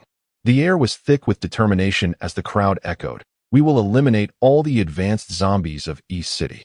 Following this, Su Qingyi organized everyone to continue their tasks in an orderly fashion. Unlike the previous atmosphere, laughter and chatter had vanished from the team. Silence enveloped them as they diligently focused on their work, creating an atmosphere steeped in gravity and resolve. Each movement was imbued with unwavering concentration. Chapter 65. The disappearance of CSCC Colonel Fu. Are we truly to venture deeper into East City for the sake of those 2 ability users? Su Qingyun hesitantly inquired. The depths of East City harbored peril too great, and he feared that proceeding further might lead to unforeseen calamities. Fu Tingzhou stood firm, his brows furrowed, wrestling with inner turmoil. Those 2 ability users had risked themselves to save others. Abandoning them now would weigh heavily on his conscience. Clenching his fists, he gazed resolutely into the depths of East City and proclaimed, "They took risks for the sake of everyone. We cannot abandon them." Su Qingyun's expression darkened, "But Colonel, our strength is limited. Continuing deeper could plunge us all into despair. Is it truly worth it for just those 2 ability users?" After a moment of reflection, Fu Tingzhou responded, "Even if there is but a glimmer of hope, we must attempt it. If we falter today, who will be willing to sacrifice for the greater good in the future?" Hearing this, the crowd ceased their hesitation and followed closely behind Fu Tingzhou, moving deeper into East City. As they advanced further, they encountered a headless Tier 3 zombie, its massive form exuding a nauseating stench. The group fought the impulse to cover their mouths and noses, their fear intensifying. Su Qingyun, suppressing his discomfort, scrutinized the zombie's corpse and asked, "Could it have been killed by those 2 ability users?" Fu Tingzhou remained silent as he drew a dagger from his possession and struck the corpse forcefully, leaving no trace. How could they have slain this advanced zombie? Advanced zombies are impervious to blades and firearms. How could they have severed its head? This was the question that intrigued Fu Tingzhou the most at that moment. Su Qingyun surveyed their surroundings and advised, "Colonel, if they possess the capability to slay this advanced zombie, it indicates their exceptional strength. There is no need for us to venture further." Fu Tingzhou sheathed his dagger, fixing a determined gaze upon Su Qingyun, and replied, "No, even if they are capable, we cannot simply leave. What if they are injured and require support?" Su Qingyun's face reflected concern. "But Colonel, we have already delved this far. Danger could strike at any moment." Fu Tingzhou scanned the crowd and boldly asked, "Are you all afraid?" In unison, the crowd replied, "We are not afraid." Fu Tingzhou nodded slightly. "Very well, everyone shall return the way we came. Qingyun and I will proceed onward." "What?" Everyone thought they had misheard, standing still in disbelief. Fu Tingzhou raised his voice once more, asserting, "This is an order. You all must return and prepare for defense while Qingyun and I seek out those 2 special abilities users. A larger group would hinder our movement, and for everyone's safety, it is prudent to have them retrace their steps." Su Qingyun grasped his intention, resolutely standing beside Fu Tingzhou, stating, "Rest assured, we will return safely." The crowd exchanged glances, ultimately acquiescing to the command, slowly turning to retrace their path. Watching them depart, Fu Tingzhou took a deep breath and said to Su Qingyun, "Let us hasten our pace." Meanwhile, Jiang Mian and her group, whom Fu Tingzhou had been desperately searching for, were now covered in grime, but wore smiles of satisfaction. That was exhilarating. Qiuhu exclaimed with enthusiasm. Ling Yi wholeheartedly agreed. Indeed, Brother Pei's knife is exceptional. Slicing through zombies is as effortless as chopping vegetables. Pei chuckled and shook his head. Do not grow complacent. These are merely second-tier zombies, a mere appetizer. When you encounter third-tier zombies, you will understand. Chiyohu dismissed the warning. What is there to fear? We possess strength. Even third-tier zombies do not intimidate us. Besides, did you not just slay a third-tier zombie? Jiang Mian turned to him, her expression serious. I nearly exhausted all my abilities. Chiyohu's smile faltered as he scratched his head, saying, all right then. Let us proceed with caution. Xiao Tong sensed the approach of higher-tier zombies and called out, Jiang Mian, 2 second-tier zombies are approaching from the 12 o'clock direction. The group prepared for battle, coordinating with Xiao Ting's senses, and for an entire afternoon, they reaped substantial rewards. Upon careful count, they had amassed 36 second-tier crystal nuclei, along with a precious third-tier crystal nucleus. Jiang Mian slowly raised her head to gauge the sky and, with a serious demeanor, gathered everyone to prepare for their return to the base. An hour later, there was a loud knock at the door as Chiyohu rapped insistently. After a lengthy wait, Xiaoxiang finally arrived to open the door. Her cheeks were flushed, as if scorched by fire, and her eyes appeared dazed from a high fever. Weakly leaning against the doorframe, Xiaoxiang rasped, You're back. Where is Xie? Jiang Mian was puzzled as to why it was the feverish Xiaoxiang who answered the door instead of Xie. The night had fallen. Where could Xie have gone? She said she was going to exchange some supplies for points and hasn't returned yet. Jiang Mian's brow furrowed deeply, an ominous premonition rising within her. How long has she been gone? Xiaoxiang recalled, I am a bit hazy, but I can confirm it was afternoon. I can't remember the exact time, but she said she would be back soon. Ling Yi spoke anxiously. It's dark now. Could something have happened to Sister Cici? Jiang Mian raised her head to gaze at the night sky, her eyes filled with an increasing sense of worry. We must go find her, she said urgently. The initial base was newly established, with numerous regulations still in disarray, resulting in a chaotic environment rife with all manner of individuals, many of whom harbored ill intentions. She regretted having advised Cici to exchange points for supplies. Had she not done so, perhaps Cici would still be safe within her room. Peiyu, his expression grave, suggested, let us go together. Splitting up will allow us to search more efficiently. Agreed, the others chorused in unison. Thus, apart from Xiaoxiang, who was bedridden with a high fever and extreme weakness, the rest swiftly set into motion. Under the dim light, the four hurriedly made their way towards their assigned areas. With a taut expression, Jiang Mian scoured every corner of the task hall, yet no trace of Cici could be found, causing her to feel inexplicably restless. Doubts crept in. Was it truly possible to locate Cici? What if she had been abducted? If she were the one responsible for Cici's disappearance, she would surely confine her in a concealed location, making her difficult to find. This line of thought made their efforts seem futile. Before long, everyone reconvened at the dormitory building. Peiyu shook his head gravely. Chiyohu sighed in resignation, while Ling Yi remained silent, his head bowed and expression dejected.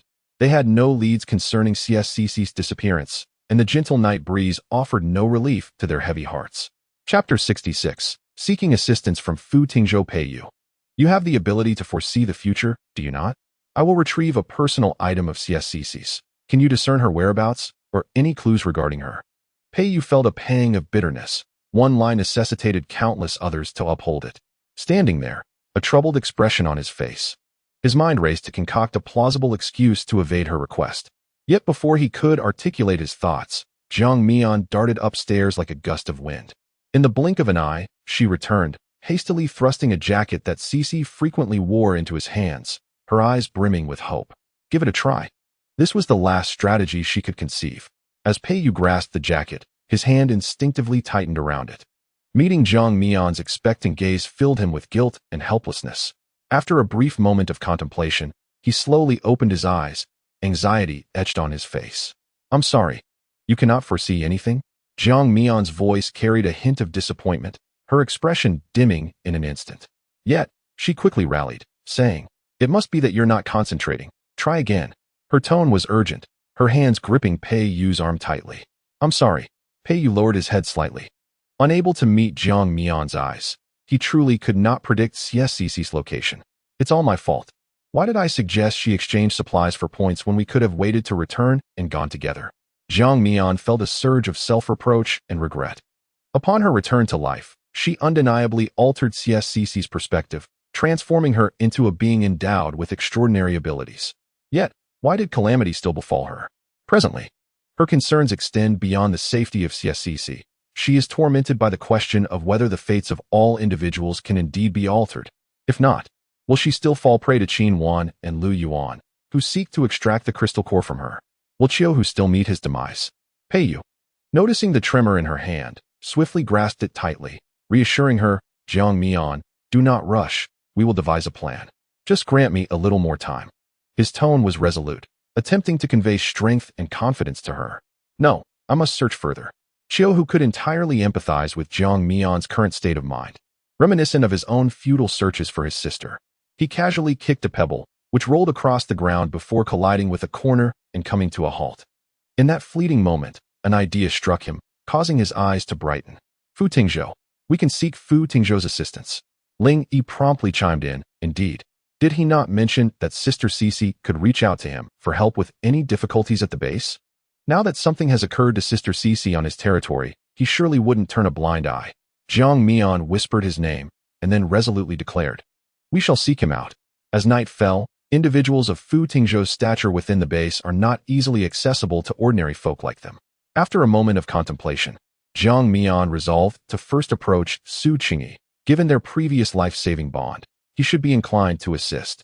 If he were to intervene, their chances of encountering Fu Tingzhou would undoubtedly increase. Upon hearing Jiang Mian's thoughts, Pei Yu hesitated, though he shared a degree of camaraderie with Fu Tingzhou. Employing his name could complicate his explanations to Jiang Mian. Thus, he dismissed that notion, allowing her to proceed as she envisioned. What brings you here? Su Qingyi, having heard from a comrade that 4 individuals were seeking him, groggily emerged and was taken aback upon seeing Jiang Mian and her companions. Initially, he had been informed that Fu Tingzhou had dispatched personnel deep into East City to locate them, yet here they were, returning of their own accord. Is there something amiss? Yes, it is us, Jiang Mian affirmed, cutting straight to the chase. Squad leader Su, we require your assistance. Could you relay a message to Fu Tingzhou? You know Fu Tingzhou? Su Qingyi's eyes widened in disbelief. Jiang Mian hastily clarified, not quite an acquaintance. We merely crossed paths once. He previously mentioned that if CSCC faced difficulties at the base, she could seek his help. Now that she has gone missing, we have scoured the entire base to no avail. We are left with no choice but to implore his assistance in locating her. Su Qingyi frowned, his expression grave. Missing at the base? Not long ago, I heard from a friend that numerous ability users have inexplicably vanished from the base. The higher-ups are conducting an investigation in secret, yet results remain elusive, leaving everyone in a state of unease. Indeed, my friend CSCC has gone down to exchange supplies for points and has yet to return. Jiang Mian recounted the sequence of events to him once more, and in the end, Su Qingyi assured them that he would convey their concerns to Fu Tingzhou. Jiang Mian expressed her gratitude, saying, Thank you so much, Captain Su.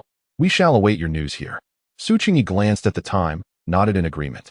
Recognizing the urgency of the matter, he immediately set off to find Fu Tingzhou. 15 minutes later, in Fu Tingzhou's office, Jiang Mian, Pei Yu, Qiu Lingyi, and Su Qingyi stood in 2 rows. Fu Tingzhou sat behind his desk, his gaze sweeping over them with a serious expression. Are you certain the person disappeared within the base? He inquired. Jiang Mian nodded emphatically, stating, Our other companions saw her this afternoon. Fu Tingzhou lightly tapped his fingers on the desk, pondering for a moment before responding, Understood. I will dispatch someone to investigate. However, the base is vast, and locating her will not be a swift endeavor. Although they knew he was correct, a wave of disappointment washed over them. Suddenly, Fu Tingzhou spoke. How about this? Find someone to accompany me to the patrol team, describe CSCC's appearance and attire today, and see if they remember anything that might help ascertain the time of her disappearance. Jiang Mian was about to volunteer, but Fu Tingzhou pointed at Pei Yu, saying, You will come with me. The rest of you stay here and wait for our news. Pei Yu, hearing this, could only watch as he and Fu Tingzhou departed. Once they left, Ling Yi comforted Jiang Mian, saying, Sister Jiang, it's all right. With Fu Tingzhou's assistance, we shall surely find Sister Cici soon. Jiang Mian nodded faintly, remaining silent. Only she understood how bleak the hope truly was. Fu Tingzhou led Pei Yu to his father's office and clapped him on the shoulder, asking, What is going on with you? I haven't heard any news of you leaving Beishur. Pei Yu realized that Fu Tingzhou's suggestion to inquire with the patrol team was merely a pretext. In this apocalypse, does it truly matter where I am? It is CSCC's situation that deserves your utmost concern. Pei Yu felt a twinge of worry. He feared that if they failed to find CSCC, Jiang Mian would be devastated. The mere thought of Jiang Mian in utter despair tightened his heart like an invisible hand. Chapter 67. Nightmares at these words. A spark of curiosity ignited in Fu Tingzhou's eyes, his lips curling into a teasing smile. You seem quite concerned for her. What is your relationship? Pei Yu rolled his eyes in exasperation, retorting, It's certainly not what you're imagining, so stop speculating and focus on finding her. Oh, understood, Fu Tingzhou nodded. You certainly seem at ease leaving your mother alone in Beishur. There had long been rumors within their circle suggesting that Professor Pei's death was somehow linked to Pei Yu's mother. Fu Tingzhou's inquiry was merely an attempt to gauge Pei Yu's stance. If you intend to bring her up, our conversation must conclude here. Pei Yu's expression instantly turned cold, his gaze revealing an icy intensity. Observing this, Fu Tingzhou hastily waved his hand, saying, all right, let us not dwell on that. Let us focus on the matter at hand. I will do my utmost to investigate the situation regarding CSCC, and I shall notify you as soon as I have any news. In his heart, he felt a sense of certainty. Perhaps the rumors from years past were indeed true. Pei Yu's mother, Shin Sinwei, was deeply involved in brain medical research, and it was possible that she had conducted live experiments on Professor Pei.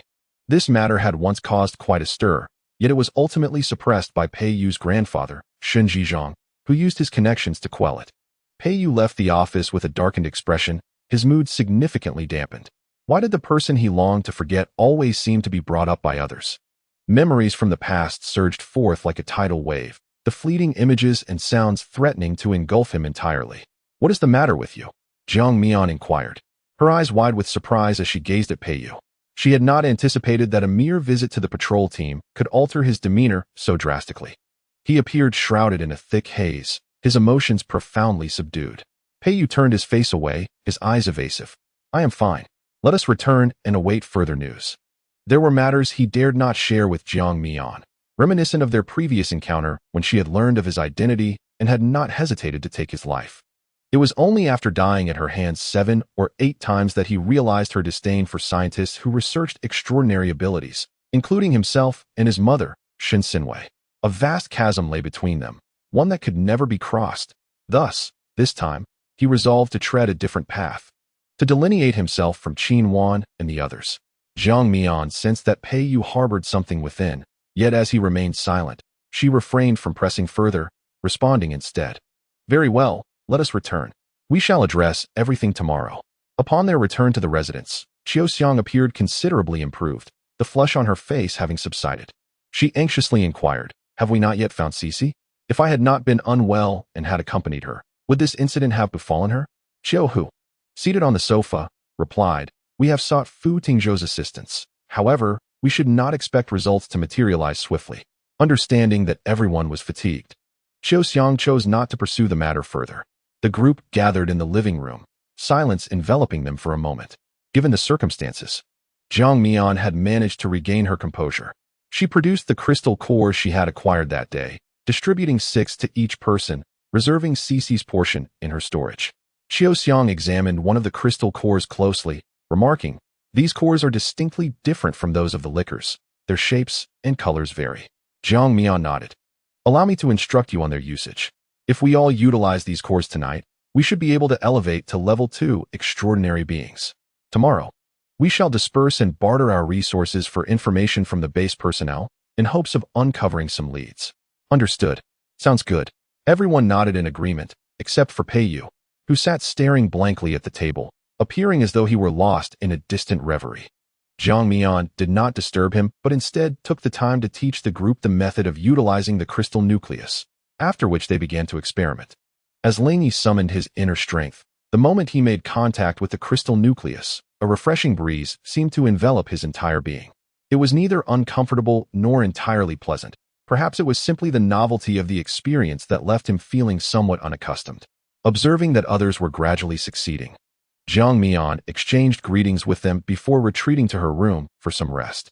Upon returning to her chamber, Zhang Mian absorbed a level 3 crystal nucleus along with the remaining level 2 nucleus, realizing she was mere moments away from advancing her abilities to level 3. Xiao Ting bounced on the bed for a while before engaging Zhang Mian in conversation. Do you think CSCC might be captured for live experimentation as an ability user? Have you noticed how particularly concerned Su Qingyi and Fu Tingzhou are about her potential disappearance from the base? Zhang Mian had indeed taken note of this. She had intended to inform Fu Tingzhou of CSCC's identity as an ability user that night, but had failed to find the right moment. Perhaps she could mention it to him tomorrow. That night, Zhang Mian slept fitfully, plagued by dreams of lying on a cold operating table, completely immobilized, while a doctor injected her with a vial of red substance. She was unaware of its nature, yet terror gripped her as she imagined the agonizing pain that would ensue, akin to being devoured by a swarm of ants. The memory of that pain remained etched in her mind. As dawn broke, she awoke in pain, drenched in sweat, feeling sticky and uncomfortable. You had a nightmare, Xiao Ting remarked. It wasn't about how you died, was it?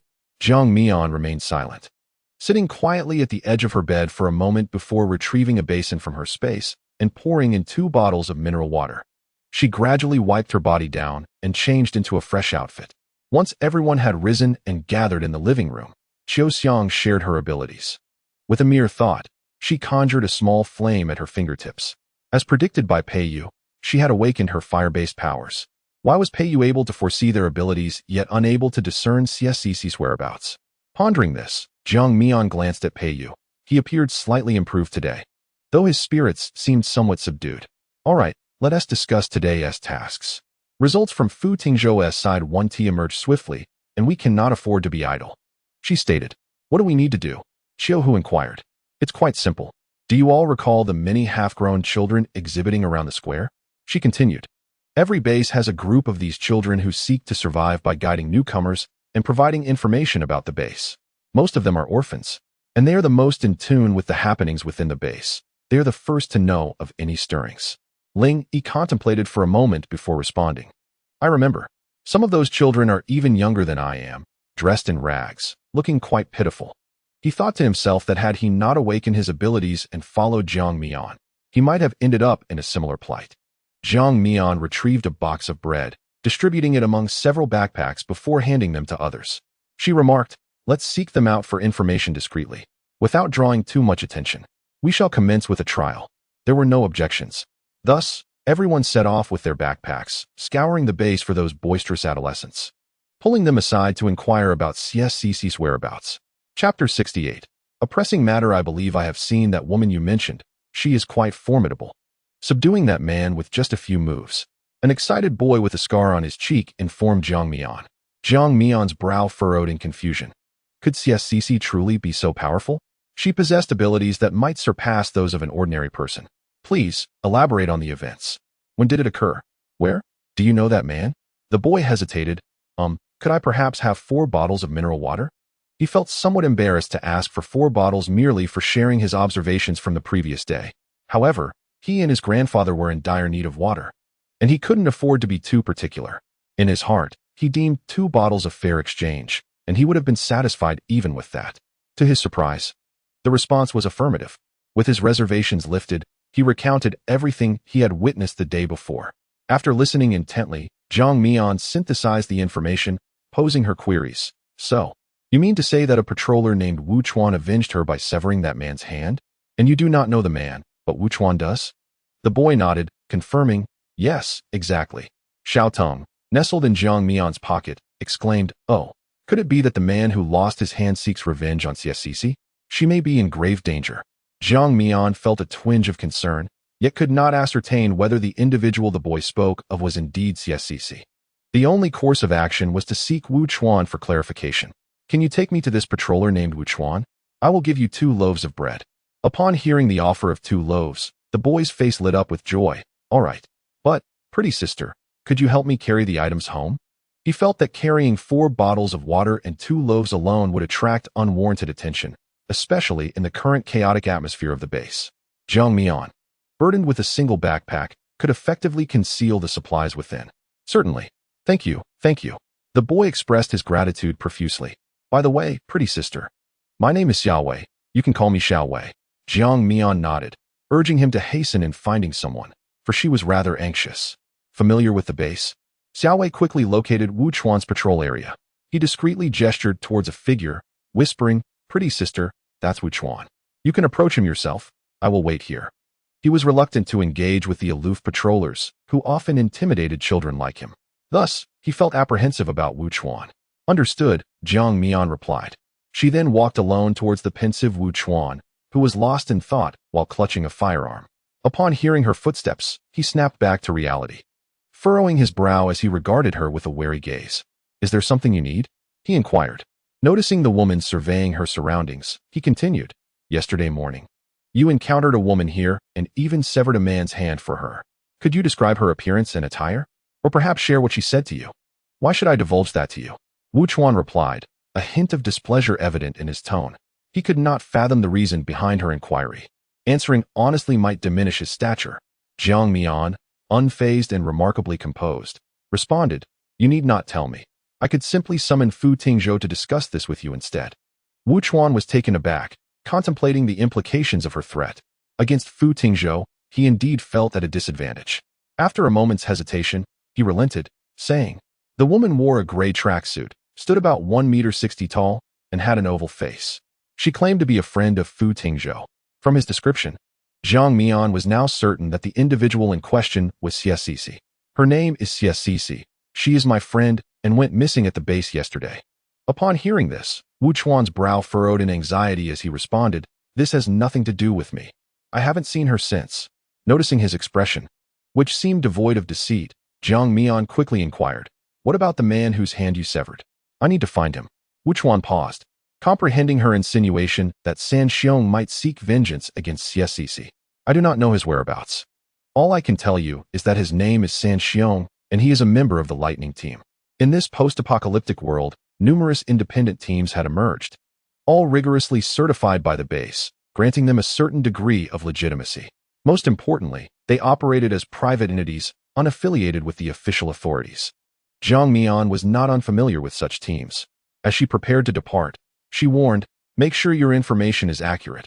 Otherwise, I shall return to seek you out." Wu Chuan silently watched Jiang Mian leave, choosing not to utter another word. Approaching Xiao Wei, she quietly asked, "Are you familiar with the Lightning Team? Take me to their territory, and I shall reward you with an additional 2 loaves of bread." Xiao Wei's eyes brightened at her words, "Absolutely. Today is my lucky day. Soon, I shall have earned 4 bottles of mineral water and 4 loaves of bread.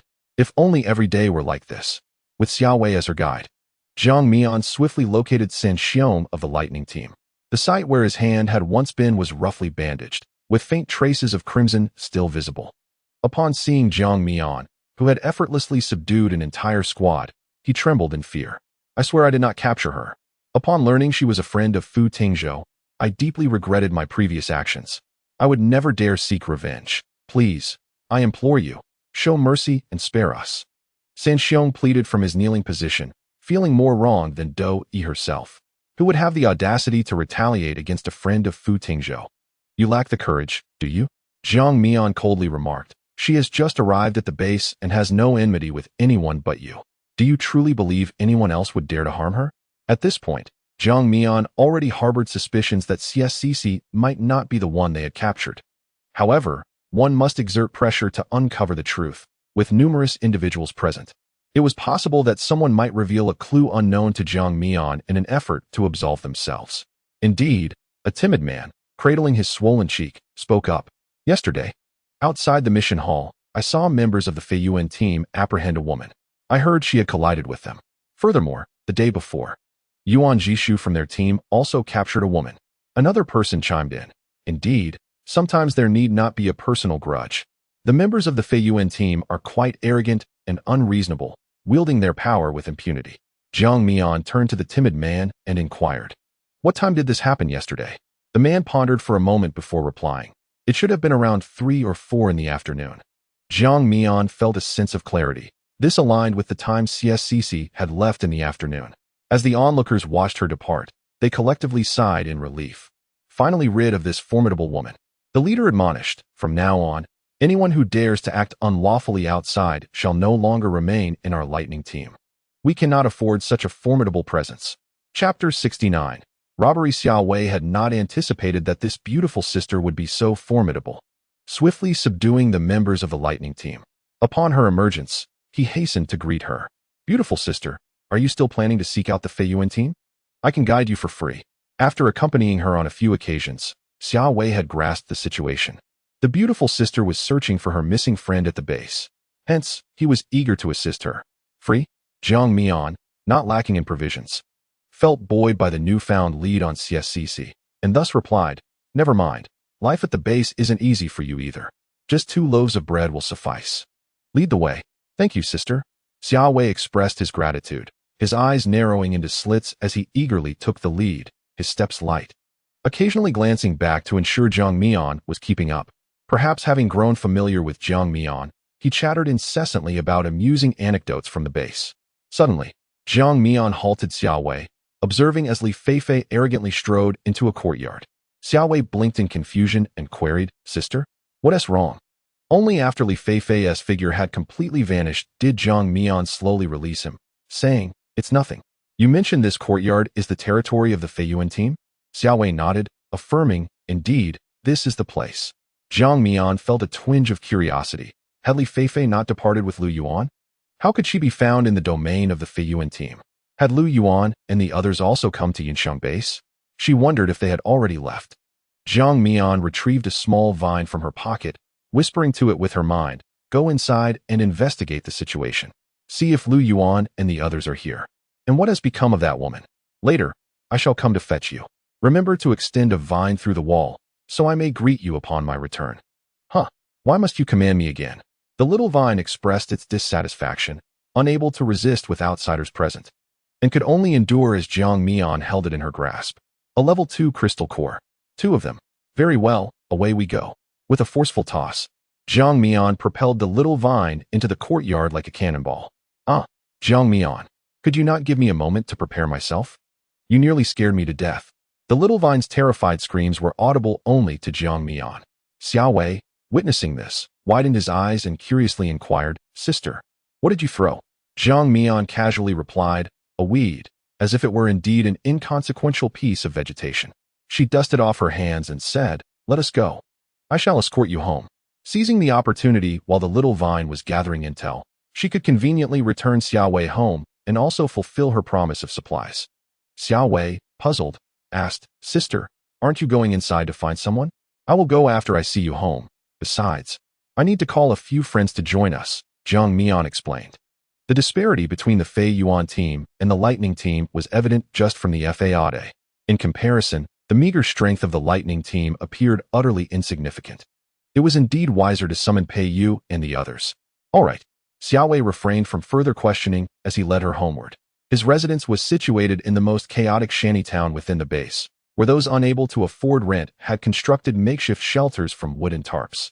As they approached the shanty town, a foul odor permeated the air, and in some uneven areas, stagnant water had accumulated. Various unidentified refuse littered the ground, accompanied by a swarm of buzzing flies. The living conditions were deplorable. Occasionally encountering a few passers-by, they all appeared disheveled, as though they had not bathed in days. Upon seeing Jiang Mian, they cast curious glances, some fixating on the black backpack strapped to her back. Xiao Wei felt a twinge of anxiety, fearing that Jiang Mian might reconsider helping him due to the squalid environment. Stealing a glance at her expression, he noted a lack of disdain or impatience, allowing him to breathe a sigh of relief. It was at that moment a man, eyeing Jiang Mian's backpack, swiftly seized it in an attempt to flee. To his dismay, he discovered the backpack remained utterly immovable. More precisely, he could not budge it. This was quite an embarrassing predicament. Jiang Mian turned around, her gaze sharp, swiftly pressing her hand against the man's shoulder. With a decisive kick, he found himself uncontrollably kneeling on the ground. Ah! The man emitted a terrified shriek. Trembling with fear, his face pale, he stammered an apology. I'm sorry. I haven't eaten in 2 days. I'm so hungry. I didn't mean to. His eyes were filled with desperation, pleading for Jiang Mian's mercy. As the surrounding onlookers witnessed the scene, they exchanged hushed whispers, their expressions a tapestry of varied emotions. Those who had contemplated seizing Jiang Mian's backpack felt their ambitions swiftly extinguished upon witnessing the man's pitiful predicament. They silently congratulated themselves for having refrained from taking action. For had they done so, it would now be them kneeling in desperation, pleading for mercy. Jiang Mian's gaze was piercing, her voice resonating with authority as she queried. With so many tasks available at the base, surely the simplest task of transporting corpses earns you 7 or 8 points daily. You, a fully capable adult, dare to claim you have gone days without food? Is that truly your justification for robbing me? Her voice carried clearly to every ear present. The man, head bowed in shame, stammered, I was afraid. Overwhelmed by embarrassment, he wished for nothing more than to vanish into the ground. Yet the thought of those corpses, grotesque, decaying, and exuding a nauseating stench, sent chills down his spine, leaving him too terrified to even consider the task. Jiang Mian regarded him with disdain, her tone frigid. Leave. Words were mere excuses. In this brutal apocalypse, everyone was striving for survival. And he had chosen this despicable means to secure food, an act utterly repugnant. With a sense of relief washing over him, the man scrambled to his feet, repeatedly uttering, Thank you. Thank you. I promise I won't dare again." He stumbled backward, fearful of her changing her mind, his wretched demeanor evoking both pity and contempt. Beside them, Xiao Wei's eyes sparkled with unabashed admiration. He mused to himself, if only I were as formidable as she, my grandfather, and I would never be bullied. Following this incident, the remainder of their journey was uneventful. The onlookers dared only to scrutinize Jiang Mian with their gazes, refraining from further aggression. As they approached the alley leading to Xiao Wei's residence, an elderly man spotted him, his expression fraught with urgency. "Xiao Wei, this is terrible. The group that sought to rob your house has returned and injured your grandfather. You must hurry." Xiao Wei gasped in disbelief, his eyes widening as he sprinted homeward like an arrow released from its bow, shouting, "Grandfather." Upon hearing this, Jiang Mian sensed the gravity of the situation and hastily followed in pursuit. Upon reaching Xiao Wei's home, she found him supporting his grandfather with one hand while the other pressed against a ghastly wound on the elder's forehead, blood gushing forth uncontrollably. 3 ruffians loitered at the entrance, glaring at them with menace, brazenly declaring, "This house has caught our attention. How many warnings must we give you? Do you wish to leave here horizontally?" Xiao Wei's face flushed crimson with rage, his eyes blazing as he retorted, How are you any different from thieves? Each timber of this house had been painstakingly salvaged by him and his grandfather from the ruins, the tarp exchanged for their meager rations, a testament to their hard-won survival. The journey to this point has undoubtedly demanded immense sweat and effort. How can they simply arrive and attempt to seize it? Xia Ye's frail voice interjected, expressing concern for Xiao Wei's safety against the aggression of these men. Huh? One of the men scoffed mockingly. What do you expect from us, a band of robbers? You little beggar must be tired of living. As he spoke, he raised his arm to strike Xiao Wei. Yet, in that fleeting moment, Jiang Mian swiftly extended her right hand, intercepting the man's hefty arm.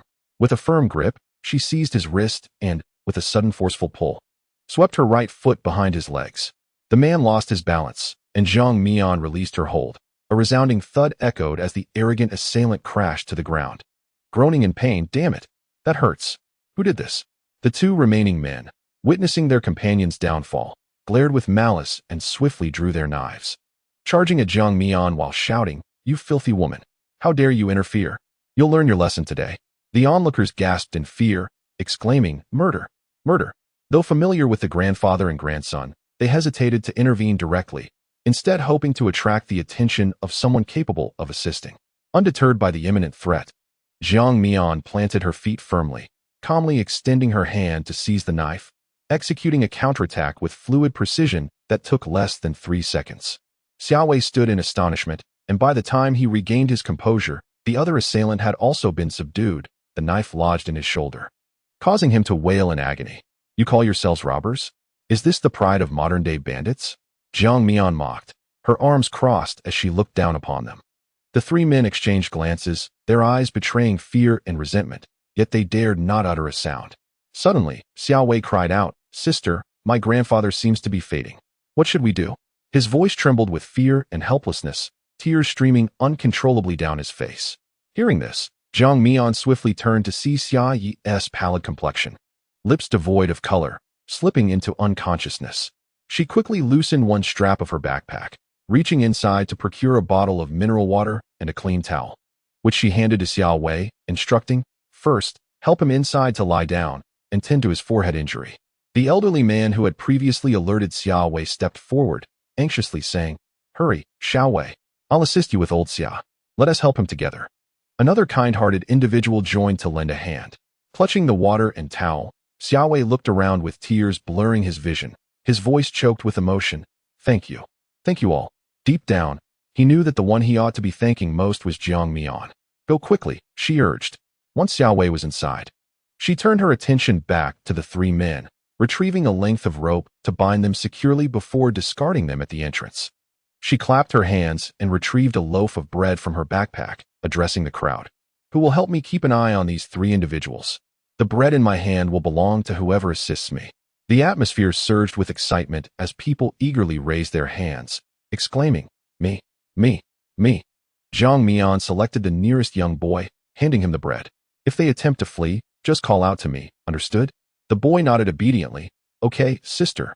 The young lad, not lacking in wit, promptly unwrapped the bread and devoured it voraciously.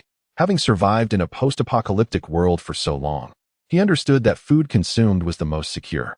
Others watched him with longing eyes, yet under Jiang Mian's authoritative presence, none dared to snatch it away. After ensuring everything was in order, Jiang Mian entered the room to check on Grandpa Xia's condition.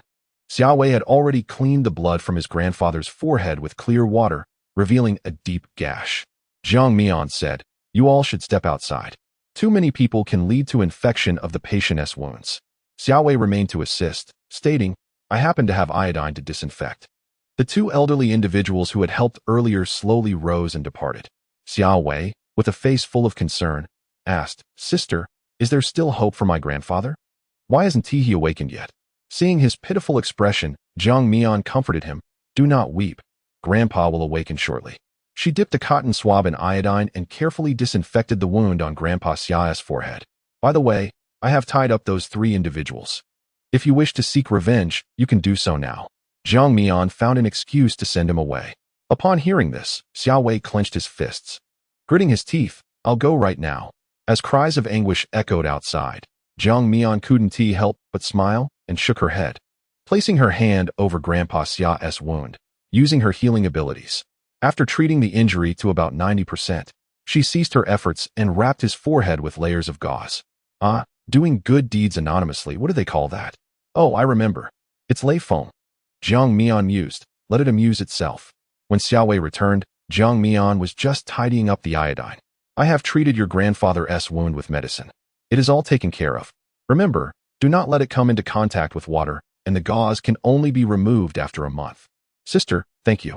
I will remember." Xiao Wei immediately knelt to express his gratitude. Jiang Mian felt embarrassed. Where had this child learned to bow like that? He was too earnest. So she hurriedly helped him up. "Get up. You've helped me quite a bit today as well. We are even." Xiao Wei stood. Knowing well that the balance was not truly even, the lovely sister was simply too kind, saying this to ease his heart. Jiang Mian, adhering to their prior agreement, placed 4 bottles of mineral water and 4 loaves of bread on their table. Upon seeing this, Xiao Wei quickly declined. "Sister, you don't need to do this. You've already helped me immensely." He dared not accept any more of his sister's supplies. Jiang Mian insisted, "A deal is a deal. Even if you don't eat, what about your grandfather?" Xiao Wei's gaze fell upon his grandfather resting on the bed, and a profound silence enveloped him. Jiang, no longer wishing to intrude, stepped out of the room. The boy tasked with guarding the 3 ruffians greeted her with excitement, exclaiming, "Sister, they didn't escape. I've been watching them." Jiang Mian nodded appreciatively, replying, "Thank you. The task is complete. You need not keep watch any longer." Upon hearing this, the boy obediently retreated to the side, observing her as she paced back and forth before the 3 ruffians, contemplating how to deal with them. Within a minute, she declared, "Produce whatever you have quickly, lest I deem your lives insufficient to warrant your freedom." The 3 men immediately displayed expressions of anguish, gesturing to Jiang Mian as they were bound and unable to move, exclaiming that they could not retrieve anything. "How troublesome," Jiang Mian remarked, her displeasure evident as she untied the ropes binding them. They sluggishly extracted a few scattered biscuits and candies from their belongings, discontented by the meager offerings on the ground. She coldly remarked, "It appears you have no desire to live." With a swift motion, she drew a small knife from one of the men's shoulders, feigning an attack. The man turned pale with fear, crying out, "Don't kill me. I have instant noodles. I have bread. I can go get them. Jiang Mian halted her movement in time. Glancing at the other two, what about you? We will go get them too. They responded, prioritizing their lives over trivial possessions. Thus, Jiang Mian summoned Xiao Wei, and together they followed the three men to retrieve their compensation. Fortunately, the location was not far. They arrived in just 3 to 4 minutes. Ultimately, they salvaged a dozen packets of instant noodles and some canned luncheon meat from beneath the man's tattered tarp. All these provisions were handed over to Xiao Wei, whose face finally brightened with a smile. You three, leave the base immediately. If I see you again, I promise I will kill you. Yes, yes. We are leaving right now. The three men hurriedly ran toward the base's exit. Having learned through their encounter that this woman possessed extraordinary abilities and was not to be trifled with, Jiang Mian turned to Xiao Wei, saying, "Let us go. I will escort you back." Xiao Wei, clutching a box of supplies, nodded with a smile. "Thank you, sister. I still don't know your name." "Jiang Mian," she replied. He silently repeated her name in his mind, ensuring it would be firmly etched in his memory. Having resolved matters on this front, Jiang Mian returned to the dormitory. Currently, only Pei Yu and Ling Yi had returned. Xiao Hu and Qiu Xiang were likely still searching for clues outside. She relayed her findings to the two, and together they set off toward the territory of Team Fei Yuan. In the courtyard, a man questioned his companion with confusion. "Xiao Dong, do you recall a wild vine this large in our yard?" The small vine remained silent, wondering if it had been discovered. To his surprise, the companion responded, "Surely it must have been here. Could you be mistaken? It's improbable for such a sizable wild vine to have sprouted today." The sentiment was not realistic. He too had little recollection, often preoccupied with the struggles of daily life, rarely paying attention to the flora around him. The man, puzzled, scratched his head. "Perhaps I have misremembered." The two soon cast aside the matter, finishing their cigarettes, extinguishing the butts, and turning to depart. The small vine gently swayed its leaves, relieved to have encountered two fools. Otherwise, it would have had to flee. Its tendrils quietly extended along the wall, inching closer to the room, eavesdropping for information. "Is the vehicle prepared?" Yuan Jilin inquired from his desk, directing his question to Rong Kuei, who stood a short distance away. Rong Kuei, standing straight, nodded slightly and replied, "It is ready. We only await the darkness to change shifts before we can depart." Yuan Jilin nodded in agreement. "Good. Keep a close watch and ensure there are no mistakes. Tonight, I shall accompany you." Having captured so many with abilities, the base had grown wary. Future endeavors would undoubtedly be fraught with difficulty and risk of exposure. His personal involvement in this delivery was to negotiate, either for double the compensation or to cease operations entirely. Rong Kuei hastily reassured him, "Brother Yuan, rest assured, the dosage we used is substantial. Those individuals will not awaken anytime soon." Yuan Jilin furrowed his brow, his expression serious. "Caution is paramount. Do not let a moment's negligence jeopardize everything. Go check on their condition." With no alternative, Rong Kuei complied and departed. Not long after, he encountered Li Quan, who approached with an ingratiating smile. "Brother Rong, is there anything I can assist you with?" Being around this group always left him feeling uneasy, unable to experience the same tranquility as Li Feifei. He had witnessed their methods during the capture of Lu Yuan. Had it not been for Li Feifei aligning herself with Yuan Jilin, he might have faced dire consequences. Since he was already ensnared, he resolved to integrate himself swiftly, sensing that the secrets behind them could easily lead to his demise. Rong Kuei cast a disdainful glance at him, coldly stating, "No need, just remain quiet." His tone was harsh, as if Li Quan were a trivial entity in his eyes. Li Quan's smile faltered momentarily, quickly recovering as he replied, "All right, then I shall not disturb you." Once Rong Kuei had walked away, he clenched his fists, thinking, "What is so remarkable about you, Rong Kuei? You are merely a dog for Yuan Jilin." The small vine observed everything from its corner, unable to fathom the complexities of human emotions. Despite being of the same kind, they wore different faces in the presence of varied individuals. It pondered whether that was exhausting. Soon after, it saw Jiang Mian and her companions approaching. Jiang Mian reached out, gently touching the tendrils that the small vine had extended, inquiring with her thoughts. "What is the situation?" The small vine relayed all it had heard to Jiang Mian, confirming that CSCC was indeed in the innermost room of the courtyard, along with Lu Yuan and several others. They all seemed to have been sedated, plunged into unconsciousness. Jiang Mian was somewhat astonished. Lu Yuan was here too? And in a state of unconsciousness, this presented an opportunity for her. Recalling her recent encounter with Li Feifei, she suspected that Lu Yuan had been sold out by the two siblings. Nevertheless, it is indeed advantageous for her. Jiang Mian, it seems they only capture those with abilities. And they mentioned a delivery tonight, shrouded in mystery. If you intend to rescue someone, you must act swiftly. Delivery? Are they delivering ability users? Jiang Mian furrowed her brow. Incredulous, the implications of the forces behind this made her spine chill. Could they be the same individuals conducting experiments on ability users? Jiang Mian fell into contemplation. If she were to rescue them now, it would certainly alert the enemy and prevent her from uncovering the puppeteers behind this scheme. Yet, if she refrained from acting and utilized CSCC and the others as bait, an unforeseen incident could lead to regret. Jiang Mian's heart wrestled with this dilemma, prompting her to instruct Xiaotong, "You continue to monitor, we shall return to deliberate." With several hours remaining before nightfall, she needed to contemplate her strategy and prepare thoroughly. Pei Yu noticed her troubled demeanor and inquired softly, "What is it?" "We'll discuss it upon our return." The group quickened their pace. At the dormitory building, Qiu Hu and Qiu Xiang happened to return, their heads bowed, clearly having achieved little.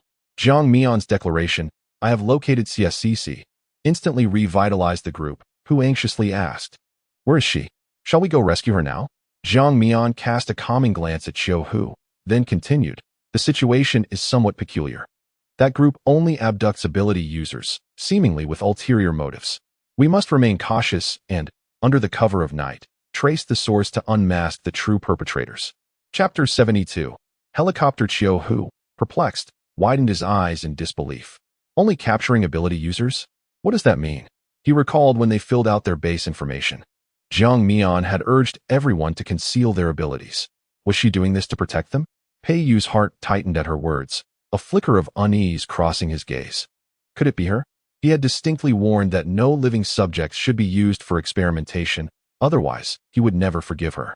Ultimately, he realized his standing in her heart was far too low. "What is your perspective on ability users?" Jiang Mian asked Qiu Hu earnestly. Upon hearing the question, Qiu Hu instinctively scratched his head, responding with a simple, "They are quite formidable." Forgive his scientific mind for lacking expression, it was the only description he could muster. Indeed, they are formidable. Hence, some individuals are driven to seek the truth, even resorting to unscrupulous measures to understand the source of their power. Jiang Mian's tone turned grave, laced with resentment. "Are you implying that their abductions are for research purposes?" Qiu Hu's expression grew more serious. He pondered whether Fu Tingzhou was aligned with them.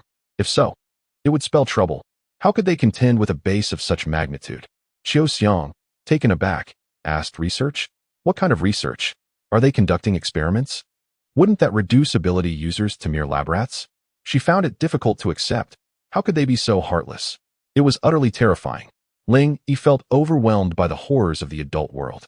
After a moment of silence, Jiang Mian ultimately outlined the task for the night. First, track the transportation vehicles to locate their transaction site. Jiang Mian and Pei Yu will engage the enemy directly, while Ling Yi provides cover for Qiu Hu and Qiu Xiang to rescue others. Everyone is in agreement. Suddenly, a knock resounds at the door. Knock, knock, knock. The group exchanges glances, their eyes reflecting uncertainty about the identity of the visitor at this hour. Qiu Hu, being the closest to the door, rises to open it. "Hello? Is this Comrade Qiu Hu?" A young girl at the door, clutching a notebook, greets him with a bright smile. Qiu Hu, feeling a bit bashful, responds, That would be me. That's wonderful. My name is Tang Wei, and I'm here on behalf of the base for a follow-up visit. How is your recovery from the injury?" Tang Wei inquires with genuine concern. Qiu Hu scratches his head. "It's all healed." "Oh," Tang Wei notes as she scribbles something in her notebook. "Your rental agreement for this place is only for 3 days and is about to expire. Are you interested in joining the base's special abilities team? We can transfer this apartment into your name, and you won't have to pay rent anymore.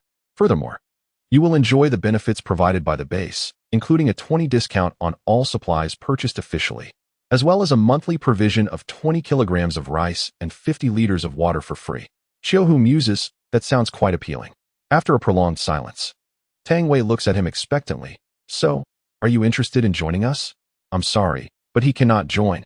Qiu Xiang interjects, sensing her brother's hesitance. "Is there something you're worried about? Please feel free to share. We can discuss it and perhaps find a solution that suits everyone." Tang Wei responds confidently. Qiu Xiang, noticing her brother's struggle to articulate, steps forward with a professional smile. Unfortunately, we will be leaving the base shortly and do not intend to stay. Ah, Tang Wei replies. Somewhat apologetically, I see. Then I apologize for the intrusion. Not at all, Qiu Xiang says as she watches Tang Wei depart before closing the door. Night falls quietly, enveloping the world like a vast, dark satin sheet. Jiang Mian, standing outside the Flying Yuan team's courtyard, asks Xiao Teng a few questions and learns that their departure time is set for 7 o'clock, exiting through the west gate of the base. The group separates to carry out their tasks. Jiang Mian instructs Qiu Hu to keep an eye on Xiao Teng and then tells him, find a way to jump onto the truck and guide us. Make sure to use your headlights while driving at night. Staying too close may lead to detection. The transaction site for these individuals is likely remote, indicating a lack of people or perhaps no one at all. Being too close risks exposure, while being too far may result in losing the trail. After contemplating, she concludes that with Xiao Teng's assistance, their plan should be foolproof. Xiao Teng, puzzled, asks, how can I guide you? Shout out loud. Don't worry, I'll hear you, Jiang Mian reassures. Isn't their sight? Xiao Teng questions. It's too dark at night to discern directions. Your presence as a backup will ensure greater safety, Jiang Mian replies, determined to avoid any unforeseen circumstances. At precisely 7 o'clock, leading the way was an off-road vehicle, inside which sat Yuan Jilin, Song Kuei, and several other associates. Following closely behind was a truck, inside which, as Xiao Teng had informed Jiang Mian, CSCC was situated. Due to the numerous personnel at the base, the vehicles moved at a sluggish pace, allowing Jiang Mian to easily keep up with the truck. Upon exiting the base's main gate, Pei Yu's vehicle was already waiting outside. Once Jiang Mian boarded, she promptly pointed out the truck and the off-road vehicle ahead. Do not tail too closely. Xiao Teng is on the truck, so follow the direction I indicate. With a nod, Pei Yu started the engine and slowly followed suit. As night fell, Xiao Teng's near-shouting voice echoed down the narrow road, audible only to Jiang Mian, who paired his calls with the observations made by Qiu Hu. They maintained a safe distance from Fei Yuan's team. The path grew increasingly desolate until they reached an abandoned factory hidden in the mountains.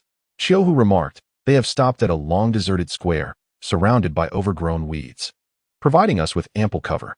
From a considerable distance, Jiang Mian instructed Pei Yu to stop and turn off the engine.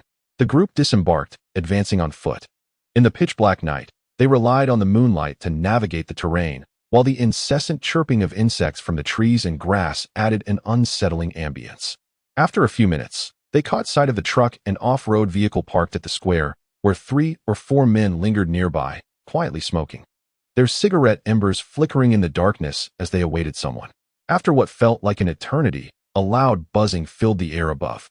Qiu Hu and his companions looked up to see a helicopter descending.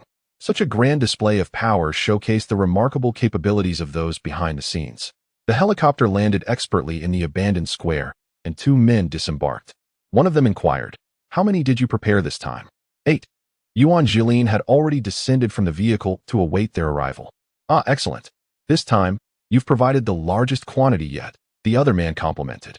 However, the situation has grown tense lately. Please exercise caution. Are you aware of the Weifeng base? They've encountered difficulties. The man gestured with a slicing motion across his throat. The others responded, Chapter 73, they're all dead. Haha, not to frighten you, but hurry up and load. We are pressed for time. The man's boisterous laughter echoed across the empty square. Noticing that they remained stationary, he expressed his displeasure, asking, what does this mean? Yuan Jilin met his gaze and explained, the situation is precarious. Our brothers are struggling as well. Regarding the compensation, could we perhaps negotiate further? The man, upon hearing this, wore a troubled expression and replied, this is beyond our authority, but I can inquire with our superiors back at the base. Yuan Jili scoffed inwardly, thinking, who are you trying to fool? They were clearly equipped with communication devices. It seemed they were attempting to deceive him. With this thought, his expression turned cold. If that were the case, he would wait until he had more information before retrieving the goods. Do you have any idea how much fuel we consume for this trip? The man exclaimed, pointing an accusatory finger at him. I have no idea. All I know is that in serving you, we put our lives at risk. Yuan replied, if you continue to show such a lack of sincerity, we can cease our collaboration. Rong Kuei chimed in, absolutely. Jiang Mian, uninterested in their ongoing dispute, contemplated that since everyone had arrived, It would be prudent to leave a survivor for interrogation later. She signaled Pei Yu with an offensive gesture, and he understood instantly, raising his gun without hesitation to fire at the group. Bang! The sharp crack of gunfire drowned out their voices. Another shot followed, bang. Qiu Hu and Qiu Xiangling, positioned in another direction, heard the shots and responded with their own fire. Bang! Bang!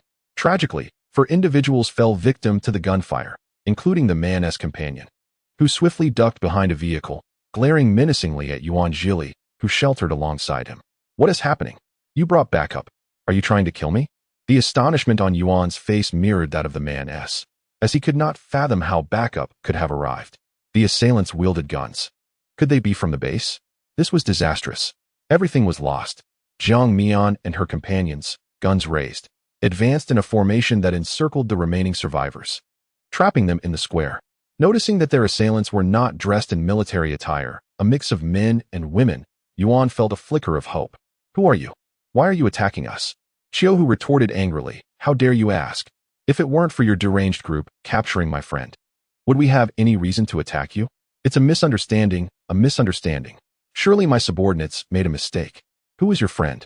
We will release them immediately. Please. Remain calm. Yuan attempted to appease him.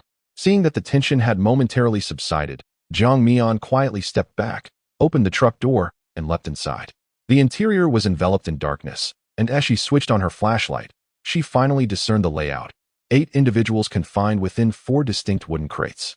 Among them were CSCC, Yang Jie, Li Mingho, Lu Yuan, Yi Yunfei, and 3 others Jiang Mian did not recognize, presumably also possessing abilities. She approached Lu Yuan, crouching before his crate, contemplating that killing him might be too lenient. However, the opportunity was rare. Taking a final, lingering glance at him, Jiang Mian aimed her gun directly at his heart and pulled the trigger. Bang! Thud! Simultaneously, a sharp dagger plunged into Jiang Mian's heart, and she immediately felt a surge in her throat, realizing it was blood. How painful! Jiang Mian collapsed against the truck's interior, her expression one of agony and disbelief as she gazed at Lu Yuan. You were already awake? How else could one explain the current predicament? Lu Yuan's gaze was cold and ruthless as he struggled to cough up blood, questioning Jiang Mian. Why did you kill me? He truly wished to know, even feeling a tinge of unwillingness. You owe me a life, Jiang Mian managed to say. Yet, Lu Yuan could not recall when he had ever owed her such a debt. The 2 dying souls gazed at one another, devoid of the strength to utter another word. There's so much blood. Jiang Mian, are you going to die? No, please don't. You still owe me a crystal core. Xiao Teng anxiously scrambled up Jiang Mian's leg, enticed by the sweet scent of her blood, yet he fought to suppress his hunger. Finally, he had someone who could hear him, and he did not want Jiang Mian to perish. Jiang Mian, Pei Yu, hearing the gunfire, was engulfed by a sense of foreboding and rushed into the cargo truck without a second thought. Ling Yi and the others shared his concern, but with 2 individuals still requiring their attention, they could only cast a worried glance toward the truck. Upon entering, Pei Yu found Jiang Mian and Lu Yuan both wounded and collapsed on the ground. His eyes instantly reddened as he rushed to embrace Jiang Mian, noticing a dagger embedded in her heart. Pei Yu felt helpless, his voice trembling. Jiang Mian. How could this happen? Does it hurt? Jiang Mian's consciousness was fading. She seemed to hear Pei Yu's sobs and wished to open her eyes to see him, but found herself devoid of strength. Never mind. If I must die, at least I have taken Lu Yuan down with me. It is far better than the last life. Do not be afraid. Do not be afraid. I will come to find you soon. You will not die? You cannot. Jiang Mian, let us not kill Lu Yuan, shall we? Please, I beg you. Pei Yu clung to Jiang Mian, choking back tears, yet the person in his arms had already lost her breath. He could not comprehend why this always transpired. As long as Jiang Mian killed Lu Yuan, she was doomed. Why? Why was her obsession so profound? Qiu Hu, hearing Pei Yu's voice, was taken aback.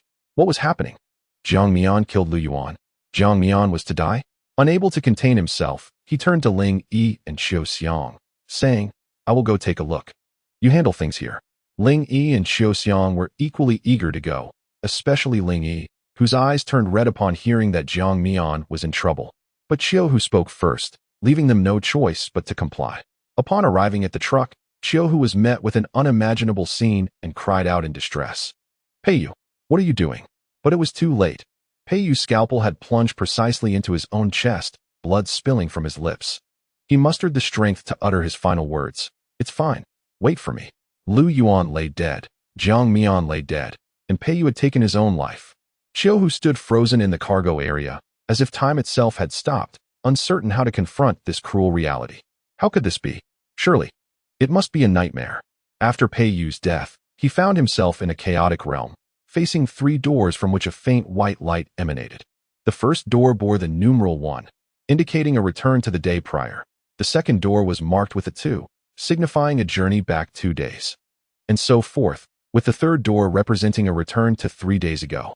Pei Yu extended his hand to open the door labeled 1, a blinding white light flooding his senses, yet he stepped through without hesitation. As he experienced a moment of weightlessness beneath his feet, Pei Yu opened his eyes once more to find Jiang Mian engaged in conversation with Su Qingyi. Jiang Mian expressed her gratitude, saying, "Thank you so much, class leader Su. We shall await your news here." Su Qingyi glanced at the time, nodded in agreement, and, recognizing the urgency of the matter, promptly set off to locate Fu Tingzhou. In Chapter 74, crouching with hands on head, Pei Yu, upon witnessing the living Jiang Mian, felt his eyes well up with tears. Qiu Hu, noticing his unusual demeanor, inquired with astonishment, "Pei Yu, are you crying?" Jiang Mian turned her gaze towards Pei Yu and, indeed, observed his reddened eyes, a visage torn between tears and restraint, evoking a pang of empathy within her. This was the first time she had seen such emotion emanate from him. Pei Yu, catching sight of Jiang Mian's glance, quickly averted his face, indignantly retorting, "Who's crying? It's merely some sand in my eye, causing a bit of discomfort." Qiu Hu asked, "Is there wind? How come I don't feel it?" The subsequent proceedings unfolded similarly to before. Shortly thereafter, Su Qingyi returned to escort them to meet Fu Tingzhou. Fu Tingzhou utilized the same excuse to privately draw Pei Yu away, and upon entering his father's office, he patted Pei Yu on the shoulder, inquiring, "What is going on? I hadn't heard you had left Beishur." Pei Yu countered with a question of his own. "Fu Tingzhou, are you unaware of the number of ability users that have vanished within your jurisdiction, such as CSCC?" Fu Tingzhou was momentarily taken aback by Pei Yu's words, but his expression soon turned grave. To be candid, there have indeed been several ability users who have inexplicably disappeared from the base recently. I had my people investigate for a while, but we found no clues. Have you uncovered anything? The existence of Dongsheng was akin to a ticking time bomb for their base. Thus, Fu Tingzhou had concentrated his efforts on resolving the issues pertaining to Dongsheng, inadvertently neglecting matters concerning the base itself. "Indeed, I have made a discovery. Your base is in considerable trouble. As long as the higher-ups are adequately compensated, it appears one could commit murder and arson within the base without consequence, correct?" Fu Tingzhou recognized this as a hint that substantial bribes had been accepted. It seemed imperative to swiftly restore the base's order. Fu Tingzhou understood that this matter could no longer be delayed. Otherwise, the lower ranks would soon be in distress, leading to inevitable chaos. He cleared his throat awkwardly and stated, "What murder and arson? That's an exaggeration. I've simply been too busy to manage things. A thorough overhaul will take place tomorrow." Pei Yu chose not to dwell on this issue any longer, redirecting the conversation back to CSCC. "I have traced CSCC's whereabouts. She was apprehended in the mission hall, right before everyone's eyes, and she is not the first to have met such a fate." Upon hearing this, Fu Tingzhou felt a chill in his heart, pondering how many gifts it would take to navigate through the layers of obstacles that had now fallen upon him. This reinforced his determination to rectify the undesirable atmosphere within the base. "Where are the individuals? I will summon personnel to apprehend them all at once." A man clad in military attire reported to Fu Tingzhou. "All right, everyone stay alert and keep a close watch."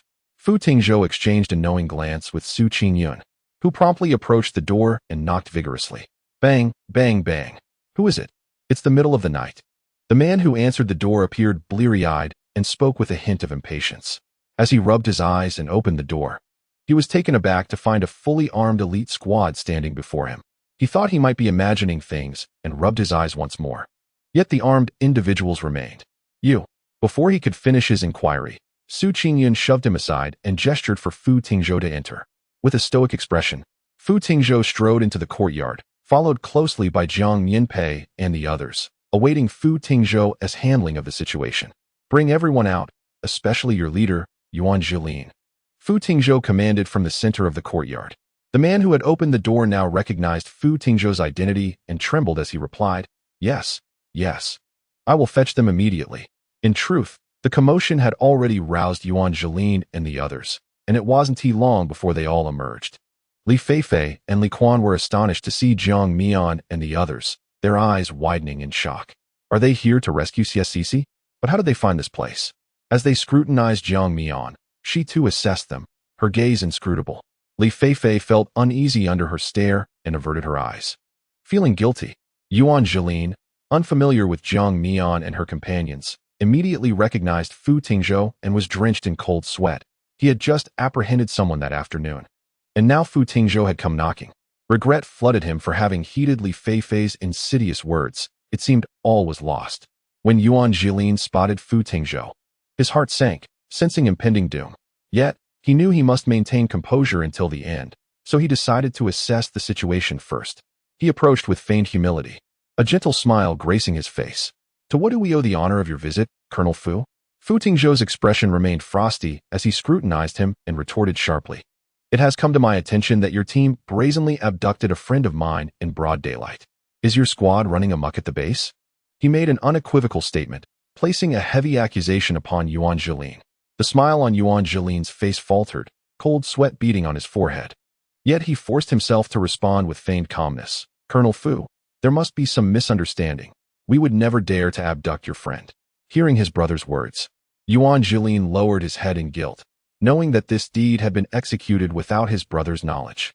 Oh, so it is implied that while my friend is too formidable to be taken, others are fair game. Is that it? Fu Tingzhou scoffed. Yuan Jilin hesitated, attempting to voice his thoughts, but was abruptly interrupted by Fu Tingzhou. I will give you 1 minute. Hand over my friend at once. Otherwise, Fu Tingzhou's gaze was icy, his tone laced with menace. Yuan Jilin's face reflected his inner turmoil as he wiped the cold sweat from his brow. For he genuinely could not recall having captured any friend of Fu Tingzhou's. Where was he to find someone? As seconds ticked by, the atmosphere grew increasingly tense. Yuan Jilin, steeling himself, leaned closer to his brother and whispered, Brother, this afternoon I had Rong Kuei capture a woman. She is the one they seek. Instantly, Yuan Jilin's countenance darkened further. He slapped his brother's face, exclaiming, You wretch! What have you done behind my back? Rong Kuei, hurry and bring her here. At that moment, Fu Tingzhou's gaze fell upon his watch, his expression impassive as he declared, I am sorry, but time is up. Everyone, cover your heads and crouch down. Those who do not comply will be shot without exception. As his words echoed, a row of fully armed soldiers swiftly raised their weapons, aiming at Yuan Jilin and his men. Panic ensued among Yuan Jilin and his subordinates. Some had already surrendered, crouching with their heads covered, faced with hot weapons. Even the ability users dared not confront them directly, and ultimately, even Yuan Jilin succumbed, crouching with his head in his hands, having just received a slap from his brother.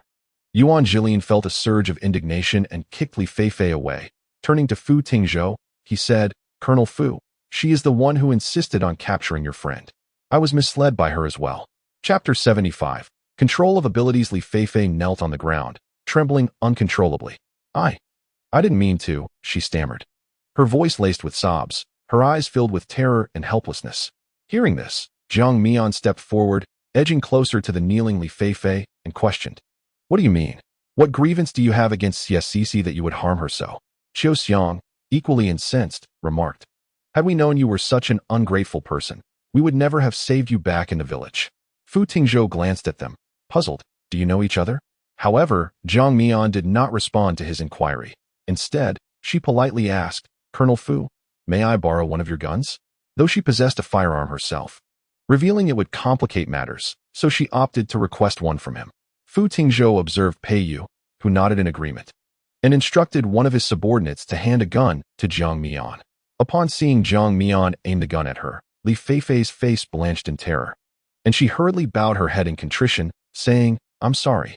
I didn't do it on purpose. They forced me. It was their idea to capture the ability users. Li Feifei pointed a finger at Yuan Jilin, completely shifting the blame, her eyes avoiding his gaze.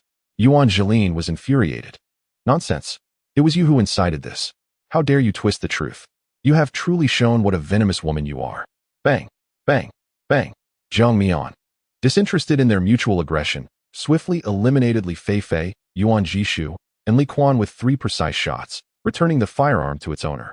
You Yuan Jili seethed, his eyes wide with disbelief, unable to comprehend that she had truly slain Yuan Jishu, his only kin in this world.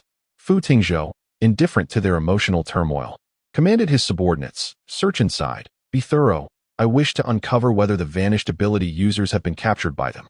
Yes, a group of individuals dispersed to different rooms, meticulously searching, and soon discovered 8 unconscious individuals in the last room.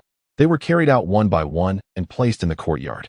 Zhang Mian was astonished to find that among them were Lu Yuan and his companions. How could Lu Yuan, with his abilities, have been captured?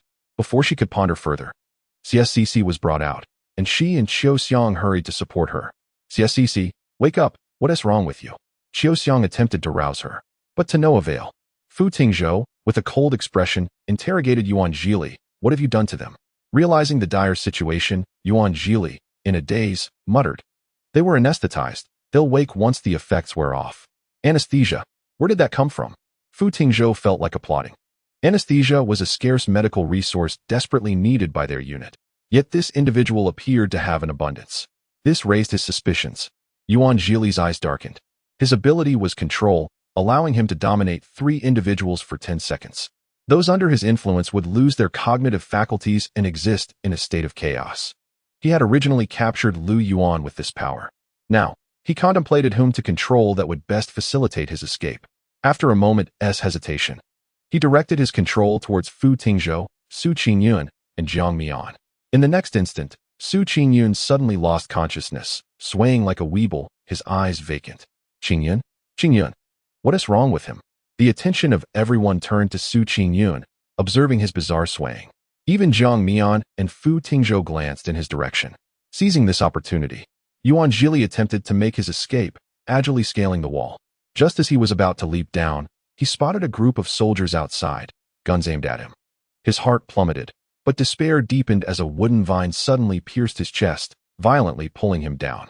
Yuan Jili cried out in agony, blood gushing from his chest. Dragged to Zhang Mian's side, his eyes wide with terror. "You, how are you not under my control?" Then, from the corner of his eye, he noticed Fu Tingzhou also had not succumbed to his powers, his heart sinking into despair. At that moment, Su Qingyun regained his senses, bewildered by the peculiar expressions of his comrades. "Is there something on my face?" The crowd murmured. Is he truly unaware of his recent actions? Combining Yuan Jili's words and Su Qingyun's unusual demeanor, Fu Tingzhou finally grasped the entire situation. Without hesitation, he discharged a single shot, eliminating the perilous Yuan Jili. Astonishingly, his ability was one of control.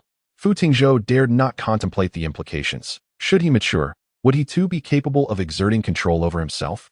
Even a fleeting moment of distraction could prove fatal.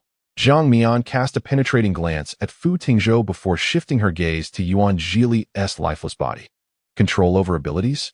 It was no wonder that Lu Yuan and his companions had fallen victim to him. She had not overlooked the way Yuan Jili had regarded Fu Tingzhou, evidently having attempted to exert control over him as well. The outcome was clear. He had failed. Perhaps his ability could not govern those with a higher level of power, implying that Fu Tingzhou possessed abilities rated above level 2. With Yuan Jili deceased, his subordinates cowered on the ground, resembling frightened rabbits, their eyes filled with terror and confusion. Uncertain of their impending fate, Fu Tingzhou scanned them, his voice booming, "Your captain is dead. Now, who will enlighten me as to why you apprehended the ability users?" An oppressive silence enveloped the scene. No one dared to utter a word. Furrowing his brow, Fu Tingzhou raised his voice again. "Have you all lost your tongues? Or are you still oblivious to the current situation?" At that moment, a man timidly spoke up. "We can tell you, but will you spare our lives? We were coerced."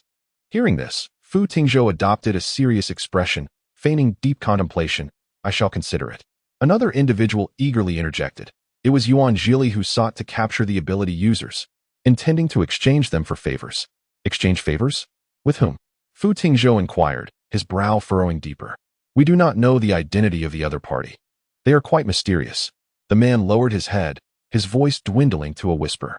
Zhang Mian tightened her grip, realizing that hearing was fundamentally different from understanding. A wave of uncontainable fury surged within her. Her disdain for those self-righteous experts was palpable. Fu Tingzhou pressed further. "How did you conduct the transactions?"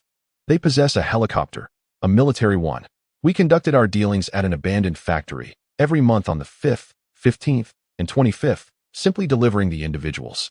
Tomorrow marked the 15th, a mere 10 days until the next transaction, and they had access to a military helicopter? The identity of the shadowy figure behind this operation was becoming clearer, and the provision of anesthetics suddenly made sense. Chapter 76. A Bath. The crux of the matter lay in their motives for capturing ability users.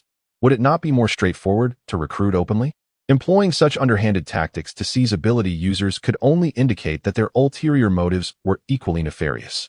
Fu Tingzhou's expression shifted to one of grave seriousness. Qingyun, take him away. Understood. Su Qingyun casually selected 2 individuals and forcefully took the man away. The man's face was etched with terror as he repeatedly pleaded, "Please, don't kill me. I've told you everything I know. You can't go back on your word." Once his voice faded into silence, Su Qingyun inquired about the fate of the remaining individuals. Without even glancing at them, Fu Tingzhou coldly replied, "Eliminate them." The following morning, at dawn, a startled CSCC suddenly awoke, crying out in distress, as if she had just escaped from a nightmare. Gasping for breath, her eyes widened in fear as she realized she was lying in bed, with Qiu Xiang beside her, looking at her with delight. "Cici, you're finally awake." Upon seeing the familiar face, tears streamed down CSCC's cheeks, and she embraced Qiu Xiang, sobbing, "Oh, I'm not dreaming, am I? You are really Qiu Xiang, right? I was so scared. They pricked me with needles and injected who knows what into me, and then I lost consciousness. I was truly terrified. Despite being surrounded by many people, not a single soul was willing to assist her. That sense of despair was something she could never forget. Qiu Xiang gently patted her back, offering soothing words, "Do not fear. It's all over now. I'm here." At that moment, Zhang Mian entered the room and was struck by the sight of CSCC weeping in Qiu Xiang's arms, her cries heart-wrenching and her body trembling with fear. Clearly, she had been deeply frightened. Wiping away her tears, CSCC finally recognized Zhang Mian and quickly stifled her sobs. Mian, it's all right now. Those villains have been killed." Zhang Mian hoped that this news would bring her some comfort. CSCC was astonished. "You killed them?" "No. It was Fu Tingzhou who led the others to do it," Qiu Xiang clarified. "It's all that woman's fault." "Do you remember the brother and sister we saved in the village?" CSCC nodded, recalling them vividly. "Of course. How could I forget?"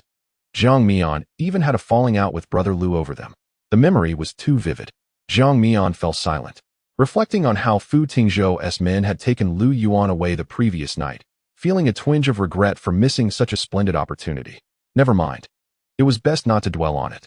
The important thing was that they had rescued CSCC. One shouldn't be too greedy.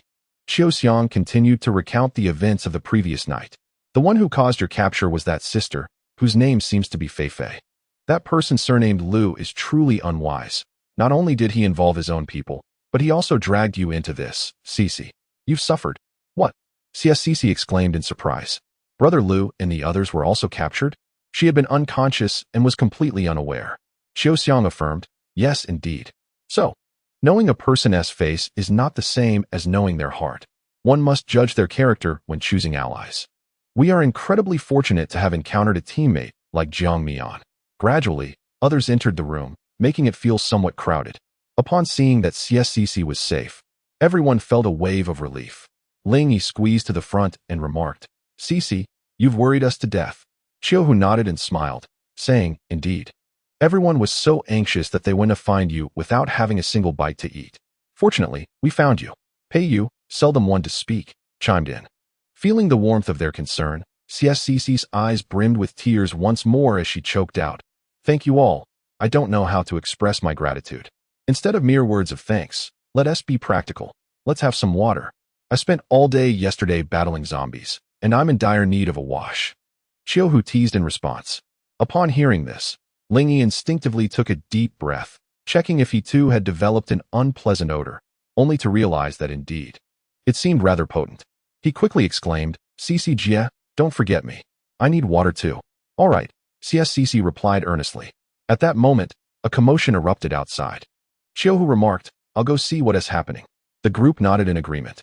A short while later, Qiu Hu returned with news. "The base is gathering everyone for a meeting. Should we attend?" Zhang Mian pondered for a moment before nodding. Wishing to see how Fu Tingzhou had fared after the events of the previous night and eager to speak with him, Qiu Hu, wearing a pained expression, lamented, "Well, there goes our chance for a bath." Jiang Mian left some food for Xie, advising her to rest well, before leading the others downstairs to the square for assembly.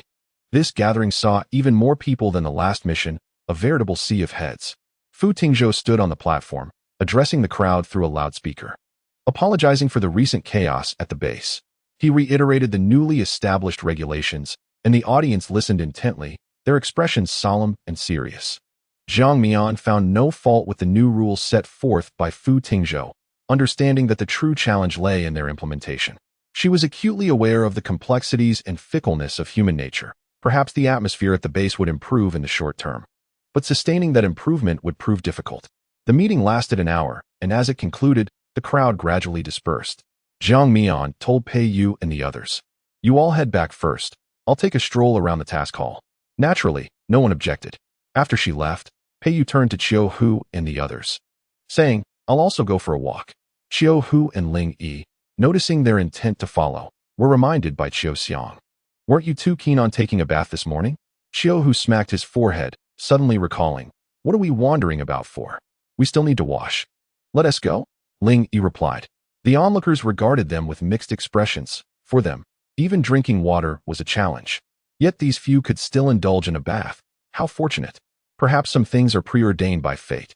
As Jiang Mian wandered into the task hall, she witnessed a boy, roughly the same age as Ling Yi, being shoved to the ground, his hands scraped and bleeding. 3 adult men nearby laughed heartily. One of them menacingly shouted, "Kid, how many times have we warned you? If you don't clear out the house soon, we'll have to take matters into our own hands." Xiaowei sat on the ground, his eyes filled with a mix of fury and trepidation. Yet, he refused to cower, gritting his teeth and asserting, "That structure was painstakingly built by my grandfather and me. You possess hands and feet. Why not construct your own instead of seizing ours?" A derisive voice from another man retorted, "The fact that we desire your house is your fortune. Do not be ungrateful, lest I ensure you never have the chance to grow up." Upon hearing this, Xiaowei shifted backward on the ground, defiantly stating, "What you are doing is akin to robbery. The base has regulations against the arbitrary seizure of others' belongings." Chapter 77. Is killing outside the base a crime? Regulations? Do you truly believe that such rules apply to individuals like you and me? You are far too naive, boy. You and your grandfather are fully capable. Simply build another one instead. Enough with the idle chatter. If you don't wish to be beaten, vacate the area at once. Xiaowei found himself at a loss for words, his face flushed with indignation. They were utterly outrageous. This world was excessively unfair. Just this morning, the regulations had been announced. How could they be rendered a mere joke in the blink of an eye? As he grappled with his resentment towards the world's injustices, a fair hand reached down to assist him. "Are you all right?" Jiang Mian, typically uninterested in meddling, felt a pang of compassion upon encountering the child's resolute gaze. If you feel compassion, lend a hand. Do you not often proclaim that children represent the future and hope? Observe how you have twisted that future and hope into something unrecognizable. Xiaowei stared blankly at the beautiful sister before him. Though she did not exude warmth and appeared somewhat stern, she was the only person at that moment who expressed concern for him. He felt an unexplainable sense of gratitude. The 3 men appraised Jiang Mian with contempt, sneering, "Mind your own business. Be cautious, or you may find yourself in trouble too." Upon hearing this, Xiaowei anxiously looked at the beautiful sister and hastily urged, "I am fine. You should leave quickly." He feared that the trio of menacing figures might redirect their wrath towards her. However, Jiang Mian remained undeterred, turning to confront them directly, taunting, "Such bravado. When was the last time you brushed your teeth?" Laughter erupted from the surrounding crowd, but the expressions of the 3 men turned ashen. Their fists clenched as they glared at Jiang Mian with malice. "You dare mock us? You will pay for that," one of them shouted as he lunged forward. Xiaowei's heart sank with worry for the beautiful sister, fearing she could not handle the confrontation. In the blink of an eye, however, he witnessed that man sprawled on the ground, howling in agony, while Jiang Mian stood unfazed, exuding an aura of cool confidence. The other 2 exchanged glances, gritting their teeth as they resolved to attack together. Yet, within moments, they too found themselves on the ground, clutching their stomachs and arms, wailing in distress. At that moment, concerns about dignity were irrelevant. The pain was all too real. Coincidentally, the patrolling officer strolled over leisurely only after Jiang Mian had dealt with the men. Feigning curiosity as he inquired, "What transpired here? Fighting is prohibited within the base." Xiao Weisheng, fearing that he might punish the beautiful sister, hurriedly stepped forward to explain. It was not this sister who struck first, it was they. They initiated the confrontation. The sister was merely acting in self-defense. He reasoned that since they were the aggressors, her actions in self-defense should pose no issue. The patrolling officer observed the three groaning on the ground and nodded silently. He had encountered Jiang Mian the previous night and was aware of her rapport with Fu Tingzhou, concluding that she would not be unduly troubled. However, he pondered whether her self-defense had perhaps been excessive. Jiang Mian turned her gaze to him and inquired, "May I ask how fighting should be penalized?" "Expulsion from the base," he replied. Jiang Mian nodded slightly. "Would you kindly expel these three individuals from the base and permanently blacklist them?" The patrolling officer's expression faltered. "Wouldn't that be too severe a punishment? It's merely a fight. Where will they go if they're cast out forever?" Jiang Mian stroked her chin and queried, "Is that not permissible? Then allow me to ask further. Is it illegal to commit murder outside the base?" The patrolling officer responded, "You certainly pose intriguing questions." Those around them gasped in shock. What kind of person was this young woman? How could she speak of murder so casually, as if discussing lunch plans? However, having witnessed her prowess, they felt she possessed the capability to follow through on her words, casting sympathetic glances at the three unfortunate souls on the ground. The three men, realizing the gravity of the situation, hurriedly pleaded, "Please, blacklist us permanently. We beg you, save us. We don't want to die, just blacklist us forever." In light of their desperate pleas, the patrolling officer found himself at a loss. What more could he do? Thus, he acquiesced, allowing them to escape with their lives. As the patrolling officer led the three away to handle the necessary formalities at the base entrance, the crowd gradually dispersed, returning to their own affairs. Xiao Wei felt as though he were awakening from a dream. The immense weight that had pressed upon him had finally lifted, and he understood that it was all due to the beautiful sister. "Sister, thank you. My name is Xiao Wei, may I know yours?" he asked. His flushed face turned upward in gratitude. Seeing him smile, the gloom on Jiang Mian's face seemed to dissipate. After a moment's thought, she replied, "Jiang Mian." Xiao Wei etched those two syllables deeply into his memory, vowing to repay her kindness when the opportunity arose. "What assistance do you require?" Fu Tingzhou was taken aback when Pei Yu approached him, unexpectedly seeking help. He was curious about what Pei Yu needed. Leaning half against his desk and swinging his legs casually, Pei Yu spoke with unwavering resolve. "Tonight, I will join you in your operation. Once we secure that helicopter, take us to a location and the helicopter will be yours." Fu Tingzhou furrowed his brow and, after a moment of silence, replied, "We both know well who is entitled to utilize a military helicopter. Are we truly going to seize one? It may be easy to snatch, but the shame of it is another matter entirely. Wouldn't that be tantamount to declaring war? Wouldn't we then face resentment at every turn?" Pei Yu nonchalantly countered, "Why not seize it? What is stopping us? He has come to your base to seize the ability users. Isn't it only fair to seize a helicopter in return?" "Fu Tingzhou, you make a valid point, but could you refrain from saying such things next time? It cuts deep. Regarding the current 5 major bases, although they are official, the apocalypse has led to various factors influencing them, causing each to operate independently. In this chaotic world, might makes right. The Yunxiang base, being the weakest, cannot afford to offend anyone. To seize something now would be blatantly inviting trouble." Pei Yu, curious after a prolonged silence, asked, "Aren't you interested? Or are you just being timid?" Fu Tingzhou sighed. "You truly live up to the rumors." "Oh," Pei Yu laughed. "What do the rumors say about me? I haven't heard how people in the circle describe me. The rumors state that you are reckless and heedless, acting without considering the consequences." Pei Yu was taken aback, thinking there would be something complimentary, but was met with this. "Don't listen to idle gossip in the future." Returning to the main topic, "Do you have any interest in that helicopter? If not, I will proceed on my own." Fu Tingzhou wrestled internally. How could he not be interested? "Allow me to ponder a bit longer." Just then, a knock echoed from outside the door. Fu Tingzhou glanced at Pei Yu and called out, "Come in." The door opened to reveal a middle-aged man in military uniform. Upon seeing him, Fu Tingzhou quickly stood up. "Father, what brings you here?" Pei Yu, upon seeing the visitor, promptly descended from his desk and stood straight, respectfully greeting, "Uncle Fu." Chapter 78, The Old Fox. "Ah, I have long heard from Tingzhou that you arrived at the base.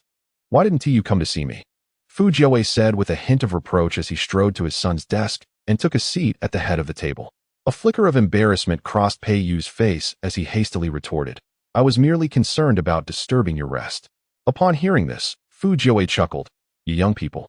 We seem to have a generational gap. By the way, how is your grandfather's health? Pei Yu replied affirmatively. He is doing well, quite robust. That is good to hear. Fu Jiawei shifted the topic. Tingzhou, what were you two discussing behind closed doors? Fu Tingzhou, unable to conceal the truth, candidly shared the matter regarding the helicopter. After listening, Fu Jiawei's gaze shifted to Pei Yu. Here is the plan. You will act together tonight, and the helicopter will belong to you. Should we require it in the future, we will borrow it from you. How does that sound? Fu Jiawei understood that while Pei Yu could seize the helicopter, they could not. He had a strong inkling about the individuals behind this and realized they were not to be trifled with. However, since they had been provoked to this extent, a price must be paid. Thus, they could forego the helicopter, but it must be taken. Very well, Pei Yu naturally had no objections. With that, the matter was settled. Fu Jiawei further inquired, you have broader experience than Tingzhou. Could you share your thoughts on their capturing of ability users? Pei Yu silently lamented the old fox. He did not believe Fu Jiawei was unaware of that group's intentions. Uncle Fu, you hold me in too high regard. Fu Jiawei waved his hand dismissively, asserting that there was no need for fear, as they were merely three allies in private company. Speak boldly. If you err, I shall merely scold you. With that encouragement, he urged them to share their thoughts freely. Pei Yu pondered the situation, noting that the apprehension of the extraordinary individuals was conducted covertly, indicating a fear of inciting public outrage. The only conclusion he could draw was that it pertained to experimental research. Fu Tingzhou nodded in agreement, aligning his thoughts with Pei Yu's. The latest research information received by their base, including news about crystal cores, originated from the Far East base, where Pei Yu's mother and grandfather resided. Moreover, Pei Yu's mother was a distinguished expert in brain research, making the connections too significant to overlook. Fu Jiawei gazed intently at Pei Yu and inquired, in your opinion, how should we respond? Pei Yu recognized the probing nature of the question.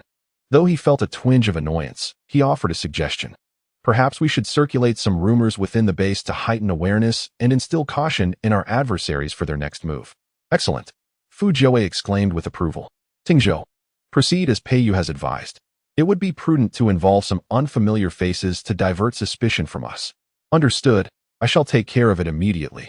As Fu Tingzhou prepared to exit the room, he was halted by Fu Jiawei's voice. Wait, there is no rush. You should first discuss the plans for tonight's operation. I shall not intrude upon your youthful deliberations. With a smile, Fu Jiawei rose and made his way toward the door. What?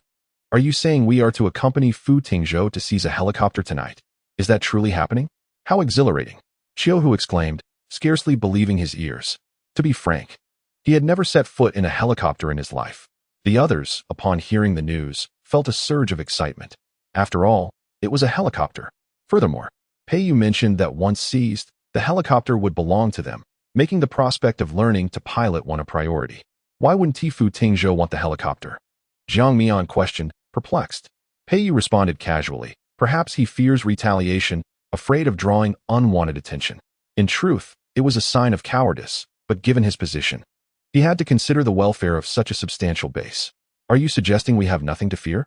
Jiang Mian's inquiry nearly caught Pei Yu off guard. While it was true they had no reason to be afraid, he found it difficult to articulate the rationale, opting instead for a convenient excuse. Do we not possess the spatial abilities? Once we reach Haishur, we can store it within our space. Who would know we have a helicopter? Jiang Mian nodded slightly, somewhat persuaded by his reasoning.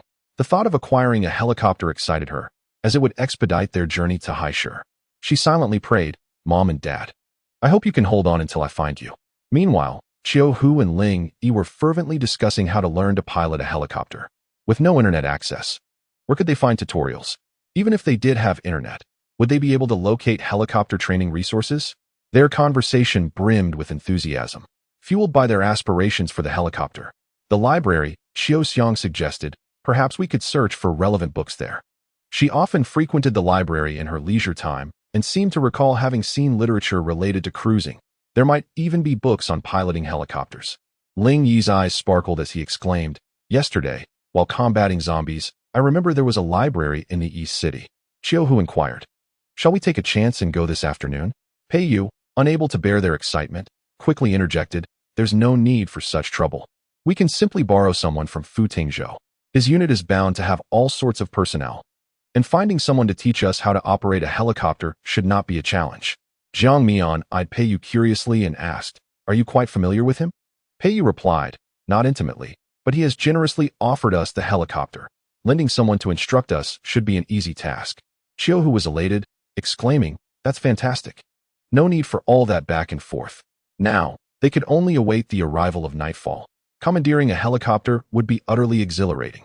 Jiang Mian pondered for a moment and suggested, "CSCC, Qiu Xiang, and Ling Yi, why don't you drive to the base this afternoon and learn how to drive?" Qiu Hu, would you consider teaching them? Still caught up in excitement, Qiu Hu turned to them, thumping his chest confidently, "No problem. I guarantee I'll teach them all."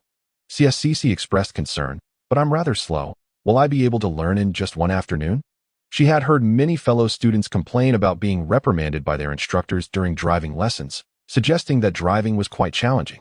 "Of course, we're not taking a driving test. My expectations are quite low. As long as you can distinguish between the accelerator and the brake, you'll be fine," Qiu Hu replied with a smile. In the apocalyptic context, learning to drive was merely an act of survival. Who cared about the finer details?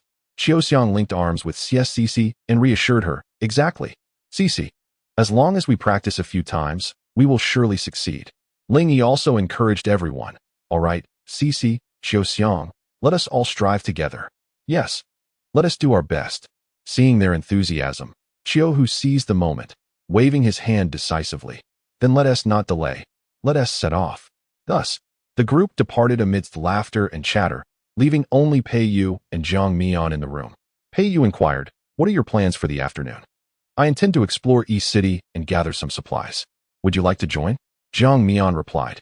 Having spent the previous day focused on eliminating zombies and collecting crystal cores, she had not gathered any supplies, wasting such ample space. The afternoon would be an opportune moment to replenish her stock in preparation for their departure in a few days. Pei Yu was inclined to join but had prior commitments with Fu Tingzhou in the afternoon and could not spare the time. So he cautioned Jiang Mian to ensure her safety. "If I return late from tonight's mission, I want to participate. It would be best not to take them along. If you do, ensure Fu Tingzhou's men lead the way," Jiang Mian advised, believing their experience would better equip them to handle any dangers. "Understood," Pei Yu replied, feeling reassured as long as Jiang Mian was not intent on confronting Lu Yuan. A knock echoed at the door. A series of knocks resonated through the air, leaving both individuals perplexed as to who might be seeking them at such an hour. After a moment's hesitation, Pei Yu approached the door, grasped the handle, and opened it to reveal a woman clad in a soft yellow dress, her arms laden with 2 hefty bags of supplies. Nearby stood a bodyguard, casting intermittent glances in their direction. Pei Yu recognized the woman. She seemed to be either a cousin or a distant relative of Fu Tingzhou. "Hello, I am Hu Xinjin. Is CSCC residing here?" she inquired, her eyes darting towards the interior of the room. "Yes," Pei Yu replied, "but she is currently not here." Before Pei Yu could finish his sentence, Hu Xinjin squeezed past him, exclaiming loudly, "CSCC, I have come to see you. My cousin is truly something. Only now does he inform me of your suffering. Otherwise, I would have visited you much sooner. CSCC, where are you?" After calling several times without receiving a response from CSCC, she turned her gaze towards the less than friendly Jiang Mian. "Jiang Mian, where is CSCC?" Jiang Mian, wishing to avoid excessive interaction, curtly replied, "She's south learning to drive outside the base." Learning to drive?" Hu Xinjin muttered, "I can't drive either. I must learn as well." She unceremoniously dumped the items she had brought onto the table, then warned Jiang Mian, "These supplies are intended for CSCC. You are not to pilfer any. Do you hear me?" Jiang Mian, uninterested in her antics, rolled her eyes and walked out, wary of being infected by such childishness. With Jiang Mian's departure, Hu Xinjin turned her curiosity towards the only remaining Pei Yu, asking, "Where did she go?" Leaning against the doorframe, Pei Yu shrugged and shook his head, pondering to himself how not particularly bright Fu Tingzhou's cousin seemed. After Jiang Mian left, she made her way to the task hall. The vehicle had been taken by CSCC and the others, and she couldn't very well walk to East City, so she decided to check the task hall instead. East City. Captain Seasoned Driver, collecting supplies. Full load, just one more needed. Experienced individuals, come forth. Jiang Mian followed the sound, spotting Xiao Wei, whom she had seen that morning, energetically waving one hand, his face alight with enthusiasm, eager not to miss any potential teammates. East City. Captain Seasoned Driver, collecting supplies. Full load, just one more needed. Experienced individuals, come forth. Jiang Mian approached him and asked, "Are you helping someone find teammates?" Xiao Wei turned, his face lighting up with delight upon seeing Jiang Mian. "Sister Jiang, what a surprise to see you." He then scratched his head sheepishly, adding, "I'm helping Captain Fan find people. He has led expeditions to the outskirts of East City several times, always returning safely. This time, I intend to join them in hopes of good fortune. Sister Jiang, would you like to come along?" Xiao Wei blinked eagerly, his gaze filled with anticipation. He knew Jiang Mian was exceptionally capable, and if she were to accompany Fan Dongxiu, it would undoubtedly enhance their chances. Jiang Mian scrutinized him from head to toe, her expression grave as she replied earnestly, "It's too dangerous. It's not suitable for you to go." Xiao Wei was all too aware of the perils surrounding him. Yet what recourse did he have? He had exhausted every means of survival at the base, even attempting to move corpses. But others deemed him too frail and lacking in strength. His cries for work yielded no results until he fortuitously encountered Fan Dongxiu, who, upon learning of Xiao Wei's dire circumstances, extended an invitation to form a team together. With a weary expression, Xiao Wei lamented at this point, "Who can afford to be choosy? If I can't find work soon, my grandfather and I will starve."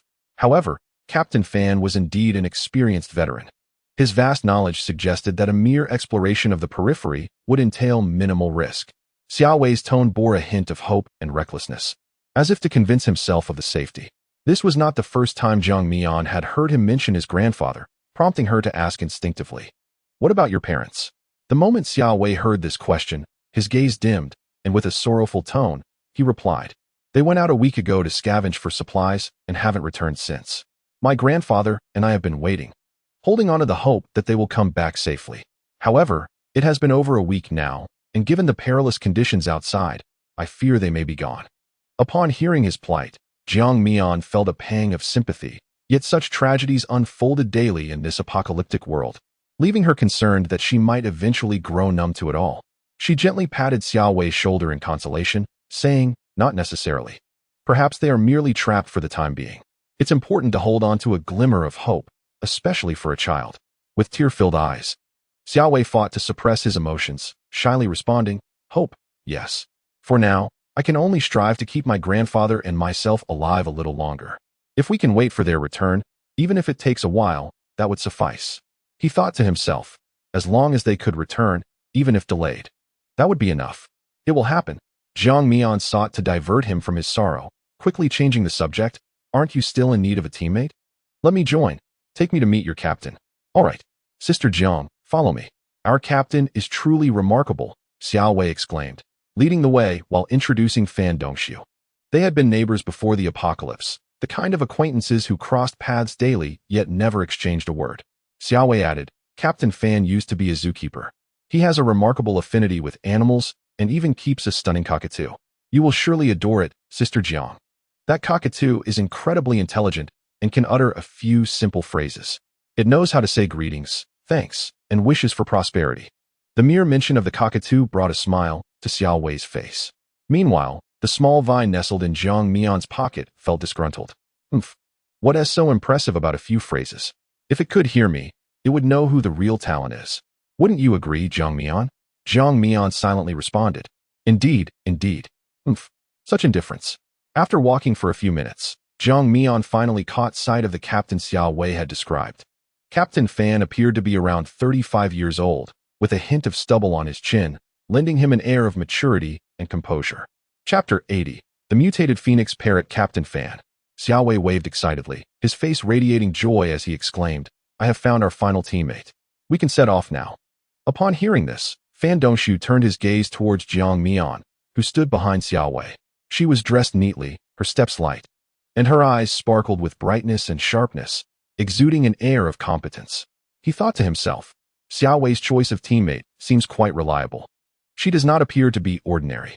As they drew near, Fan Dongxiu took the initiative to greet them. "Hello, I am Fan Dongxiu, the captain for this mission. I have a van of my own. If there are no issues, shall we depart immediately?"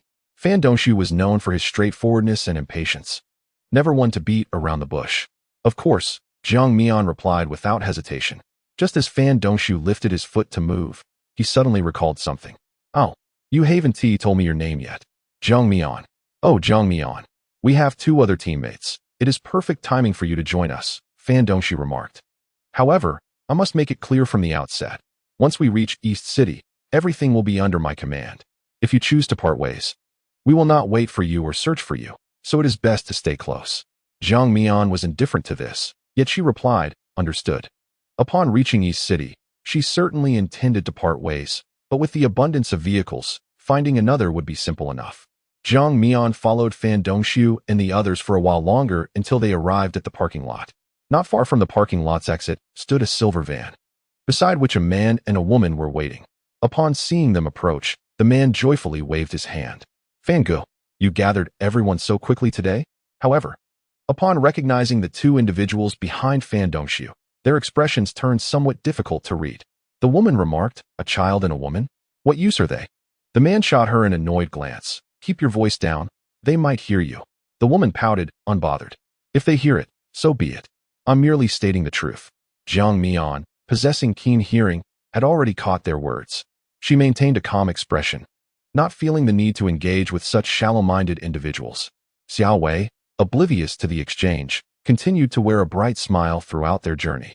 Upon seeing the two teammates, he approached them enthusiastically. Hello, I'm Xiao Wei. In contrast to Xiao Wei's exuberance, the man's demeanor was noticeably more reserved. Chen Fangjun, this is Lan Xiaoqin. When Jiang Mian noticed their gaze settling on her, she instinctively introduced herself, Jiang Mian. True to his impatient nature, Fan Dongxu, sensing that they had exchanged names, quickly urged, all right, since everyone is acquainted, let us board the vehicle and set off. Wait, Fan Ge, why the rush? Lan Xiaoqin winked at him, slightly exasperated. Are we really taking these two weaklings with us? As her thoughts shifted, she hesitated and said to Fan Dongxu, Fan Ge, come here for a moment. I need to speak with you. Although Fan Dongxu found her indecisiveness quite irksome, he still followed her, expressing his impatience. Is there anything you cannot say in front of everyone? Hurry up. Seeing that they were at a suitable distance, Lan Xiaoqin quietly inquired, Brother Fan, are you really planning to take a woman and a child to East City? Are you unaware of the dangers outside? What purpose does it serve to bring them along? Fan Dongxu retorted with annoyance, aren't you a woman too? Why are you looking down on others? Lan Xiaoqin was momentarily taken aback by his words. Fine. Let us not discuss that woman, but why on earth would you bring a half-grown child with you? Upon hearing this, Fan Dongxu, with a sense of resignation, explained, that child used to be my neighbor. Times have been tough lately, and if I can lend a hand, I will. Do you have a problem with that? Lan Xiaoqin, surprised for just a moment, continued, Brother Fan, I understand your good intentions, but who isn't struggling these days? If you wish to help everyone, can you truly manage it? Going out together isn't child's play, it could be life-threatening. A child who knows nothing will only be a hindrance.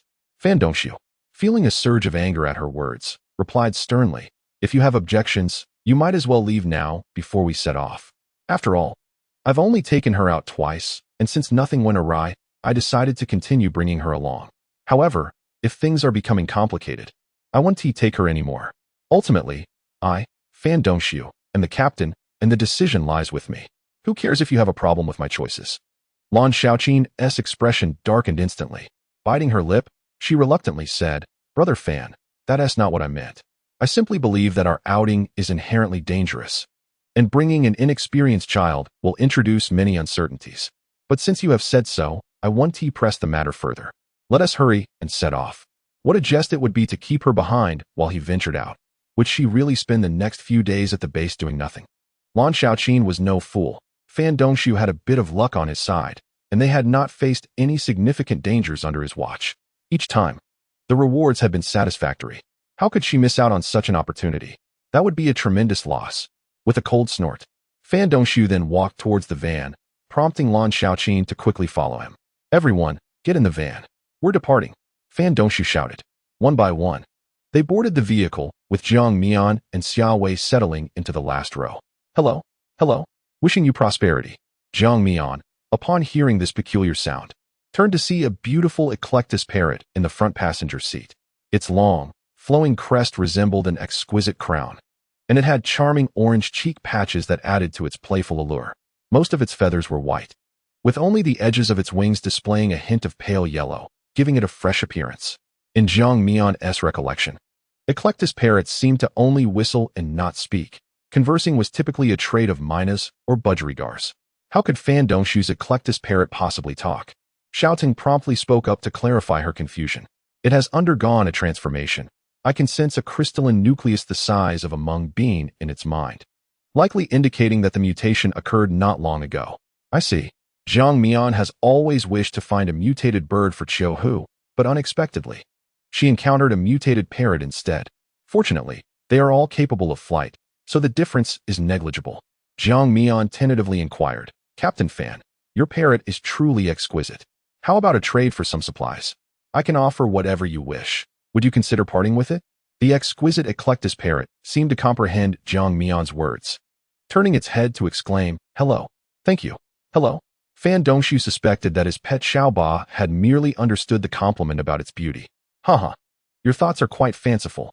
Xiaoba has been nurtured by me since it was an egg. It recognizes its master and is only affectionate towards me. Furthermore, I consider it family, and family cannot be bought or sold. Fan Dongshu solemnly declined Jiang Mian's offer, believing she was merely enamored with Xiaoba's appearance and did not take her request seriously. Jiang Mian anticipated this rejection and felt no ire, as many individuals regard their pets as family in their lives.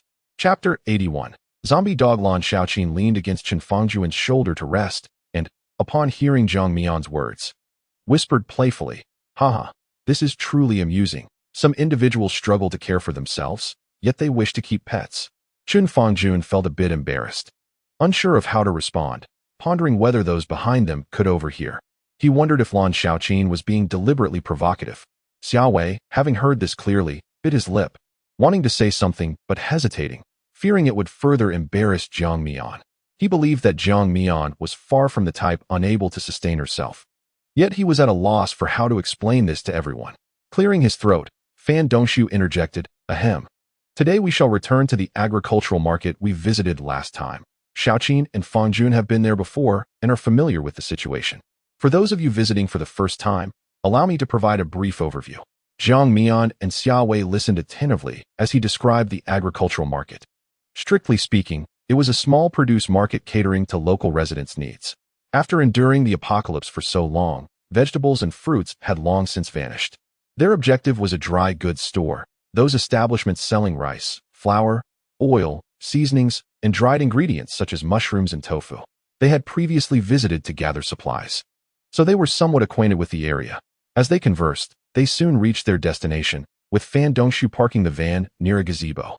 He did not hasten to open the door, but instead assigned tasks to everyone. Fangjun and Xiaoqin, your assignments remain the same as last time. Observe the wind. If there are few zombies, coordinate to deal with them. If the numbers are high, promptly notify us to retreat. Understood. No objections here, they both replied. Xiaowei, eager to contribute, asked, Uncle Fan, what about us? Fan Dongshu replied, you two will accompany me. We will transport goods to and fro from the store. We must act swiftly and tread carefully. Xiaowei nodded heavily. It was his inaugural visit to East City, and to claim he was unperturbed would be a falsehood. Only he was aware of the perspiration pooling in his palms. Just as Jiang Mian grew curious about their delay in disembarking, Fan Dongshu rolled down the window of the passenger seat, allowing a vibrant Eclectus parrot to soar into the air. As it flew, it exclaimed, hello, hello, wishing you prosperity. Hello, hello, wishing you prosperity. Shortly thereafter, the hidden zombies emerged from the shadows, trailing after the parrot's calls. Jiang Mian then comprehended his strategy by employing the parrot to divert the zombies. He had spared them considerable hassle. At the very least, the majority of the undead had been lured away, leaving them to contend with only a small remnant. After a brief while, Fan Dongshu finally opened the car door and declared, let us move. Time is of the essence. You two follow me, while Fangjun and Xiaoqin secure the street. The group nodded and exited the vehicle. Jiang Mian observed as Chen Fangjun and Lan Xiaoqin retrieved weapons from beneath their seats, a long knife and a sharp steel rod. They each sought suitable vantage points to keep watch, moving cautiously as they surveyed their surroundings. Fan Dongshu beckoned Jiang Mian and Xiaowei to jog alongside him.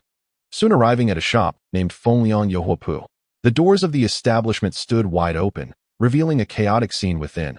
Items lay scattered haphazardly across the floor. Rice grains and flour were intermingled, strewn everywhere, some darkened by footprints, while others lay crushed underfoot. Fan Dongshu was the first to step inside, urging, "Move swiftly. Gather any useful provisions that can fill our stomachs, such as rice and flour." Xiao Wei nodded vigorously, a mix of anxiety and excitement coursing through him. In his distraction, he stumbled over an unseen obstacle and nearly fell forward. Fortunately, Jiang Mian was quick to steady him, whispering, "Be careful." Xiao Wei, still shaken, cast a grateful glance at Jiang Mian, striving to regain his composure. "Thank you, Sister Jiang." At that moment, Fan Dongxiu emerged from the store with 4 bags of rice, each weighing 21 pounds, announcing, "There are also noodles and flour inside. Take what you can manage." With 2 bags slung over each shoulder, totaling 80 pounds, he carried them effortlessly, moving with remarkable agility. Jiang Mian and Xiao Wei hastened deeper into the shop, where they indeed discovered a pile of rice and flour. Xiao Wei hoisted 2 bags of rice, each weighing 20 pounds, onto his shoulder, intending to grab another, but Jiang Mian interjected. "This is sufficient. Let us maintain our pace and make several trips." Given Xiao Wei's frail frame and recent lack of nourishment, Jiang Mian deemed it commendable that he could carry the 40 pounds of rice back to the vehicle.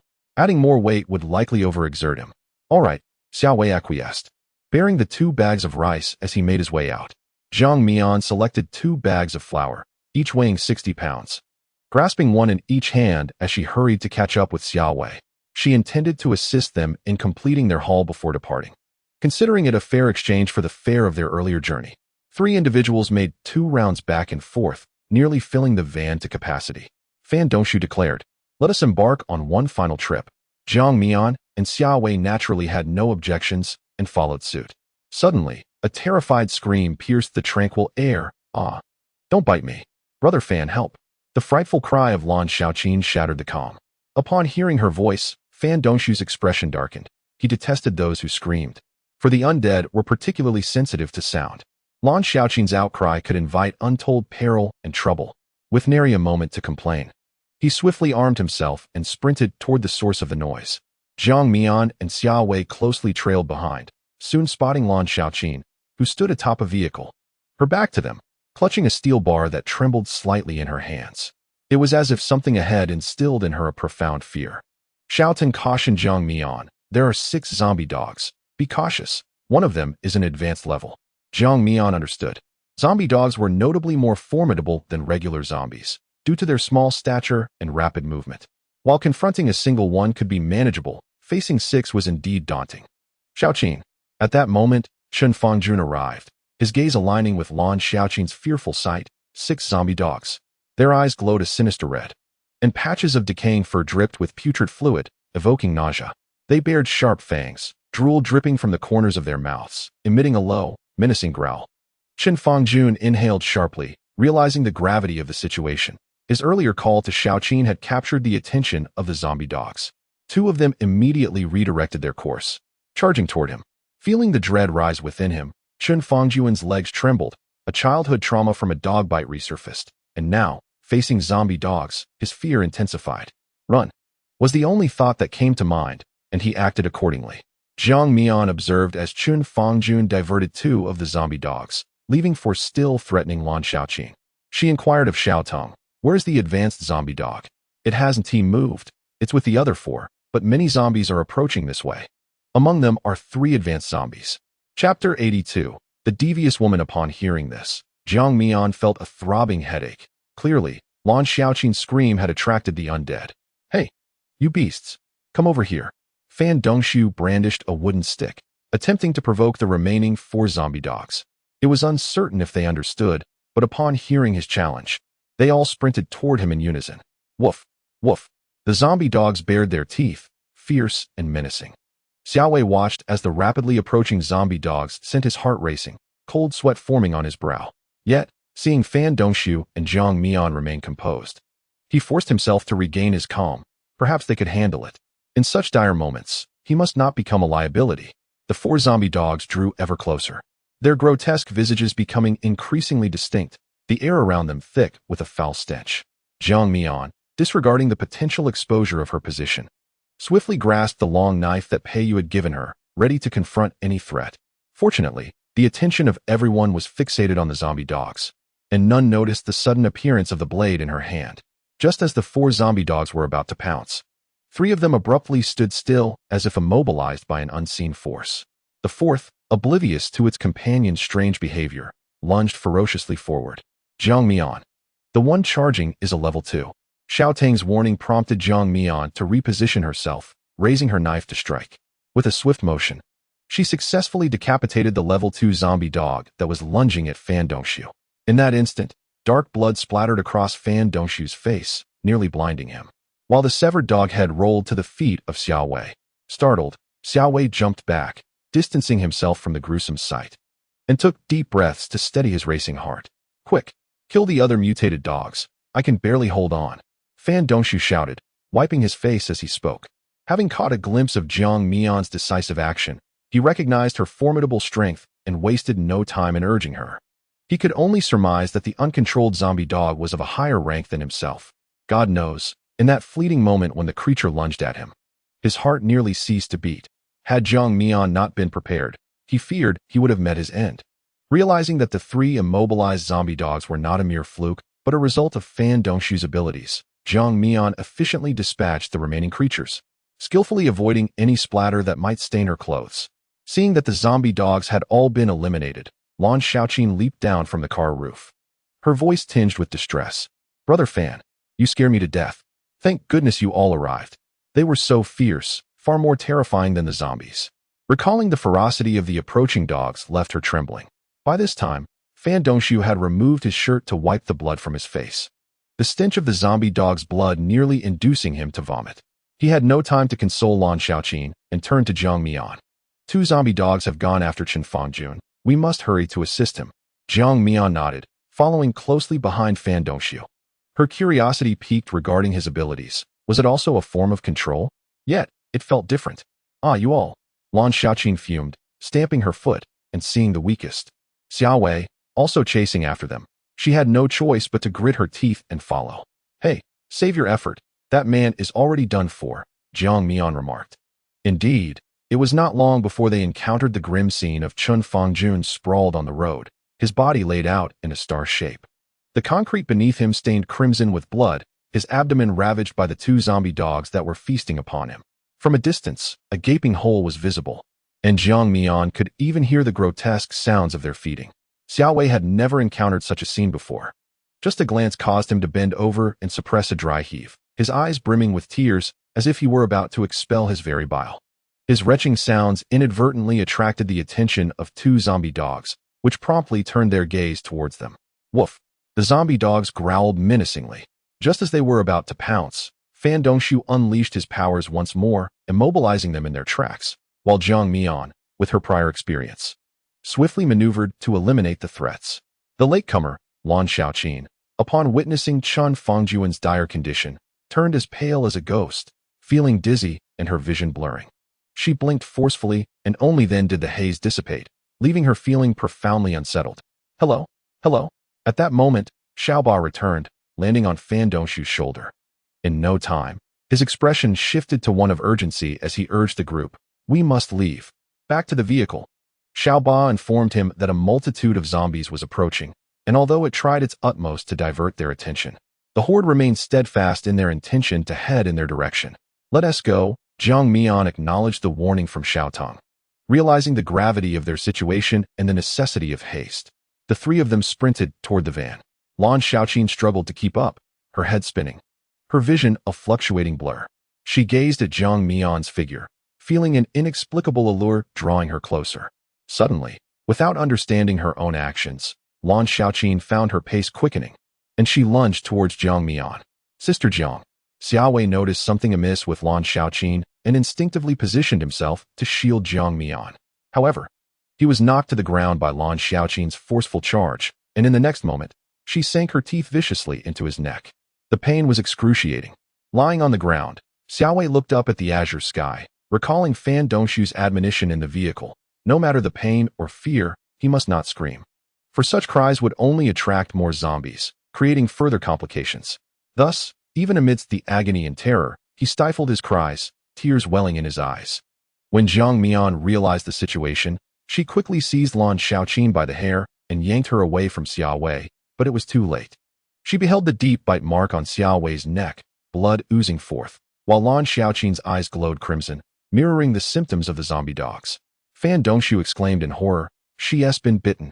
Infected by the zombie dog virus. How treacherous. She didn't disclose her injury. Is she intent on endangering us all? In a fit of rage, he advanced and drove a blade into Lan Xiaoqin's skull, ending her life, before rushing to aid Xiao Wei, calling out anxiously, Xiao Wei. Xiao Wei, are you all right? Xiao Wei trembled uncontrollably, gripped by fear, his voice quaking with tears as he implored, Uncle Fan, Sister Jiang, am I going to die? Will I become like her? I'm so scared. I don't want to turn into a monster. Please, just end it for me. Chapter 83. A dying horse. As a living horse, Jiang Mian gazed at Xiao Wei, whose body trembled slightly from fear, and a wave of compassion surged within her. This child is truly foolish. The woman's target is clearly you, yet he foolishly shields you, she thought. With your reflexes, even if she were to touch you, you could easily retaliate. Why did he have to do this? Now, he has put himself at risk. Xiao Teng lamented for Xiao Wei. Jiang Mian felt a tumult of emotions. Xiao Teng was right. Even without Xiao Wei stepping forward, she could have easily dealt with Lan Xiaoqin. However, the events had transpired, and the fact that Xiao Wei was infected by the zombie dog virus could not be reversed. Why didn't you sense her mutation? Jiang Mian questioned Xiao Teng. Your words imply that her mutation is so weak it is difficult for me to detect. If she were stronger, perhaps I could have sensed it, Xiao Teng retorted. Jiang Mian had no time to argue. Her mind raced back to the events of her previous life. In the year she perished, it seemed there was an unverified rumor circulating among survivors. Fan Dongshu held Xiao Wei, his eyes reddening as he struggled to find words of comfort. If he had not taken him out initially, would he have been spared from infection? He felt guilty towards Xiao Wei, regret gnawing at his heart. Xiao Wei looked up at Jiang Mian, his eyes filled with fear and helplessness, pleading, Sister Jiang, could you please give my portion of food to my grandfather? Jiang Mian did not respond. She knelt down and made a small incision in his palm with a knife, blood instantly welling up. Grip it tightly. She placed an awakening crystal core in his hand, realizing she was left with no choice but to take a gamble, hoping that the rumors were indeed true. She had merely assisted Xiao Wei out of convenience, yet in the face of danger, he had unhesitatingly chosen to protect her. This feeling was difficult to articulate. It was one of the rare moments of emotion Jiang Mian experienced after enduring the apocalypse for so long. In this desolate world, individuals willing to selflessly protect others were exceedingly rare. Xiao Wei no longer felt pain. Obediently, he tightened his grip on the object, confusedly asking, what is this? A flicker of surprise crossed Fan Dongshu's face as he looked at Jiang Mian with hopeful anticipation. Is this the crystal core? Can you save him? Jiang Mian did not dare to offer guarantees. Her brow furrowed as she slowly replied, let us try. This is the only method I can think of. If it failed, the worst outcome would be the loss of a single awakening crystal core. If it succeeded, Xiao Wei's life could be spared. Upon hearing Jiang Mian's words, the previously dim glimmer in Xiao Wei's eyes ignited with a flicker of hope. For the sake of his absent parents and his elderly grandfather, he vowed to persevere. Jiang Mian, 6 o'clock, 1 second-tier zombie. 11 o'clock, 2 second-tier zombies. Upon hearing the warning, Jiang Mian's expression turned grave. She swiftly turned to Fan Dongshu and exclaimed, Captain Fan, please take Xiao Wei and find a safe place to hide. Advanced zombies are approaching. Understood. Leave it to me. Fan Dongshu immediately picked up Xiao Wei, his gaze sweeping around before he swiftly selected a hardware store and dashed towards it. Just as he moved, a second-tier zombie leapt agilely in front of him, its mouth agape as it let out a fearsome roar and lunged at him with fierce intent. Fan Dongshu, cradling Xiao Wei, was about to retreat when he heard two swift sounds. Several vines rapidly ensnared the second-tier zombie. Hurry, Jiang Mian shouted, pulling with all her strength. Raising her long knife high and forcefully cleaving the creature's skull, blood splattering in all directions.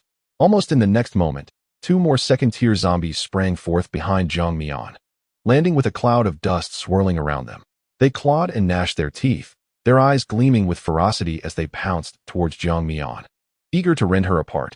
Fan Dongshu felt a tightening in his chest, not daring to hesitate. He dashed towards the hardware store with Xiao Wei in his arms.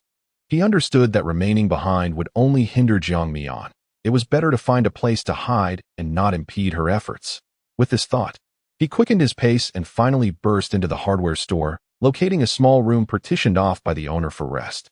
He laid Xiao Wei down on a small bed and knelt beside it, gently stroking Xiao Wei's forehead as he anxiously asked, Xiao Wei, Are you all right? Wake up. Don't slip away. Think of your grandfather. At his age, how will he survive alone in the base? And think of your parents. They might be somewhere holding on, hoping to reunite with you. Thus, you must hold on as well. Perhaps it was these words that had an effect, for Xiao Wei struggled to open his eyelids. Weakly replying, Uncle Fan, I will definitely hold on. I cannot leave my grandfather alone. Yet, he felt an unbearable heat enveloping him. As though he were trapped in a colossal oven. The scorching waves of heat surged in from all directions, mercilessly enveloping him, seemingly intent on incinerating every inch of his skin. Hold on, hold on. Xiao Ba paced back and forth on the bed frame, seemingly anxious for him. Just as Xiao Wei felt his consciousness fading, a refreshing sensation suddenly flowed from his wrist, gradually dispersing throughout his body and soothing the life-threatening heat. Xiao Wei, can you hear me? Jiang Mian's voice seemed to drift from a distant place, echoing as it did. Xiao Wei wished to respond that he could hear her, but he found himself unable to even part his lips, let alone speak. Then he heard Jiang Mian scolding him for being foolish, asserting that another's life could never be more important than his own, questioning his impulsiveness. However, Xiao Wei felt somewhat wronged. He had no knowledge of Lan Xiaoqin's infection. Had he known, perhaps he would not have had the courage to protect Sister Jiang. Until that moment, he himself could not have predicted what choice he would make. Xiao Wei was a good boy. I often saw him helping Grandma Li from next door carry heavy items and take out the trash when we lived in the community. Our neighborhood consisted of old buildings without elevators, and Grandma Li lived on the 5th floor. Each time Xiao Wei assisted her, he did so without a hint of complaint.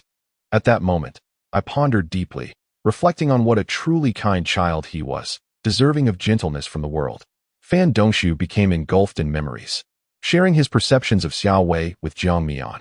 Jiang Mian listened quietly, refraining from interruption, while gently transmitting her healing powers through her grasp on Xiao Wei's hand. After approximately half an hour, Xiao Wei's fever finally subsided, and he regained some clarity. With a hint of unease, he inquired, Uncle Fan, Sister Jiang, have my eyes turned red like Lan Xiaoqin's? The two exchanged glances and replied in unison, No. Really? That's wonderful. Does this mean I am saved? I won't transform into a monster? His excitement grew, and suddenly, a jet of water erupted from his fingers, drenching Xiaoba's feathers. Chapter 84. Am I not dreaming? Startled, Xiaoba swiftly took refuge on Fan Dongxiu's shoulder, shaking its feathers and exclaiming, Bad egg. Bad egg. This elicited hearty laughter from Fan Dongxiu. Xiao Wei was also taken aback, nearly leaping from the bed, urgently asking, What just happened? Where did the water come from? Xiaoba, I didn't mean it. Calm down. You're fine, Jiang Mian interjected, smiling as she said, Congratulations, you are now an ability user. It appears that the rumors were indeed true. An ability user? Xiao Wei was momentarily dumbfounded. Had he truly become one? Was he now among those who enjoyed free housing and various benefits at the base?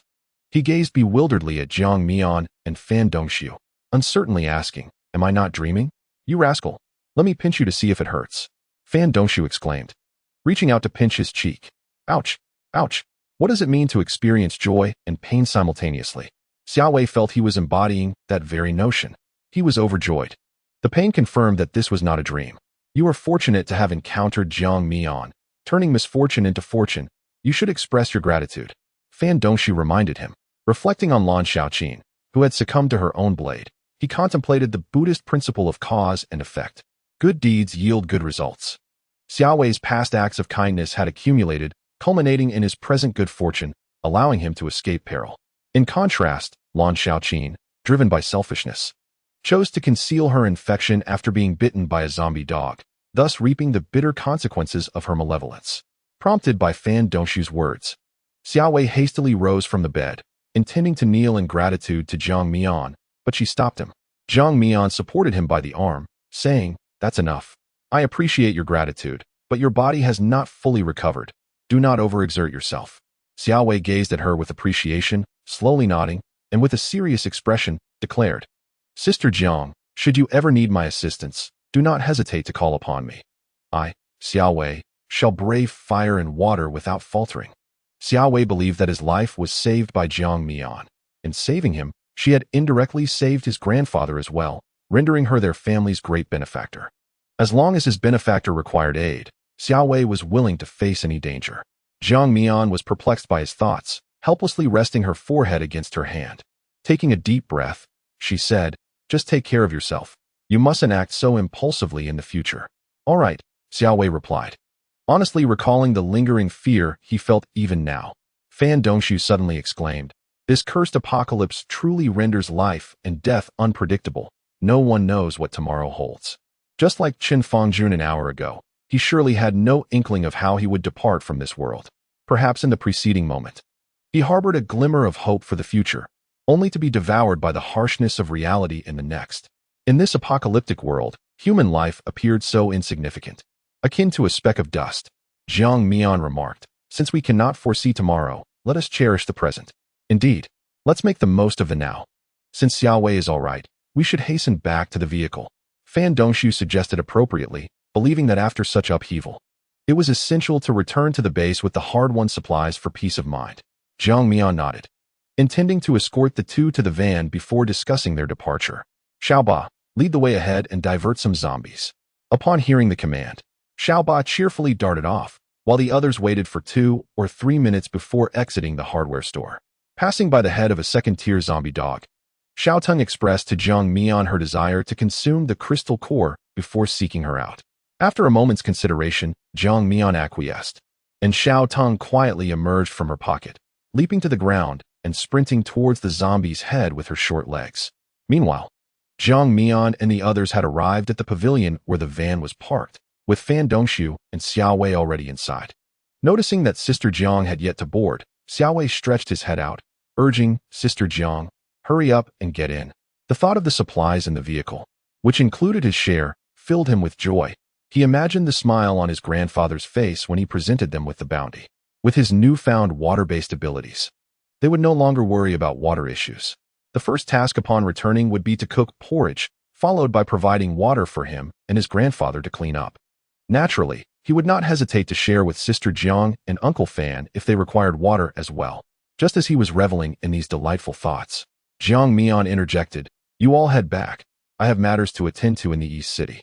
Xiao Wei suddenly fell silent, wanting to offer assistance. But Fan Dongshu beat him to it, saying, all right, we'll return to the base first. Please take care of yourself. From the moment he laid eyes on Jiang Mian, he sensed her extraordinary nature. Reflecting on it now, her joining their temporary team was partly due to Xiao Wei and partly for a ride. Coming to this realization, he no longer dwelled on it and turned to Xiao Wei, saying, quick, close the door. We're heading back to the base. Don't worry about her. Your sister Jiang is formidable. Xiao Wei, reluctantly glancing at Jiang Mian one last time, finally shut the door, rolled down the window, and waved her goodbye repeatedly. Jiang Mian waved back, watching until their vehicle vanished from sight. She then retrieved the map she had obtained from Su Qingyi and began to study it. Oh, I feel so full. You remarked that the zombie dog indeed emits a foul odor, yet the crystal core is simply delectable. Unfortunately, there is only one. Little Tongue returned, utterly satisfied, and climbed up along Jiang Mian's pant leg, deftly burrowing into her pocket. A small head emerged, leaning in closer to the paper Jiang Mian was examining. What are you looking at? Oh, it's a map. Jiang Mian pointed to a spot on the map, indicating their current location. Here is a wholesale market. It appears quite distant from our clearing point. The supplies shouldn't have been plundered, right? Are you asking me? How would I know? I'm not a fortune teller. However, I sense a level 3 zombie nearby. Shall we go collect it? With a swift motion, Jiang Mian closed the map with a decisive snap, stowing it away as she solemnly declared, no, we shall not. We cannot afford to collect more crystal cores. Our immediate need is for supplies. The thought of Pei Yu acquiring a helicopter that very night filled her with anticipation to return to Haishur. To return home, where crystal cores could not compare to the comforts of home. Actually, the crystal cores are quite enticing. Little Tongue interjected. Jiang Mian quickly scanned her surroundings, locating a relatively clean black sedan, the driver of which had succumbed to zombification. Upon spotting prey lingering outside, the driver's zombie erupted with fervor, clawing at the air, yet was unable to escape the confines of the vehicle. Jiang Mian kindly opened the car door for it, and the driver's zombie eagerly stumbled out, extending its bloodless hands and lunging towards her with a guttural growl. In the next instant, a head rolled to the ground, followed by the body collapsing. Jiang Mian crouched to retrieve the keys dangling from its waist, then settled into the black sedan, driving away with purpose. Chapter 85, Gathering Supplies. At the wholesale market, Jiang Mian turned off the engine and parked by the roadside, observing the zombies wandering outside. Suddenly, she found herself longing for a little ba. What is so great about that foolish bird? Why are you still fixated on it? With me around, you should be content. Jiang Mian mused, perplexed by Little Ting's unfounded confidence. Little Ba can divert the majority of zombies. Can you? You. Let me tell you, do not underestimate me. It is the tendrils that devise the strategies. I can lead the zombies too. Just watch. Little Tongue, indignant, leaped into the passenger seat, extending its wooden tendril to open the car door, then jumped to the ground, kindly shutting the door behind Jiang Mian. Jiang Mian watched in astonishment as its wooden tendrils stretched outwards, soon returning with several tin cans. The cans clattered rhythmically against the ground, creating an unexpected cadence. The nearby zombies were quickly drawn to the sound, glancing around momentarily before following the noise. Gather around, my comrades. Come on, give me some respect. Quickly, quickly. I'm taking you to a grand feast, brothers. Hey, I'm talking to you. What a tragic sight you are. What? Your lower half was crushed by a car? No worries, I won't judge you. Crawl over here. Hurry up and keep up. And what about you two? Are you not quite sharp today? The door clearly bore the inscription to pull, yet the two of them continued to push with fervor. Could the door truly open? It ultimately depended on my actions. It swung open, and I urged them to follow swiftly, encouraging them to hasten their pace. Brothers, gather around. It's time to feast. Hurry up. Jiang Mian sighed in exasperation, observing that the one playing seemed to be enjoying himself, akin to a wild dog frolicking in abandon. However, as the sounds of banging receded into the distance, the vicinity revealed a conspicuous absence of zombies. His performance was indeed on par with Xiao Ba. It appeared that Xiao Tang's abilities warranted further exploration. Stepping out of the vehicle, Jiang Mian surveyed the cluster of two-story buildings, each mirroring the next, resembling a labyrinth. She approached the entrance marked with the four prominent characters CC Wholesale Market, a notably spacious entryway, presumably designed to facilitate the movement of vehicles delivering goods. Venturing inside, she spotted a towering blue iron signpost beside the path, delineating the various trading areas: the vegetable market, daily necessities section, clothing area, home textiles, and appliances, among others. Jiang Mian paused beneath the sign, committing the route to memory. She resolved to first turn left towards the vegetable market and then proceed to the daily necessities section. A clear path materialized in her mind, effectively guiding her through the entirety of the CC Wholesale Market. The vegetable market was an appallingly tragic sight. A chaotic blend of decaying vegetables, fish, and meat, emanating a pungent odor. Only flies seemed unbothered, buzzing about the scene, while pools of deep brown, murky sludge were disturbingly prevalent. The entire market exuded an aura of decay and desolation. Pinching her nose in resignation, Jiang Mian leaped over to a slightly cleaner edge, traversing the produce and meat section until she reached the dry goods area for rice, flour, oil, and salt. The row of shops was interconnected, each offering similar wares, their doors wide open, with items scattered haphazardly. It was evident that survivors had once visited this place for their necessities. But the items taken represented merely a drop in the ocean for these stores. Suddenly, a rotund zombie wobbled out from one of the shops, its hefty form stumbling as it reached out towards Jiang Mian with its stout arms. With a deft sidestep, she evaded its grasp, causing it to crash to the ground, struggling to rise again, its plump form revealing a certain difficulty in mobility. Jiang Mian mused that this man likely never anticipated the inconveniences brought about by his obesity, even in his undead state. Shaking her head, she dismissed the peculiar thought and approached with her knife, ready to grant him release.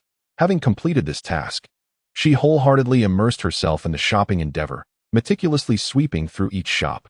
Rice, oil, noodles, flour, cornmeal, dried wood ear mushrooms, dried shiitake mushrooms, tea tree mushrooms, dried bamboo shoots, and more were all collected into her space. Following that, she gathered an array of seasonings: salt, soy sauce, light and dark soy sauce, chili powder, dried Sichuan pepper, ginger, garlic, and various spices for boiled fish and braised meat, leaving nothing overlooked. However, each shop only receives 2/3 of the goods, leaving 1/3 for other survivors. Though it may seem like a mere fraction, the cumulative quantity across all shops remains quite substantial. After clearing the dry goods section, Jiang Mian entered the daily necessities area, collecting socks, rubber shoes, slippers, all regardless of color or size, into her space. She also gathered an assortment of pots, bowls, cutting boards, knives, thermoses, cups, toothbrushes, towels, and many other items. Following her systematic approach, she collected even items whose functions she was unaware of. Upon reaching the clothing section, she took everything from attire for men, women, and children across all seasons, leaving the stockroom nearly empty, and swept clean several nearby fabric stores. In the home textiles area, she gathered comforters, down blankets, silk quilts, as well as various 4-piece and 6-piece bedding sets. When she arrived at the home appliance section, after a moment of contemplation, she selected some solar water heaters, chargers, and more. She also took electric fans, rice cookers, induction cookers, and even a portion of brand new air conditioners. Adhering to the adage that it is better to be prepared than to be caught unawares. After this flurry of activity, only a quarter of her space remained vacant. The abundance of supplies instilled a profound sense of security, lifting her spirits immensely. Jiang Mian found herself humming a cheerful tune as she briskly made her way toward the exit. Suddenly, her gaze unexpectedly fell upon a small girl with disheveled hair, clad in a striking red dress, crouched in her path. The red hem of the dress spread across the ground like a blossoming flower, exuding both danger and beauty. The moment Jiang Mian spotted the girl, her senses heightened. She tightened her grip on her long knife and cautiously approached the child, sensing something amiss. The little vine tossed all the cans into the air, disregarding its zombie brethren, and sprinted towards Jiang Mian. "Oh no, Jiang Mian, please be careful. That thing is far too dangerous." From the aura it perceived, the entity was akin to itself, since its mutation. It had inherited an instinctual knowledge etched into its very being. It didn't require learning. It instinctively understood much, knowing how to become stronger. The little vine could not discern the entity's nature, only that it disapproved of its deliberate approach towards Jiang Mian. Yet, the distance was too great for Jiang Mian to hear its concerns. Chapter 86. The Parasitic Hydra Sister. Why are you behaving so unpredictably? The girl crouched on the ground suddenly turned her head, her gaze piercing as she looked at Jiang Mian, who held her long knife aloft. Despite her mental preparation, the abruptness of the girl's movement struck Jiang Mian with considerable force. In that instant, she felt every hair on her body stand on end. A wave of indescribable tension and unease swelling within her. What normal little girl would be sitting on a street where zombies might appear at any moment? Jiang Mian struggled to regain her composure, questioning, "What exactly are you?" The little girl erupted into a peal of laughter, a sound that resonated strangely in the quiet wholesale market. She slowly rose to her feet and approached Jiang Mian. "Sister, you smell delightful. This body of yours is rather appealing. I've taken a liking to it." Jiang Mian, unfazed by the comment, retorted, "Oh really? How fortunate. For I have also taken a fancy to your head." In the next moment, she swung her blade at the little girl. The child neither flinched nor dodged, exuding an air of calmness, while her innocent smile was abruptly cleaved in two by the sharp edge of the knife. Strangely, even after being severed, the girl continued to laugh, as if impervious to pain. "He. Did you think that could kill me, sister? If you fancy this skin, I shall gift it to you. Worst case, I will just have you trade me your own." Jiang Mian furrowed her brow, her gaze fixated on the bisected corpse on the ground, searching for any flaw in this bizarre entity. Most individuals would be paralyzed with terror at such a sight, yet she scrutinized it with meticulous attention. "Oh, I didn't expect it to notice so quickly. I must take my leave now. Farewell. Do take care of yourself and avoid injuries. I prefer a flawless body, you know." Jiang Mian was uncertain whom it referred to as it, but she grasped its intent to flee, thus her focus on the corpse intensified. In the next instant, a viscous, hydra-like creature emerged, measuring merely 10 centimeters in length and appearing semi-transparent. Beneath its body were countless wriggling appendages, resembling a multitude of slender serpents twisting about, sending shivers down one's spine. Jiang Mian decisively swung her blade, but alas, the creature was too slippery, leaving only a few translucent appendages behind. "Sister, until next time." It smoothly slithered into the drainage pipe, making its escape. Jiang Mian watched its retreating form with a furrowed brow. The entity felt exceedingly perilous. Most infuriatingly, it had now set its sights on her, an unsettling sensation indeed. Jiang Mian, are you all right? Did that creature escape?" Jiang Mian turned to see Xiao Tung rushing over, anxiously clinging to her pant leg, clearly worried for her safety. "I'm fine. Do you know what that creature is?"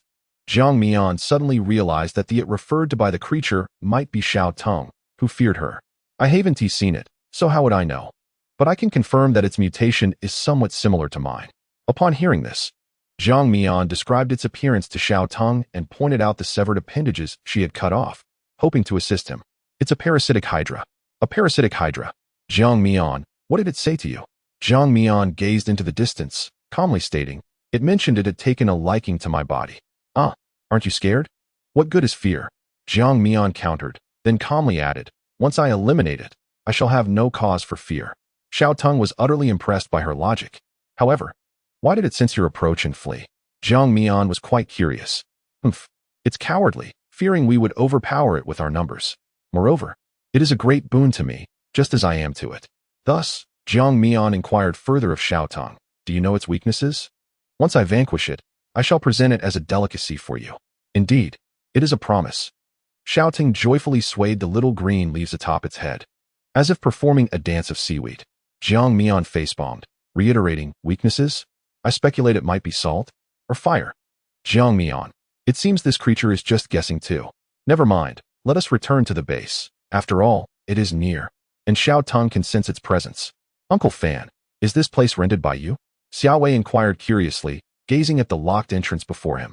Fan Dongshu produced a key from his pocket, opening the door while stating, indeed, it is my private storage facility. Upon hearing this, Xiao Wei's eyes sparkled with admiration, thinking to himself how remarkable Uncle Fan was to possess a personal warehouse. Don't look at me like that, it's merely for parking, and sometimes I store supplies here.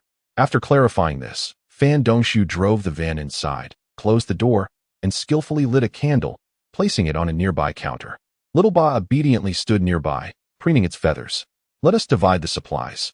First, we shall unload everything from the van. Certainly, Xiao Wei had no objections. And within a short while, they had completely emptied the van of its contents. Observing the amassed supplies, Xiao Wei hesitantly asked, should we set aside Jiang Jie as share since she is absent? Deep down, he wished to reserve a portion for Jiang Mian. Fan Dongshu pondered for a moment before decisively responding, let us keep it and store it in my warehouse. When we encounter her again, we can bring her to collect it. In his view, Jiang Mian likely did not lack for these supplies, yet their gesture was one of goodwill. If she wished to retrieve it, she could do so. If not, he and Xiao Wei would simply split it, which would require little effort. Thus, Fan Dongshu divided the supplies into 3 equal portions, each comprising approximately 100 jin of rice, 70 to 80 jin of flour, and around 20 jin of noodles. There were also some scattered essentials like oil, salt, and soy sauce. Looking at his share of supplies, Xiao Wei was immensely pleased. But the pressing issue remained, how to transport them home. It was certainly unwise to openly carry them, as he had witnessed too many instances of supplies being stolen during his time at the base. He himself had been robbed several times. He had gleaned a bit of experience from these events. Just as he was troubled, Fan Dongshu handed him a black backpack, saying, if you trust me, take some with you now, leave the rest in the warehouse, and you can come back for them if needed. Xiao Wei gratefully accepted the backpack, smiling as he replied, I trust you. Thank you, Uncle Fan. Seeing him packing supplies into his backpack, Xiao Wei hesitated no longer.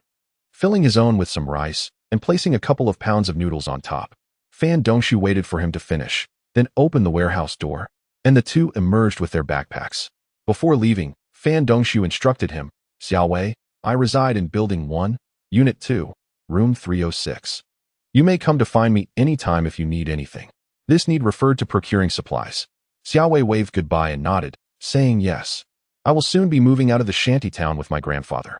Chapter 87, Leave. Everyone leave. Xiao Wei reflected on the chaotic environment of the shanty town and, considering the abundance of supplies they now possessed, deemed it unsafe to remain any longer. Upon returning home, he intended to discuss their relocation with his grandfather. With this hopeful anticipation, Xiao Wei walked briskly and soon arrived home. Grandfather, I'm back, he called as he pushed the door open, but upon not seeing his grandfather, he placed his backpack on the bed and decided to inquire with the neighbors. Fortunately, Xiao Ming had sharp ears. He quickly rushed over, exclaiming, Xiao Wei, you're back. Grandpa Xia is out cleaning with Grandpa Wang and hasn't he returned yet? Upon hearing this, Xiao Wei understood immediately.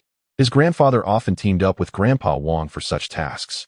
Occasionally, the base would assign cleaning duties, which yielded a meager reward of just 3 points. Yet, for families like theirs, it represented a significant source of income. Gently patting Xiao Ming's head, Xiao Wei inquired, "Why aren't you out playing today? I've never seen you so well-behaved at this hour." At this, Xiao Ming slowly lowered his head, his demeanor quickly shifting to one of sadness as he replied, "My dad fell from a scaffold at the construction site and broke his leg. Mom asked me to stay and take care of him." "When did this happen?" Xiao Wei gasped in surprise, his eyes widening. He had heard nothing about Xiao Ming's father. Xiao Ming recounted, "It was this morning. 2 strangers brought my dad back, and I was so scared." No wonder Xiao Wei was unaware. It had all transpired in the morning. He pondered and asked, "Did the base provide any compensation?" Xiao Ming shook his head dejectedly. Hearing this distressing news, Xiao Wei gently patted his shoulder and reassured him, "It's all right, don't worry. Your dad will surely recover." Despite feeling a deep sense of discomfort regarding the base's lack of compensation, Xiao Wei felt powerless, only able to offer comforting words. Yet, to his surprise, Xiao Ming, despite his tender age, seemed to understand everything. Before the apocalypse, perhaps he would have healed quickly, but now there are no doctors, no medicine. "They all say my dad's leg has no hope." Xiao Ming's voice trembled, tears welling in his eyes. He had overheard the adults saying that his father's leg would not recover. Gently wiping away Xiao Ming's tears, Xiao Wei said, "Xiao Ming, don't cry. In a world ravaged by desolation, both doctors and medicine have become exceedingly scarce." He understood that even if he were to expend all his resources, it might not suffice to aid him. "All right, no more tears," he whispered to himself. "Father wouldn't be pleased to see me like this." Xiao Ming stifled his sobs and said, "Brother Xiao Wei, I must return to care for father now." Xiao Wei nodded, watching him depart, contemplating bringing some water and rice later, believing that even a small gesture could be of help. He glanced at the sky. His grandfather would likely return in half an hour, so he decided to start boiling some porridge. Xiao Wei added water and meticulously washed an old pot that had not been used in quite some time. He then set up a fire, poured in water and rice, and began to prepare the porridge. By the time his grandfather returned, the porridge was ready.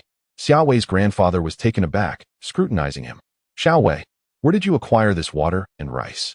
"Grandfather, I have wonderful news. I have awakened a water-based ability, so we will never lack water again. We can even use the water I create to trade for supplies." Fearing his grandfather's disbelief, Xiao Wei fetched a basin he had prepared earlier, placed his hand inside, and summoned his ability, causing water to flow out abundantly. Heavens! Xiao Wei, your hand can truly produce water. You call this a water-based ability? How splendid! We shall never be thirsty again. His grandfather was utterly thrilled, regarding the basin of water with reverence.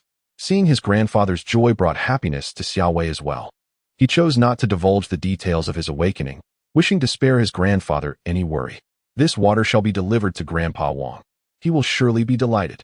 His grandfather mused, recalling how his old friend had always been in need of water. Xiao Wei took the basin from his grandfather's hands. "Grandfather, allow me to deliver it. You should have some porridge first." His grandfather nodded, contentedly saying, "Very well, be swift in your return. I shall await you for a meal together." Fortunately, their home was not far from Grandpa Wang's residence. It was merely a short walk. Upon arriving, Grandpa Wang hesitated to accept the basin of clean water. But when he learned that Xiao Wei had awakened a water-based ability and that the water was produced by him, he accepted it with a smile. "What a blessing for old Xia. You have such a wonderful grandson." Xiao Wei, feeling shy from the praise, returned home with a flushed face.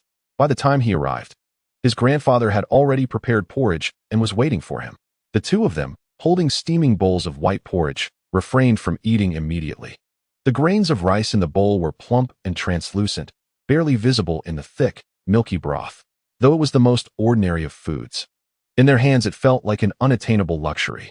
"Grandfather, please eat," Xiao Wei urged. You too," his grandfather replied, as he carefully scooped a spoonful and brought it to his lips. The warm porridge spread across his tongue, rich and fragrant, with a hint of delicate sweetness. Both of them savored the meal with profound satisfaction, having never realized that plain porridge could taste so exquisite. After discussing with his grandfather, Xiao Wei proceeded to the mission hall, where he joined the base's ability squad. He received a free apartment and took the keys. Intending to move in with his grandfather the following day, he felt a renewed sense of hope for the life that lay ahead. As Fan Dongxu returned to his dormitory, burdened with supplies. He opened the door and was confronted with an indelible scene that would haunt him for a lifetime. His girlfriend, Yu Qian, was lying on his familiar bed with a stranger, a sight that pierced his heart like a sharp dagger. Startled by his sudden entrance, the two scrambled to cover themselves with the blanket. Yu Qian, her face a mask of panic and fear, exclaimed, "Ah, Fan Dongxiu, why are you back so early?" A cacophony echoed in his mind, and in that moment, his heart plummeted into an abyss of despair. For their sustenance, he had toiled relentlessly, only to be met with Yu Qian's heartless betrayal. The absurdity of it all was almost laughable. Struggling to contain his fury, his body trembled as he shouted at the two, "Get out! Both of you leave!" Xiao Ba, perched on his shoulder, took flight and landed on the table. Pacing back and forth, echoing his command, "Leave. Just leave."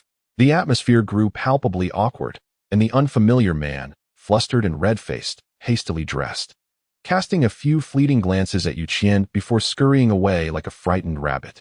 Yu Qian quickly donned her clothes, her cheeks still flushed and her demeanor frantic. She approached Fan Dongxiu, attempting to placate him, grasping his hand as she explained, "Fan, I'm sorry." He with the patrol team, powerful and influential.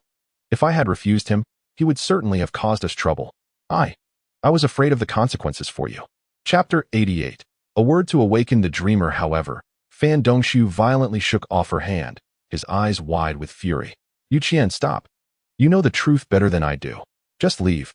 He suddenly recalled the peculiar glances from neighbors lately, their hesitant expressions now making sense. They must have seen the verdant signs of his disillusionment. Yu Qian, feeling the sting of his rejection, felt her own anger flare. Stubbornly, she replied, "Fine, I'll go. But don't regret it, Fan Dongxiu." With that, she resolutely turned, gathering her clothes and belongings, and departed from his room. Once Yu Qian had left, Fan Dongxiu stood in stunned silence. The flames of his anger gradually extinguished, replaced by an overwhelming wave of sorrow. He slowly crouched down, wrapping his arms around himself, seeking a semblance of safety. Xiao Ba, sensing his distress, remained silent, perching on his shoulder in quiet companionship. When Jiang Mian returned to the dormitory, it was empty. Presumably, everyone had gone to seize the helicopter and had yet to return, leaving her uncertain of their success.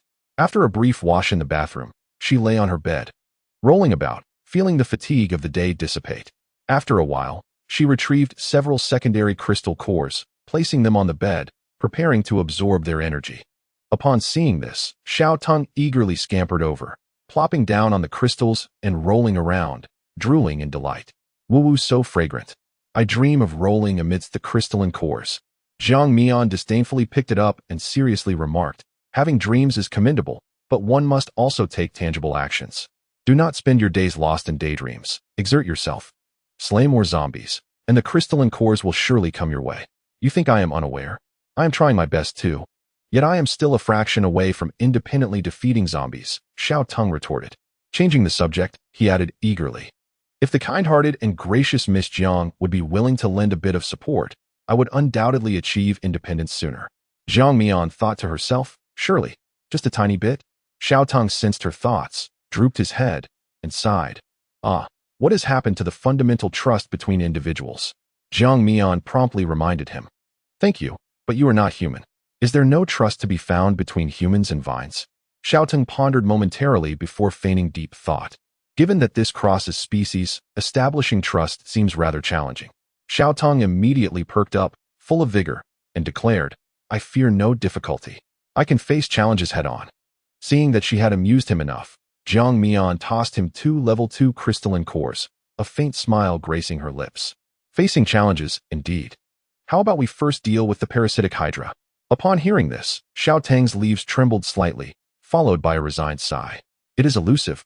Where shall I search for it? However, I have heard a legend about the parasitic hydra. It is said that they mark their chosen prey with a unique pheromone, allowing them to locate their quarry regardless of distance." Jiang Mian furrowed her brow, pondering as she gazed at Xiao Tong, and retorted, "So, I must simply wait for it to find me?" The parasitic hydra loomed like a ticking time bomb, compelling constant vigilance. Most importantly, Jiang Mian did not wish to bring this potential danger near her parents. "Do not worry. As long as I am here, it will not dare to show itself easily." Xiao Tang's words awakened Jiang Mian from her reverie, and a plan immediately formed in her mind. "Ah, no, that is far too dangerous. It would be better if you waited until I grew stronger, and we could confront it together. Yet Jiang Mian's resolve was firm. One must venture into the tiger's den to seize the tiger's cub. Before long, Xiao Hu and others returned, their laughter and chatter echoing from afar, which Jiang Mian could hear even from within her room. She slowly rose to greet them, without needing to ask. Their jubilant expressions revealed that the night's mission had gone exceedingly well. Xiao Hu approached Jiang Mian with a light step, lowering his voice intentionally to boast. What a pity you missed it. You should have seen the bewildered expressions of those two after we captured them effortlessly. Ling Yi eagerly joined in, his eyes brimming with excitement. Indeed, Sister Jiang, that helicopter was enormous. I got a look inside. It could seat at least 20 people. Upon learning that the helicopter had successfully landed, Jiang Mian smiled and nodded, expressing her appreciation by saying, "Thank you all for your hard work." She scanned the surroundings but failed to spot Pei Yu, a flicker of concern crossing her mind. "Where's Pei Yu? Did he not return with you?" CSCC quickly bounded to her side, pushing past Xiao Hu and explaining, "Fu Tingzhou needs him for something. He will be back later." Mian, I am so excited. This is my first time on such a thrilling mission." She felt that tonight she might be too exhilarated to sleep. "Me too," Qiu Xiang chimed in, nodding enthusiastically, her face a mirror of excitement. Noticing the group's exuberance, Jiang Mian suddenly inquired, "How did your afternoon driving lesson go?" CSCC and Qiu Xiang responded affirmatively, while Xiao Hu, feeling responsible, interjected, "Ling Yi has nearly mastered it, but CSCC and Qiu Xiang still need to put in some effort." As soon as he finished speaking, he was met with icy glares from both his sister and CSCC, making him awkwardly divert his gaze elsewhere. Clearing his throat, he coughed lightly. Jiang Mian chuckled, exasperation evident in her voice. "Then you all must continue to persevere tomorrow. These survival skills are essential for everyone to master." They nodded in understanding, each aware of the gravity of the situation. After a restful night, the following day, Fu Tingzhou indeed sent a technician to instruct them on operating the helicopter. Ultimately, they decided that Pei Yu would take the lessons, while Xiao Hu would continue teaching CSCC and Xiao Xiang to drive, leaving Jiang Mian to fish in the East City. Naturally, she aimed to catch the elusive parasitic hydra. Everyone busied themselves in an orderly fashion, while Pei Yu wore a pensive expression. He was already proficient in flying helicopters, having learned at his grandfather's base. He had hoped to spend some private time with Jiang Mian, but to his dismay, she was headed to East City and had assigned him the task of learning to fly.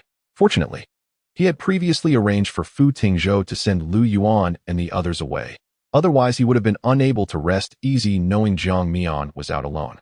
As he distractedly listened to the technician explain the helicopter's operational steps, he gazed towards East City, wondering what Jiang Mian was doing at that moment. Meanwhile, Jiang Mian, whom he was so preoccupied with, was currently dispatching a second-level zombie with a swift strike, extracting its crystal core before entering a seed shop. Her eyes scanned the offerings: cabbage seeds, lettuce seeds, celery seeds, chili seeds, and more, all of which she collected into her space. Jiang Mian contemplated that once stability was achieved, she might be able to grow some vegetables, as her father greatly appreciated a self-sufficient, pastoral lifestyle. As a dutiful daughter, she felt it was her responsibility to fulfill his wishes. Chapter 89. Is this the key you are looking for? After parting ways with Xiao Tong, Jiang Mian spent the day in East City, slaying advanced zombies and gathering useful supplies, yet the parasitic hydra had yet to show its face.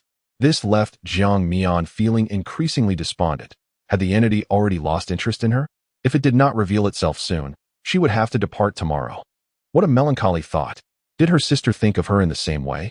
A sudden sound interrupted Jiang Mian's melancholy, causing her to immediately summon all her energy to respond, her eyes vigilantly scanning for its source. The mocking sound echoed around her, suggesting it had successfully diverted her attention, hinting at something quite extraordinary. "I wish for your demise," Jiang Mian coldly declared. "Sister, you truly are heartless," the voice retorted, still dripping with sarcasm. "Isn't it only just to be ruthless towards something as malevolent as you?" Jiang Mian replied, maintaining her guard without the slightest relaxation. "Malevolent? Sister, the distinctions between good and evil in this world are far from clear. It is merely a matter of differing perspectives. You kill advanced zombies and absorb their cores. Does that not constitute evil? I am merely engaging in the same activities as you." Jiang Mian nearly laughed in exasperation. She did not kill zombies out of malice, but rather to survive, as the zombies would consume her otherwise. How had her actions been twisted into villainy in its words? You possess a silver tongue, yet you dare only act like a coward? Jiang Mian provoked deliberately. Alas, I am currently too weak to control the body of an ability user, it lamented. But do not worry, sister. You remain my preferred choice. Once I grow strong enough to command your body, I promise we shall coexist harmoniously. Upon hearing this, Jiang Mian realized it had no intention of revealing itself. Anxiety swelled within her, coupled with helplessness. The apocalypse was already rife with zombies, and now it had introduced such bizarre entities as well. She took a deep breath, striving to regain her composure. Once calm, she recognized that lingering here was futile and decided to leave. Sister, are you really leaving? Do take care to protect our bodies. Jiang Mian ignored it, focusing on her path as she intended to reunite with Xiao Tong before returning to the base. She contemplated that if it needed to grow stronger to parasitize, then perhaps by becoming stronger than it, she could prevent its parasitic intentions. Sister, you truly are someone I admire. So composed, unlike those I have previously parasitized. Its method of hunting bore a sinister delight. It relished the sensation of control, enjoying the sight of its prey trembling in fear, deriving a twisted satisfaction and joy from every expression and movement of its quarry. Yet Jiang Mian showed no fear, which only piqued its interest further. Not far from the base, a man surnamed Fan was being threatened. Don't push your luck. Call that creature back, or I swear I will kill you. Hong Sen growled, his eyes blazing with fury as he gripped Fan Dongshu's chin tightly. Behind him stood 7 or 8 comrades, all casting malevolent glances at Fan Dongshu. Moments ago, they had been on the verge of seizing Fan Dongshu's warehouse key, yet at the crucial moment, he had thrown the key to that filthy bird, allowing it to carry it away. How could he accept this futile outcome? Yu Qian stood to the side, kindly advising. Fan Dongshu, you should heed Brother Han's words and call Xiaoba back, to spare him from suffering physical pain. During their time together, Yu Qian was acutely aware that the foul parrot only listened to Fan Dongshu. Bah! Fan Dongshu, enduring excruciating pain, spat in Yu Qian's direction. How many people have you been with, damn it? You betrayed me and even brought someone to seize my supplies. Yu Qian, has your conscience been devoured by dogs? You said how well I've treated you during our time together. Is this how you repay me? Fan Dongshu was furious, nearly overwhelmed with the urge to rush at her in a fit of rage. With a sharp crack, Hong San delivered a powerful punch to his face, exclaiming, Yu Qian, is that what you call her? I am giving you one last chance. If you do not call that beast back, I swear I will kill you. Fan Dongshu wiped away the blood trickling from the corner of his mouth and roared defiantly, kill me. If you dare, just do it. Hong San's gaze was fierce as he seized Fan Dongshu by the collar, demanding, do you think I lack the courage? Observing this, Yu Qian felt a surge of concern and hurriedly tugged at Hong San's sleeve, pleading, Brother Hong, do not act impulsively. If you truly kill him, we will lose the key to the warehouse. As her words faded, a melodious female voice chimed in. Is this the key you are looking for? Everyone turned in unison to see a young woman standing not far away, lollipop in mouth, twirling a set of keys in her hand. Her interest piqued by the scene before her. Meanwhile, Fan Dongshu's foul bird perched on the woman's left shoulder. Jiang Mian had not anticipated that upon her return to the base, Xiaoba would come flying towards her with a set of keys, incessantly calling, help, help. A moment's contemplation revealed to her that something had gone awry with Fan Dongshu. Without returning to her dormitory, she had followed Xiaoba directly here. One could not deny the cunning of this group. They were astute enough to conduct their nefarious deeds outside the base. It seemed that Fu Tingzhou's recent reforms within the base had yielded some effect. Jiang Mian. Fan Dongshu was taken aback to see Xiaoba had led her to him. A flicker of excitement igniting within him. What he had thought was an inescapable deadlock now appeared to hold a glimmer of hope. Who amongst us would wish for death when life remained a possibility? Had he not known that even if he surrendered the warehouse keys to Hong San and Yu Qian, they would not spare him, he would not have let Xiaoba carry the keys away. Hong San's gaze flitted between Jiang Mian and Fan Dongshu, a grin spreading across his face. Oh, you know each other. Without allowing Jiang Mian to speak, Fan Dongshu hastily urged, Jiang Mian, run. They have a wind-type ability user, an earth-type ability user, and a strength-type ability user. You cannot contend with them, flee. His words were not a genuine wish for Jiang Mian to escape, but rather a cautionary note regarding the strength of their adversaries, to prepare her for the confrontation. Yet Hong San, oblivious to the fact that Fan Dongshu had revealed his own secrets, appeared quite pleased with himself. Hong Sen crossed his arms with an air of arrogance, unabashedly scrutinizing Jiang Mian, a mischievous grin playing upon his lips as he remarked, "My dear, what good could possibly come from following Fan Dongxiu? He can barely manage his own affairs. Why not join me instead? If you simply obey, I assure you that every meal will be a feast."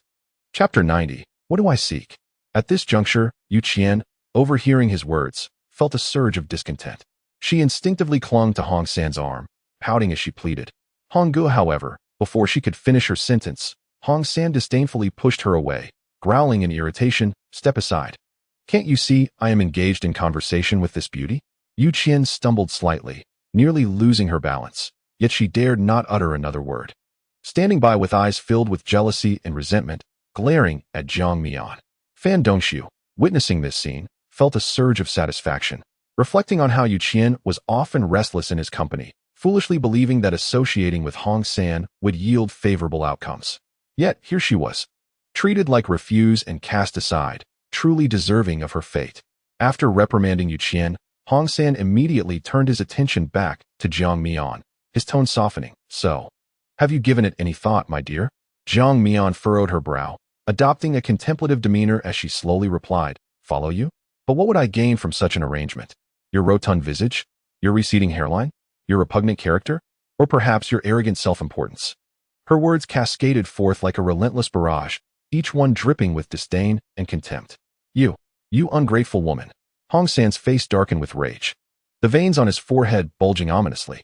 In the next moment, he swung his arms vigorously, causing the ground to rise and form several earthen walls that surged toward Jiang Mian like a tidal wave.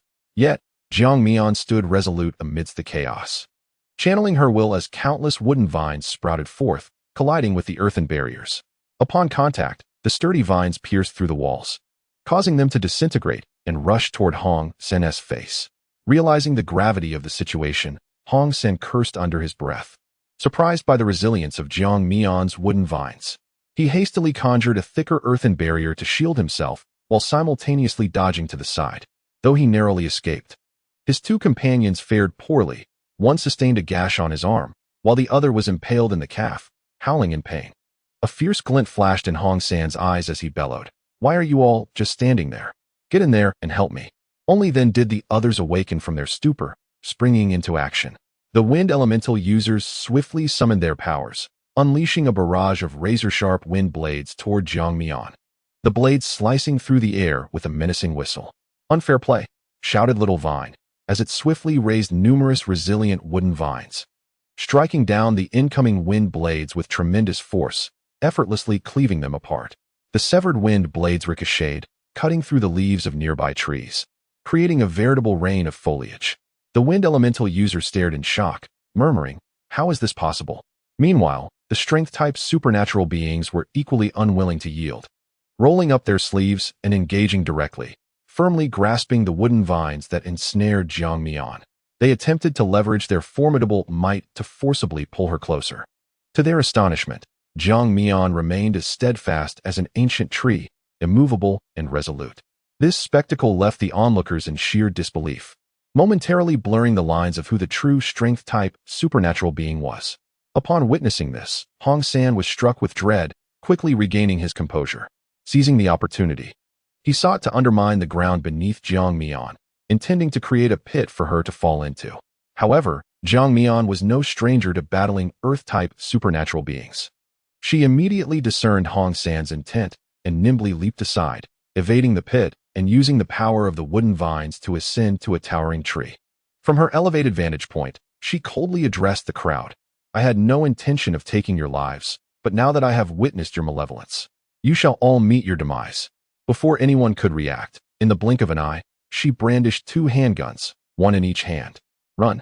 someone shouted, prompting a frantic scramble as gunfire erupted behind them, with bodies falling, never to rise again.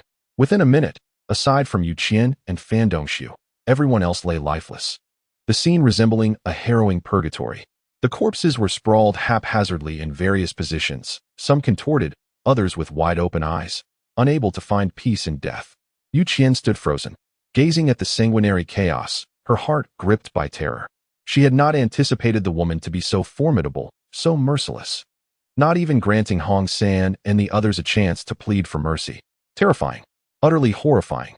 Even Fan Dongxiu, aware of Jiang Mian's prowess, found himself speechless at the sight before him. It was not until Jiang Mian gracefully descended from the tree and approached him, softly inquiring, "What do you intend to do with that woman?" that he snapped back to reality, his gaze shifting to Yu Qian, determination flickering in his eyes. Feeling the hatred emanating from his gaze, Yu Qian's face drained of color. In a panic, she knelt and prostrated herself before him, begging for forgiveness. "Fan Ge, I was wrong. I was blinded by greed and betrayed you. Please, forgive me. I truly understand my mistake. I will never dare again. I promise to be loyal to you alone, with no ulterior motives." With tears streaming down her face, her hair disheveled from bowing, she implored him. "Yu Qian, do you not already comprehend? It is too late." In the end, Fan Dongxiu personally ended Yu Qian's life. He had given her a chance. Yet she had failed to cherish it. Dragging his severely injured body, he struggled to follow Jiang Mian, gasping, "Jiang Mian, thank you. You have saved my life once more." Jiang Mian did not look back, dismissively waving her hand. If she were to express her true feelings, it would be for Xiaoba's sake. If only Fan Dongxiu could present Xiaoba to her. The wooden vine sensed her thoughts and immediately stepped in to douse her enthusiasm. "How naive you are. Don't you remember what was said? Family cannot be bought or sold," Jiang Mian remarked. Fan Dongxiu, unaware of Jiang Mian's thoughts, slowly replied, "By the way, the supplies we brought back yesterday are in my warehouse. We have set aside your share. Now, I will give you my portion as well. Please do not consider it insufficient. I will continue to replenish it for you in the future." He silently vowed to himself that this was merely a way to repay Jiang Mian for her life-saving grace. Upon hearing this, Jiang Mian hurriedly declined. No. I leave tomorrow. You and Xiao Wei should keep the supplies." Her own storage was ample, and there was no need to take from Fan Dongxiu and the others. "Leaving?" Fan Dongxiu asked in surprise. "Where are you going?" There was nothing to conceal, and Jiang Mian candidly responded, "To Haisher, my hometown." Haisher? Fan Dongxiu felt a pang of hesitation. Inexplicably, the scene before him began to blur, and his body felt unsteady. Without warning, he collapsed to the ground, unconscious.